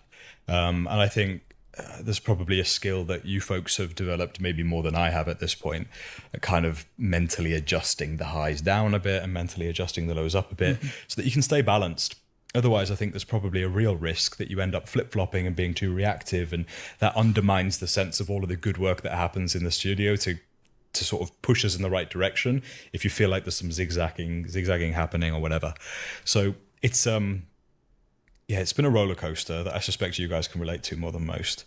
Again. I think the important thing, at least for me, is to sort of stay laser focused on where we're going and why we're going there. So I don't get too caught up in either the highs or the lows of the moment, whilst also being respectful of all of those thoughts and voices. Yeah, that's fair. I think I'd probably say I do similar, to be honest, is looking at the bigger picture. I'm certainly guilty in the early years, especially of being reactive to when it came to criticisms or feedback coming through that, may have taken. So funny to look back on. Yeah, it's funny now looking back on, but in that moment it was not funny. It was like 3 days of no sleep and I felt awful. So I've learned my lesson to not call out the community in the way that I did back then. Yeah, that was ballsy. So, yeah, it was kind of ballsy. And I think you knew that it was, and you were kind of like, well, you're going to have to learn by trial of fire. That's it. Yeah, and it's something you can easly explain your way out of, so I wasn't concerned. Yeah. And but I didn't expect you to do it overnight on the very first day, and just stay up at like 3 a.m. Do you know what I think made it worse? Go on. Was coming into the office the next day. That's Konar? I do Duradel every task. Every member of staff that I walked past being like, oh, because I have blocklist. Are you getting fired? And I was just like, wait, am I actually? Holy shit. That's it. This is what I was paranoid about. And then actually everyone's fine. And it's like, yeah, you up there, didn't you, Ben? Yeah, you did, yeah. Little bit, but... yeah, exactly. Yeah. It's crazy though, isn't it? Because we have this incredible privilege, which is the community of players overlaps so heavily with the people inside this building, because most of us are players as well in some form or another. which then overlaps with the social media that you're exposed to on an evening. And like, it is engulfing. Yes. When things are good or things are bad, and there's no escape. Nope. So it's it's definitely a fiery thing if you get it wrong. Yeah, but it's good to have so many people around supporting. And Totally. On a lighter note, actually, you just mentioned here, right? It's all engulfing. Everyone that you know that plays the game talks about the game. Yeah. Now, there's a video we spoke about in the last cast where I dressed up as Yama. Yes. I was, the lovely red demon. Yeah. And I remember that you reached out to me and said that your friend's group chat was like popping off with Yes. them being in hysterics, like, what the hell is this? This is brilliant. Yeah. And I just wondered if there's kind of like any other scenarios, stories, situations of similar things happening since you've joined where, your friends are maybe, I don't know, roasting you, for example, for something you've done or anything along those lines. Yeah, everything bad within my friendship group is entirely my fault and my fault alone. Yeah. Everything good is like one of you guys. So it's just constant shit talking. That's the real problem. It's funny. It's like an echo. Like, I'll open Reddit after work and whatever's like... That sounds like... Dude, that sounds like being a streamer. What the hell? That sounds exactly like my job. Happened or whatever. And I get the front page of Reddit telling me exactly how people feel. Mhm. And then I get all of my friends who I've known for 20 years, who are like my nearest and dearest, who just like pile on. If I get a piece of loot, I'm spooned. If I go dry, I'm on rate. Or no one says anything about it. And so there's no escape. So I end up calling a family member, and even then, if it's my brother, he'll give me the same. So it's good humoured, and they keep me humble for sure. But you take a day off, you quit. RuneScape, actually, my oldest friend group, we've been playing together for a very long time, and so it's a strange sort of thing where any decisions that get made, like normally you sort of meet up with your friends for a beer and work is left behind. Yeah, it's the opposite. I was literally just about to say, I can imagine this scenario. You're having a pint with your friends, and Yeah. they're like, "Oh, so North, what are you going to do about this? Yeah. Have you Yeah. seen this? Why haven't you done anything about that?" And they're just prodding at you constantly. over it. Exactly. I was doing Tob with 3 of them about, I don't know, 2 months ago. And one of them was stood at Tob Bank saying, "What does everyone think about Mod North?" in the public chat. And I was thinking, just stop, mate. So it's private off whenever I'm AFK in. Brilliant. Yeah. I love that. I like that. That's similar to how we do things as well, isn't it? Yeah. It's quite reassuring that if it goes all the way up. Oh, yeah. To be honest, sometimes I think it's quite like, I don't want to say draining because it's not, because I love being around you guys and having time to spend with you. But like there are times where all we will talk about is work. Yeah. And I'm like, talk about work. I live during work. Yeah. Like work is just life. Yeah. So that's why I like What I'm is hiding life? myself out in the garden. Thinking a bit longer term then, and I know you love the game, you're very happy with the job, you said you're blessed. Are there any kind of more ambitions you have in the games industry or elsewhere? No. No. This job is it's all consuming in a really good way. I think there's no scope for thinking about anything beyond that. Okay. I wouldn't want it any other way. I think if you were going to do this gig for a while, or if you were Mr. Aiza, I'd imagine that you would want to swing for the fences on the job, and there's really no room left for anything else. Yeah. That's how I feel. So as a long-time player, I think lots of us imagined what would it be like if you could make the decisions when we were playing the games. Yeah. Like, this feels a bit like one of those opportunities. And the answer is not think about what happens next. The answer is do everything you can. That's a great answer. Okay. Yeah. Thanks. I now want to pry more into, okay, so your mind is firmly where we are now. Yeah. And you mentioned where we're going. Yeah. I'd love to hear more about that. I kind of hear, Okay. company Spoilers? live streams and like really formal presentations. Tell me things, everything. Your kind of goal for the future. Mm. Thinking a bit more informally, because we're just a couple of guys chatting on a podcast. Yeah. Where would you see old school going? Or not just old school, but like the RuneScape franchise, Jagex to the studio? Oh God, there's a lot of answer in there that I could give. For old school, the honest answer is you folks know better than I do where it should go. I obviously have my own thoughts.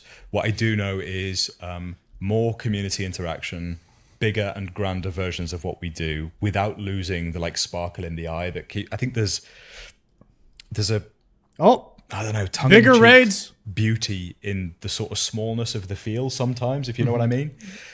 Bigger raids with the option to do solo. Write this down. And I wouldn't want to I'm lose decoding. that. I would hate for us to I'm decoding what he's saying. Yo, noob, thank you for the tier 1. go full sort of grandeur, big stage and lose what we are at our heart. Like the integrity. Harder content is massive.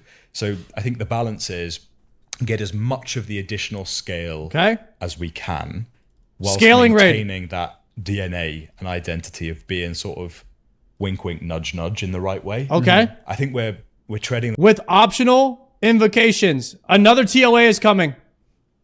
Yeah. I just decoded all that line really well at the moment. I'm really happy with it. And I actually don't think you have to stay small to keep that. I think you can grow, as we've shown that we've had. I think we are the fastest growing MMORPG in the world right now. And we've got more mind share than any other MMO in the entire planet with old school RuneScape. And I don't think we've lost any of our identity. If anything, it feels like it comes through better today than it did even a few years ago. I think that's a collective view from the community as well. So I like the trajectory we're on. And really my answer would be, for the future, I'd like to just extrapolate what we're doing for 5-10 years. There's no reason why we couldn't be the biggest while staying exactly the same feel as we currently have. And then for the franchise, okay, it's a similar story. I think for RuneScape, or RuneScape 3 as most currently call it, they're not on the same trajectory. And it's very clear that we're pushing very hard to bring us back to that trajectory at the moment. And that's all about focusing on integrity. It's integrity of the visuals, integrity of the gameplay, integrity of the monetization. And at the moment, I don't see a reality where we have that kind of trajectory without making big changes to all of them. And so the team on RuneScape are like pouring blood, sweat, and tears into making that happen. Like the lift is insane at the moment. I genuinely admire the team that are doing it. And then on Dragon Wilds, the newest member of the stable, Dragon Wilds still in early access, right? So it's kind of not a fully built product yet, but we're approaching on 1 million units sold for that game, which suggests that it is as popular as we hoped it could be. And while Boti and Co were in the building recently, I was talking to them a bit about it, because Boti, I think, streamed it with Foe and I'm hyped about it. Skill specs. Yeah. I enjoyed that content a ton. Like genuinely, I thought it was some of the best. I love that game, but it's just not ready yet. I want to get the full game next year once it releases back into hands of people like those. To see what the even more RuneScape-y, much bigger, much grander, more open world environment does in the hands of some of our biggest creators. So it was so much fun. There's lots in there, but I think each leg of the kind of three-legged animal that is RuneScape has a ton ahead of it for the next couple of years. Are there more legs planned? And what games, if you could, I mean, you probably can, you're the CEO. You're like, I love these game genres, I love these games, make a RuneScape version. If I was to put you on the spot and be like, what kind of game would you want to, not emulate, I don't want to, like, we shouldn't be derivative, but any other games you'd love to make for RuneScape? Arc Raiders RuneScape. I genuinely think the RuneScape products we have right now are the best versions of RuneScape that could exist. Okay.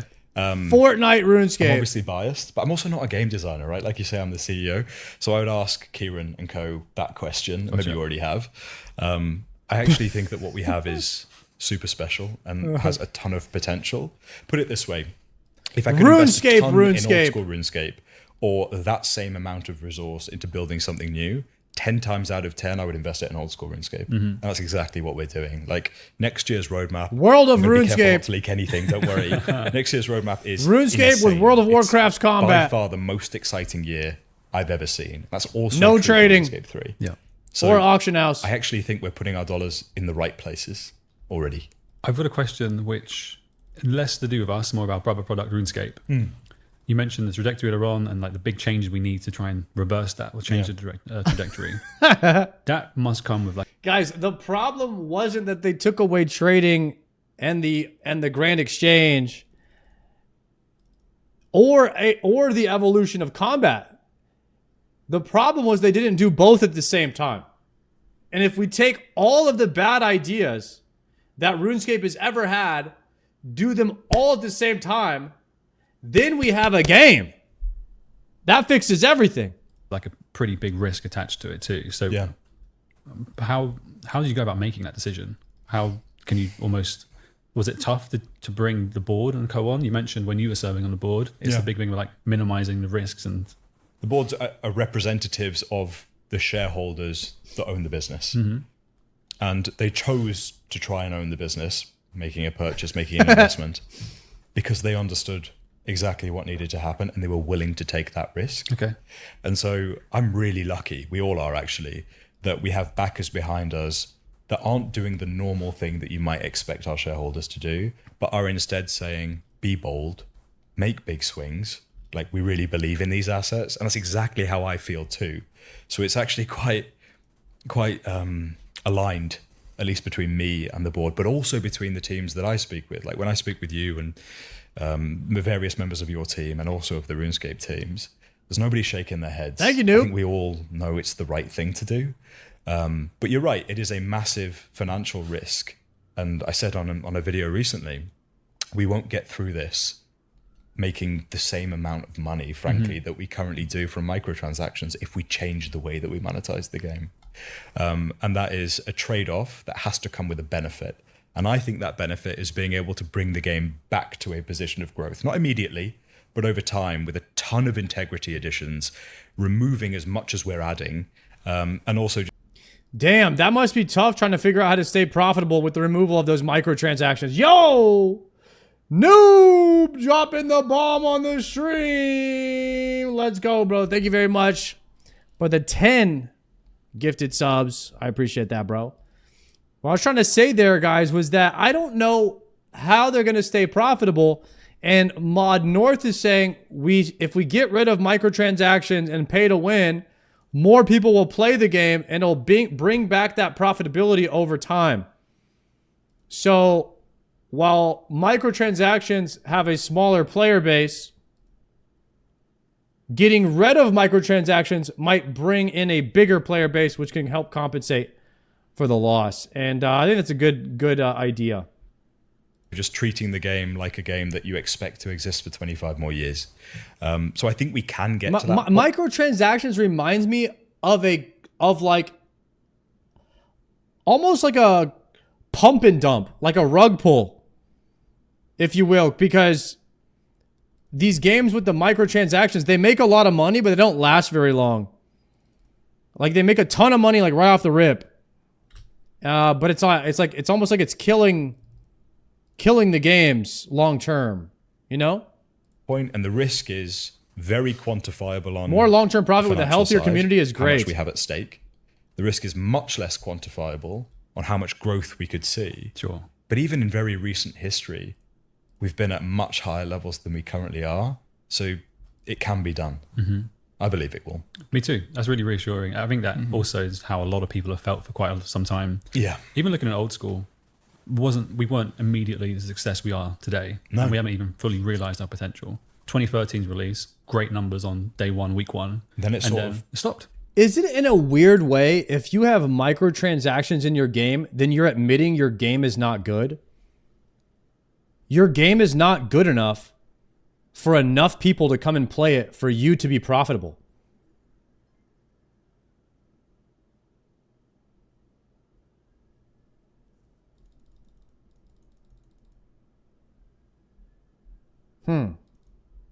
If it's pay to win, like player power. It's not exactly that one-to-one, but it almost is that, if you think about it that way. Yeah. And it was only 2015, cool, some new unique content comes into the game. Slight growth, and then it's mobile. That was like really like, oh wait. BDO would have been great without microtransactions. Since then. Dude, I liked BDO, but yeah, the microtransactions take a lot of the, just like the soul out of the game in a way. Like, it makes people not want to play it. So if it didn't have it, I wonder if they would have been better off in the long run and been more profitable without the microtransactions. Yeah, but that's a good 5-year journey. Yeah. I mean, people take that for granted sometimes. And it wasn't just mobile alone that did it, right? Mobile gave us a huge influx. COVID certainly helped with everyone being around, but there's thousands of decisions that got you there. The reason people stuck is because we had content, totally, and content that resonated with players. And, do you remember the like early assets and stuff that were just like respectfully recolored versions of things that Nightmare Zone? Yeah, it's still there. Nightmare Zone, yeah, it's a lovely little archive item. Do you remember Mage Arena 2 when that released and it was like 3 greater DMs? That was the first project I had to be given. Yep, and I fought neck and tooth to try and get that through the polls with everything, and eventually it did. It was one of the first wilderness content pieces that passed, which was an achievement I think that I'm proud of at least. But my God, the actual execution of it in the end, and it was less than ideal. Yeah, totally. But I think it's easy to forget those humble beginnings. Yes. When you look at what exists now with sailing and... Yeah, we were a team of like, 17, 18, maybe 20 at most back then. Even when you joined, it was even smaller. Yeah. I think so, JMod on the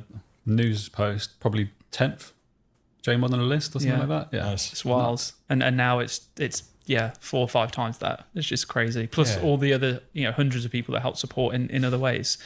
I'm curious to hear. We've spoken a lot about you think we do things really well. What specifically do you think it is that we do so well on Old School? It's alchemy, isn't it? It's like, it's not we're really good at art or we're really good at, I don't know, balancing. We are good at all of those things, but there isn't one specific thing. I think the thing that we do better than most, I think our superpower is self-awareness. And that's what I was about to say. Staying true to who this game is for. They don't bend the knee to casuals that don't like grinding. It is a casual game, meaning you could play it whenever you want, because Joker kind of gave this take that he didn't agree that this wasn't, when I said this wasn't a game for casuals. It's not a game for people. Casuals, in my definition, is people that don't like grinding.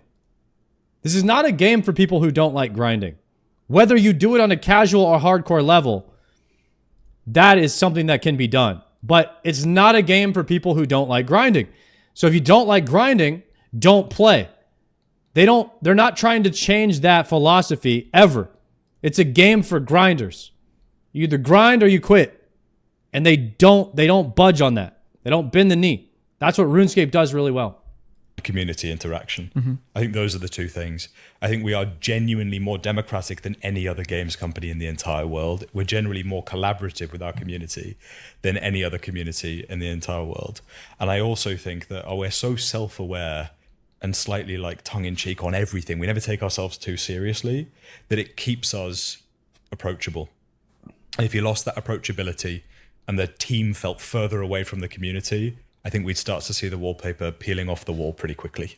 So I think that kind of speaks to that wink, wink, nudge, nudge, sparkle in the eye that we need to preserve while we grow. Has there ever been a point in your time as CEO, or even when you were in a board, where the level of openness we have within the community was perceived as being a problem, or an issue, or a risk, something a little bit more on the negative side? Because not every studio does it, right? And they have their reasons behind it. I think we are one of the only ones that have the ability for you to reach out to a design director on X and they'll respond to you, or a thread engaged on Reddit or on Discord. I mean, you'll be able to speak to times when it's been a challenge for the community, but I think for the business, it's a challenge, right? I mean, the polling system alone creates a bunch of restrictions that most companies don't have, most studios don't have. And so, like I said at the beginning, our ability to surprise and delight is really hampered. Our ability to release big... See, is it a problem that they can't really surprise and delight? I mean, I don't know if I really care too much about being surprised. I'd rather talk about it, test it, make sure it's good, and then put it into the game. I'm more of a bunch of like let me make sure it's good now before we, if it's not good, we don't want it, so let's test it. So I don't think it's a big deal to not have surprises. New long-term features is hampered, and our ability to make very unpopular decisions that are in the interest of the game, but most single individuals would say that I don't really want that, is also just really hampered.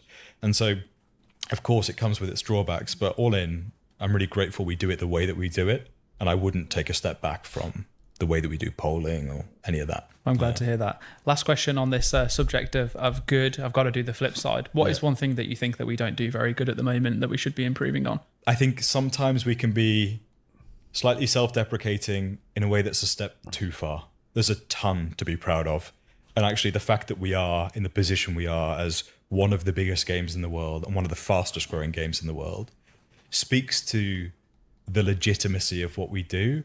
And I think sometimes it's easy to remember too recently the Mage Arena 2 release days, or we were 17 people, and lose sight because of how much has happened in the meantime of what we are now, which is a bit of a powerhouse, honestly. If on our best day, 3 weeks, Ram. And I think sometimes we lose sight of what we would be able to do because the memory of what we were doing yesterday is still so recent. So if we were going to be a bit more ambitious, a lot more ambitious, what would that look like? And oftentimes those conversations are more uncomfortable than talking about challenges that we're actually having. which is quite a Jagex thing. Mhm. Does that make any sense? Yeah, it makes perfect sense. sure. I'm certainly guilty of it, which isn't great because I'm marketing. But I'm looking at things like, and you know what? I'm really, really happy with the progress we're making with anti-cheat really recently. Yeah. But there are times when I've been reluctant to. I've wanted to almost tone down messaging. I don't want to overpromise because I'm like, actually, we could just get called out on the bot situation and stuff like that too. Which then, as you said, kind of hinders reach, hinders ambition. Yeah, totally. Just for clarity, though, I'm not suggesting that we should be more boastful. I don't think that's us at all. Of course. And we shouldn't be starting to run victory laps because we haven't won anything. But I think when we think about what we could do in a year or 2 years, that's where I'd like to see us just thinking a little bit more ambitiously. Sweet. Makes sense. Yeah, it makes perfect sense. I think it's completely fair because I do genuinely believe there's a lot of good that we do that other people should know about that don't know about, especially within the industry. I think in terms of gaming communities, people know Old School for what it is. They know Jagex for what it is and the good and the bad that comes with that. Yeah. But I think within the industry, we're still relatively unknown, so to speak, especially considering our size. I've been at various different talks and panels and spoke about community and the way that we handle it there, for example. And I'll have people coming over to studios just, they didn't even know that we existed. And the fact that we're able to go out and do what we do, how does it work? I want to learn more. And that's something that I'm really passionate about. And I would love to, when time allows, is find more time that we can knowledge share within the industry, because I do think we are leaders, especially in areas around community, around marketing, and around our interaction between development and community. Totally. That is unparalleled. And I want to see the gaming industry as a whole improve. So it's a selfless act, so to speak, but I also don't want to make everyone suddenly be, the next Old School RuneScape, but there's definitely got to be something there. I fully agree. I think one of my personal ambitions, and this is going to sound all a bit corporate, but I genuinely mean it, is for Jagex, one of my personal ambitions for the next 5 years is to be the change we want to see in the industry. And that doesn't mean that we won't do things that are controversial. They're already starting it with Doesn't mean that MTX. we won't do things that are unpopular if they're right for us.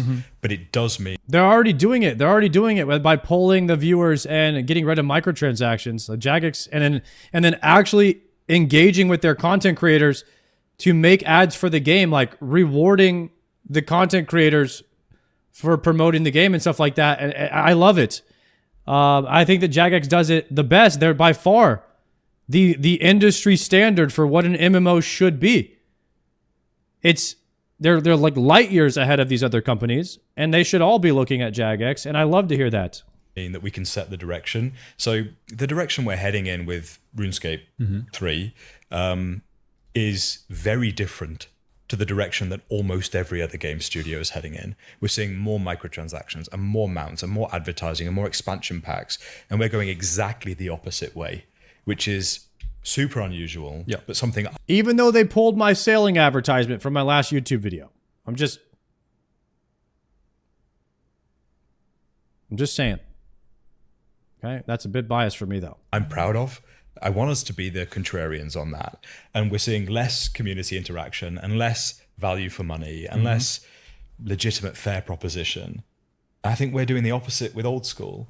And I like that we're becoming banner carriers, I think, for the way that we're headed. And I see that on the YouTube videos that we release and the Reddit posts. And, there are tongue-in-cheek comments all the same, but I think we are heading in the right direction. I'd love for others to do the same. Well, it's a tough one. I'll be honest, and I think viewers might also feel this. We don't want to have a podcast with a CEO where we're like, tell us all the good stuff. We're going to make this mega corp.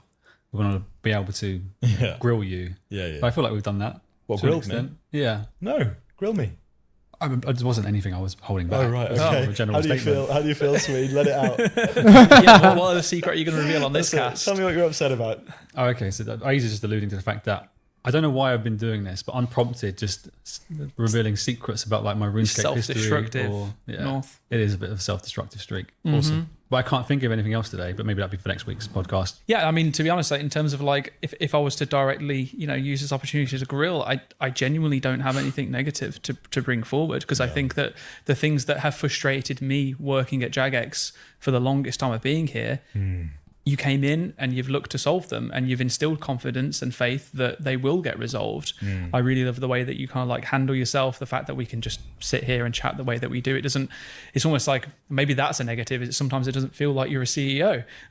I mean, good. But right? yeah, I find that as a what positive. What does a CEO feel like? Yeah, it's serious. Sometimes unapproachable. Deserved plays. What good's that, right? If I can't be approached, it's a very expensive way to keep a seat warm, isn't it?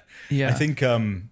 I think that's not who we need to be. As much as I talk about the games growing and the games being big, we're a small business. Like we are, objectively. You compare us to EA or Activision or something, we're minuscule, but we punch so far above our weight.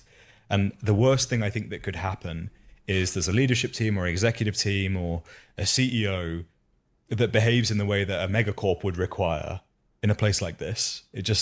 I don't think that makes sense for us. I mean, I'm not gonna argue against it. I've not had the pleasure of working at EA or Blizzard or any of those to know what it'd be like. So I'm happy with what I experienced here, and that's it's really good. But there is genuine truth behind that. Is that I could say that I'm frustrated around how long it's taken for us to have a proper focus on player support. But I also know that we've been doing tremendous efforts to improve that, and there have been now two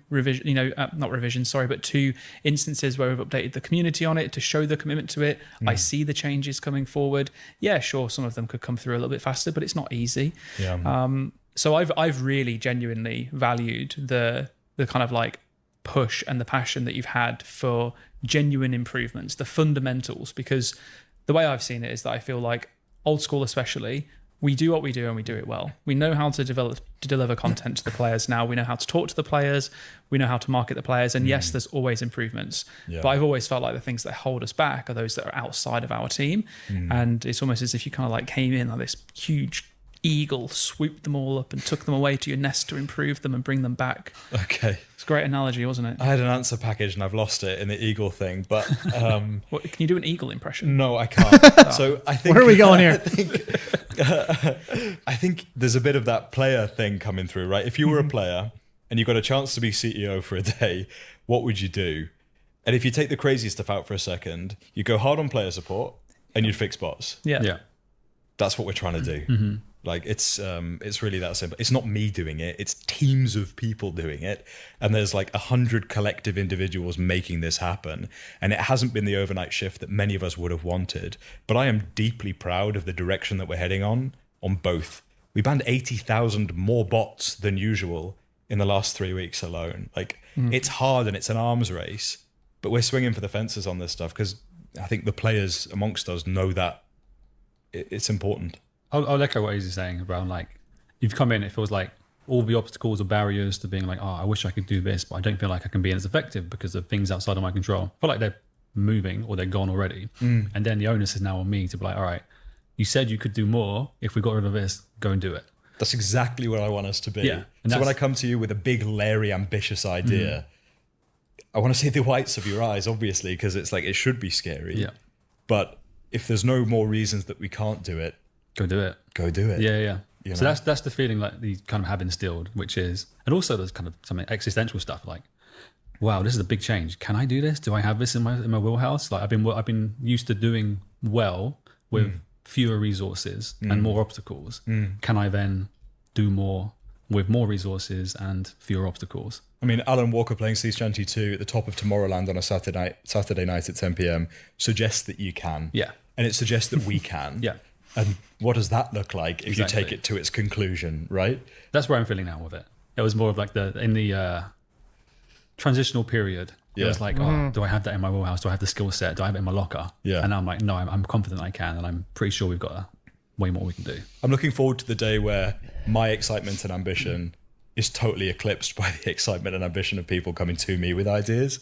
I think we're getting to that point, which is super encouraging for me. I feel like you've woken up the studio. You kind of shook us around like, no, come on, do more. No, I like what you mentioned there in terms of like waking the studio up, because it's very easy to be complacent in what you're doing when you feel like you're doing okay. And, we see number go up, not just in game, but also out of game in regards to membership. And it's like, oh, okay, yeah, we just carry on doing what we're doing. This formula does work. And sometimes it does take someone to just come in and be like, okay, yeah, it works, but what else works if you have more? And that's been a really interesting challenge to kind of like go through. I definitely wouldn't say that the studio is waking up. It's not been asleep, right? No. It's been gunning for a long time and under previous leadership as well. So I definitely wouldn't say that this is on me in any way. I think the studio's done this. What I would say though is there's oftentimes occasions where somebody would give me an idea of something amazing we could do, and then I'll ask, why can't we do it? And then there'll be a long pause, and then kind of a smile. It's like, actually, we could just do it. Yeah. Well, go on then. You know, I think that's it's hard to understand why there's well, go on then necessary, but I think that's less and less necessary with every day. Moving away from RuneScape, away from Jagex, we love hearing more about the person as well. You mentioned you're really fucking busy, but let's go back to a time before when you weren't so crazy busy. What kind of hobbies, what other games, if you played games outside of RuneScape and stuff, what were you into? Yeah, I played some games. It's funny, isn't it? Like, RuneScape players are often only RuneScape playing RuneScape, yeah. I was one of those. Everybody. And it's like, yeah, I've got my pocketed games that I did play and would play, and I played Silksong like everybody else, so I can make the small talk over cocktails or whatever. I think the more you play RuneScape, like the more you play it. Because you become more deeper and deeper invested into your character's progress. And so it makes it tough to want to play anything else because of how much time, like the sunk cost fallacy of how much you've put into this character. But no, RuneScape has been sort of my one and only really for a long time. The last game that really got me was Elden Ring. Yep. The one before that really got me was not Tears of the Kingdom but Breath of the Wild, and that's 10 years ago. So I think that gives you an idea. That's disgusting. It was not 10 years ago. Stop it. I know, it's great. I think it's more than that. I know, it's absolutely grim. But those were the last two that sort of had me leaning in, and I've played every other Skyrim mod under the sun as well. They're all solid. But yeah, no, old school and RuneScape have been the sort of one true love. How about other hobbies and stuff? We had earlier recording, most recent one with Mod Rice. He's into swordsmanship and metallurgy and smithing. Oh shit. They're much cooler than mine. Oh, go on then. Ancient Shard. RuneScape. I think before this, I spent a lot more time traveling, spent a lot more time exercising in different forms. I played squash semi-professionally a long time ago. I played rugby semi-professionally a long time ago. Oh, sweet. All kinds of different sports. Used to be really into rock Damn, climbing. the rugby is I'm an avid crazy. scuba diver. I've been doing that for 15 years. I'm an instructor, believe it or not. There was a point in time where I was trying to figure out if I should go and teach kids how to dive or RuneScape. I picked RuneScape. Good choice. Yeah, a bunch Good of choice. other hobbies as well. I like to ski when I can. I think the dream life would be diving in the summer, skiing in the winter, playing RuneScape in between.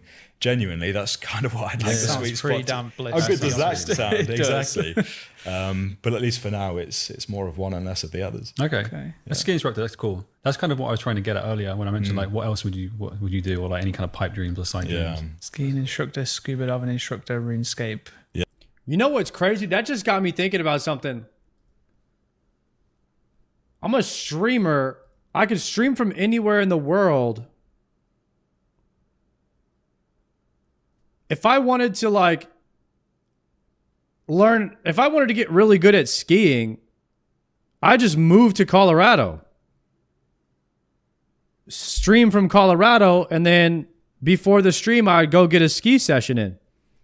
If I want to get better at surfing, I can move to Hawaii. And instead of hitting the gym all the time or on my days off, I could just go surf. So that's something as a freedom as a streamer I have. Like he just described something that I could do, but I don't know if you could do that necessarily as a CEO. It'd be kind of tough because you're landlocked to a building which is in a certain location. Yeah. Connoisseur. Love it. I'd also love to be an engineer. I know that's a rubbish choice, but I would. Engineer? What would you make? Yeah. Like a civil engineer. I'd like to make a bridge. Okay, a bridge. Something like that. Interesting. I've always been a math. Because we were talking about, would you guy rather be more a than CEO anything, or a maths, streamer English earlier? means. That's one benefit. And sometimes it feels like the maths has been wasted on Excel instead of a bridge. Okay, a bridge. Wouldn't it be nice to build something you could touch? It's really strange that you say that. I'm just going to let you into a little bit of like, my life here now, North. In the first time that I saw you, I thought to myself, holy shit, this guy looks just like my uncle. And you look so similar to my uncle. You sound very similar to my uncle. Your mannerisms are very similar. I'm almost as if he's like, you're a version of him for another world. Right? Okay. He's a civil engineer. So you just saying that now makes me think even more so. There's something more going on here. Yeah. No, absolutely. It's weird that you say that, nephew. Sorry, So I'm going to ask you a question that we asked in the last cast. I thought it was actually really cool, hence why I'm bringing it back again. Sorry, Sween. This is going to be a new feature from now on. Go on. We've got like, what other job would you do? And I want to know, what other life would you live if you could live in another world? If it was like a fantasy world, This is different not a regular setting. feature. No, it is. We can't isekai everybody. No, we can isekai everyone. All right, okay, if come you on. suddenly found yourself Yeah. reborn in another Yeah. world, what Yeah. would your dream life look like that isn't scuba diving, skiing, and playing RuneScape? Because they don't. Well, they might exist, but not for this answer. You know, you could be like a fantastic superhero. You could be an elven warrior. You could be a this is blacksmith. fantasy. Anything you want. What is your dream? You could build Stampot Bridge in RuneScape. New if you world. wanted to. You get I reborn. think we should, for what it's worth. Like, unironically, I think we should. We'll come back to that. Again, I'm not a designer. What would I do if it was like a high fantasy sort of environment? Any fantasy setting. Yeah. You ever play Ark Survival? I did, yes. Yeah, you ever tamed dinosaurs? Yes. That. Okay. I'd do that. Taming dinosaurs. A ton of them. Tamer. A total plethora of dinosaurs, and I'd probably run an island, big hog roasts. I'm assuming there's pigs. That sort of It's thing. your world. But yeah, I feel like it should be. Not this one, that one. But I feel like sort of riding. That's a step up from CEO. isn't it? Yeah. This is what people assume that you're like in person. And I think sort of dinosaur taming, probably running a little island somewhere beachy, tropical. That'd be pretty sweet. It'd be exotic. There's a company right now. A friend of mine's a banker, and he's invested in this. There's a company that is reanimating direwolves, and they've done it. And the next step is they're looking at lizard DNA. Okay. And you can imagine what you do with lizard DNA if you've reanimated a direwolf. I'm not saying it's dragon? Jurassic Park. Okay, But it it's sounds getting like pretty Jurassic close Park. to Jurassic Are they Park, trying to make a I dragon? think that's insane. Direwolves, lizards, woolly Yeah. mammoth next. So I think I've got quite a cool opener at cocktail parties, but that guy's just Yeah. made a direwolf. I mean, how do you top that? Yeah, right. I mean, you could put Stampot Bridge. the Yaman That's name how back on me and I'll pretend. Yeah, right, exactly. Do you have, and this is a really shit question to follow up, I'll be honest with you. Your ideal Damn, bridge, Jurassic let's say Park is coming, Jack guys. Spot. All right. Stampot Bridge. Your ideal brick. It's actually coming. This podcast has gone to earlier. shit. 3 questions ago, we were solid. This is like an absolute embarrassment now. I'm halfway through the question. Go on, You jump ask, in again. commit to it. Laser. Ask the question. Jagex and RuneScape, the turnaround for RS is complete. Old school grows to massive levels, and we are unparalleled levels of success. Yeah. And we've got the board are like, you know what, Mod North, you've earned this. Here is budget to build. They made a wolf that's similar to a direwolf. It's not like they resurrected a dead species. Yeah, and the very first bomb wasn't that big. How much longer after the first bomb was made did they have an atomic one? And then how much longer after that did they say, yo, we're never building a bigger one than this? Because there is a bigger one, by the way. Think about it like that. It's evolution. A bridge for Jagex in some new HQ, and you get to do that. This is a disaster question, Sweet. Okay. What's the bridge to? This is more for you. Like, I see. There's a bridge in the HQ. Yes, your Jurassic Park is coming. It could be a bridge from the foyer into your office if you wanted it to be. That's a staircase. I've got one. I mean, I don't know. I was going more along the lines of like aesthetics and stuff. There was architectural philosophy. In my head, Golden Gate, is it? New Millennium. Yes, exactly. Yeah, I know it's not my question, but in my head, I'm picturing like a bridge. Answer it anyway. Go on. There's a xylophone. Okay. So when you walk over it, it makes like noises. Oh, you know, I see. And it crosses I see. between one section of the floor to the other. You know how we've got the auditorium, the big Yeah. section? Imagine a big xylophone bridge across that when you jump over it. Like, I'm just there prancing like, doo, doo, doo, doo, doo. Yeah. That'd be so cool. That's it. We'll cut all this out. Yeah. That's okay. Thank you. I think if I was going to pick a style, imagine the sort of Tob environment. I can never say it's Vercinzana or whatever it's actually called. The bit in Maya Ditch. And it's all very soft and Vercinhaza. architectural. I think the world needs more of that. Okay. And so if I was going to design anything, it would be very ornate, very traditional, like a vampire built it. There we go. We got through that one. Barely got through it. Jeez. Okay, I've got a serious question. Okay. Actually, Yeah, I have a please, serious question. Please.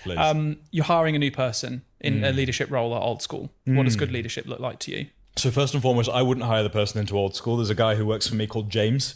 He's our SVP product. He would hire a leader of any of the products, and he's been a designer and a studio manager for a very long time. He's very good at this stuff. But what would I hope to see in that person is somebody who doesn't see a game that is an opportunity to put their own mark on something. Okay. I think Old School and RuneScape both have enough of their own identity and enough of their history and heritage and gravitas that the last thing they need is somebody coming in to make it their own or trying to fix it. I think there's got to be a ton of self-awareness, very low ego, but also a real sense of ambition. Yeah, he's kind of describing me right here. Understanding of what, like, our team's quite unique. Everybody was thinking, I think. Your team in particular is not, you couldn't plug and play and replace it with a brand new team from an outsourced shop or from another studio. Like, the DNA is really unique compared to any other place that I've ever seen. And so they'd need recognition of that fact. Like, treat this thing carefully. Yeah, that was makes perfect sense. Really good answer. For what it's worth, I think the leader that we have in Old School is those things. Yeah, I would agree wholeheartedly. Yeah. I mean, best leader we've had for Old School since beginning. I think he'll be very happy to hear that. Yeah. We've learned a lot over the years as a product, and he just hears and he asks questions, which is the most important, like a very important trait for a leader. I also like as well how Marcos is not afraid to challenge if he feels like something isn't right or is right and we feel otherwise. And I think that always promotes some really healthy discussions. And I think it takes a pretty good leader to be able to be Sard, put your application in. Your chat can be the reference. Guys, would you be my reference for when I apply to be a leader at Jagex? Situation to manage those well. So big fan. I think that's right. When I left the studio 10 years ago, Marcos, I think is his mod name. He was in a totally different role, different product. And then coming back to Jagex 10 years later. What do you mean? Seeing him in this role was like that makes sense kind of moment. And I think that's felt across the team. What content creators do you enjoy watching? Should you have time to do so? Oh, Sardako. Guzu recently. What the? It's nice to see somebody experience. This guy doesn't even play. Since he started streaming, I've watched Skillspecs, Torvesta, a bit of Odablock here and there, mostly on sort of clips channels and whatever else. I've watched honestly everybody. See, the he said couple me. that I haven't. I'm not sure why I'm calling them out. Is Tanzo and Vitoso. Those are the two that I hadn't spent much time with until Gielinor Games, I think. And so I've been sort of on a binge watching them back from the early days. But yeah, I've watched most of them. When I said that I'm sort of a true love, true believer RuneScape guy, I actually am. Yeah, Tanzo and Vitoso, I don't know why they don't get enough recognition. I don't think they talk about themselves enough. Probably similar to how you feel about us on Old School in terms of ambition for reach. Oh, the other one is Chris Archie. Happy birthday, by the way. He's the other one. Back in the Snakebite and Fringe days. Yeah. To be fair, guys, listen. He was Chris Archie. Listen, the reason that a lot of these guys, the devs and all that, I stream when they're asleep. Like, look at the time. It's like 4 a.m. right now. How are they going to watch my stream? I'm in the anti-UK time slot. So I understand why they're probably not watching my stream. They're at work, then they go home, and then I stream when they go to sleep. They just say they don't have time. So I get it. But he sure is. I love when there's a post on the Reddit and it's someone like, anyone remember Chris Archie or happy birthday Chris Archie? I'm blessed enough to be a really close friend of Chris's, and whenever I see those, I'm like, hey dude, send him that link, and he fucking hates it. I bet he does. And we had this conversation with Torvesta on the podcast recently, which was Archie has kept all those videos up, which shows. Has he? Yeah, that's impressive, man. I'm not sure I'd have it in me to do that. No offense, Chris, but it's a couple of different lives ago, isn't it? It certainly is, yeah. Torvesta But if you ever want to confirmed. make him feel uncomfortable, Torvesta confirmed. Do you know I do? Next episode. Make him feel uncomfortable. That's the funny thing. I saw him at the summer party. Yeah. And I haven't spent much time with Chris. Obviously, I've been watching him for 15 years or something. So I've got this weird parasocial relationship. Bodhi and soon. I came into the studio having not really spoken to him in this job. And said, oh my God, it's no one's perfect. At the summer party, I think he almost exploded. Sausage bun in hand, bless him. But he's a good egg. Do you know, I think, I'm on a ramble now.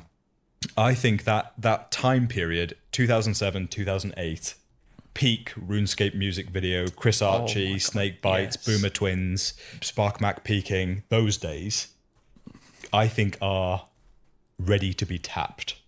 And without giving anything away, I think there's a little slice of 2006, 2007. Damn, the music video days. I think coming back. RSMVs I am so for RSMVs coming back again. There's going to be Yeah. 20 million 35-year-olds that feel something they didn't expect to feel. Yeah. Let's bring back the pop punk, the rock, the let the New bodies metal. hit the floor, whatever Yeah. needs to play. And I'm with you Breaking on that. Benjamin. Yeah. Yes, all of that. Blink I think a lot of 182, my actual, RuneScape. interest in music are literally because of RuneScape PK videos from back in the day. Literally, Elf Mage made me who I am. Yeah. Literally. Yankin D's. God, there's going to be 3 people who get that reference. We may have already covered this in parts, but to be more specific, what is one thing that you would love for us to do with the community that we've not done yet? We tend to ideate, share with the community, see what the community responds well to, and then do. I'd like more of an opportunity for the community to ideate and give to us. Okay. That makes sense? Ancient Charlotte. Yeah. I think we have a really good read collectively on the things that matter most to the community, and so this is not to undermine us, but it's we're quite structured in the way that we've run that kind of ideation versus feedback versus approval process. I'd love to see what happened if we flipped it for a week and did like a community game jam. Yeah. Something like that. I would love that. I think it'd be great. interesting. I mean, we have so many great ideas coming through from the community as it is anyway. Slayer Helm with a hood.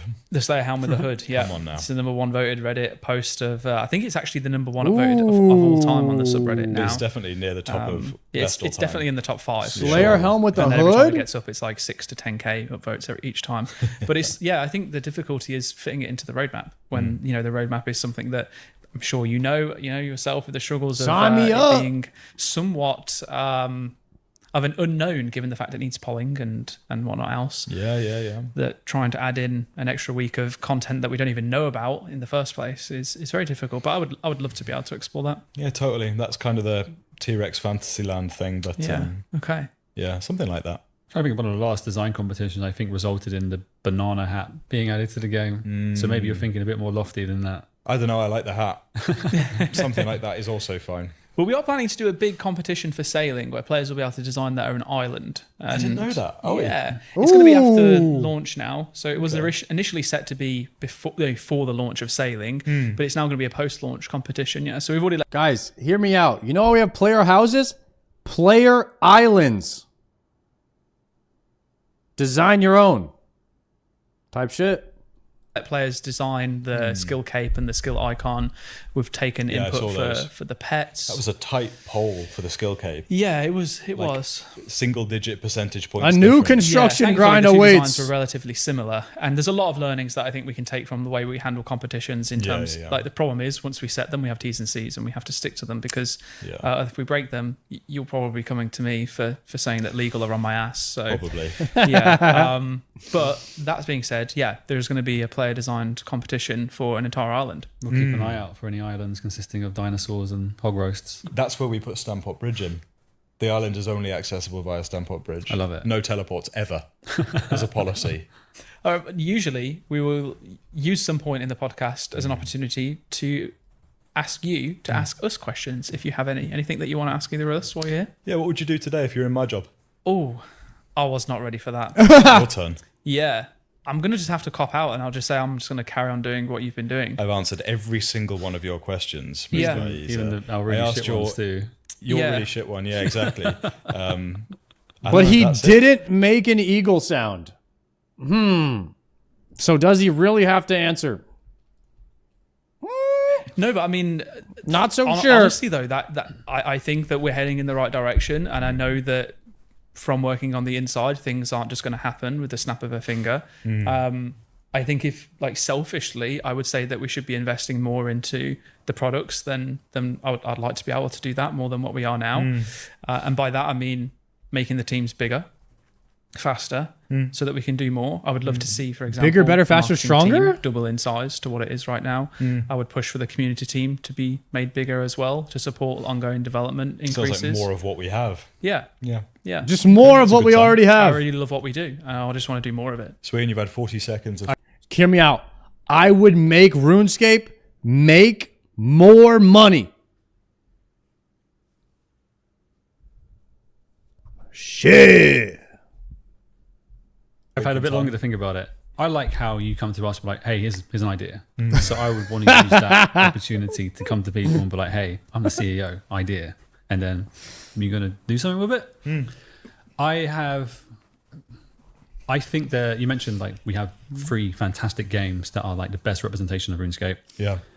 And I think a RuneScape roguelite or roguelike would work really well. That's what I was going to say. A roguelike RuneScape. Dude, you were the CEO a second ago. No, but as you were talking, I was still going to be like, I'm going to wait till Sween's finished and be like, there's one thing that I would do, and that's make a roguelite ARPG. Well, you wait till Sween's finished, and then you can go on. Have you already? Even though I pitched it back in 2018, I was going to say that. The design for it still. The hell? I look at games like Hades, and you know, I mentioned not wanting to be derivative, but Hades is a game with gods and equipment and upgrades, and Old School RuneScape is a game with gods and equipment and upgrades. And I think there's something there.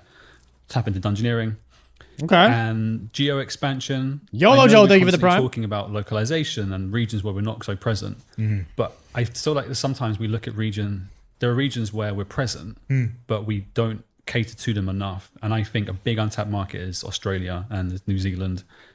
They have very similar stories to us about when we were kids and playing RuneScape on Miniclip. And there are massive content creators down there who have huge audiences in geo, and we don't really work with them enough. Yeah, we don't tailor our messaging enough to be more Australian focused. Yeah. I'm not obviously saying add the C word to everything we do, but I think there's a big untapped potential and quite an easy win there too. In addition to like the big lofty dreams around localization and hitting our real big regions as well. That's a good point, isn't it? It's one of those natural limitations of literally being only online when they're offline, and vice versa. Yeah, and being quite literally half a planet away.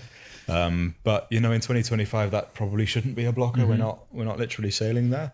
So yeah, I like that. I think it's a good idea. How to do that is the next question, but I'd be all for it. I think the biggest fear that I have in terms of our expansion is how things like localization. What does that mean for the way that we engage with the community? Because at the moment it is very personal in the sense that we talk to players.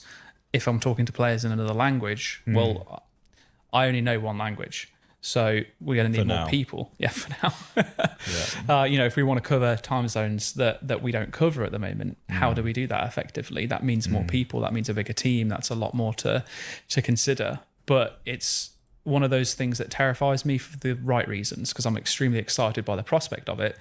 And knowing that it needs to be done right is, I think, what scares me. I will be doing that. There's a very fine line between doing it and doing it right. And if you don't do it right, there's no point doing it, in my opinion. I think there's no point. It's a bit too harsh, just less value. No, I actually think it is right. I think there's no point doing it unless you're going to do it right. And I think that's true of everything we do. I think there's a lot of people who feel that way, which is why we tend to do things, for the most part, generally right. I think, the expansion is an interesting one. When you sort of look at us versus another unnamed MMORPG studio, let's call them, I don't know.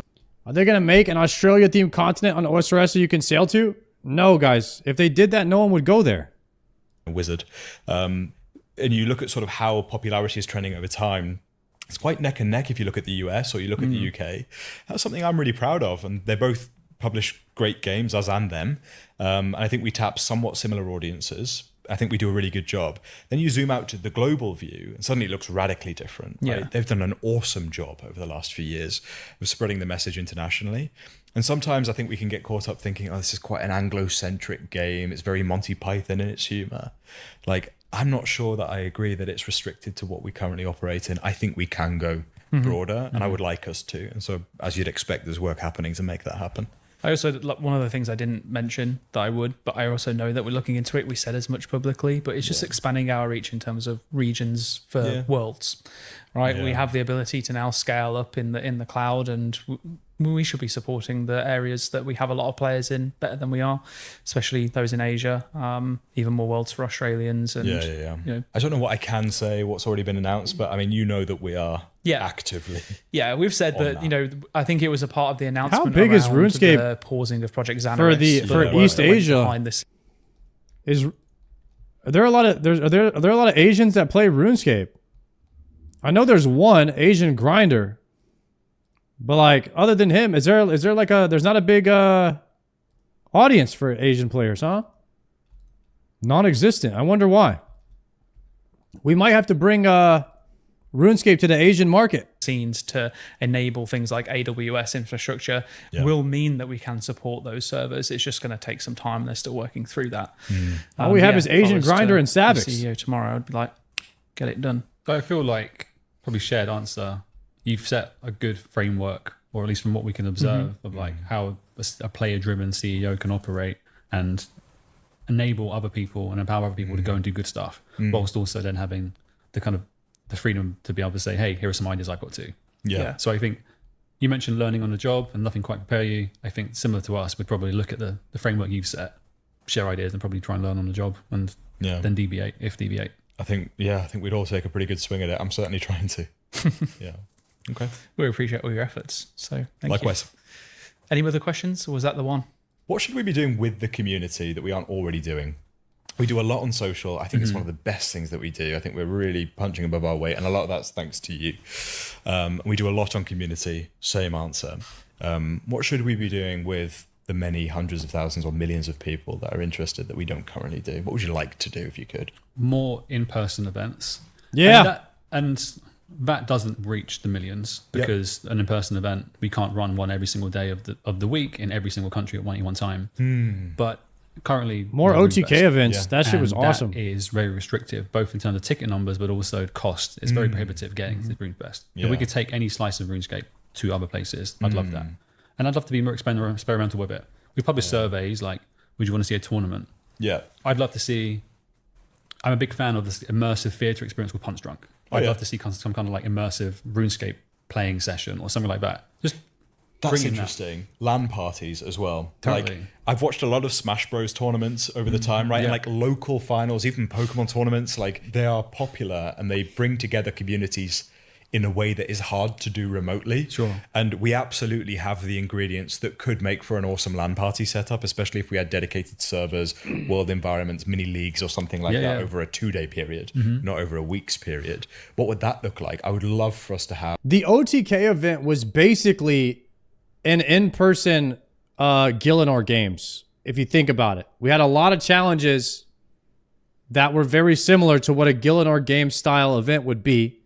And then we had a PvP tournament at the end, and it was one noob and one pro paired together. It was teams of 3, so it was one Giga noob, one Soda Poppin', one Oda, and one me right in the middle. So it was like a combo of that, and it worked out really well. It was like an in-person Gillinor Games live, and hosted by OTK and Jagex, and it was really, really fun. And I would love to do another event like that. I think that was really hype that people enjoyed it. I would love to see that again. Have a roster of 50 LAN style events every year, all around the world. I hadn't considered, but one of the big regrets I've got from when we were more focused around on esports and events, like 2018, 2019 kind of time, I think, is that we forgot the grassroots and we tried to go too big with our events. And then that, first of all, you need to have a successful grassroots to then have the ecosystem to fuel the big events, because otherwise it's just invite only. It's the same people. I would love to go grassroots, and I think LAN is a big part of that too. Totally. But then throwing up more smaller scale online tournaments, the Deadman beta days we used to run ahead of a finals just to kind of like test the tech. Those are really fun of their own right. You just spawn and then it goes straight into like the 1v1s or like the Fog finale. You don't have to go through the week build up. Just more of those little things like that. Yeah, I think so. I think a lot of people see streamer house style environments and they see the real life interactions from things like the OTK event recently, but also from sort of finales from previous Deadman modes. Yeah. And there's a lot of, I wish I could. The answer with it is whether you like it or not, the IRL section is the biggest section. So if you want your game to grow, you do IRL events for your game. It's pretty simple. I wish I could have a bit of that, right? I think a lot of us over the years have done versions of 4 guys in a house for a weekend. Like, I don't know whether it's a double XP weekend in RuneScape or it's a new boss that's just dropped and people want to try it blind. That happens, but we don't actually do very much to foster it.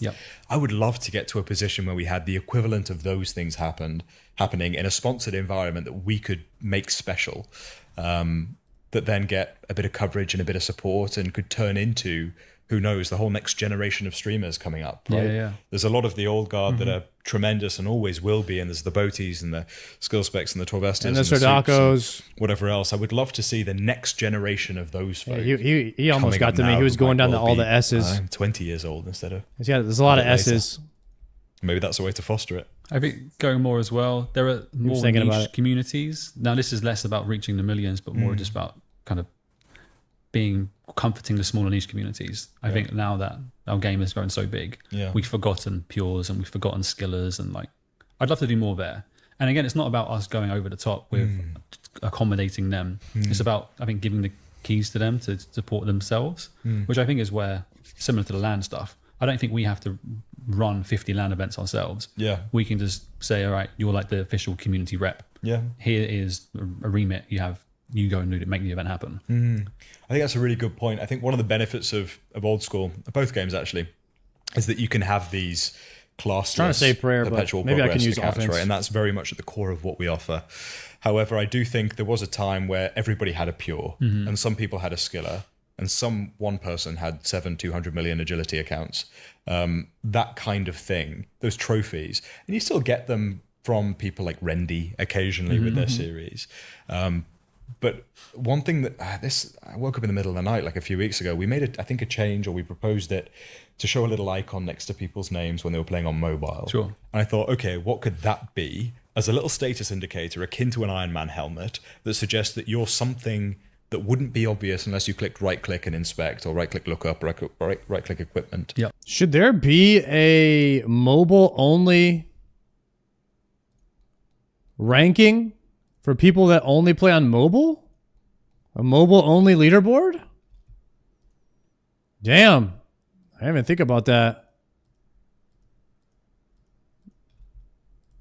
How do we signal that and allow for trophies and status to manifest in ways that aren't the usual stuff? Yeah. I think that would be really interesting. No, me too. Speaks to kind of the heart of, I think, what a lot of our players like, what I like as well. I mean, we've tried. There would be various mobile things, and locked we have the accounts, high though. scores that look at True. skillers and pures now, but that's out of game. It's not in game. It's a few clicks away, isn't Yeah, it? it still requires someone to go look it up. So I actually like that a lot. I know you Dash, didn't thank you for the necessarily gift sub. direct it towards myself, but I'm going to input some anyway. Yeah. I largely agree with Sween in terms of the things that we could do. I would also just really like to see more in terms of community engagement. And that's within my team. It's within my power to do that. We are working on it. But I want to see more events, more fun events. Oh, the indicator is so if you're trying to talk to somebody and they're on mobile, you're not expecting a response from them because it's you can't really type back on mobile. At least I wouldn't know how. So you kind of just leave them alone. That happen that are just for people to come together, hang out, and just have a good old time. And then the next level up from there is a better cadence of competitions. And I would really like, and I know I'm not saying this to try and steal it from you, we've spoke about it multiple times in the sense of fostering the PvP scene better than what we do right now. Ooh, I was going to say that. Be a cadence of. I was going to say I would look at areas of the game that people aren't using and ask myself, what can revive those areas of the game? Right now, I feel like the wilderness needs love. I feel like some PvP needs love. And they could even improve the things that they already have. Like the Amir's Arena is a little scuffed sometimes, sometimes you're trying to queue in and you can't find... It'll take you like 10 minutes to get a match going. I don't have any issues today. Maybe they have improved it. But just improving the current systems. Tournaments where we're helping fund prize pooling that eventually forms into a league that then accumulates into a finale that brings the top of each of those tournaments that happened over the course of 12 months into one final big LAN event. Because I think that would help breathe a lot of life into the PvP. Can they do what WoW does with the Amir's Arena, guys, and have a 1v1 rating system where you get Gladiator, the title? Can they do that in RuneScape? They do have that already. So you can earn a title or something. You would never go to Wildy if they had that. So having Amir's Arena be good would kill the Wildy So it's not a good system, huh? That is tough. But the Wildy's already dead, so I don't know. Scene, and I think that it is within our power and also partly I wouldn't say our responsibility to make it happen, but to help curate the possibility of it happening. And I would also really like us to bring back or have some form of launch parties for larger content that is a streamed spectacle. You mentioned, how you were saying, LAN parties, people coming together. There's nothing that we really have to kind of like promote that. Well, I'm imagining like a Super Bowl-esque where they have is there any rating system at all for PvP in the game where players can visually or show that they're good on a leaderboard somewhere? Does LMS have a ranking? LMS has a ranking system. And why are people not going after that rating? I don't know very many people queuing for LMS. In World of Warcraft, the only thing PvP players do is go for rating. They live their entire life by it. All they do is queue every single day trying to get higher rating. It's not ELO based at all. Okay, so then they're not doing it. So if LMS was ELO based and there was a leaderboard, or you got a number for how good you were, people like to make number go up. They need number go up for PvP. Right? Am I cooked? It doesn't matter if it's at Amir's or LMS or in the wilderness. They need number go up for PvP. They don't have it. The kiss cam, and we won't show awkward moments, but we have a video of someone that they're all together at the house and they're all playing this new boss, and we bring that up on the stream and we celebrate the fact that they're together.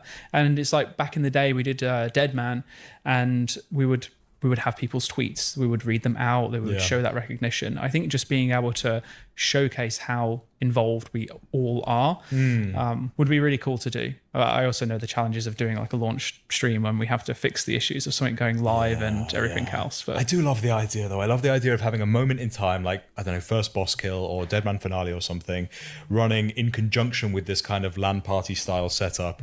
When like in the World Cup, they flick to pubs all around the world, right? And you can see people celebrating a goal in their hometown for their team.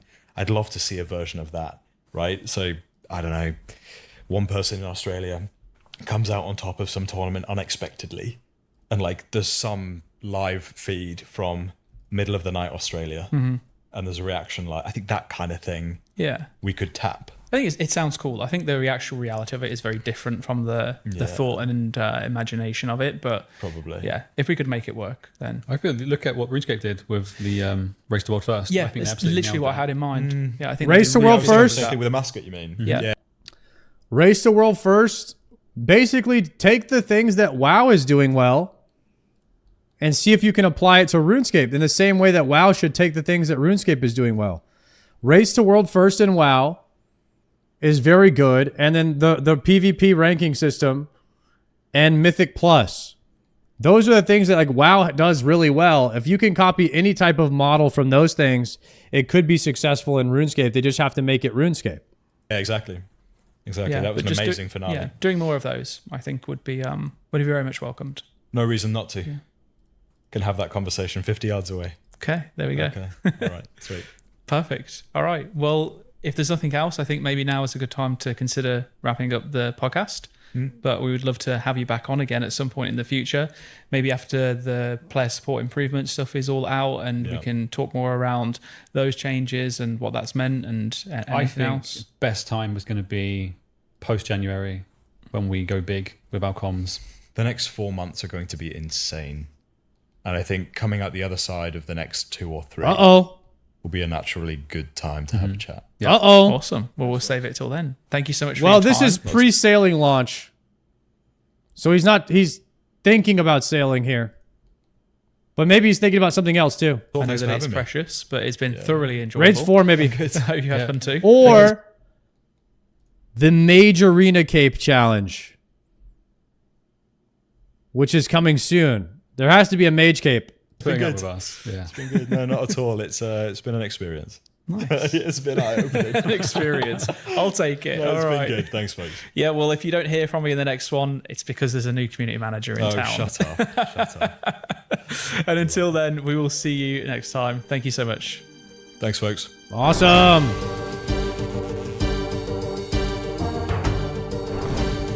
W interview, man. I'm looking forward. Maybe, guys, maybe something big is coming very, very soon. New raid. Also, Blood Moon Rises. I'm looking forward to that more than anything. Way more than I was for sale. I'm about to die because I'm not praging. Goodness. Blood Moon Rises. About to be hype. A new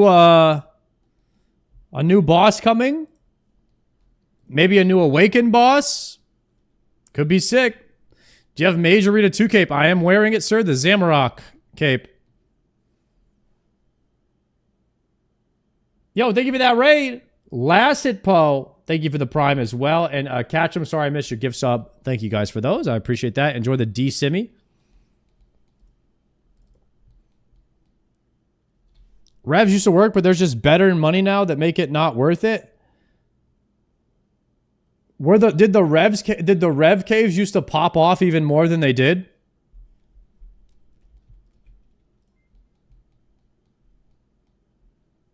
Urky, thank you for the prime.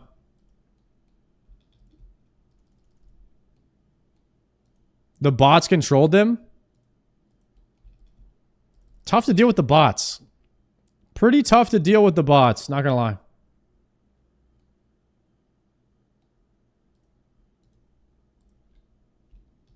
Multi-revs were insane.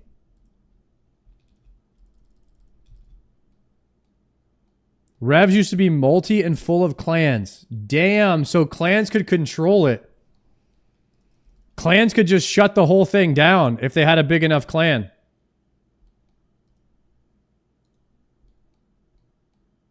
I didn't think about that. You had to pay for protection. Bro, they ran a straight up Revenant Cave Mafia? What the heck?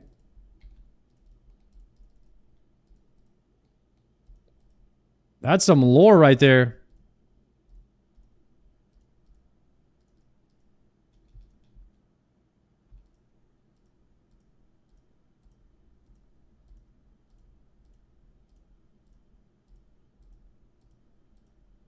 Okay.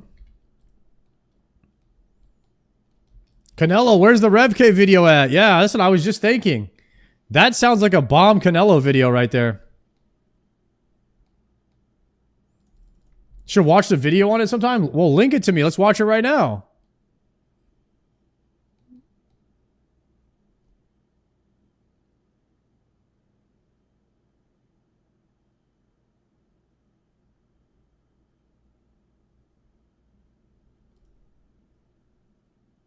The Revenant Cave video, the Revenant Cave Mafia. Curtis used to pay for rev protection when a rev weapon drop rates were hella rough back in the day. Yo, those rev weapons are pretty hype, not gonna lie. If I could, you guys, I would be doing Wilderness Slayer 99% of the time. I love Wildy Slayer. But I can't do that anymore.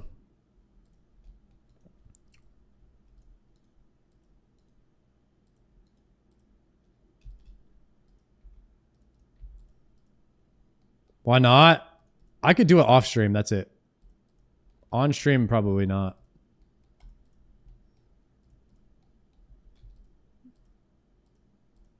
Because really, there's not that many people in the wilderness. But the moment you stream the wilderness, people show up, man.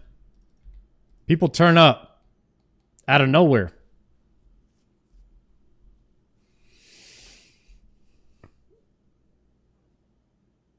You got enough people? No, we tried that one day. Guys, we tried bringing like a 20-man protection for me to kill 8 black dragons. Guys, 8 black dragons. I got ganked twice. Slayer task completed. Double Void Waker killed instantly. That's the problem, is there was no way to tell who was good.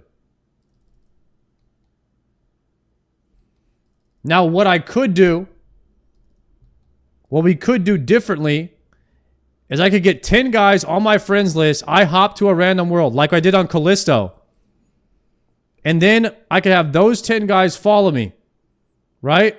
And we could go do a task. Just a normal task. Not Callisto or anything like that. And they would have to be in the wildy. And then if anybody walks up, it's kill on sight.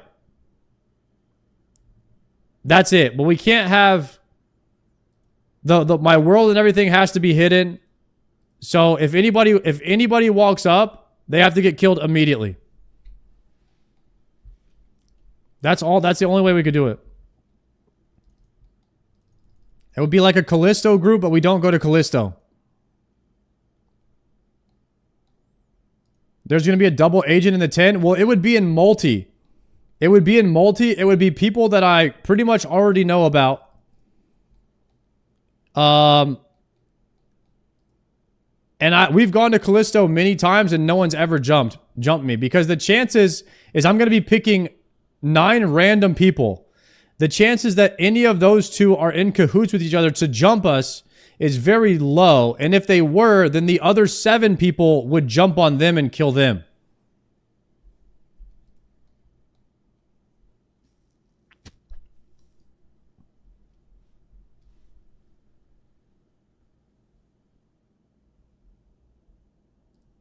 That's probably what would happen.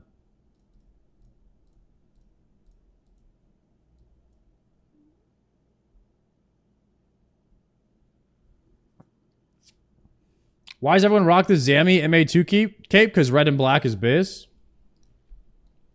Duh. I have 419 Slayer points now. Dude, I'm coming up in the world, guys. We are blasting. Almost halfway through 81 Slayer. Let's go. It might be time for me to put a pizza in the oven.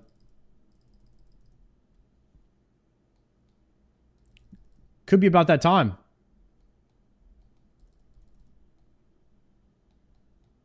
A little cauliflower pizza. Or... yeah, I could eat my sandwich tomorrow. Greater Demons 200. Golly, we rolled a high number on these TDs.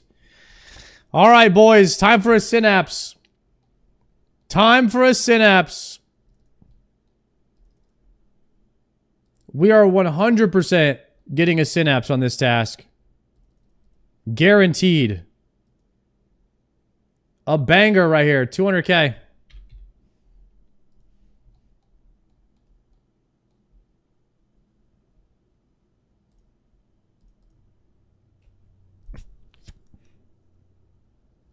Ash Sanctifier. Pouch we don't need.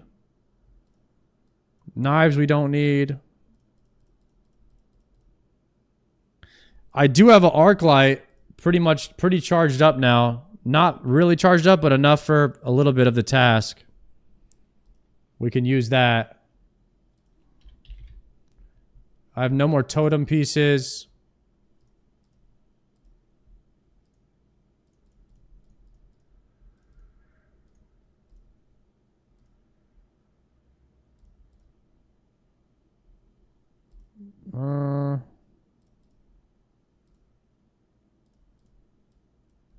Okay. Actually, deposit the Fang and withdraw that.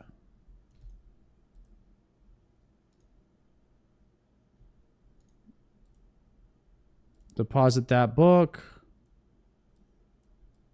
Good. The Ash Sanctifier. 2, 3.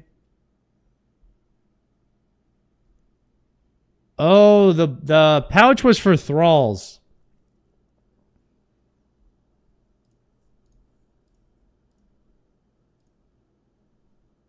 I got a good bit of thralls saved up. We can definitely send some thralls. When'd you get a Fang? Yeah, we got one the other day.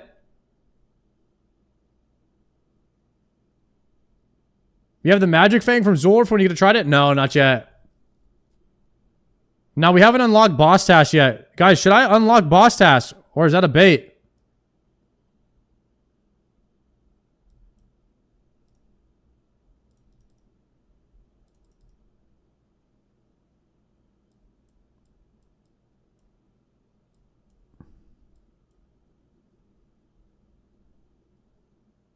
%1,000% yes. Is it that high of a percentage of yes?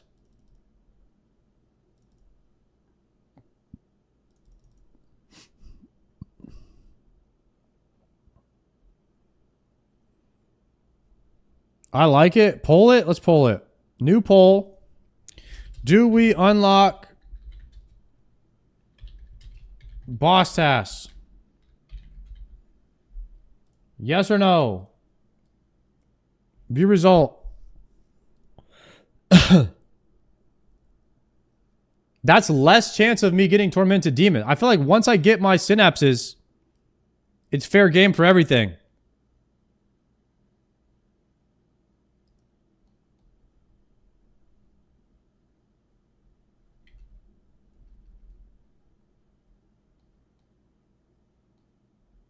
It's a low weight.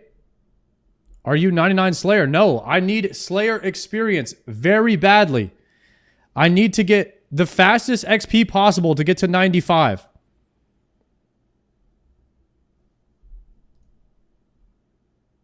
Boss task, bad XP. I don't want it then.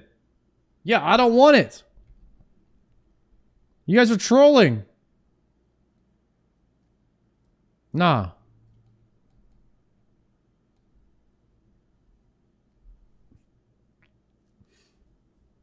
I don't want to have to spend my points to skip it.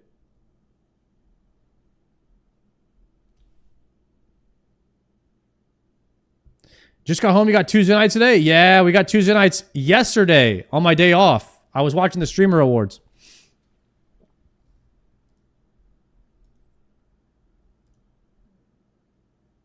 Oh, deposit all.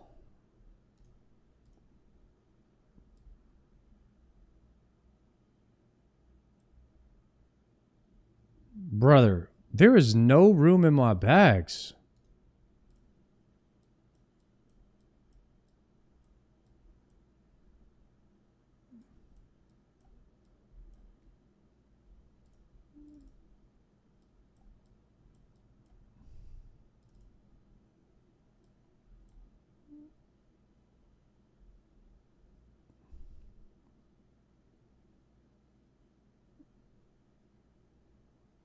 We have a melee punish, range punish, and a heal. And then we have thralls.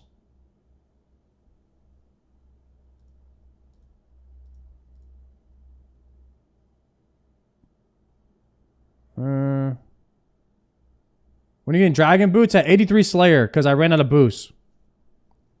83 Slayer, we're going to start working in Zilliana too. We'll go get the dragon boots, work in Zilly. We got to get a synapse right here. Oops, wrong one.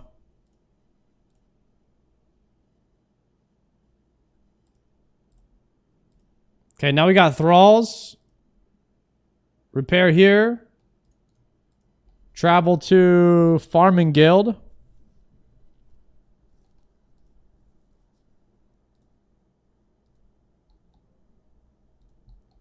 And then I need one of the Guthix TPs. Refresh. Okay. This is the Tormented Demon setup here. The best task is a Zuck task. Yeah, maybe it is. We do another Inferno Cape, huh? I think it will be very easy to do more Inferno Capes especially once I get better darts. You know what? Maybe we'll unlock boss tasks once I have better darts.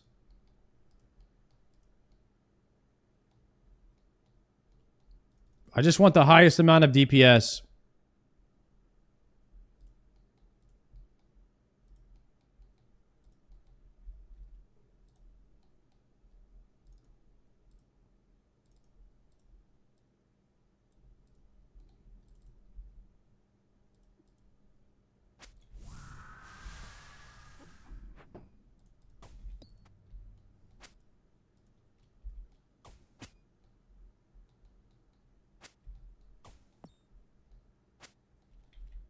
Stab.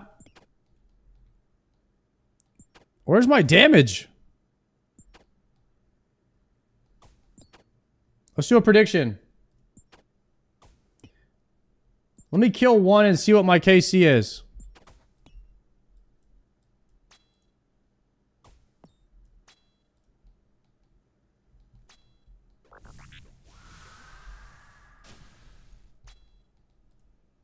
Magic.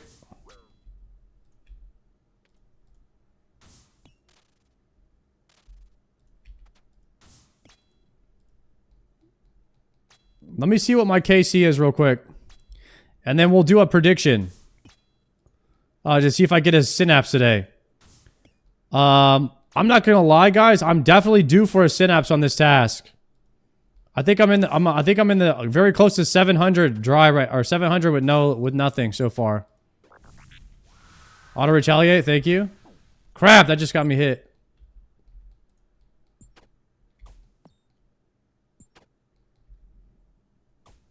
Why am I just doing 0 damage right now?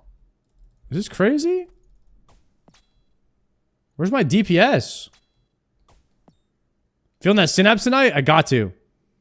It's got to be. I mean, when else is it going to be? I'm about to put a pizza in the oven. That's going to amplify my RNG.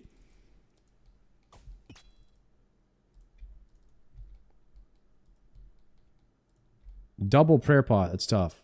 I'm not ready to loot that right now.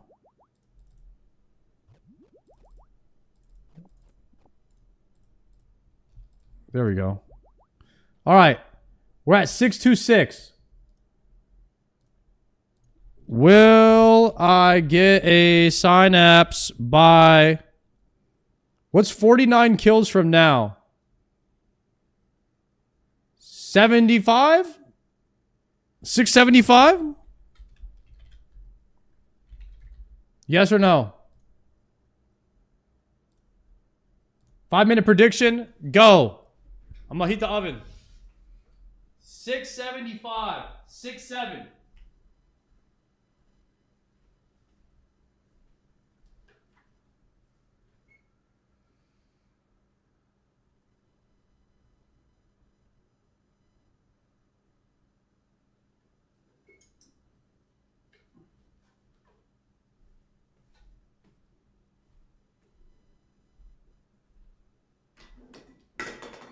Guys, I might have to make a decaf coffee. It's too late for a full calf right now. I'm not trying to get zooted off the calf at 9 p.m. Might have to get a decaf. Type shit.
All right, we got the oven heating up. We're about to go full pizza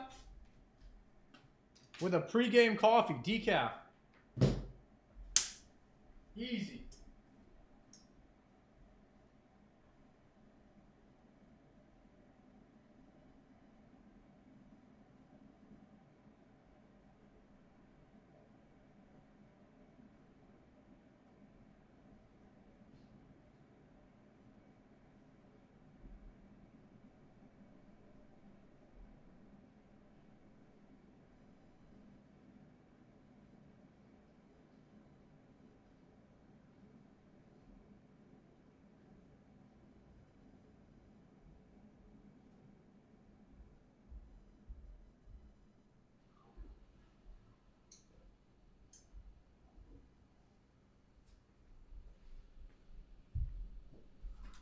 Oh, yeah.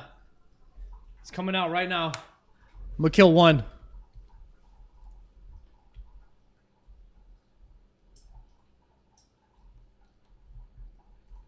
Are we Raven?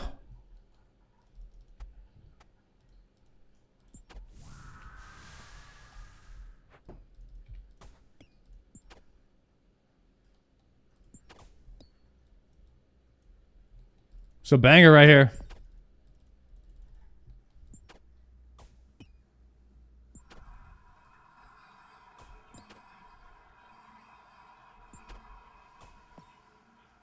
Any luck so far? I got 2 Zenytes yesterday. And I got the granite hammer today. I've only killed 1 tormented demon. Coffee up! Oh, I can't do it during a thing because he's going to change his damage and he's going to kill me. Guess wrong anyways.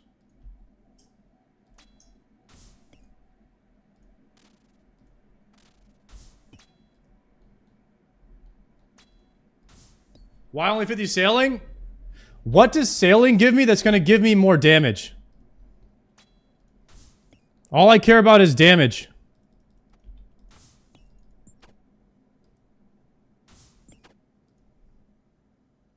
Then I don't care about it. If there's no combat tasks, no power increase, I'm not doing it. Because the only thing I care about is what's going to give me more damage. And then once I get full, like, max damage, then we can start doing other stuff in the game. But I'm a very much a combat kind of person only. I need that big damn, boys. That was kind of a vibe. It was kind of a vibe right there.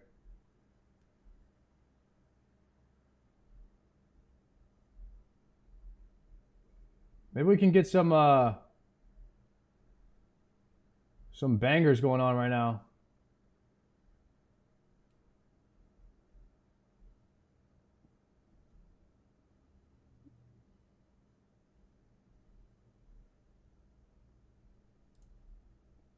Hold on. Let's do... Actually... Yeah, let's go right here.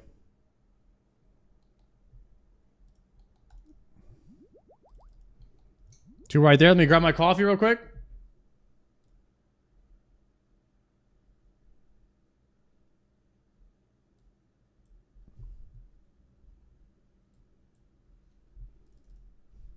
Okay. Here we go.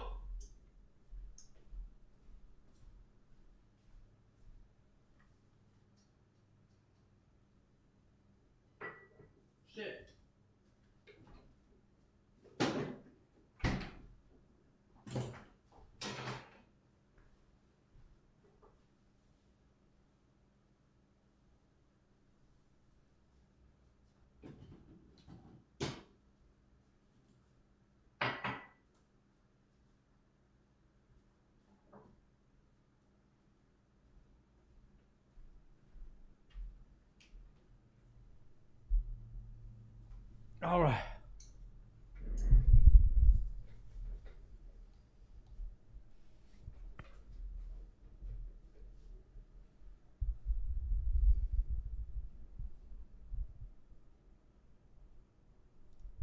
Let's get some Argy.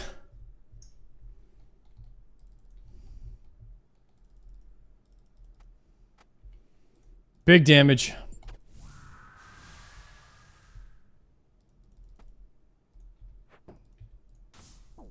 Mage.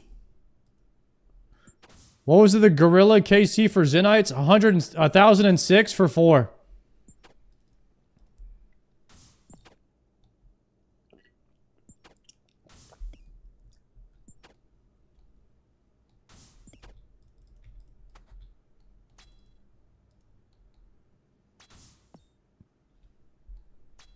Ooh, actually that decaf coffee kind of nice. Tastes good.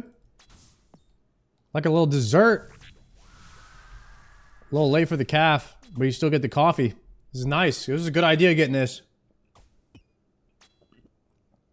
I wonder if there's any caffeine in decaf coffee at all, like even a microdose.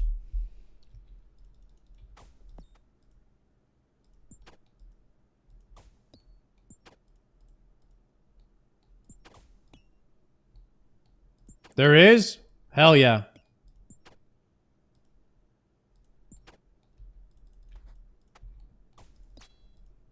Because like I'm pretty sure there's even a little bit of alcohol in non-alcoholic beer too. Like they did the math. If you drink like 26 of them or something, you could get drunk off them.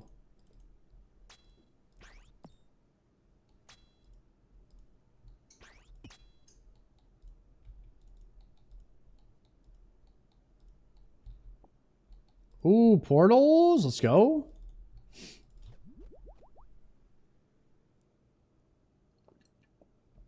How long are we going for tonight? Yo, we usually go for about 8 hours. We usually go for about 8 hours, and then I do like seaweed and sand off stream. I do like maintenance. I do like a lot of maintenance for about 3 or 4 hours every night. Yesterday, I had like a 8 to 10 hours of maintenance. So I ended up doing some Slayer, and I got 2 freaking Zenytes off stream. I do a lot of off-stream maintenance.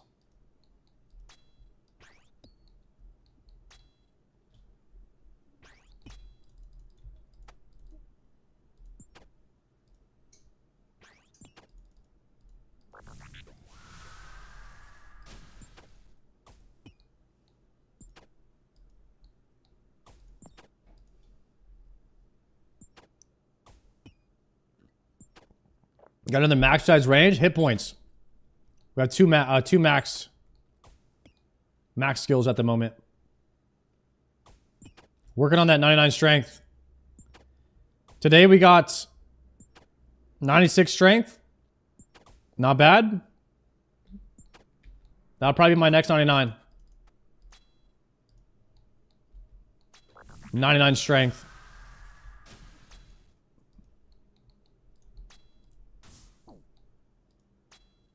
Melees are pretty easy. I mean, you can always be hitting the crab too if you need to have something extremely AFK, but for the most part, I think you hit 99s by doing Slayer. At least that's what everybody told me, so I'm trying not to hit the crab.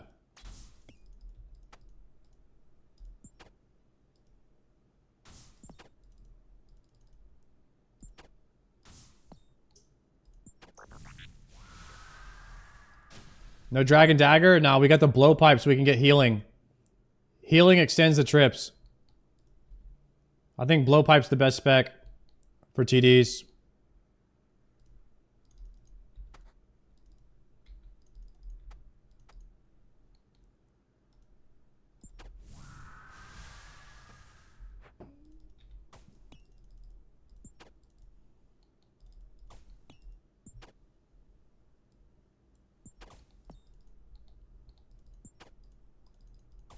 Is that what you guys do at Tormented Demons? You guys bring blowpipe for healing? I mean, if I had a better weapon that could heal, like a SGS or something, I'd probably use that, right?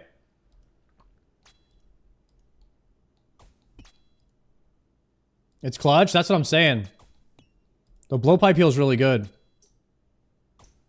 I would if I wasn't 900 dry at Zulrah. Yo, don't worry, bro. You'll get it soon. Probably next kill. I believe in you.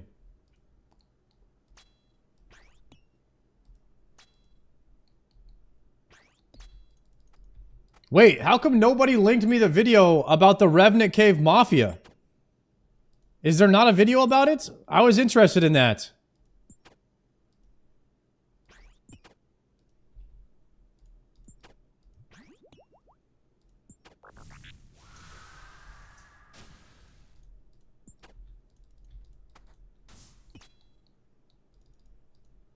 $1,600 Vardorvis KC? Oh my god.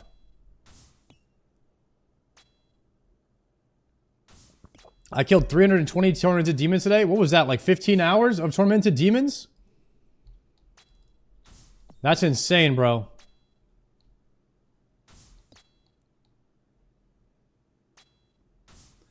Doing some Doom right now. Stock up on fish. What do you mean, like sharks?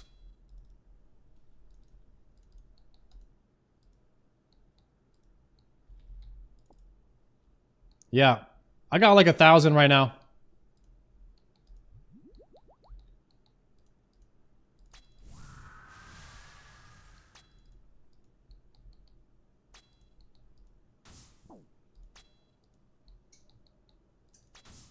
I think it was linked in the general chat.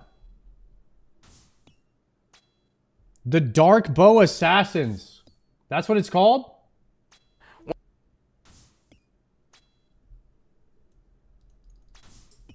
Alright, we got a sick video to watch now. The Legend of the Dark Bow Assassins. These guys used to run the Rev Caves.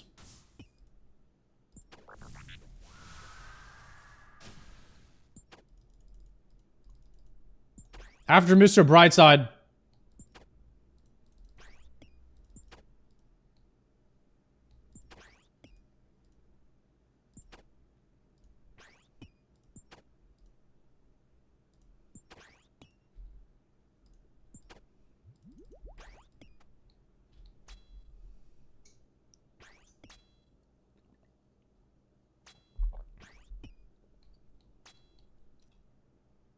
Guy in my clan got his first enhanced seat at 1600 CG. F, bro, that's awful.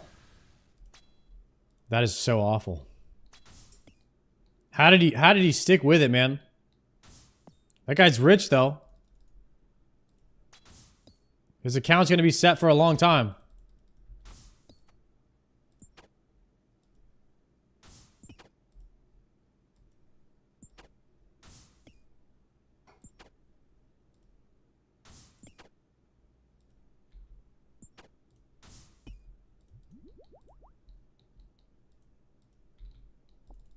Magic short.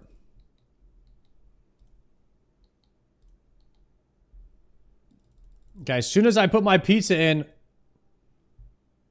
we'll start the video because I don't want to get up once it starts. It's like an 18-minute. I might have to stop it though once pizza's done.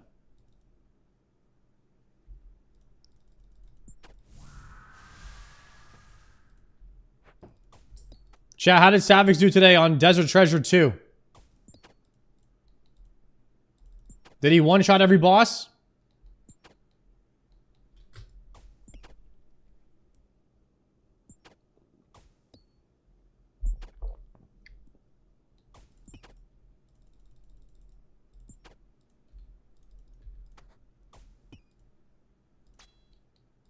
Cinema? He did really well. Amazing. Savix usually picks up the fights pretty quick. He's good at learning the mechanics on the fly, too.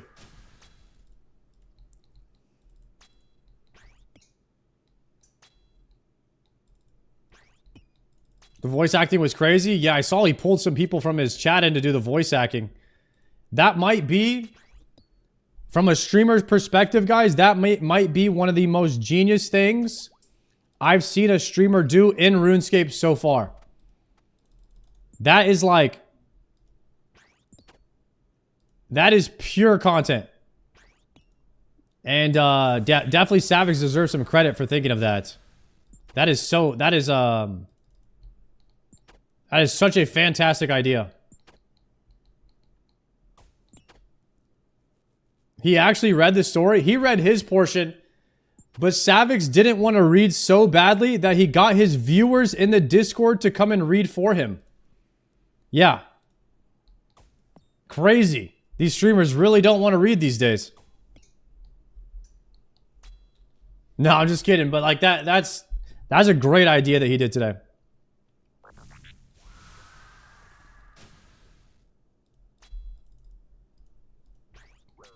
Ah.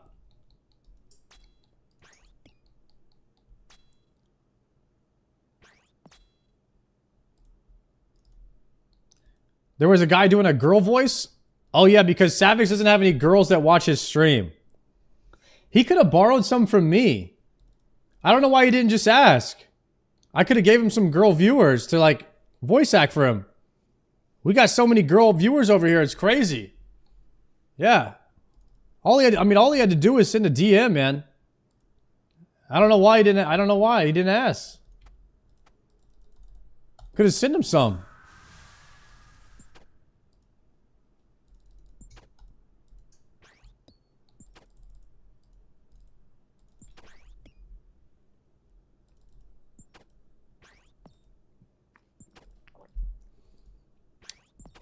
So, I really think that questing is good when you kind of go at a slower pace. You read all the dialogue. I think that questing is really entertaining, especially in the higher levels quests, like the Grandmaster ones. Like Desert Treasure 2 is obviously the staple quest of the game, at least currently. And Savage kind of took it to a new level by incorporating the viewers, you know? Guys, is chat crashing right now?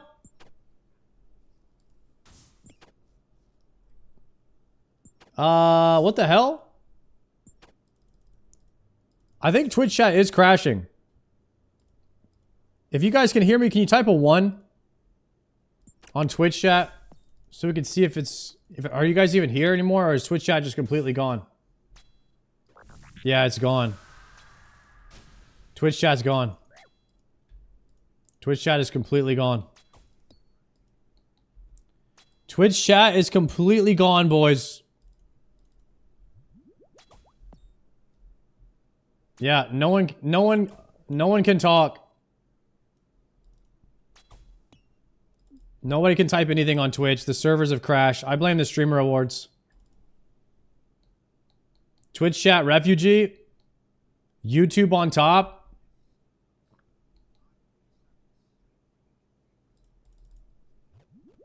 True.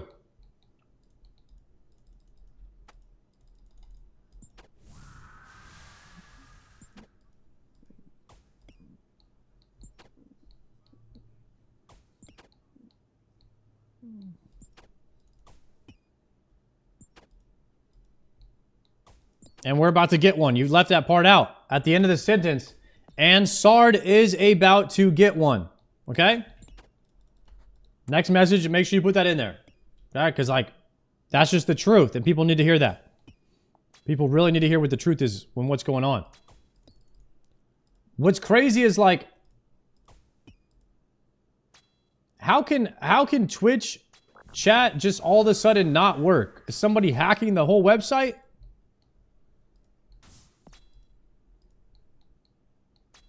Who would do something like that?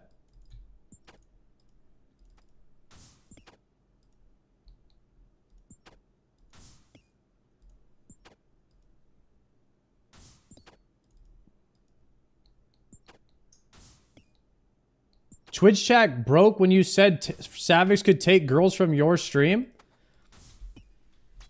Once people heard that we had girls over here, everyone just started flooding in and it crashed the whole website. That's crazy. I'm gonna have to make sure we get maybe less girls. Explain the sound clip. Sard is dog shit. That's V the victim playing OnlyFangs 1. I called him out because I told him to give the tank a shield. He didn't do it, and then the tank died. Literally like 5 seconds after that. And so I said, somebody asked in the group, I didn't call him out for it directly. Somebody asked what happened in the raid, and I said, I called for the tank to have a shield.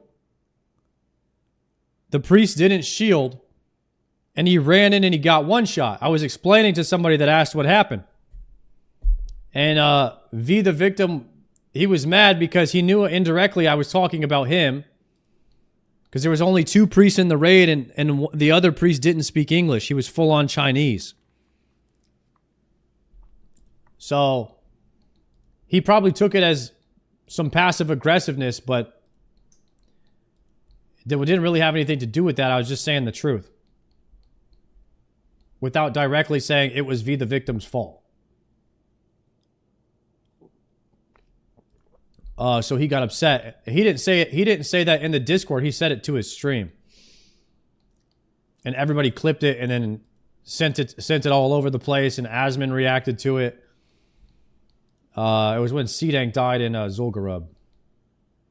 It's basically the lore of it. Are we back? Oh shit! Triumphant's talking. That must mean we're back. He never types. Well, since Triumphant's here, I'm going to go AFK for a bit. Put my pizza in.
All right.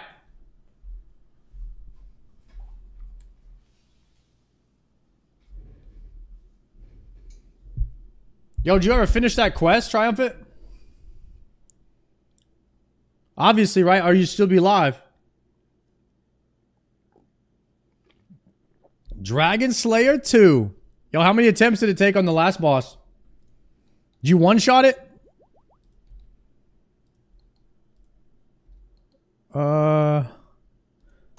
Then Heavy Ballista. I have no jabs. I have no jabs. Oh my god, I always do this. I have no jabs to shoot the ballista. 14 attempts in the last boss? Holy crap.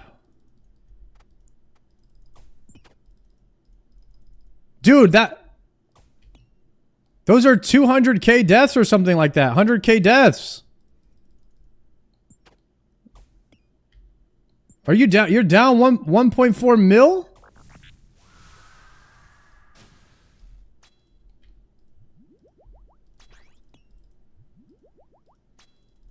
Or is it 250k per death? I remember it's a lot of money to die on that quest. It's a lot.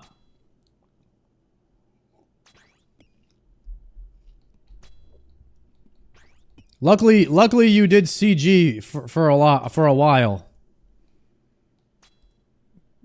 Because I did that quest pre-CG, I didn't have any money. And I was like, dude, if I keep dying, I'm not gonna be able to like finish.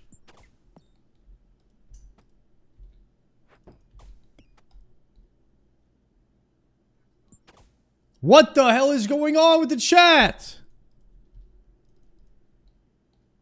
Twitch.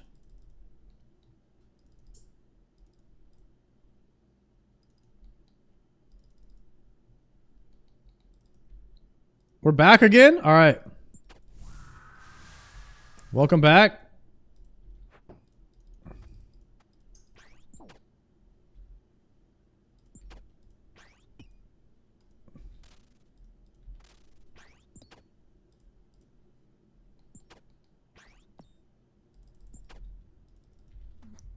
Swap. All right, boys, who's ready to lock in? Who is ready to lock in and learn about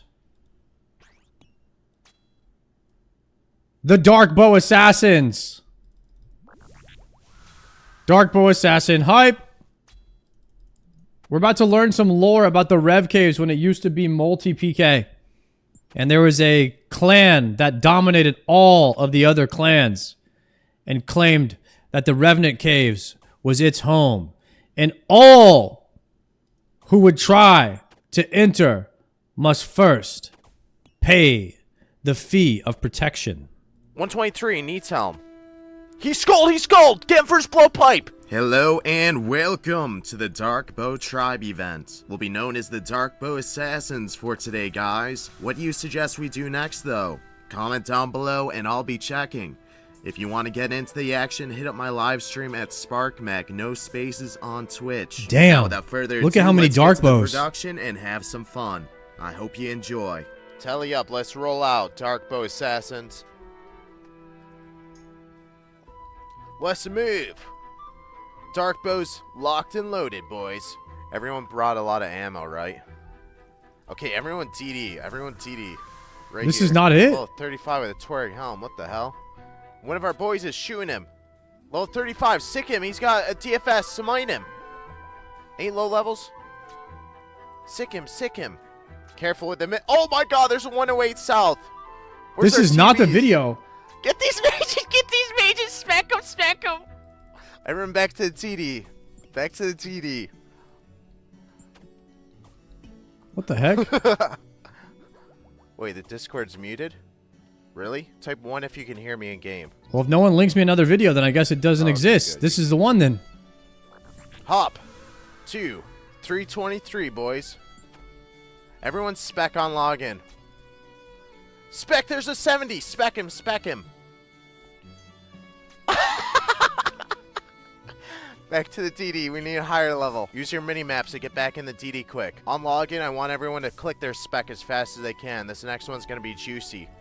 365. It's a non+1. There will be feast here. Sick 'em! Sick 'em!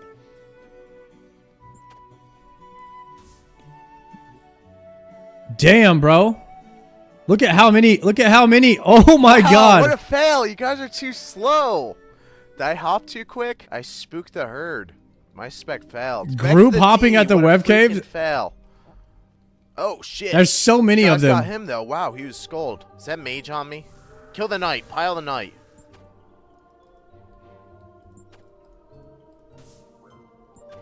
Get that demon as well. Boys, be really careful. Click on your main Are map so these you the don't reason miss that the Rev boys. Caves aren't multi anymore? Oh, shit. We got mages running. Get him. Get him. Get him. Wait. D's Nuts is with us. We almost killed D's Nuts. D's Nuts is with us. Get off of him. Get off of him. Get in the friend chat. Why, Nuts dude, out, they're wake killing up. their own people. 115 Dragon North. Sick him, Darkbow Assassins. Releasing the spec. He won't escape. Something about calling yourself and referring to yourself as the Darkbow Assassins is a bit less menacing than just having it as the YouTube title. I'm not gonna lie. I'm not scared of this guy in the least bit now. He will not escape the wrath of the dragon heads. Oh, sorry, brother. Misclick. I got a loot.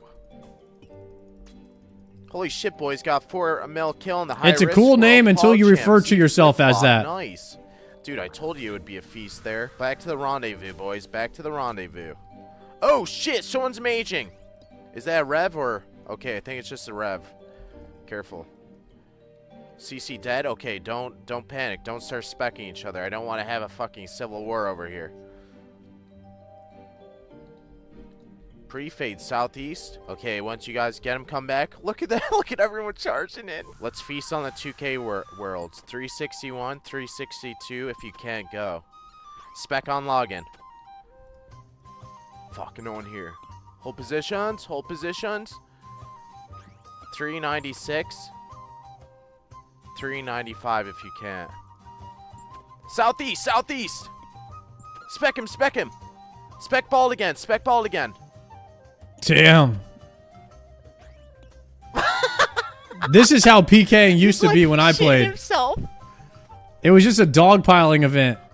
That's right. why you never really went past level 1.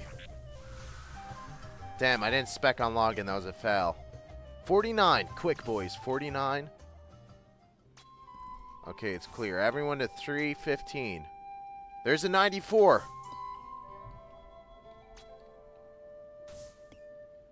I think I'm logging in too quick. Like, you got... Okay, listen up. Everyone scroll up to the top of your list. I'm gonna, like, wait a sec for you guys to hop. I feel like I'm always shooting them way before you guys. Sick him a 96! What is this green mask they have on? Back to DD, boys. Back to DD. Don't BS each other. The CC has glitch. Do not kill each other. Yo, off Goon. Off Goon. He's with us. Goon, where's your dark bow? It's a voodoo mask? That doesn't mean kill him. Spare him, boys. Actually, that's it. There must be a tribal mask. Everyone spec Goon now! Spec... Damn it, he got away. Do they just turn on their own player? Let this be a lesson. If you show up to the dark bow tribe event without a dark bow, you will be sacrificed. But don't just kill whoever because they may not know. I'll make the announcement up when. Everyone to 332. You got to show up with the swag. I mean, hey, everybody knows the rules. Northeast. Get the 126 east wall. Focus on the 126 southeast. Oh my god. The damage we could do if we had like one freezer. Does anyone want to get Zerikins and freeze? Just one blitzer, just to like. Yeah, but if somebody gets in the blitzing outfit, they're dead immediately. So I don't see anybody signing up for that. You know what I mean? That's a little bit like asking for trouble there. Or does that ruin it? We could just unload arrows if we could get a freeze on someone. Yeah, TBs too would be nice. We'll try and share the loot. 334. It just killed someone for not having a dark bow, and now he's asking if somebody wants to wear mage robes. Careful, careful. We're all loading in. We're white dots. Back to the DD. I'm surprised the clan hasn't come in and trying to barrage us. Everyone hop. 2. 337. There's a bower. There's a bower. You should have one guy. You should have one guy in the clan who's dressed as the wise old man. And he's the freezer. And you have nobody. You can't attack the wise old man. If you attack the wise old man, even by accident, everybody dogpiles you. Southwest. Get him. We got him. You're dead. Oh, 2 for 2. Get C-stick in the middle. C-stick. Nice, guys. 2 kills. Clans are following the world. Uh-oh. Is it the yellow jackets? Guys, stop killing each other. If it appears a brother is with us, if they have a dark bow and a tribal mask, don't start shooting them, man. They're probably with us. The friendship probably kicked them out. New badges are pretty cash money. Glad you like them, man. You got a clean, fully developed blue party hat chic. Whoa, Corp Critter was with us, bruh. Like, what the hell? Who just BS'd? I knew I should have added all the extra freaks. Boys, what did I just say? Okay. The French chat's glitching everyone out, man. Andy lost his court pet. Oh, no. We got Southwest. Back in the day, you could lose your pet? That's awful. Damn. Lyrics, thank you for the prime. Chic, thanks to 8 months. Much love, boys. 123, needs helm. He skulled! He skulled! Get him for his blowpipe! There's no way he put protect item on in time. That's a blowpipe. If you didn't insure it, you got it. 500K. Oh, no, blowpipe? Dang. He misclicked on the Sea of Darkbow Assassins. Everyone 1 back million? to the Oh, we're hopping. shit. Remember, use your mini-maps. Don't misclick on each other. Goma? Are you misclicking on the boys? Listen, if I keep seeing misclicks, we're going to have to make a sacrifice here soon enough. 369. Dragon 104! Dragon 104! Oh! He died instantly. Yo, off adrenalize, he's with us. He died instantly.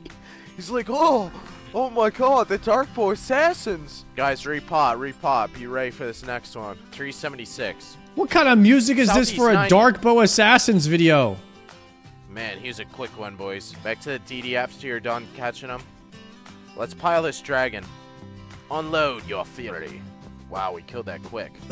These dark bows are not to be messed around with, man. They're really good weapons. I remember when Skychi made the release video on the dark bow comparing it back in the day. I really liked that. This is funny. Target down. What would be a juicy world? Type in game. What's a juicy world for us to check? 43. Everyone to 43. It's a player versus player. Oh my god! Bow Central! No way he's living. Wow. 90 north. Pizza. Shit. Cut him off northeast. We got 109 running northeast exits. I Cut him kill off, us. Darkbow Assassins. Target down. Alright, fall back to the rendezvous. That was a good kill, man. The Darkbow Assassins are feasting. Give me Cookie Frozen, 107. Nice freezes, Chili. We got 2 of them. Chili's got 2 freezes. Hell yeah, good Unload shit, on 'em, Dark Boy boys. Unload Assassins. on 'em. Move down. Another at Black Dragons. Give me Cookie, Black Dragons. All units, Black Dragons. Smite. Dang it. He's tanking. There it is. Yeah, link a video in my Discord or link it in chat. With all this slant, yo, don't be upset with us, brother. You're in the rep caves. You knew at some point you were gonna get hit by the Darkbow Assassins. It's inevitable, brother. Get Cuddles, northeast, 107, Cuddles. Get a freeze on Cuddles, he's in bank. Whoa, don't say good fight, bank idiot. Whoa, don't advertise your bitch-ass website either. The fuck, don't go to that, it's a phishing website. To the DD, let's hop. Yo, Chili and Board, good job with the freezes, guys. Northeast, we have someone else, northeast. Lashes, northeast. Nice. We just picked up a ton of Skullers. Okay, I think that's everyone. Back to the DD now. Back to the DD. Get him!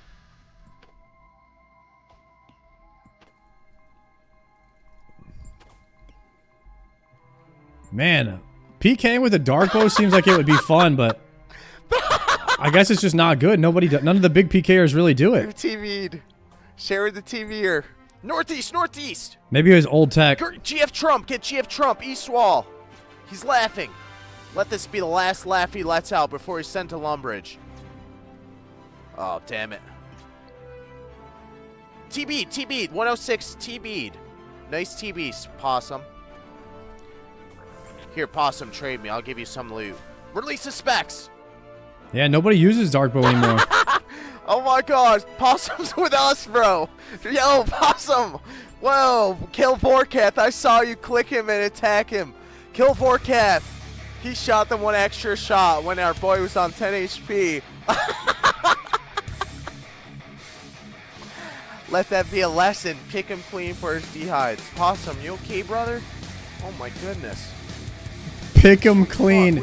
Is this pre getting a key for your kills? Dark bows, the way you're swinging them around. Oh my god. Back to the TD. Alright, we got him. Get off Flamed. He's with us. Yeah, okay.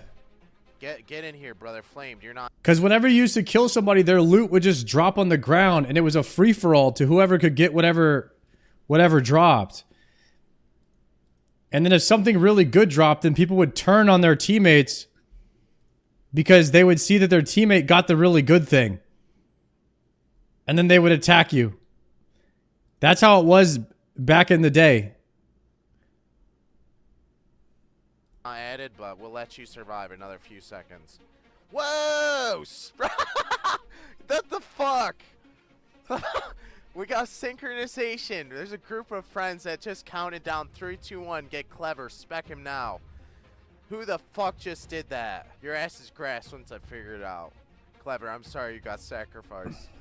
Try get in the DD so they can't single you guys out, for fuck's sake. Get in the DD. I can't figure out who it is, obviously, because there's 500 people in a pile. Alright, I'm out of ammo. Guys, let's all pull a bank. Everyone bank. Bank your loot. Get some more Is the guy using steel arrows? Everyone bank so you don't get BS. Bank what you have in your looting bag. Type how much money is in your looting bag in game for me. Check your looting bag. I got 1.2 mil. Hercules 1.4, E5 600k, 150k for Joey, 600k for Juicy, 600k for Sakari, 900k for Harvey. Nice, boys. The haul. That's what's up. Put that in the bank. Anyone, any brothers have anti-venom, please. I'm severely poisoned. I've got you covered. All units 329. I repeat, all units 329. There's a clan. I have intelligence. Oh, there's a lot of them. Boy, they're logging. Sissy boys, get the Mystic. Get TB on Fricks. 102. Aramsud, focus this guy, guys. Damn, clan versus clan multi goes kind of crazy, huh? Oh! There we go. 104 Demon. Oh, that was a nice kill, guys. Fuck you, hey! That's not nice. Fuck you, Darkbow Assassin. The FU was aggressive, which means he's probably got good loot. Damn, look at all the loot. I'm like, that's how it used to be right there. It all drop in the same stack like that. That's the OG way right there. Oh, that spec got him. Get TTY. He's... My loot. There's a bow. He's frozen by the night. Damn, the shield though. Enemies running through Black Dragons. Cut him off northeast exits. I need assassins cutting this man off northeast exits. We have assistance from Black Dragons. Smited. Finish him, boys. Finish him. Pump your last arrows into them. There it is. Yes. Bower, spec him.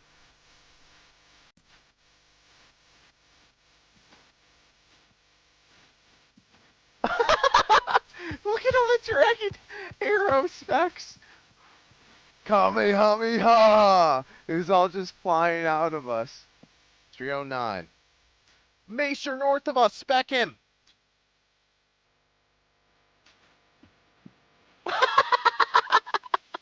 He's running all over, he don't know where to go. Homepage is with us. Hold your fire. Back This to is the just some DD. good old boy To the DD. wildy PvP in back in the day, huh? Sacrifice shall be chosen that is not a DD. You have 3 seconds. 3. I'm choosing the sacrifice. 3. Big nostal. Big nostal hits. Kick it, bolt. Sacrifice revoked. Okay, good. We got him. I need a little bit of blood one way or another. I guess you will do. Mystic, mystic, mystic. Don't let this get away. Please TB him. Please tell me he's TB'd. He's TB'd all on Mr. Cuddles. Spear him to oblivion. Pump those air. Smite it! Smite it! Oh my god. You guys pray back up, I think. Frozen, Bang Clan, near entrance.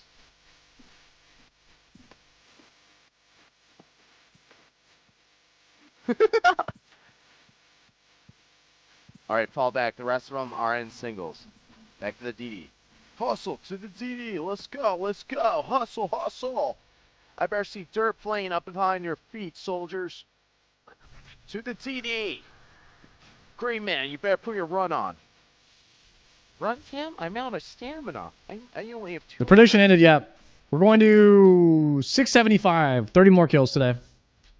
Oh, what the hell? See if we can get a synapse. Spread the fuck out.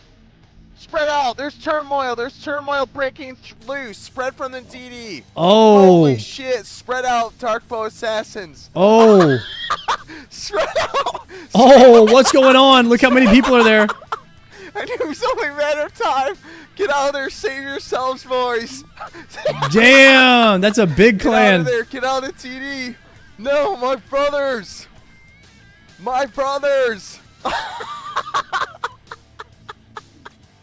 Run for the hills, boys. Run for the hills. Holy crap. Don't leave me.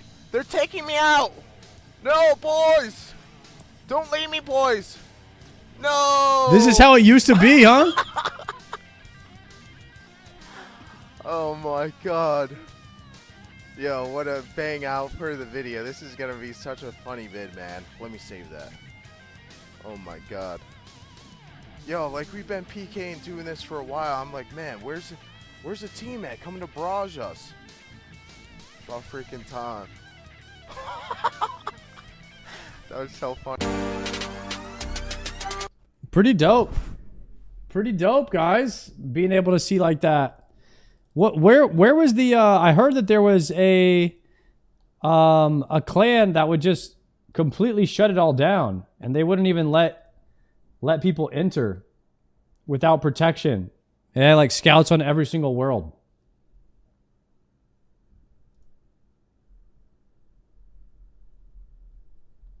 I don't know. Nobody linked any. Rot must not make any videos. A lot of people say Rot did this, Rot did that, but if you didn't record it, did you actually do it? Did it actually happen? If it's not on YouTube, did it actually happen? And that's the question we all need to be asking ourselves here.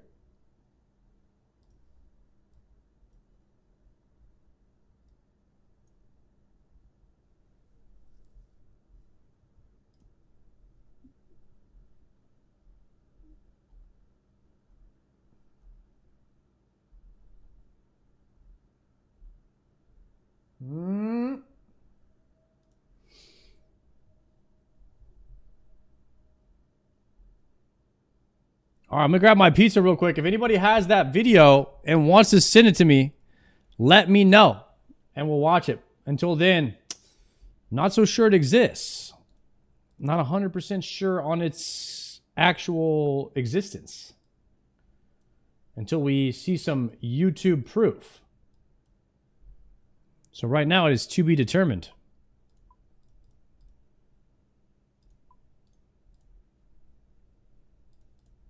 Show pizza soon. I gotta go get it. Let me hit the pray altar and we'll go.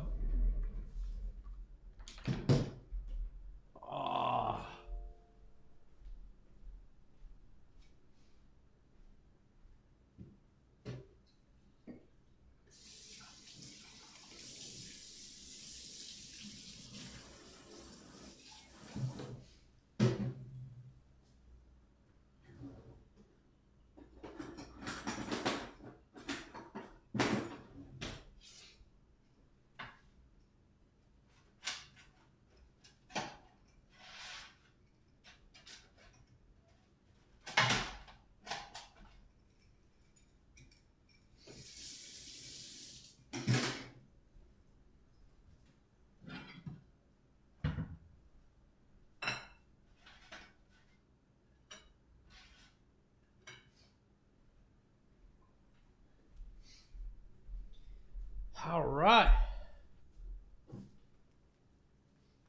Got a little thin crust. Margarita pizza. Extra crispy. Right here. Ooh, yeah. Very nice.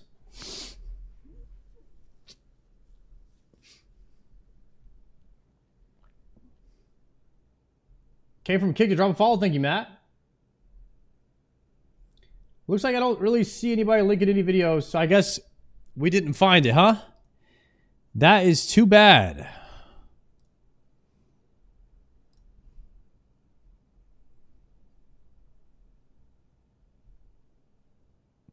Let's watch Soda Pop and win Best MMO Streamer of the Year.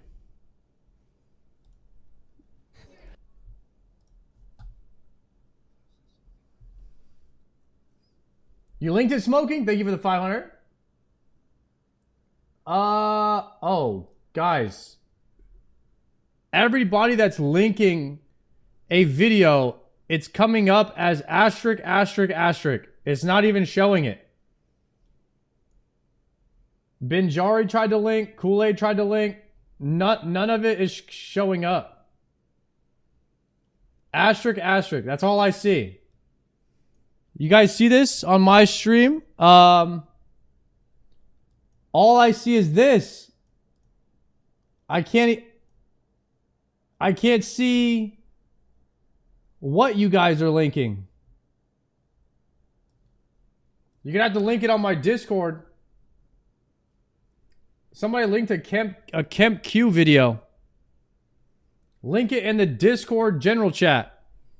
All right, we'll watch it. We'll watch it after this. Soda Poppin' wins MMO Streamer of the Year. Oh, look at Pika stream. Oh God. No, you're the best, Iron Mouse. I love you so much. You're the best. You're the best. I kind of want to watch the awards, but I also want to game too. So I was like, do we do a little bit of both? Do we wait till it starts? I don't know. Peekaboo wore the bow tie, bro. We can kind of go back and forth. I think they didn't really send me any instructions on what? how to co-stream it. As long as I got their name in the title, I think it's okay. Bro, Soda is toxic. But yeah, apparently, Unreal Zalia.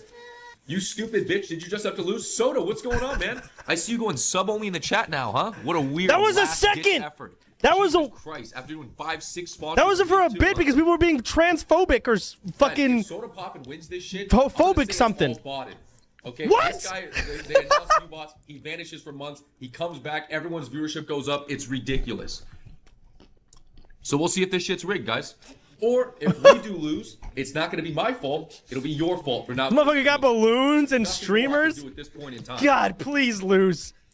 Please fucking lose. I don't care about any of this. By any chance from Coco? One time I set my smoke alarm in my kitchen off. Oh, shut the fuck up.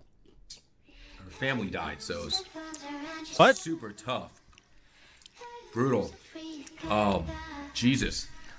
Yeah, I think we're okay on the coach stream. Yo, Holy Do blessing the channel with 10 gifted. Dude, is this clown still watching us? Bro, why don't you what? He fucking has me tabbed open, bro. Fuck you, man. I guess. Do you think I you're guess gonna I win haven't your tabbed award? open. How you doing? Oh shit, Annie. And when it Yo, Annie, she's in the same Fuchsia. category as me. I hope I beat her my ass. server to get to level 90. Oh, wow, that's accomplished impressive. woman That is here. impressive. And you're Beyond up for an impressive. award. Well, it sounds Pig like is you already deserve dead on an my award. screen. I'm hoping Zaryu loses. Annie might take it, but no. You play multiple games. I'm hoping What is Zaryu the and Pika one thing lose. that you do for fun that you do off. Is she still on RuneScape? Off of stream. Oh, that's a good No. question. Annie hasn't played RuneScape in months. I think there's one game Shit. I've played mostly off stream, and that's Stardew Valley. But don't tell the MMO people. But I really like Stardew Valley. It's really cozy. Stardew. Wait, the MMO people are gonna be upset about playing Stardew? Are we trolling? Related, I sometimes like to draw XP. Draw. Okay, it's a little bit artsy. I like that. Anything in A little bit. specific, or you just draw whatever comes to mind? First time Guild Wars. What are you doing? Just anything really. Just simple stuff. I'm not that. Housing. Okay, she's back on WoW. Your first Looks like the fucking RuneScape angle has ended. It's my first nomination, but I came here as a guest 2 years ago. Has Soda Poppin been living under a rock? The RuneScape angle ended for some of these streamers at the same time it did for him. 4 months ago. Okay. Oh, with somebody else? Or like just in the crowd? I was just invited by Cutie. Oh, nice. Yeah. Well, yeah. It's awesome. Oh, another fun fact is that apparently MMO streamers don't tend to come to these awards. I'm not there. So I'm the That's only true. one here. Oh, let's. That is very true. The only MMO streamer here. Come on. It's true. The MMO streamers don't go, dude. They never go. Off the charts. Yeah. Matter of fact, most of the gaming streamers do not go. Especially the gaming streamers that win. They definitely don't go. That's 100% true. That's classic. Congratulations on the nomination. And I might actually fucking log back in. Peekaboo's And shout out to you for putting. Oh, Peekaboo's he logged out. He logged out. Community. No Y'all need to show up, guys. Yeah, Bro, who listens? Dude, who listens? Like, who does this? Where's the MMO? What? They're on World of Warcraft right now. We don't want you to be on World of Warcraft. We want you to show up and show out. Why don't you fucking jump off a cliff, bro? What the fuck is going on? Well, thank you for joining us. Have so much fun when you're in there. Thank you. Best of luck. What's going on here? What are they saying? Bro, yeah. What? B6, they're not sub? Do you think to? you're Are in they the talking about Zara? fucking CIA or something? Dude, Zara's Why a father, the they're fuck saying this about him. don't you put your they're probably talking about that bum-ass headset soda on pop, and that's why. wear it? The guy Question who mark. retired for 4 months and still can't make it. That's probably who they're talking about. I see. Best of luck. What's wrong with you people?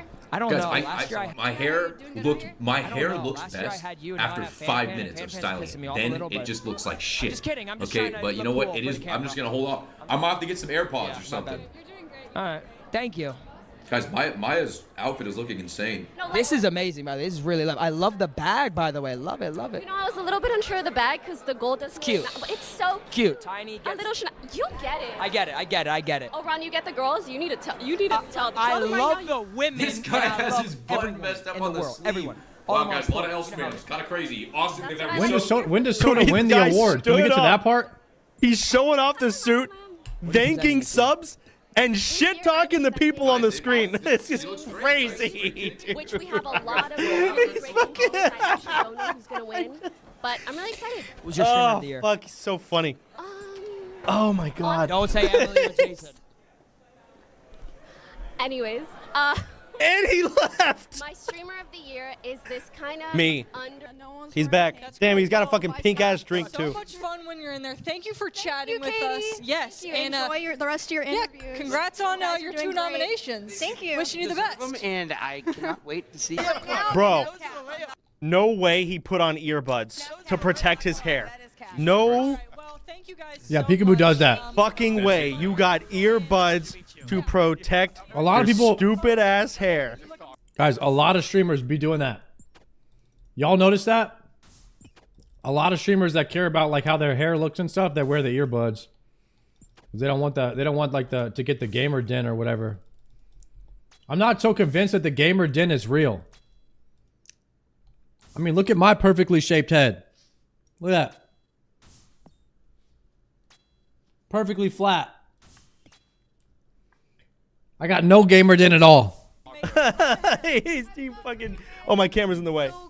He got earbuds in, bro. And thank you for the amazing year. And also, I'm very proud of you. You had an amazing I'm about to time this guy out for 10, guys. Should I time Soda out for 10? I'm doing it, man. Hey, you made it 30 this month. It's 10. It's an easy 10. It's crazy. Well, congrats on the award, by the way. 10? The best grandparents award. Yeah, this guy's getting 10.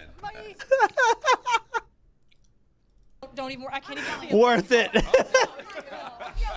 Oh shit.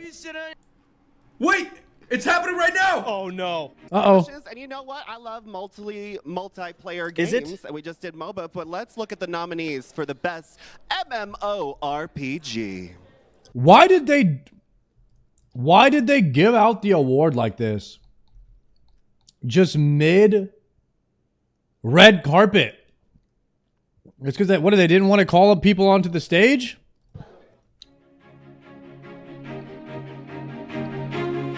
All right. Any fuchsia. I'm dying. How's he so far ahead? Wait, what level are they? How's he so far ahead? Here we go.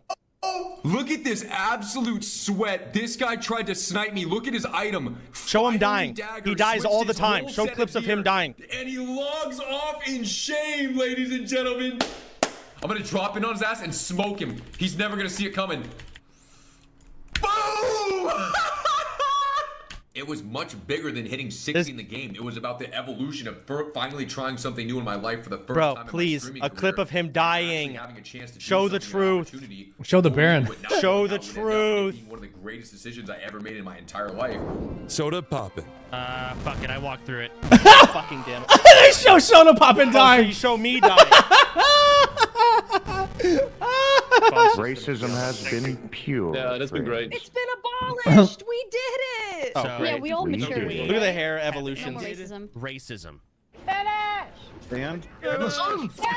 Dude, literally different hair in every clip. Crazy. Nelth tier? Nice loot. Zarya. I'm pretty low. Pretty low. They show him dying. I'm dead. Are you dead? What? Someone saved me. Oh my gosh, someone saved me. This This guy saved my life. That's never happened like that, man. Finish it! Fuck the don't run! Finish it! Oh my god! Fucking Zaryu running away. All right. Come on, baby.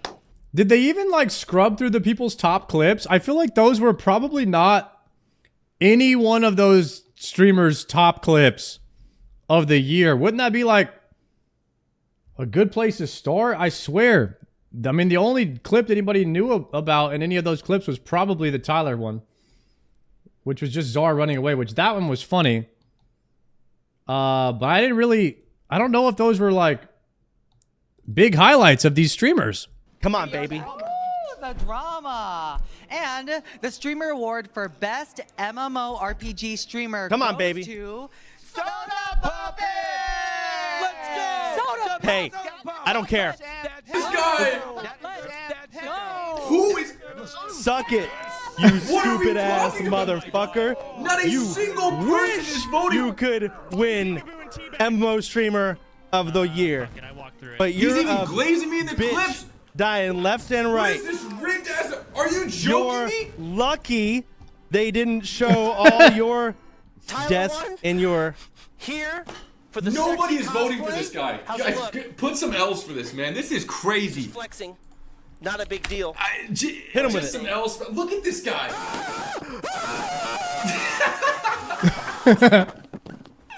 There's that showing me BT1. Like, what's going on? Wow. This is. Okay, go to the assist. I don't need to watch the rest now. I'm done. What's I there don't care to even anymore. say, man?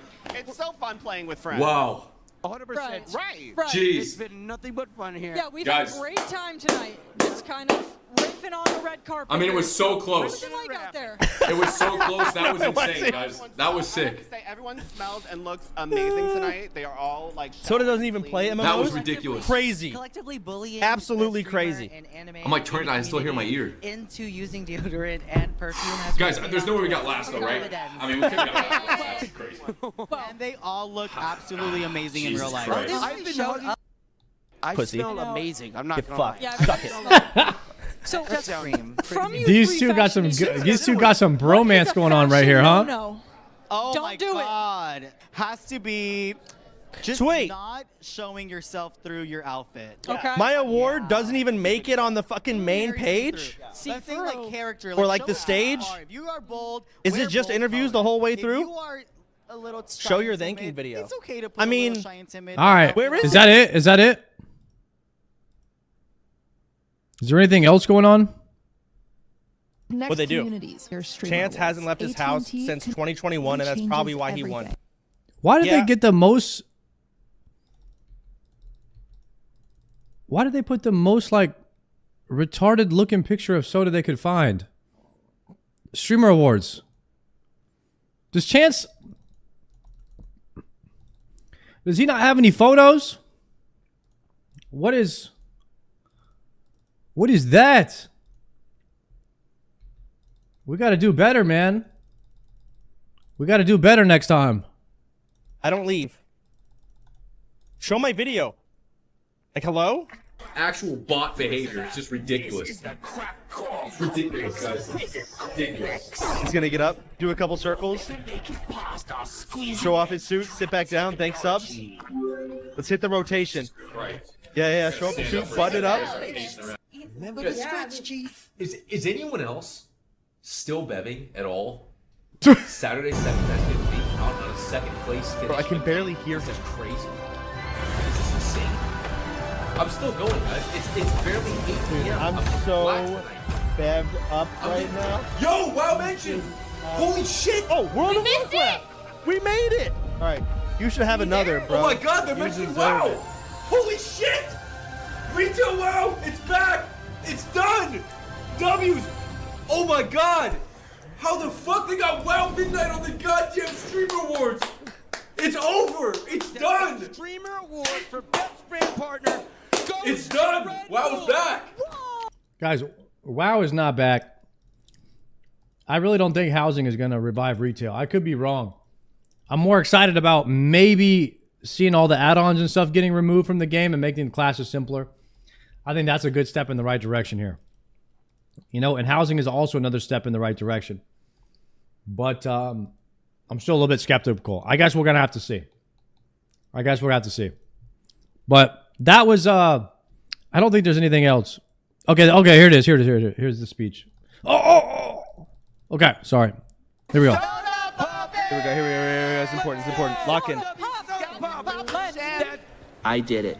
I worked really Are they hard. fucking replaying I deserve this award. Look at this as bum the ass best with his MMO hickeys. streamer. Fuck Some would this even guy. say MMOs are the hardest Like, put some fucking lotion when on. it comes to skill ceiling in gaming. And I'd like to say that that's true, 100%, and lots of people are saying that. So to an extent, I'm almost gamer of the year, considering I've won the hardest section to win in. How But, fucking you know, stoned shout is out this guy? to Peekaboo for dying like a dog. What is and this guy in his basically theater room handing of me his this third reward. mansion? Zaryu for constantly flopping over and not succeeding in any achievement he ever puts himself through in Warcraft. And he's a sweetheart, but all three of you got fucked. So GG's, get owned. Big shout out to my girlfriend Vay, or Vicky. She's the best. She's always been playing God, WoW the with fucking me. hickeys are embarrassing. And she's the best. So good shout out to her. Love her to death. He actually does have hickeys I've on got his this neck. What guild the hell? Coming up. OnlyFangs, where I'm playing World of Warcraft, running a guild with a bunch of people that don't know how to play World of Warcraft. Why doesn't he just wear a turtleneck or some shit? Like, why would you record it from the low down angle? I think he was trying to flex the hickeys. In hardcore WoW. I would love it if all of y'all stopped by, probably sometime in December. Nice, good ad. Soda. Sometime in December, you guys. March. This not guy doesn't even December. know what he's talking about. Yeah, maybe March. He's I'm not flexing sure. on his girlfriend on all of us? Sometime around there is when it's going to come out, and everyone's going to be leveling, and I really want I all can't y'all stop to be staring there. at this guy's fucking hickeys on his neck. This piece of This guy is pissing me off even looking at this. Yeah, this is an ad. Why Stuff is like he this. trying Thanks for the so hard to show that reward. he has sex, bro? We get it, he's lazy. Jesus Christ, man. Guys, how embarrassing is that? So Hell no, bro. Like, what a degenerate. Like, he's like, yo, babe, give me your babe. Suck on my neck, please. I'm gonna record my stream. Fuck this guy, man.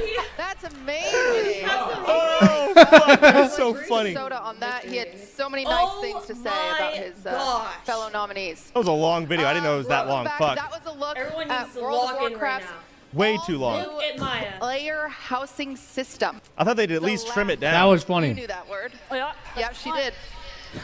And her ravenous army. Oh, They didn't trim it down at all. They just let it Midnight ride. launches March 2nd, 2026.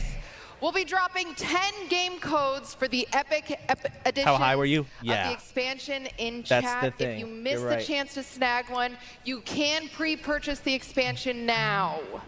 Damn, a World of Warcraft ad at the Streamer Awards. What the heck? Did they really think any WoW streamers were actually watching the Streamer Awards? Blizzard, I don't know if that was a good idea. Just being honest. All right. Woo!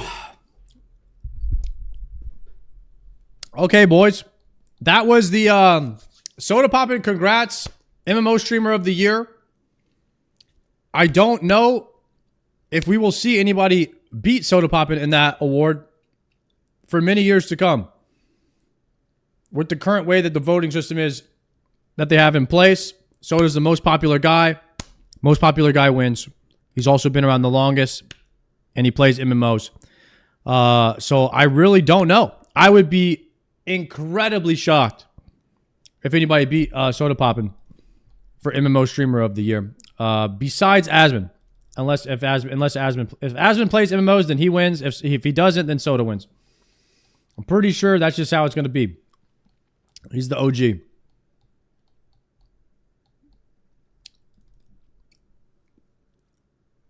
Why didn't Oda Block get nominated? Does he not care? He must have not campaigned his... He must have not campaigned his community. He must have not told him to do anything. But here's the thing. All of Oda's community would have had to not know about this award for him to not even be in the top 4. Right? I feel like his community would just vote him in there anyways. They must have just not known about it. He definitely could have been nominated. I didn't know about it and I just tuned in. Oh, okay. Yeah, I mean, a lot of people probably just don't know about the Streamer Awards. Maybe that's what it is.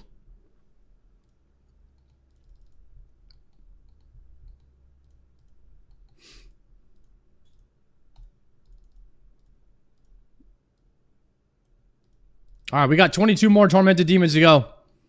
We are 100% getting a synapse right here. Did somebody finally link the, Is it the Canelo video, or is it the truth behind RuneScape's protected Revenant worlds? Ooh, okay, maybe it's that one. Thank you guys for linking those in the Discord, by the way.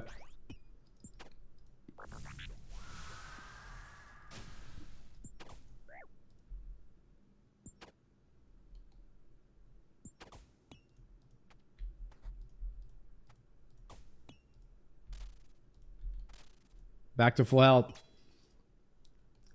Canelo does a lot of the documentary styles. Let me see. For your sponsorship.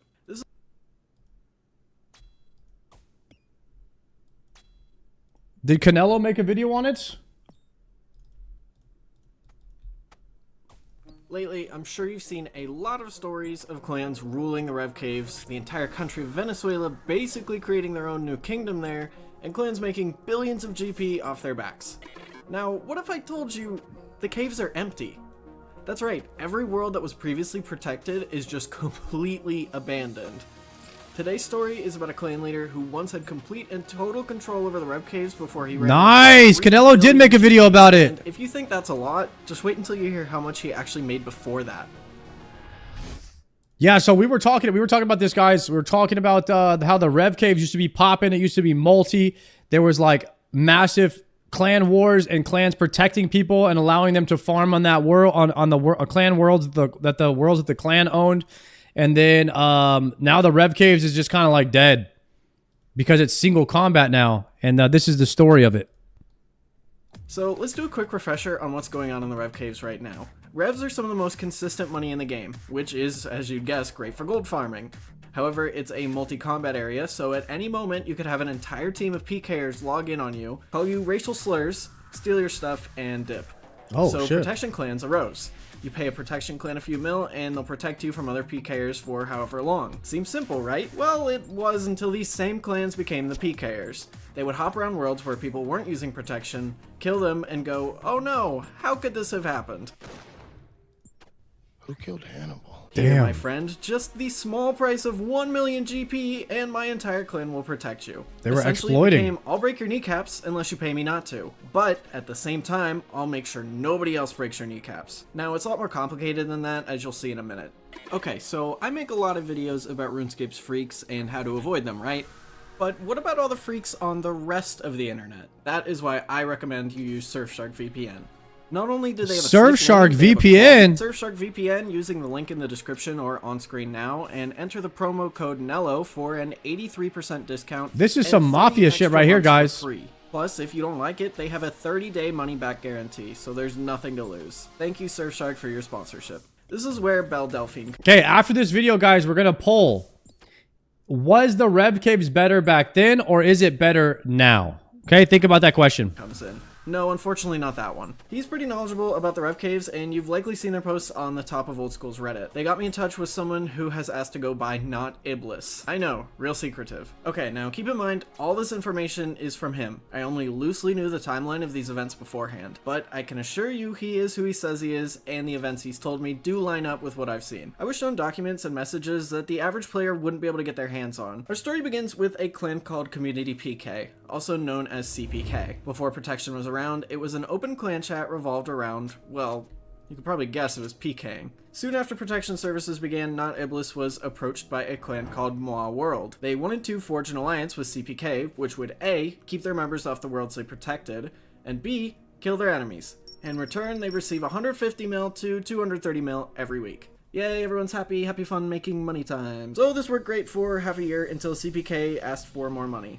Maw said no, and CPK declared war. RuneScape clans can do that, I guess. Maw World retaliated by paying CPK's allies to turn on them, which resulted in CPK eventually allying with our boy Xmajed's clan, the good old Reign of Terror, also known as Rot, also known as Rot! After 2 months of constant warring with Maw and their allies, CPK came out on top, essentially killing Maw's business, and then the world was ending and toilet paper was nowhere to be found. While PKers panicked, Rank 2 Smithing was sitting comfortably in his own feces. But that's besides the point. Most of CPK's staff was out of work, but luckily for them, they had learned how Revenant protection worked and how to do it from those 6 months they worked with Maw. So as you can guess, they started their own Revenant protection business. Maw protected all of 1250 and 1500 total worlds, which now belong to CPK. So they passed off half the 1250 worlds to clans called Plex and Scold Revs, and handled the 1500s themselves. Well, that was until CPK decided to kill off Scold Revs. Because, fuck it, why not? CPK grew and grew, gaining members from the clans they killed off, as well as allies. At this point, CPK reached out to a lot of YouTubers and offered them free protection in exchange for a video about their clan. This caused an explosion in their traffic. Damn! These videos the clan was pulling... See, guys? Using streamers and YouTubers to promote works. Around 3 to 5 bill every week in profit.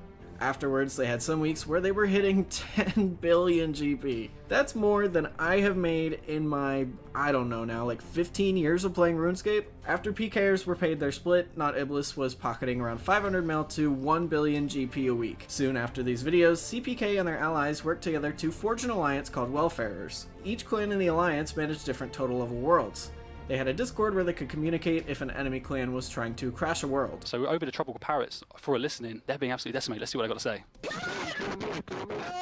If their world was getting crashed, they would spam Sound the like chat Sween. and hope that their allies came to help them. Later on, CPK and Plex brought the two biggest Venezuelan Revenant clans into the alliance, and the rest followed soon after. So essentially, all of the Revenant caves were being completely dominated by these protection clans and their Venezuelan army. From there, Iblis had basically achieved his goal of complete control over the Rev caves. And that's when the 20% nerf update went into the game. Not Iblis got pissed, so him and his co-leader, Not Noodle, also very mysterious name, dipped from the clan chat with a payout pot worth 3 billion GP. As a result, CPK crumbled and the other clans and Welfarers filled their spots. Fast forward a few weeks and Welfarers has morphed into a new clan called La Mafia.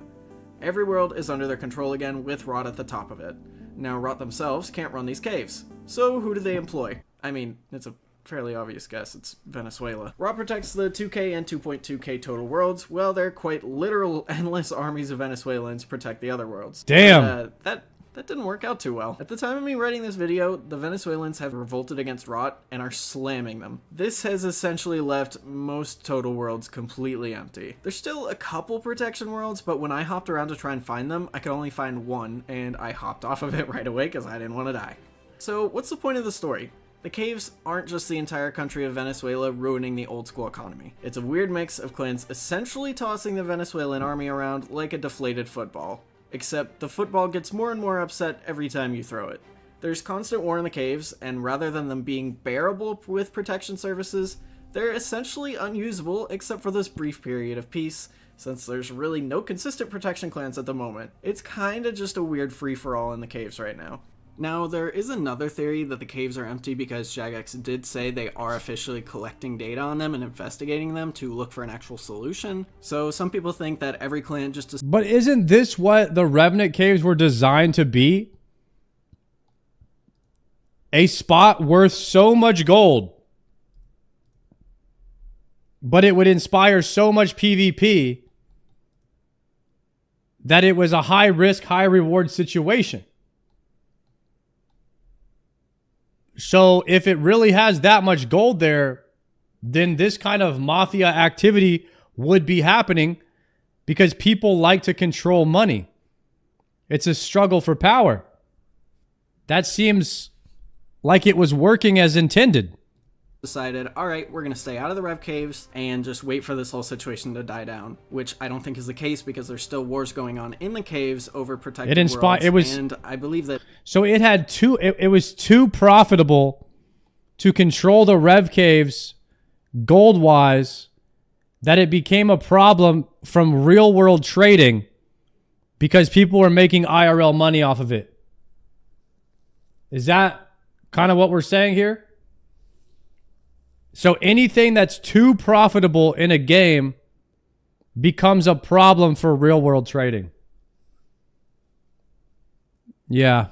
That any clan that would try to set up shop there to try and make their own protection clan would probably get immediately smashed. And I should probably also remind you, a lot of these people in these clans, like I said, are Venezuelan, and they literally play RuneScape to survive. So they're not going to give up their best moneymaker just because Jagex says they're going to look into it. So some of the solutions are things like roaming revs, making the revs spawn at certain hotspot locations, making the caves task only, and all sorts of stuff. I could spend an entire video talking about rev cave solutions, but other video makers already have that covered. So I guess if you're a high total level or aren't afraid of the non-total Rev cave solutions. That would be interesting to hear people's ideas on how to solve the rev caves.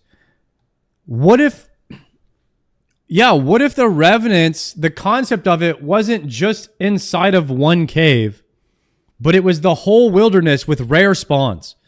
And rare spawns would just randomly happen in the wilderness. So you just have people just going all over the wilderness trying to find rare spawns.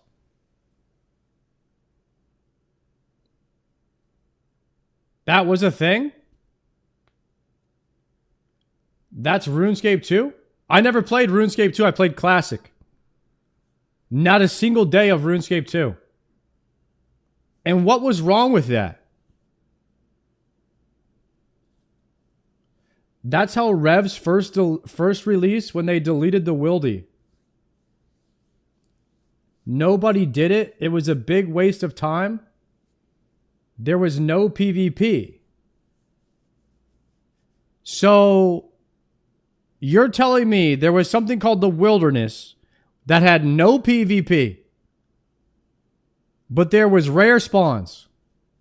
Rare spawns and no loot. What if the rare spawns almost guaranteed that it would drop something? Like it was a very high chance for rare spawns to drop something. And it was on a random timer, like once every 17 minutes a rare spawn or something would spawn. It could inspire more people to roam the Wildy and try to find them, which would inspire PvP.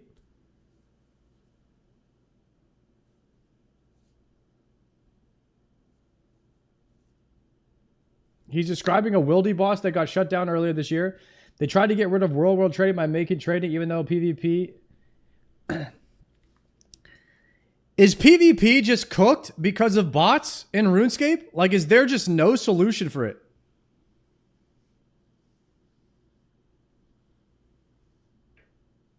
Huh.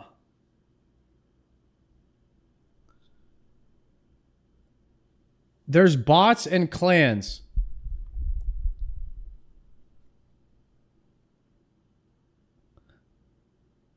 Keep asking the PvE Twitch chat. Dude, some people hear PvP, they just quit because they don't want to do it anymore.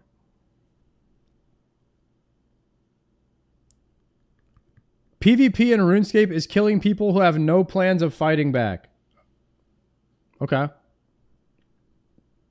The skill floor ceiling is too insane for PKing.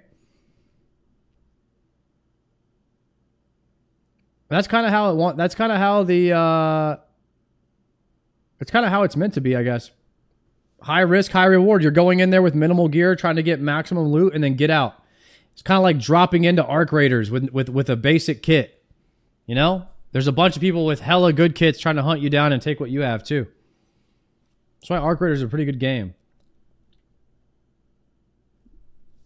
PvP was a core to RuneScape 2? Well, what the hell happened from RuneScape 2 to old school RuneScape? Why is it not the same as it used to be? There has to be something. People got too good at it, maybe? You think people just got too good at the game?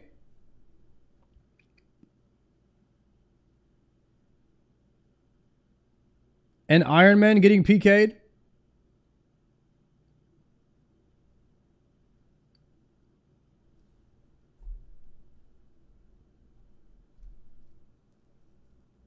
Even OSRs had a lot of PKing for a few years. The game developed away from PKers the game developed away from it, and PKers who kept going got insane. Everyone used to play Fortnite, but still competitively. Now, baseline entry, you have to be able to build a mansion. Yeah. At first, Fortnite was fun because people weren't that good at it. When I played in Season 1, anybody could go pro in Fortnite. And I did for a bit. There's a lot more clients now, so you don't know of people are cheating.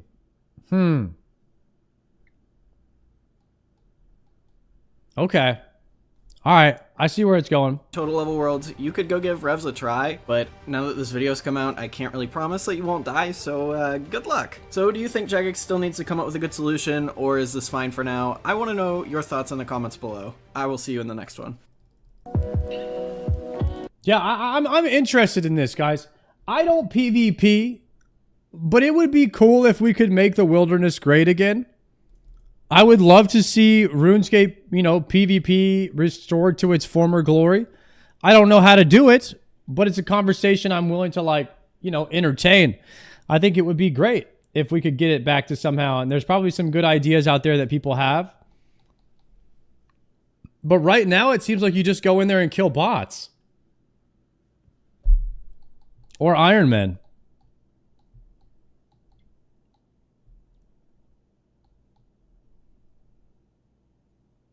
They hired Manx for that reason. There was a lot more active players. Dude, we just hit the highest active player count of all time this year. 260,000. That was 2 months ago, brother. What are you talking about?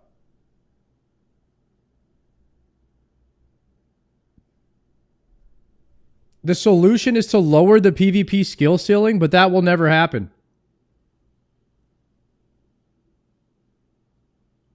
Is that the real solution?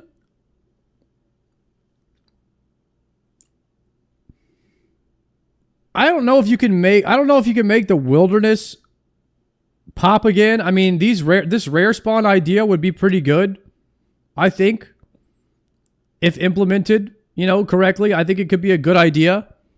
People hunting in the wilderness for rare spawns could populate the wilderness a bit again.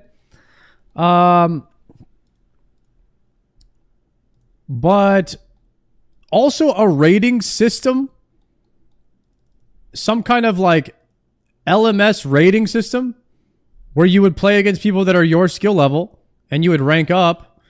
Or maybe a dueling arena or a 1v1 or a 2v2 rating in Emirs could spark for some interest. I definitely think you need number go up in PvP, and they don't really have much of that right now. To my knowledge, it's not like a mainstream number go up PvP, you know, mini game going on like they have in WoW with arenas and stuff, where you can get your arena rating. That might be something that they could add to the game.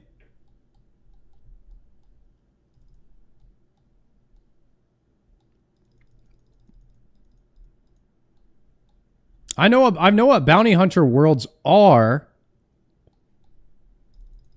but I don't really know what their purpose is. I know that you need to be on a bounty hunter world in order to cash in your thing in the Rev Cave for more money. Season resets. Yeah, where your PvP rank gets reset every season. I mean, that's what WoW does. Or you could have decay.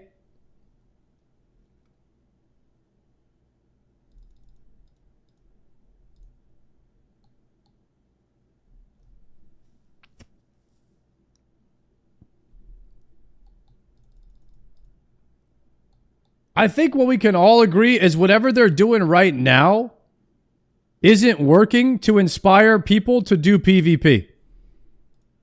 They're not exactly what I have no reason to PvP. I avoid it like the plague. I only do it when I have to. So is Dead Man mode going to inspire people to PvP in the real game? No, it's just I'm gonna go play Dead Man. Guys, I wouldn't even blink at Dead Man if it didn't give me black and red Bofa armor. I wouldn't even watch it on my third monitor. I do not care.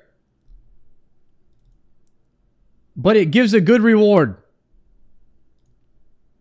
So That's where I'm saying, like, I don't know. What can they do to inspire people to PvP? And the same thing is happening in World of Warcraft retail, by the way, too. Nobody wants to PvP in that game. I think it's just a hard solution. I think it's just a hard problem to solve. PvP in an MMO. I think it's just a dying game mode.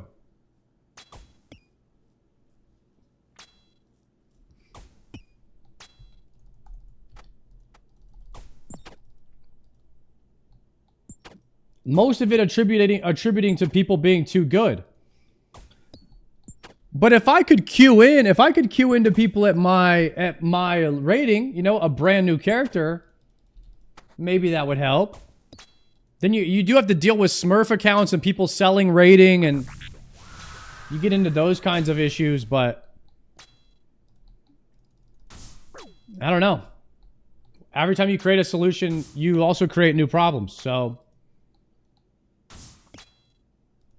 Guys, I can't see videos that are being linked in the chat anymore. I'm not sure what Twitch did from yesterday to today.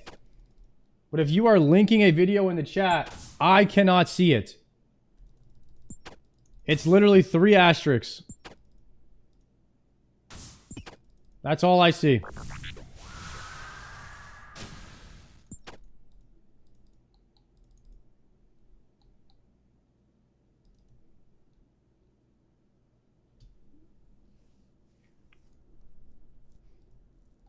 Not sure what's going on.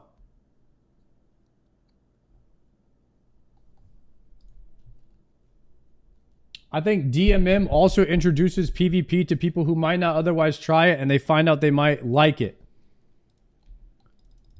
Well, if they like it in Deadman mode and they come over here and they don't like it, does that solve the problem? I like talking about this kind of stuff. But there has to be some kind of solution. Usually, you're not going to create a solution for a game genre that's existed for 25 years. Usually, somebody else is just doing it better than you, and the solution is to look at what they are doing and steal it for yourself. So what other MMO has a good PvP system? And then you copy that one.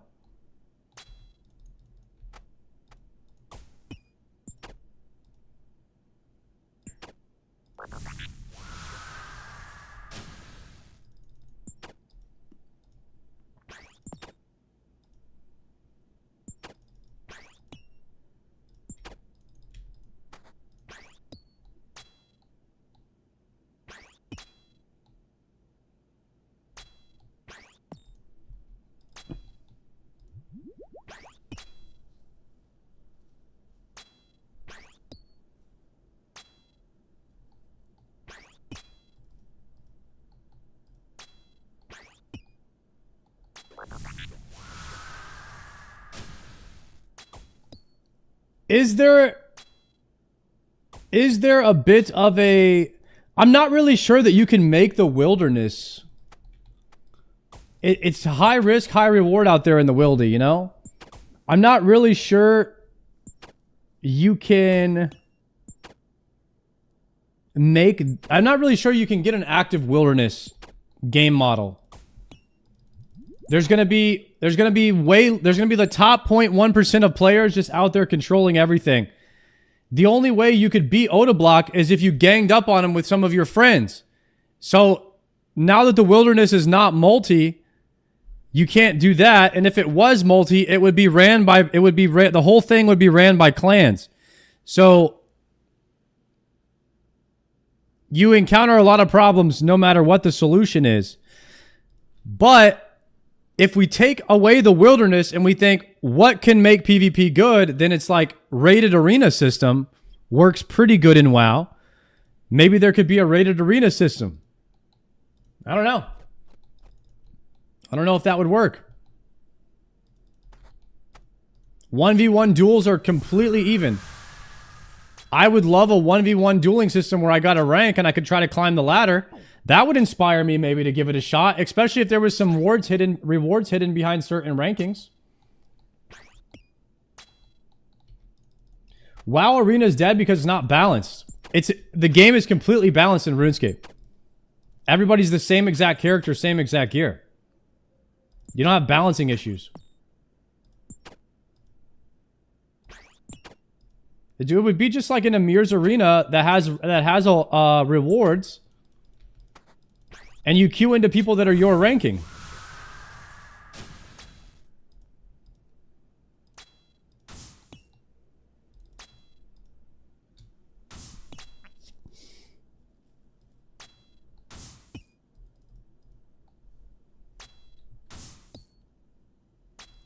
When's the cock shrine with the boys? Whenever the boys get 78 Herblar.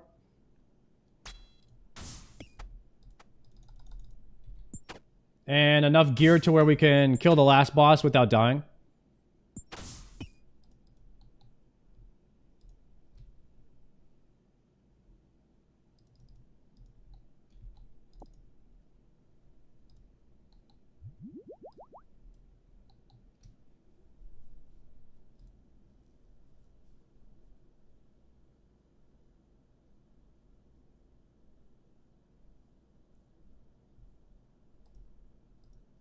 So you guys don't think that a rated arena system would work at a Mirrors? You would not do a Mirrors if you could gain a rating for dueling there, and it had rewards, like good cosmetic rewards.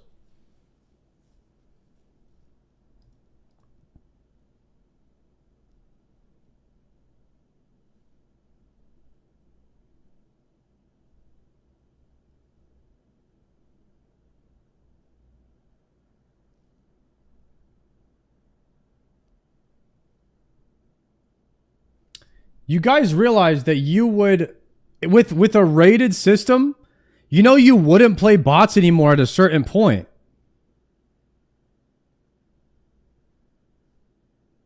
The bots would all be very low level.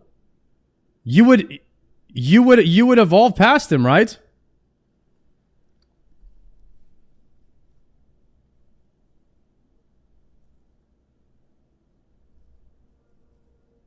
Are there bots that are really good, huh?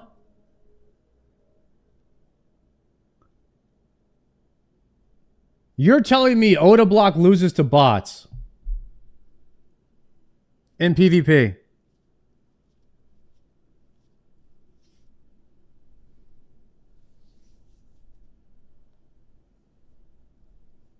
You can't link vids in the chat. You have to link it in Discord. Link me a video of Oda Block losing to a bot.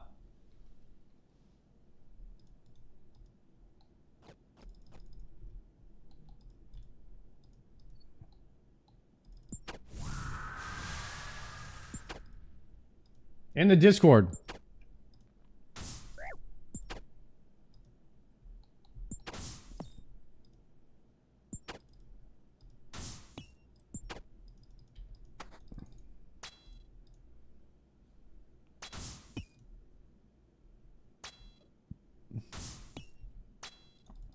I know there was a guy scripting that killed Oda Block's hardcore.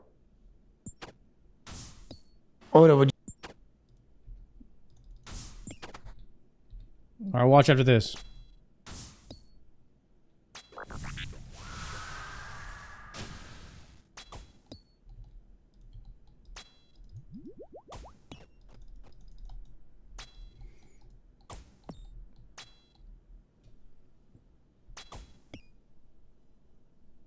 Damn. So, if this is true, guys, if this is true, World of Warcraft does not struggle with bots, to my knowledge, to this degree in PvP.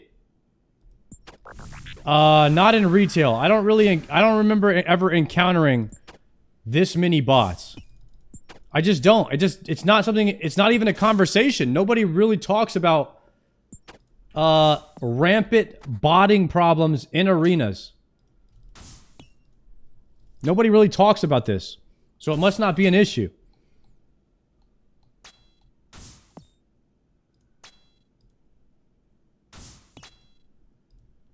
PvP isn't profitable in WoW.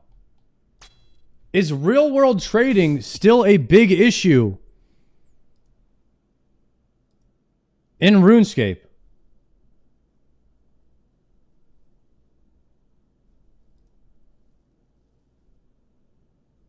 Huh. It's the only reasons that all the bots exist. Dude, we have insane amounts of bots. We have insane amounts of bots in WoW. Real world trading definitely exists, but PvP must not be a profitable thing.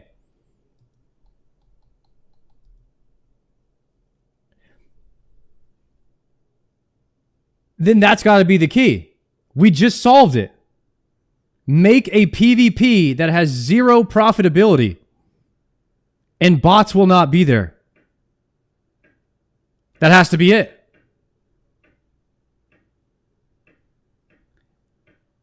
Make it about cosmetics. No, I'm gonna prove you guys wrong. You think you wouldn't? Brother, if you know why I'm doing Deadman mode on a different ass server that has no effect on this one? You know why I'm excited for Deadman mode? Because it's gonna turn my armor black and red. I don't PvP at all, and I'm about to go do it. So, there you go. I'm going to go do it because the rewards are good. If the rewards are good, people will do it. Just don't make the reward gold. That has to be it, and you won't have bots there.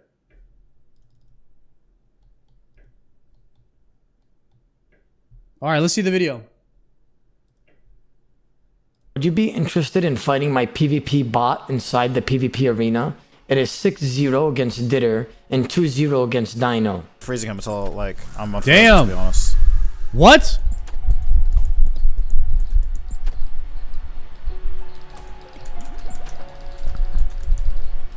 I can't even get an opportunity, bro.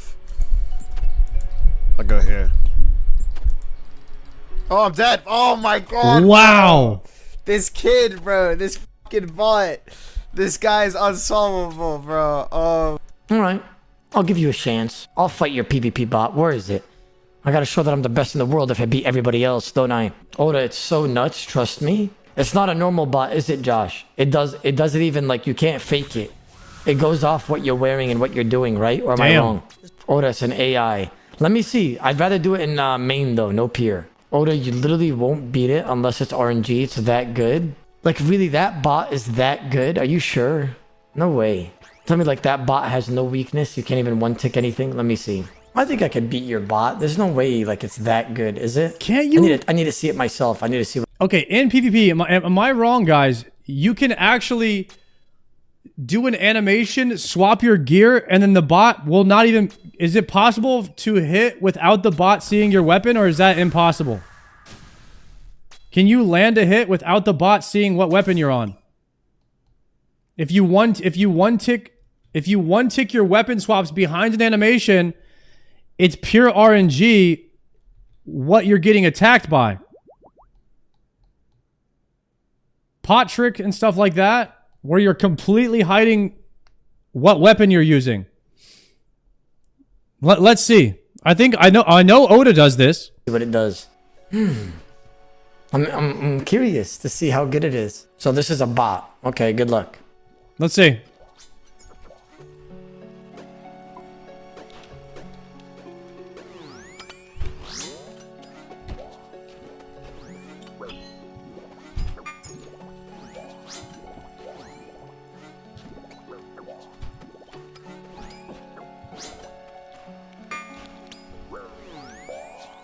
Bro, I'm not gonna lie. This Venom is gonna be a problem. Like, we gotta restart. Can we restart?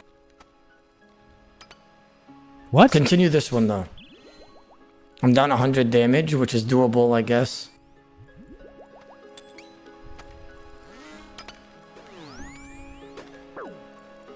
I just realized my bow was inaccurate the whole time. That's so fucking bad.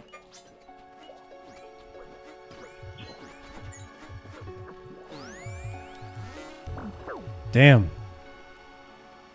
I could beat it. I think it's beatable. I think the bot is beatable. Like, yeah, it's a good moves bot on its though. own and it does everything on its own, but I think it's doable. Let's do no Venom this time, and let's wear a Serpentine Helm. Rematch. There's no Serpentine Helm, like you actually gotta bring a Venom. Okay, we bring Sandfuse. How about we use Staff of Light? Yo, use Staff of Light. Then we won't have to worry about Venom. I win. I'm gonna win.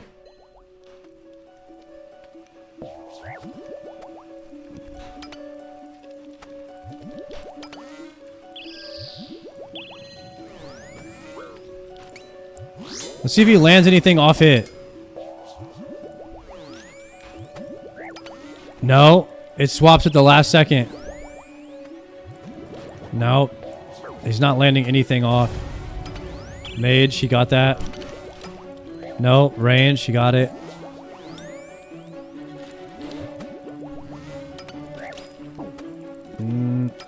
No, he can't land.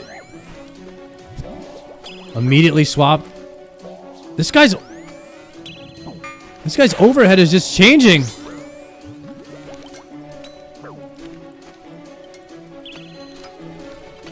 He's overhead. The bot is overhead flicking.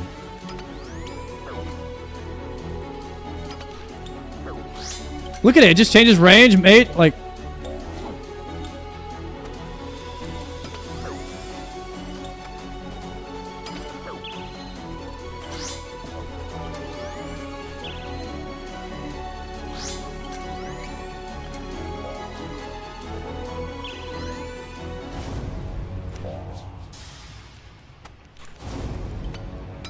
Okay, you got the 29 freezer.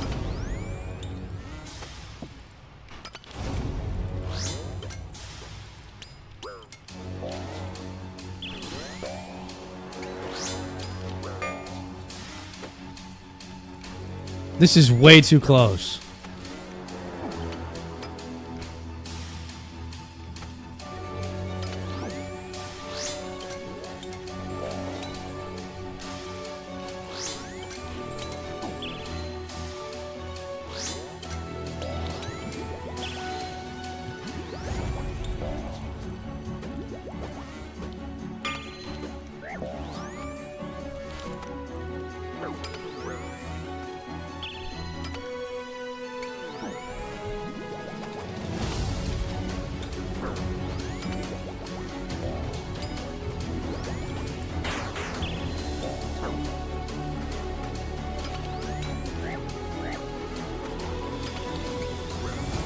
Is he gonna win?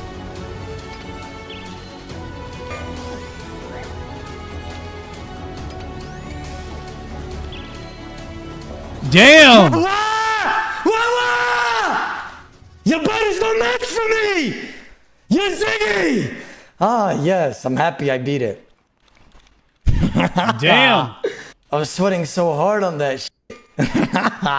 What is it, 1-1 now? What's the tracker? I won on tracker, realistically. Let me explain why. I got 7 extra hits on it, and it got 40 right. I got 37 right, but I got 7 extra hits. I win.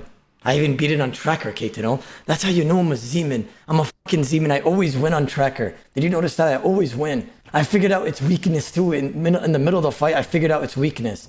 It goes by gear as well. Whatever gear you do, it does the opposite. Like, it does like... I don't even know how to explain it, but... So that's why it was switching overhead prayers. When Oda would fake out with a gear swap, it would pre-swap to range. And then when he would swap back to a staff, when he would go to staff, it would go mage. So it was like, it was guessing his gear. It was guessing the possibility of what his next attack would be mid gear swap. So it was changing like range, mage, range, mage, melee, mage. Like it was like swapping. It was literally reacting to exactly what gear he had or what weapon he was using. It's probably like weighing the possibility of what the next attack would be. But, so let's say I put Ancestral Top on, it does protect mage. Let's say I put Armadillo, does automatically protect range. Damn, like that Bitter and Dino didn't beat this once, and I beat it on my second try. You're thinking. Question is, do I go for round 2 and prove that it's not a fluke, or do I just run away and take my wood and act like I'm the best in the world? Talk to me. So wait, let me ask you something. Crown, the guy that's in the chat, the one that owns this bot, has anybody ever beaten it, or no? Okay? How about this? Better question. Has anybody ever beat it on tracker like I did? Rest of the Ericsson on a pier. Is he? All right, chat. Here we go. I'm gonna sweat my arse off. Give me a ZL. I gotta confirm the best at it. I gotta beat it this time. He's going again.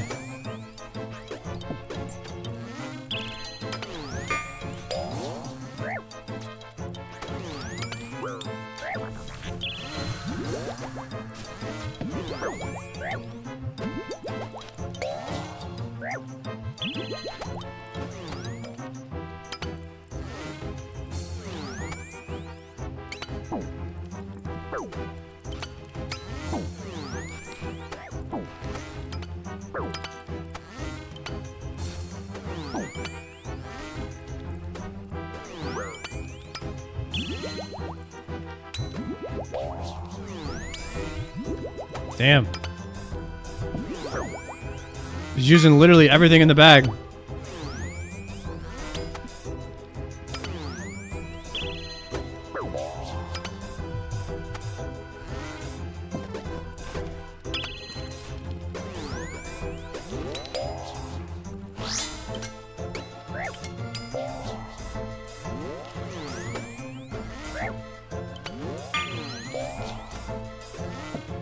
So you gonna win this?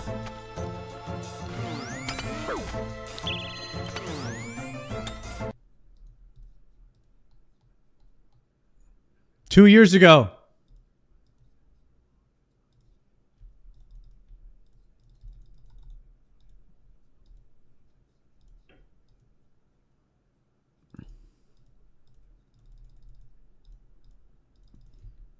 I did not know, guys, I did not know the bots were this good. This is completely freaking me out. This is crazy.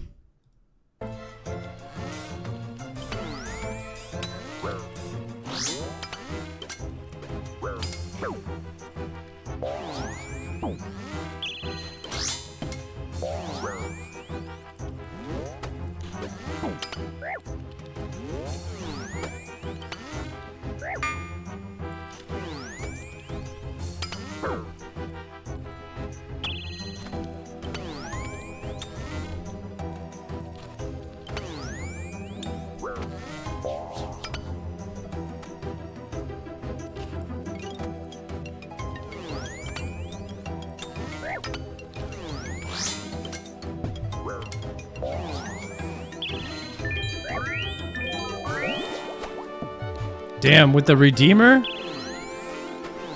He's going into overtime right now.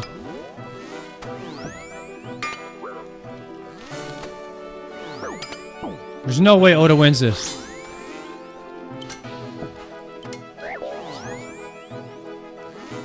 The Redeemer again? 29 through prayer?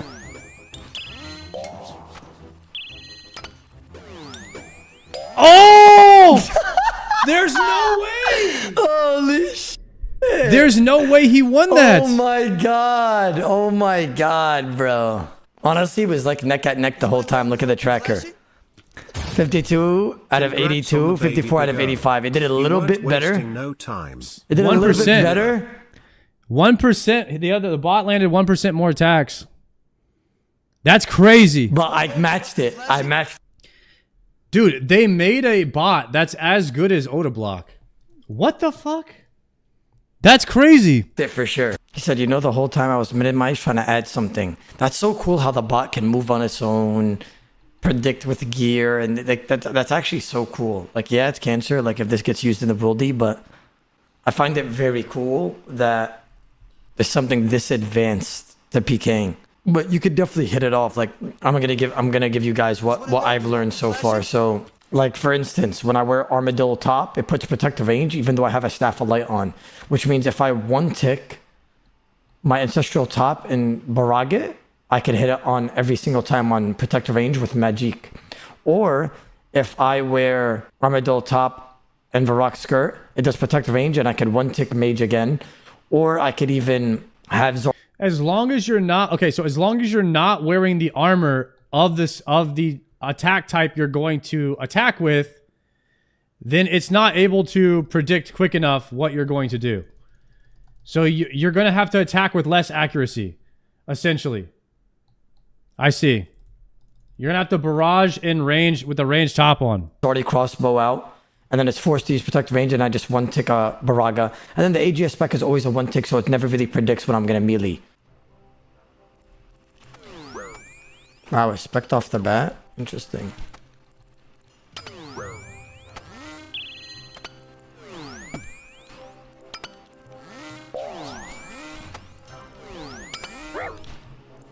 Probably spec off the start is good, right? For you get a chance of getting more specs per match. Your spec on CD right away. It's got to be in the coding.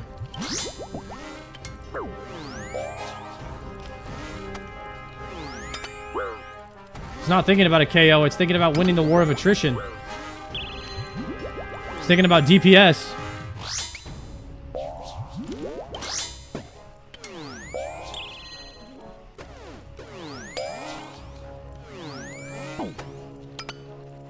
It's just thinking literally, it's just playing for tick loss.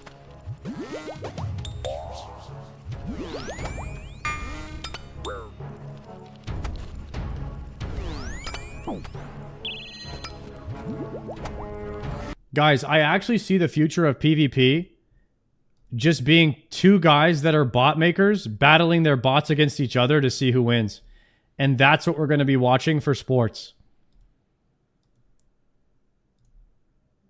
It's literally going to be bot wars because humans will no longer compete in sports in the future.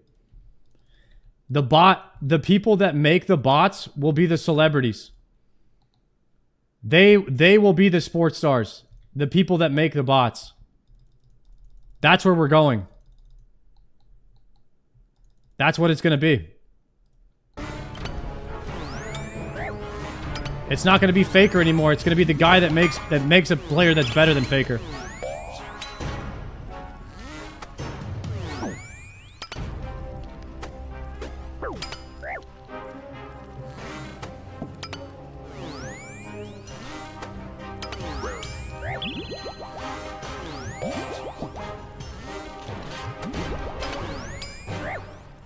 Would we care about that? The military would.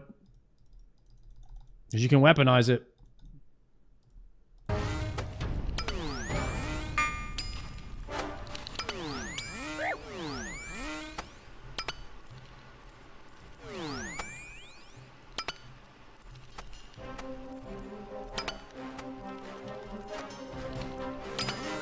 Nobody cares about watching bots play chess, though. You're right. Good fight, brother. 73. Sit the fuck down. Don't ever challenge Big O again. Damn, I destroyed your bot that time, not gonna lie. Absolutely fucking destroyed. I got way 76 more over 52 done than your bot. I found the shriek to it. I found the shriek. Damn, he found it. He found us he found the sweet spot to beat the bot where he starts hiding, masking his attacks with his armor to bait it off prayer. Big O is good, brother. He is good.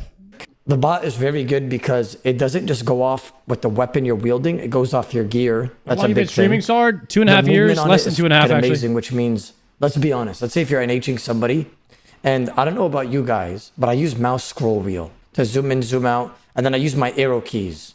Okay, yeah, I know, I'm like 2007 PKer. I use my arrow keys to move my screen. So for me, that's actually a very big advantage for it because I use my arrow keys till this day to move my screen. When it runs out of pattern, I have to put my hand that's on the F keys all the way to the arrow keys, and I gotta move it physically with my left hand, and it's off the F keys. Movement is a big thing because it makes you misclick a lot, and that could lead to death. The gear, it adapts.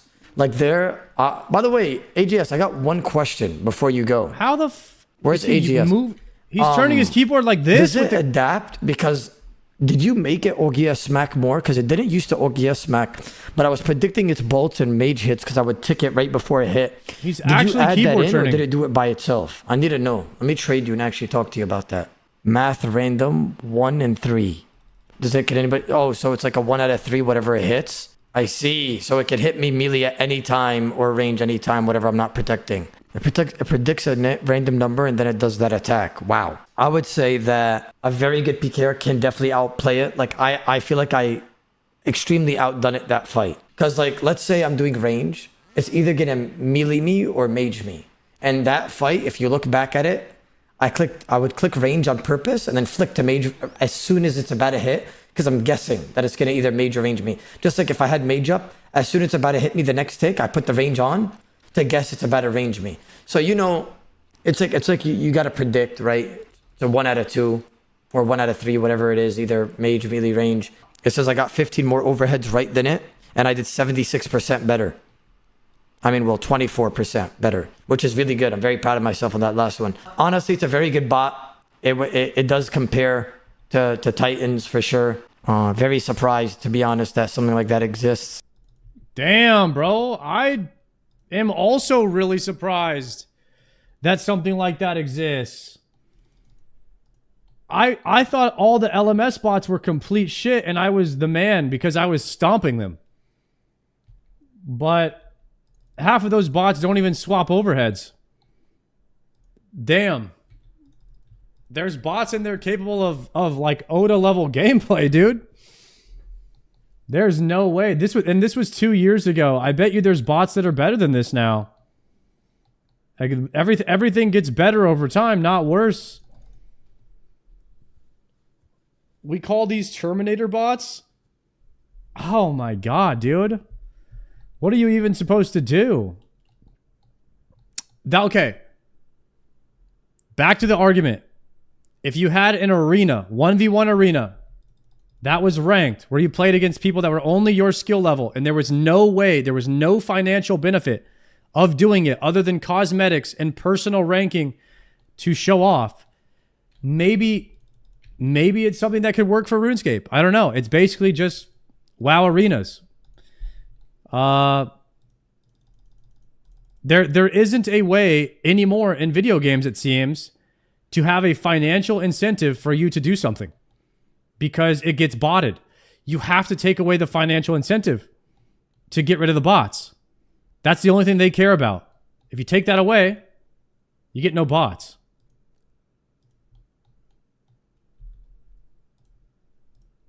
So if you want PvP to have a PvP scene in RuneScape, it ain't going to be in the wilderness because there's a financial incentive attached to it.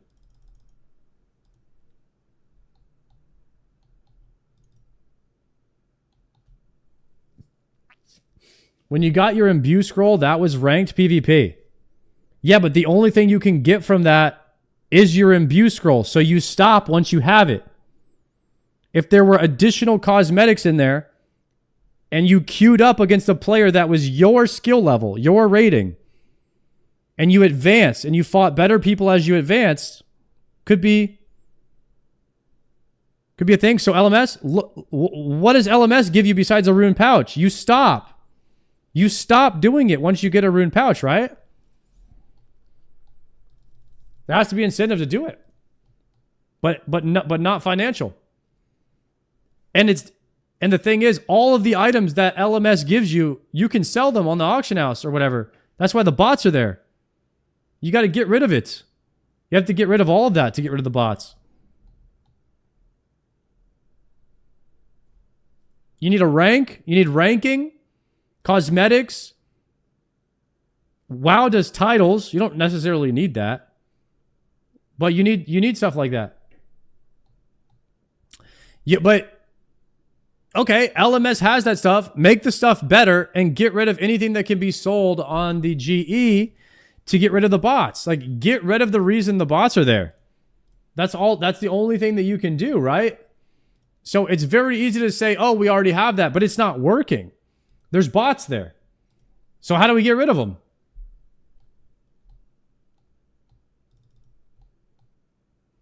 Is Anguish and Torture a different crafting level? Hell yeah. Way different. Torture's 98. Anguish is like 82 or something.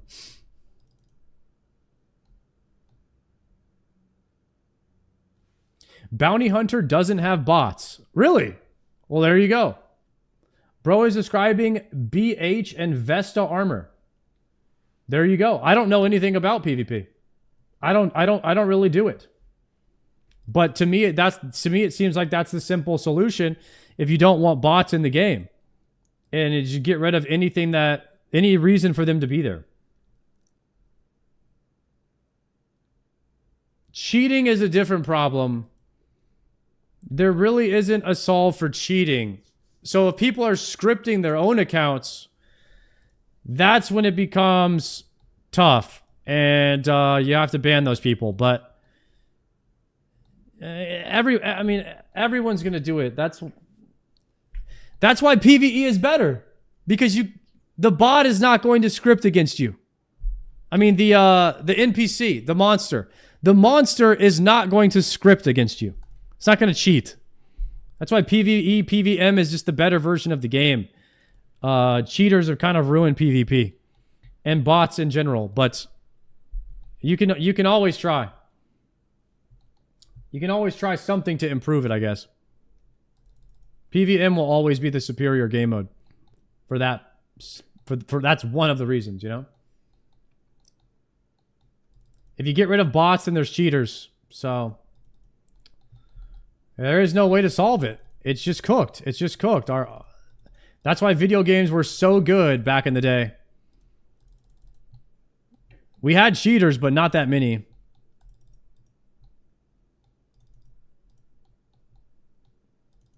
There's no way to solve it. Going forward, it'll only be more bots and more cheaters.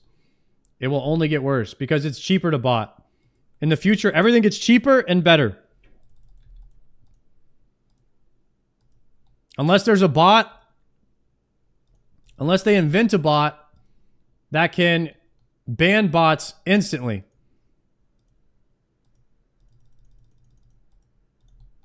Or if they invent a bot that can detect cheating, that's the only way. Until we get to that technology, I mean, we're just cooked.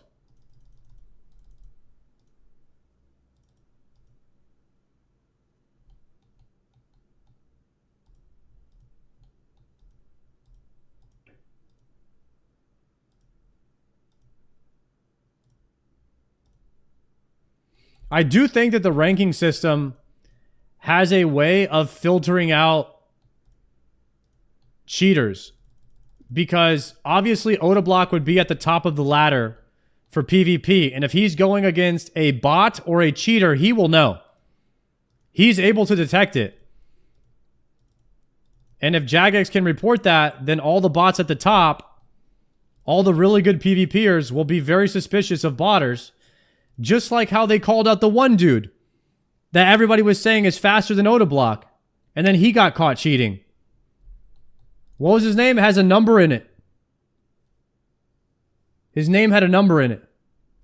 1013. Everyone was saying 1013 was better than O. And then he got caught cheating.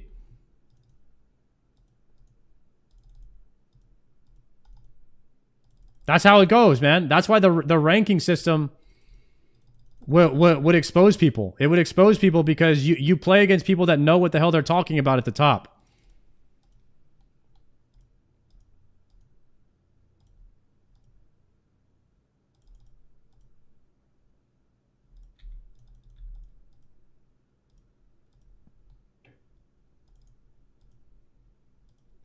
If you watch 1013, he definitely has the skill. Nobody used to argue that, but he definitely got caught cheating, so it invalidated his skill. He didn't need to cheat. He was already, probably top 5 PvP RuneScapers ever, from what I heard and saw. And then he wanted to be even better, and I guess he cheated. At least that's what people say.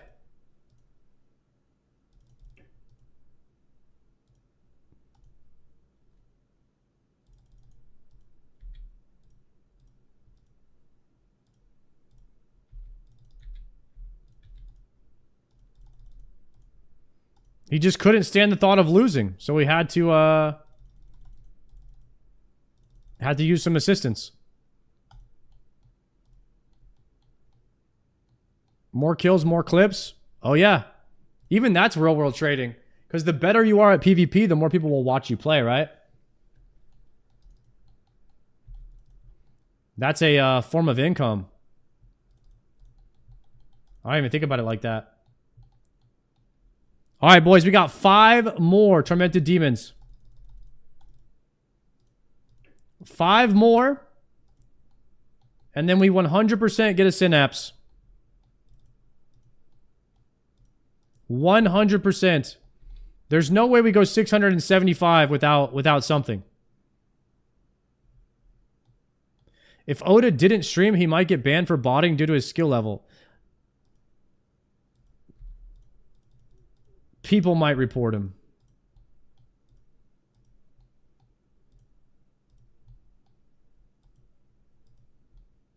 Yeah, I mean, if you're very good, people report you. Shroud gets reported all the time.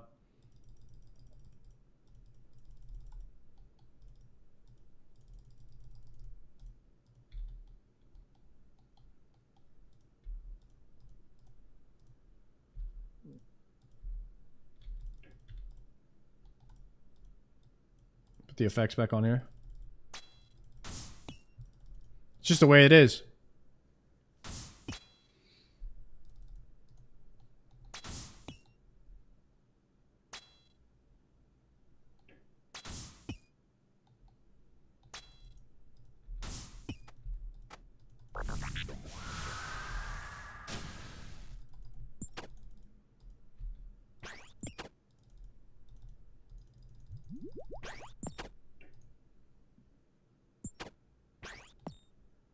$10.13 and he is still better than O, saying that he's a Oda fanboy. Oda admits it.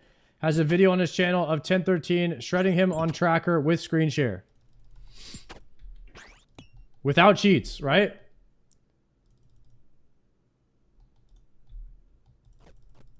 The problem is, guys, once you cheat, nobody cares if you're good anymore.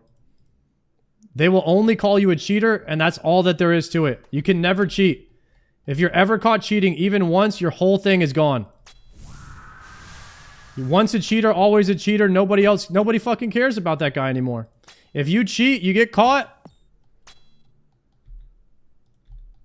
That's your downfall. Career's over. Never cheat. People only remember you at your worst, on your worst move. Some people can come back from it, though. Tiger Woods came back from it. He had like, what, 40 something side chicks? He got his sponsors back.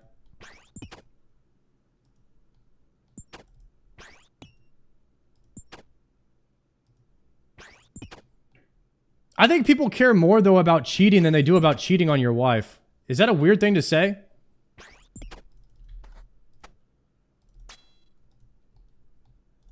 Or just truth, and it's hard to hear.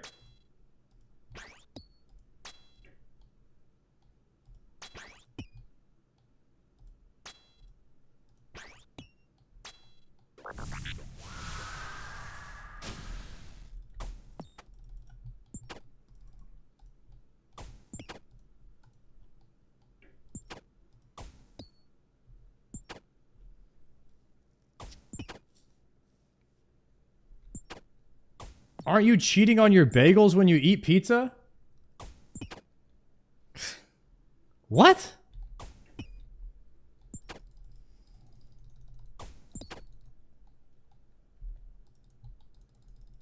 What kind of logic is that?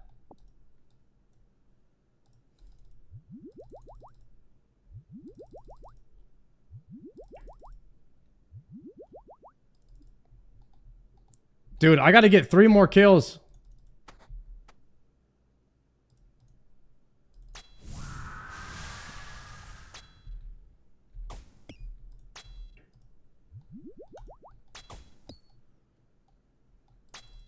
Maybe I should stop praying offensively. I gotta flick.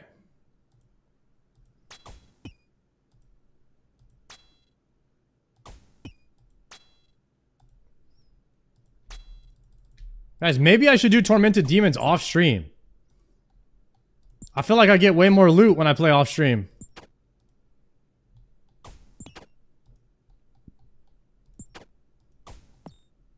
What if I just logged in tomorrow with 3 synapses? Would you guys say that would be sus?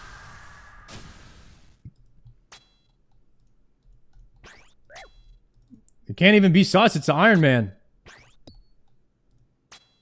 It can't even be sus.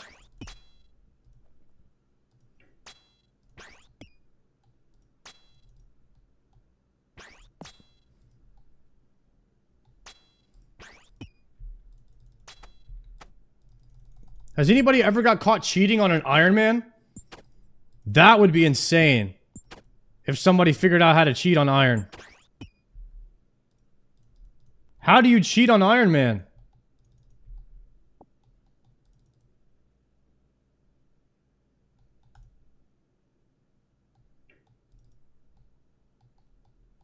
What do you mean servicing?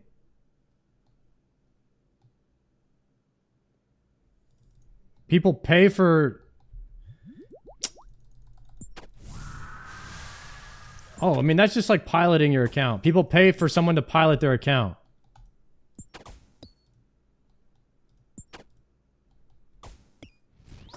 That's called servicing?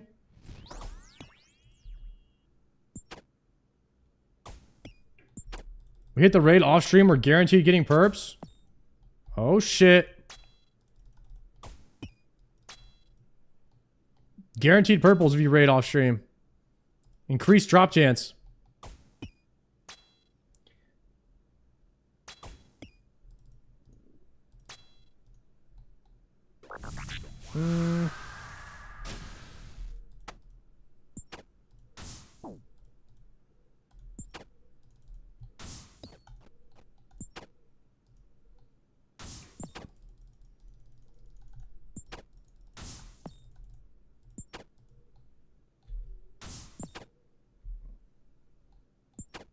I might be dead on the... I'm gonna have to flick on this next one.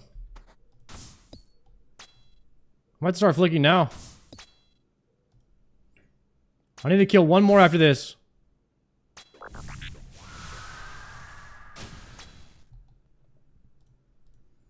Alright, I got 38 prayer, need 1 TD. Manta Ray. Dude, how am I going 675? Without a singular drop.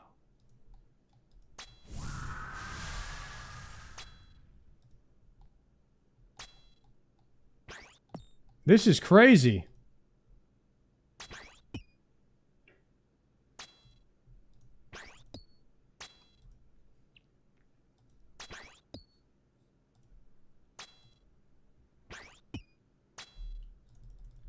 Report Coxie. Is that part of my dailies?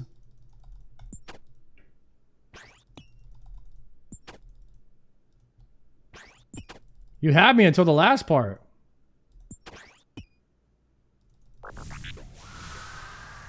The daily Coxie report. When did that start becoming a daily? Sounds like a Prison Joe move.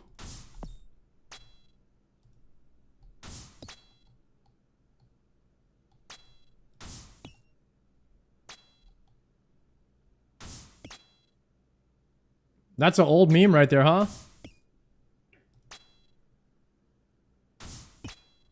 Went to 1900 KC for 8 claws on my iron. You had 8 claws. No synapse?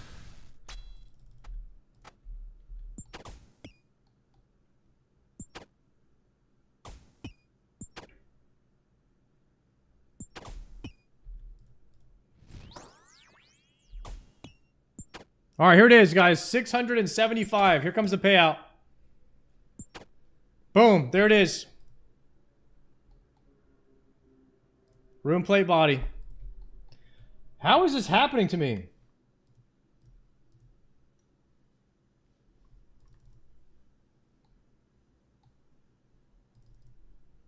Don't you think it's a little sus, you guys? Don't you think it's a little bit sus that I'm not getting loot?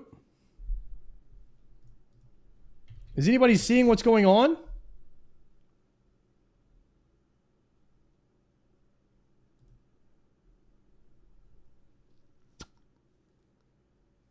How can this be happening?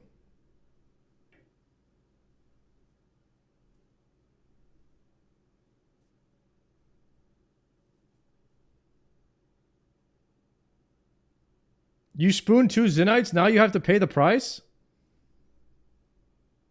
What do the tormented demons care about what's going on in a completely different cave, different continent, different time zone, completely different race?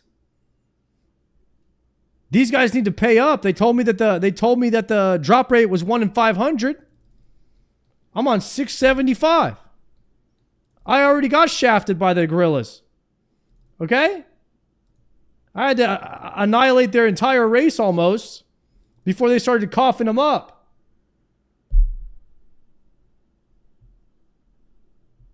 What do you mean they all talk? Talk is cheap.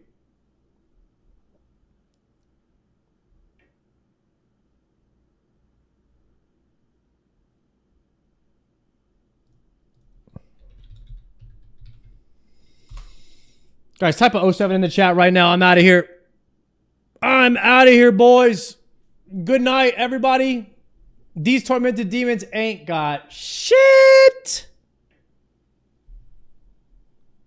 Pretty soon I'm going to be teaching Ivy how to do, what's it called? Inferno. She never streams this early, so I guess we'll raid her since she's online. Good night, everybody. I will see you all tomorrow at 3 p.m. Central Standard Time.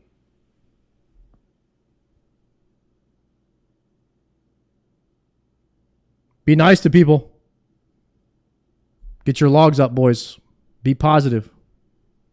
And I'll see you tomorrow. Peace.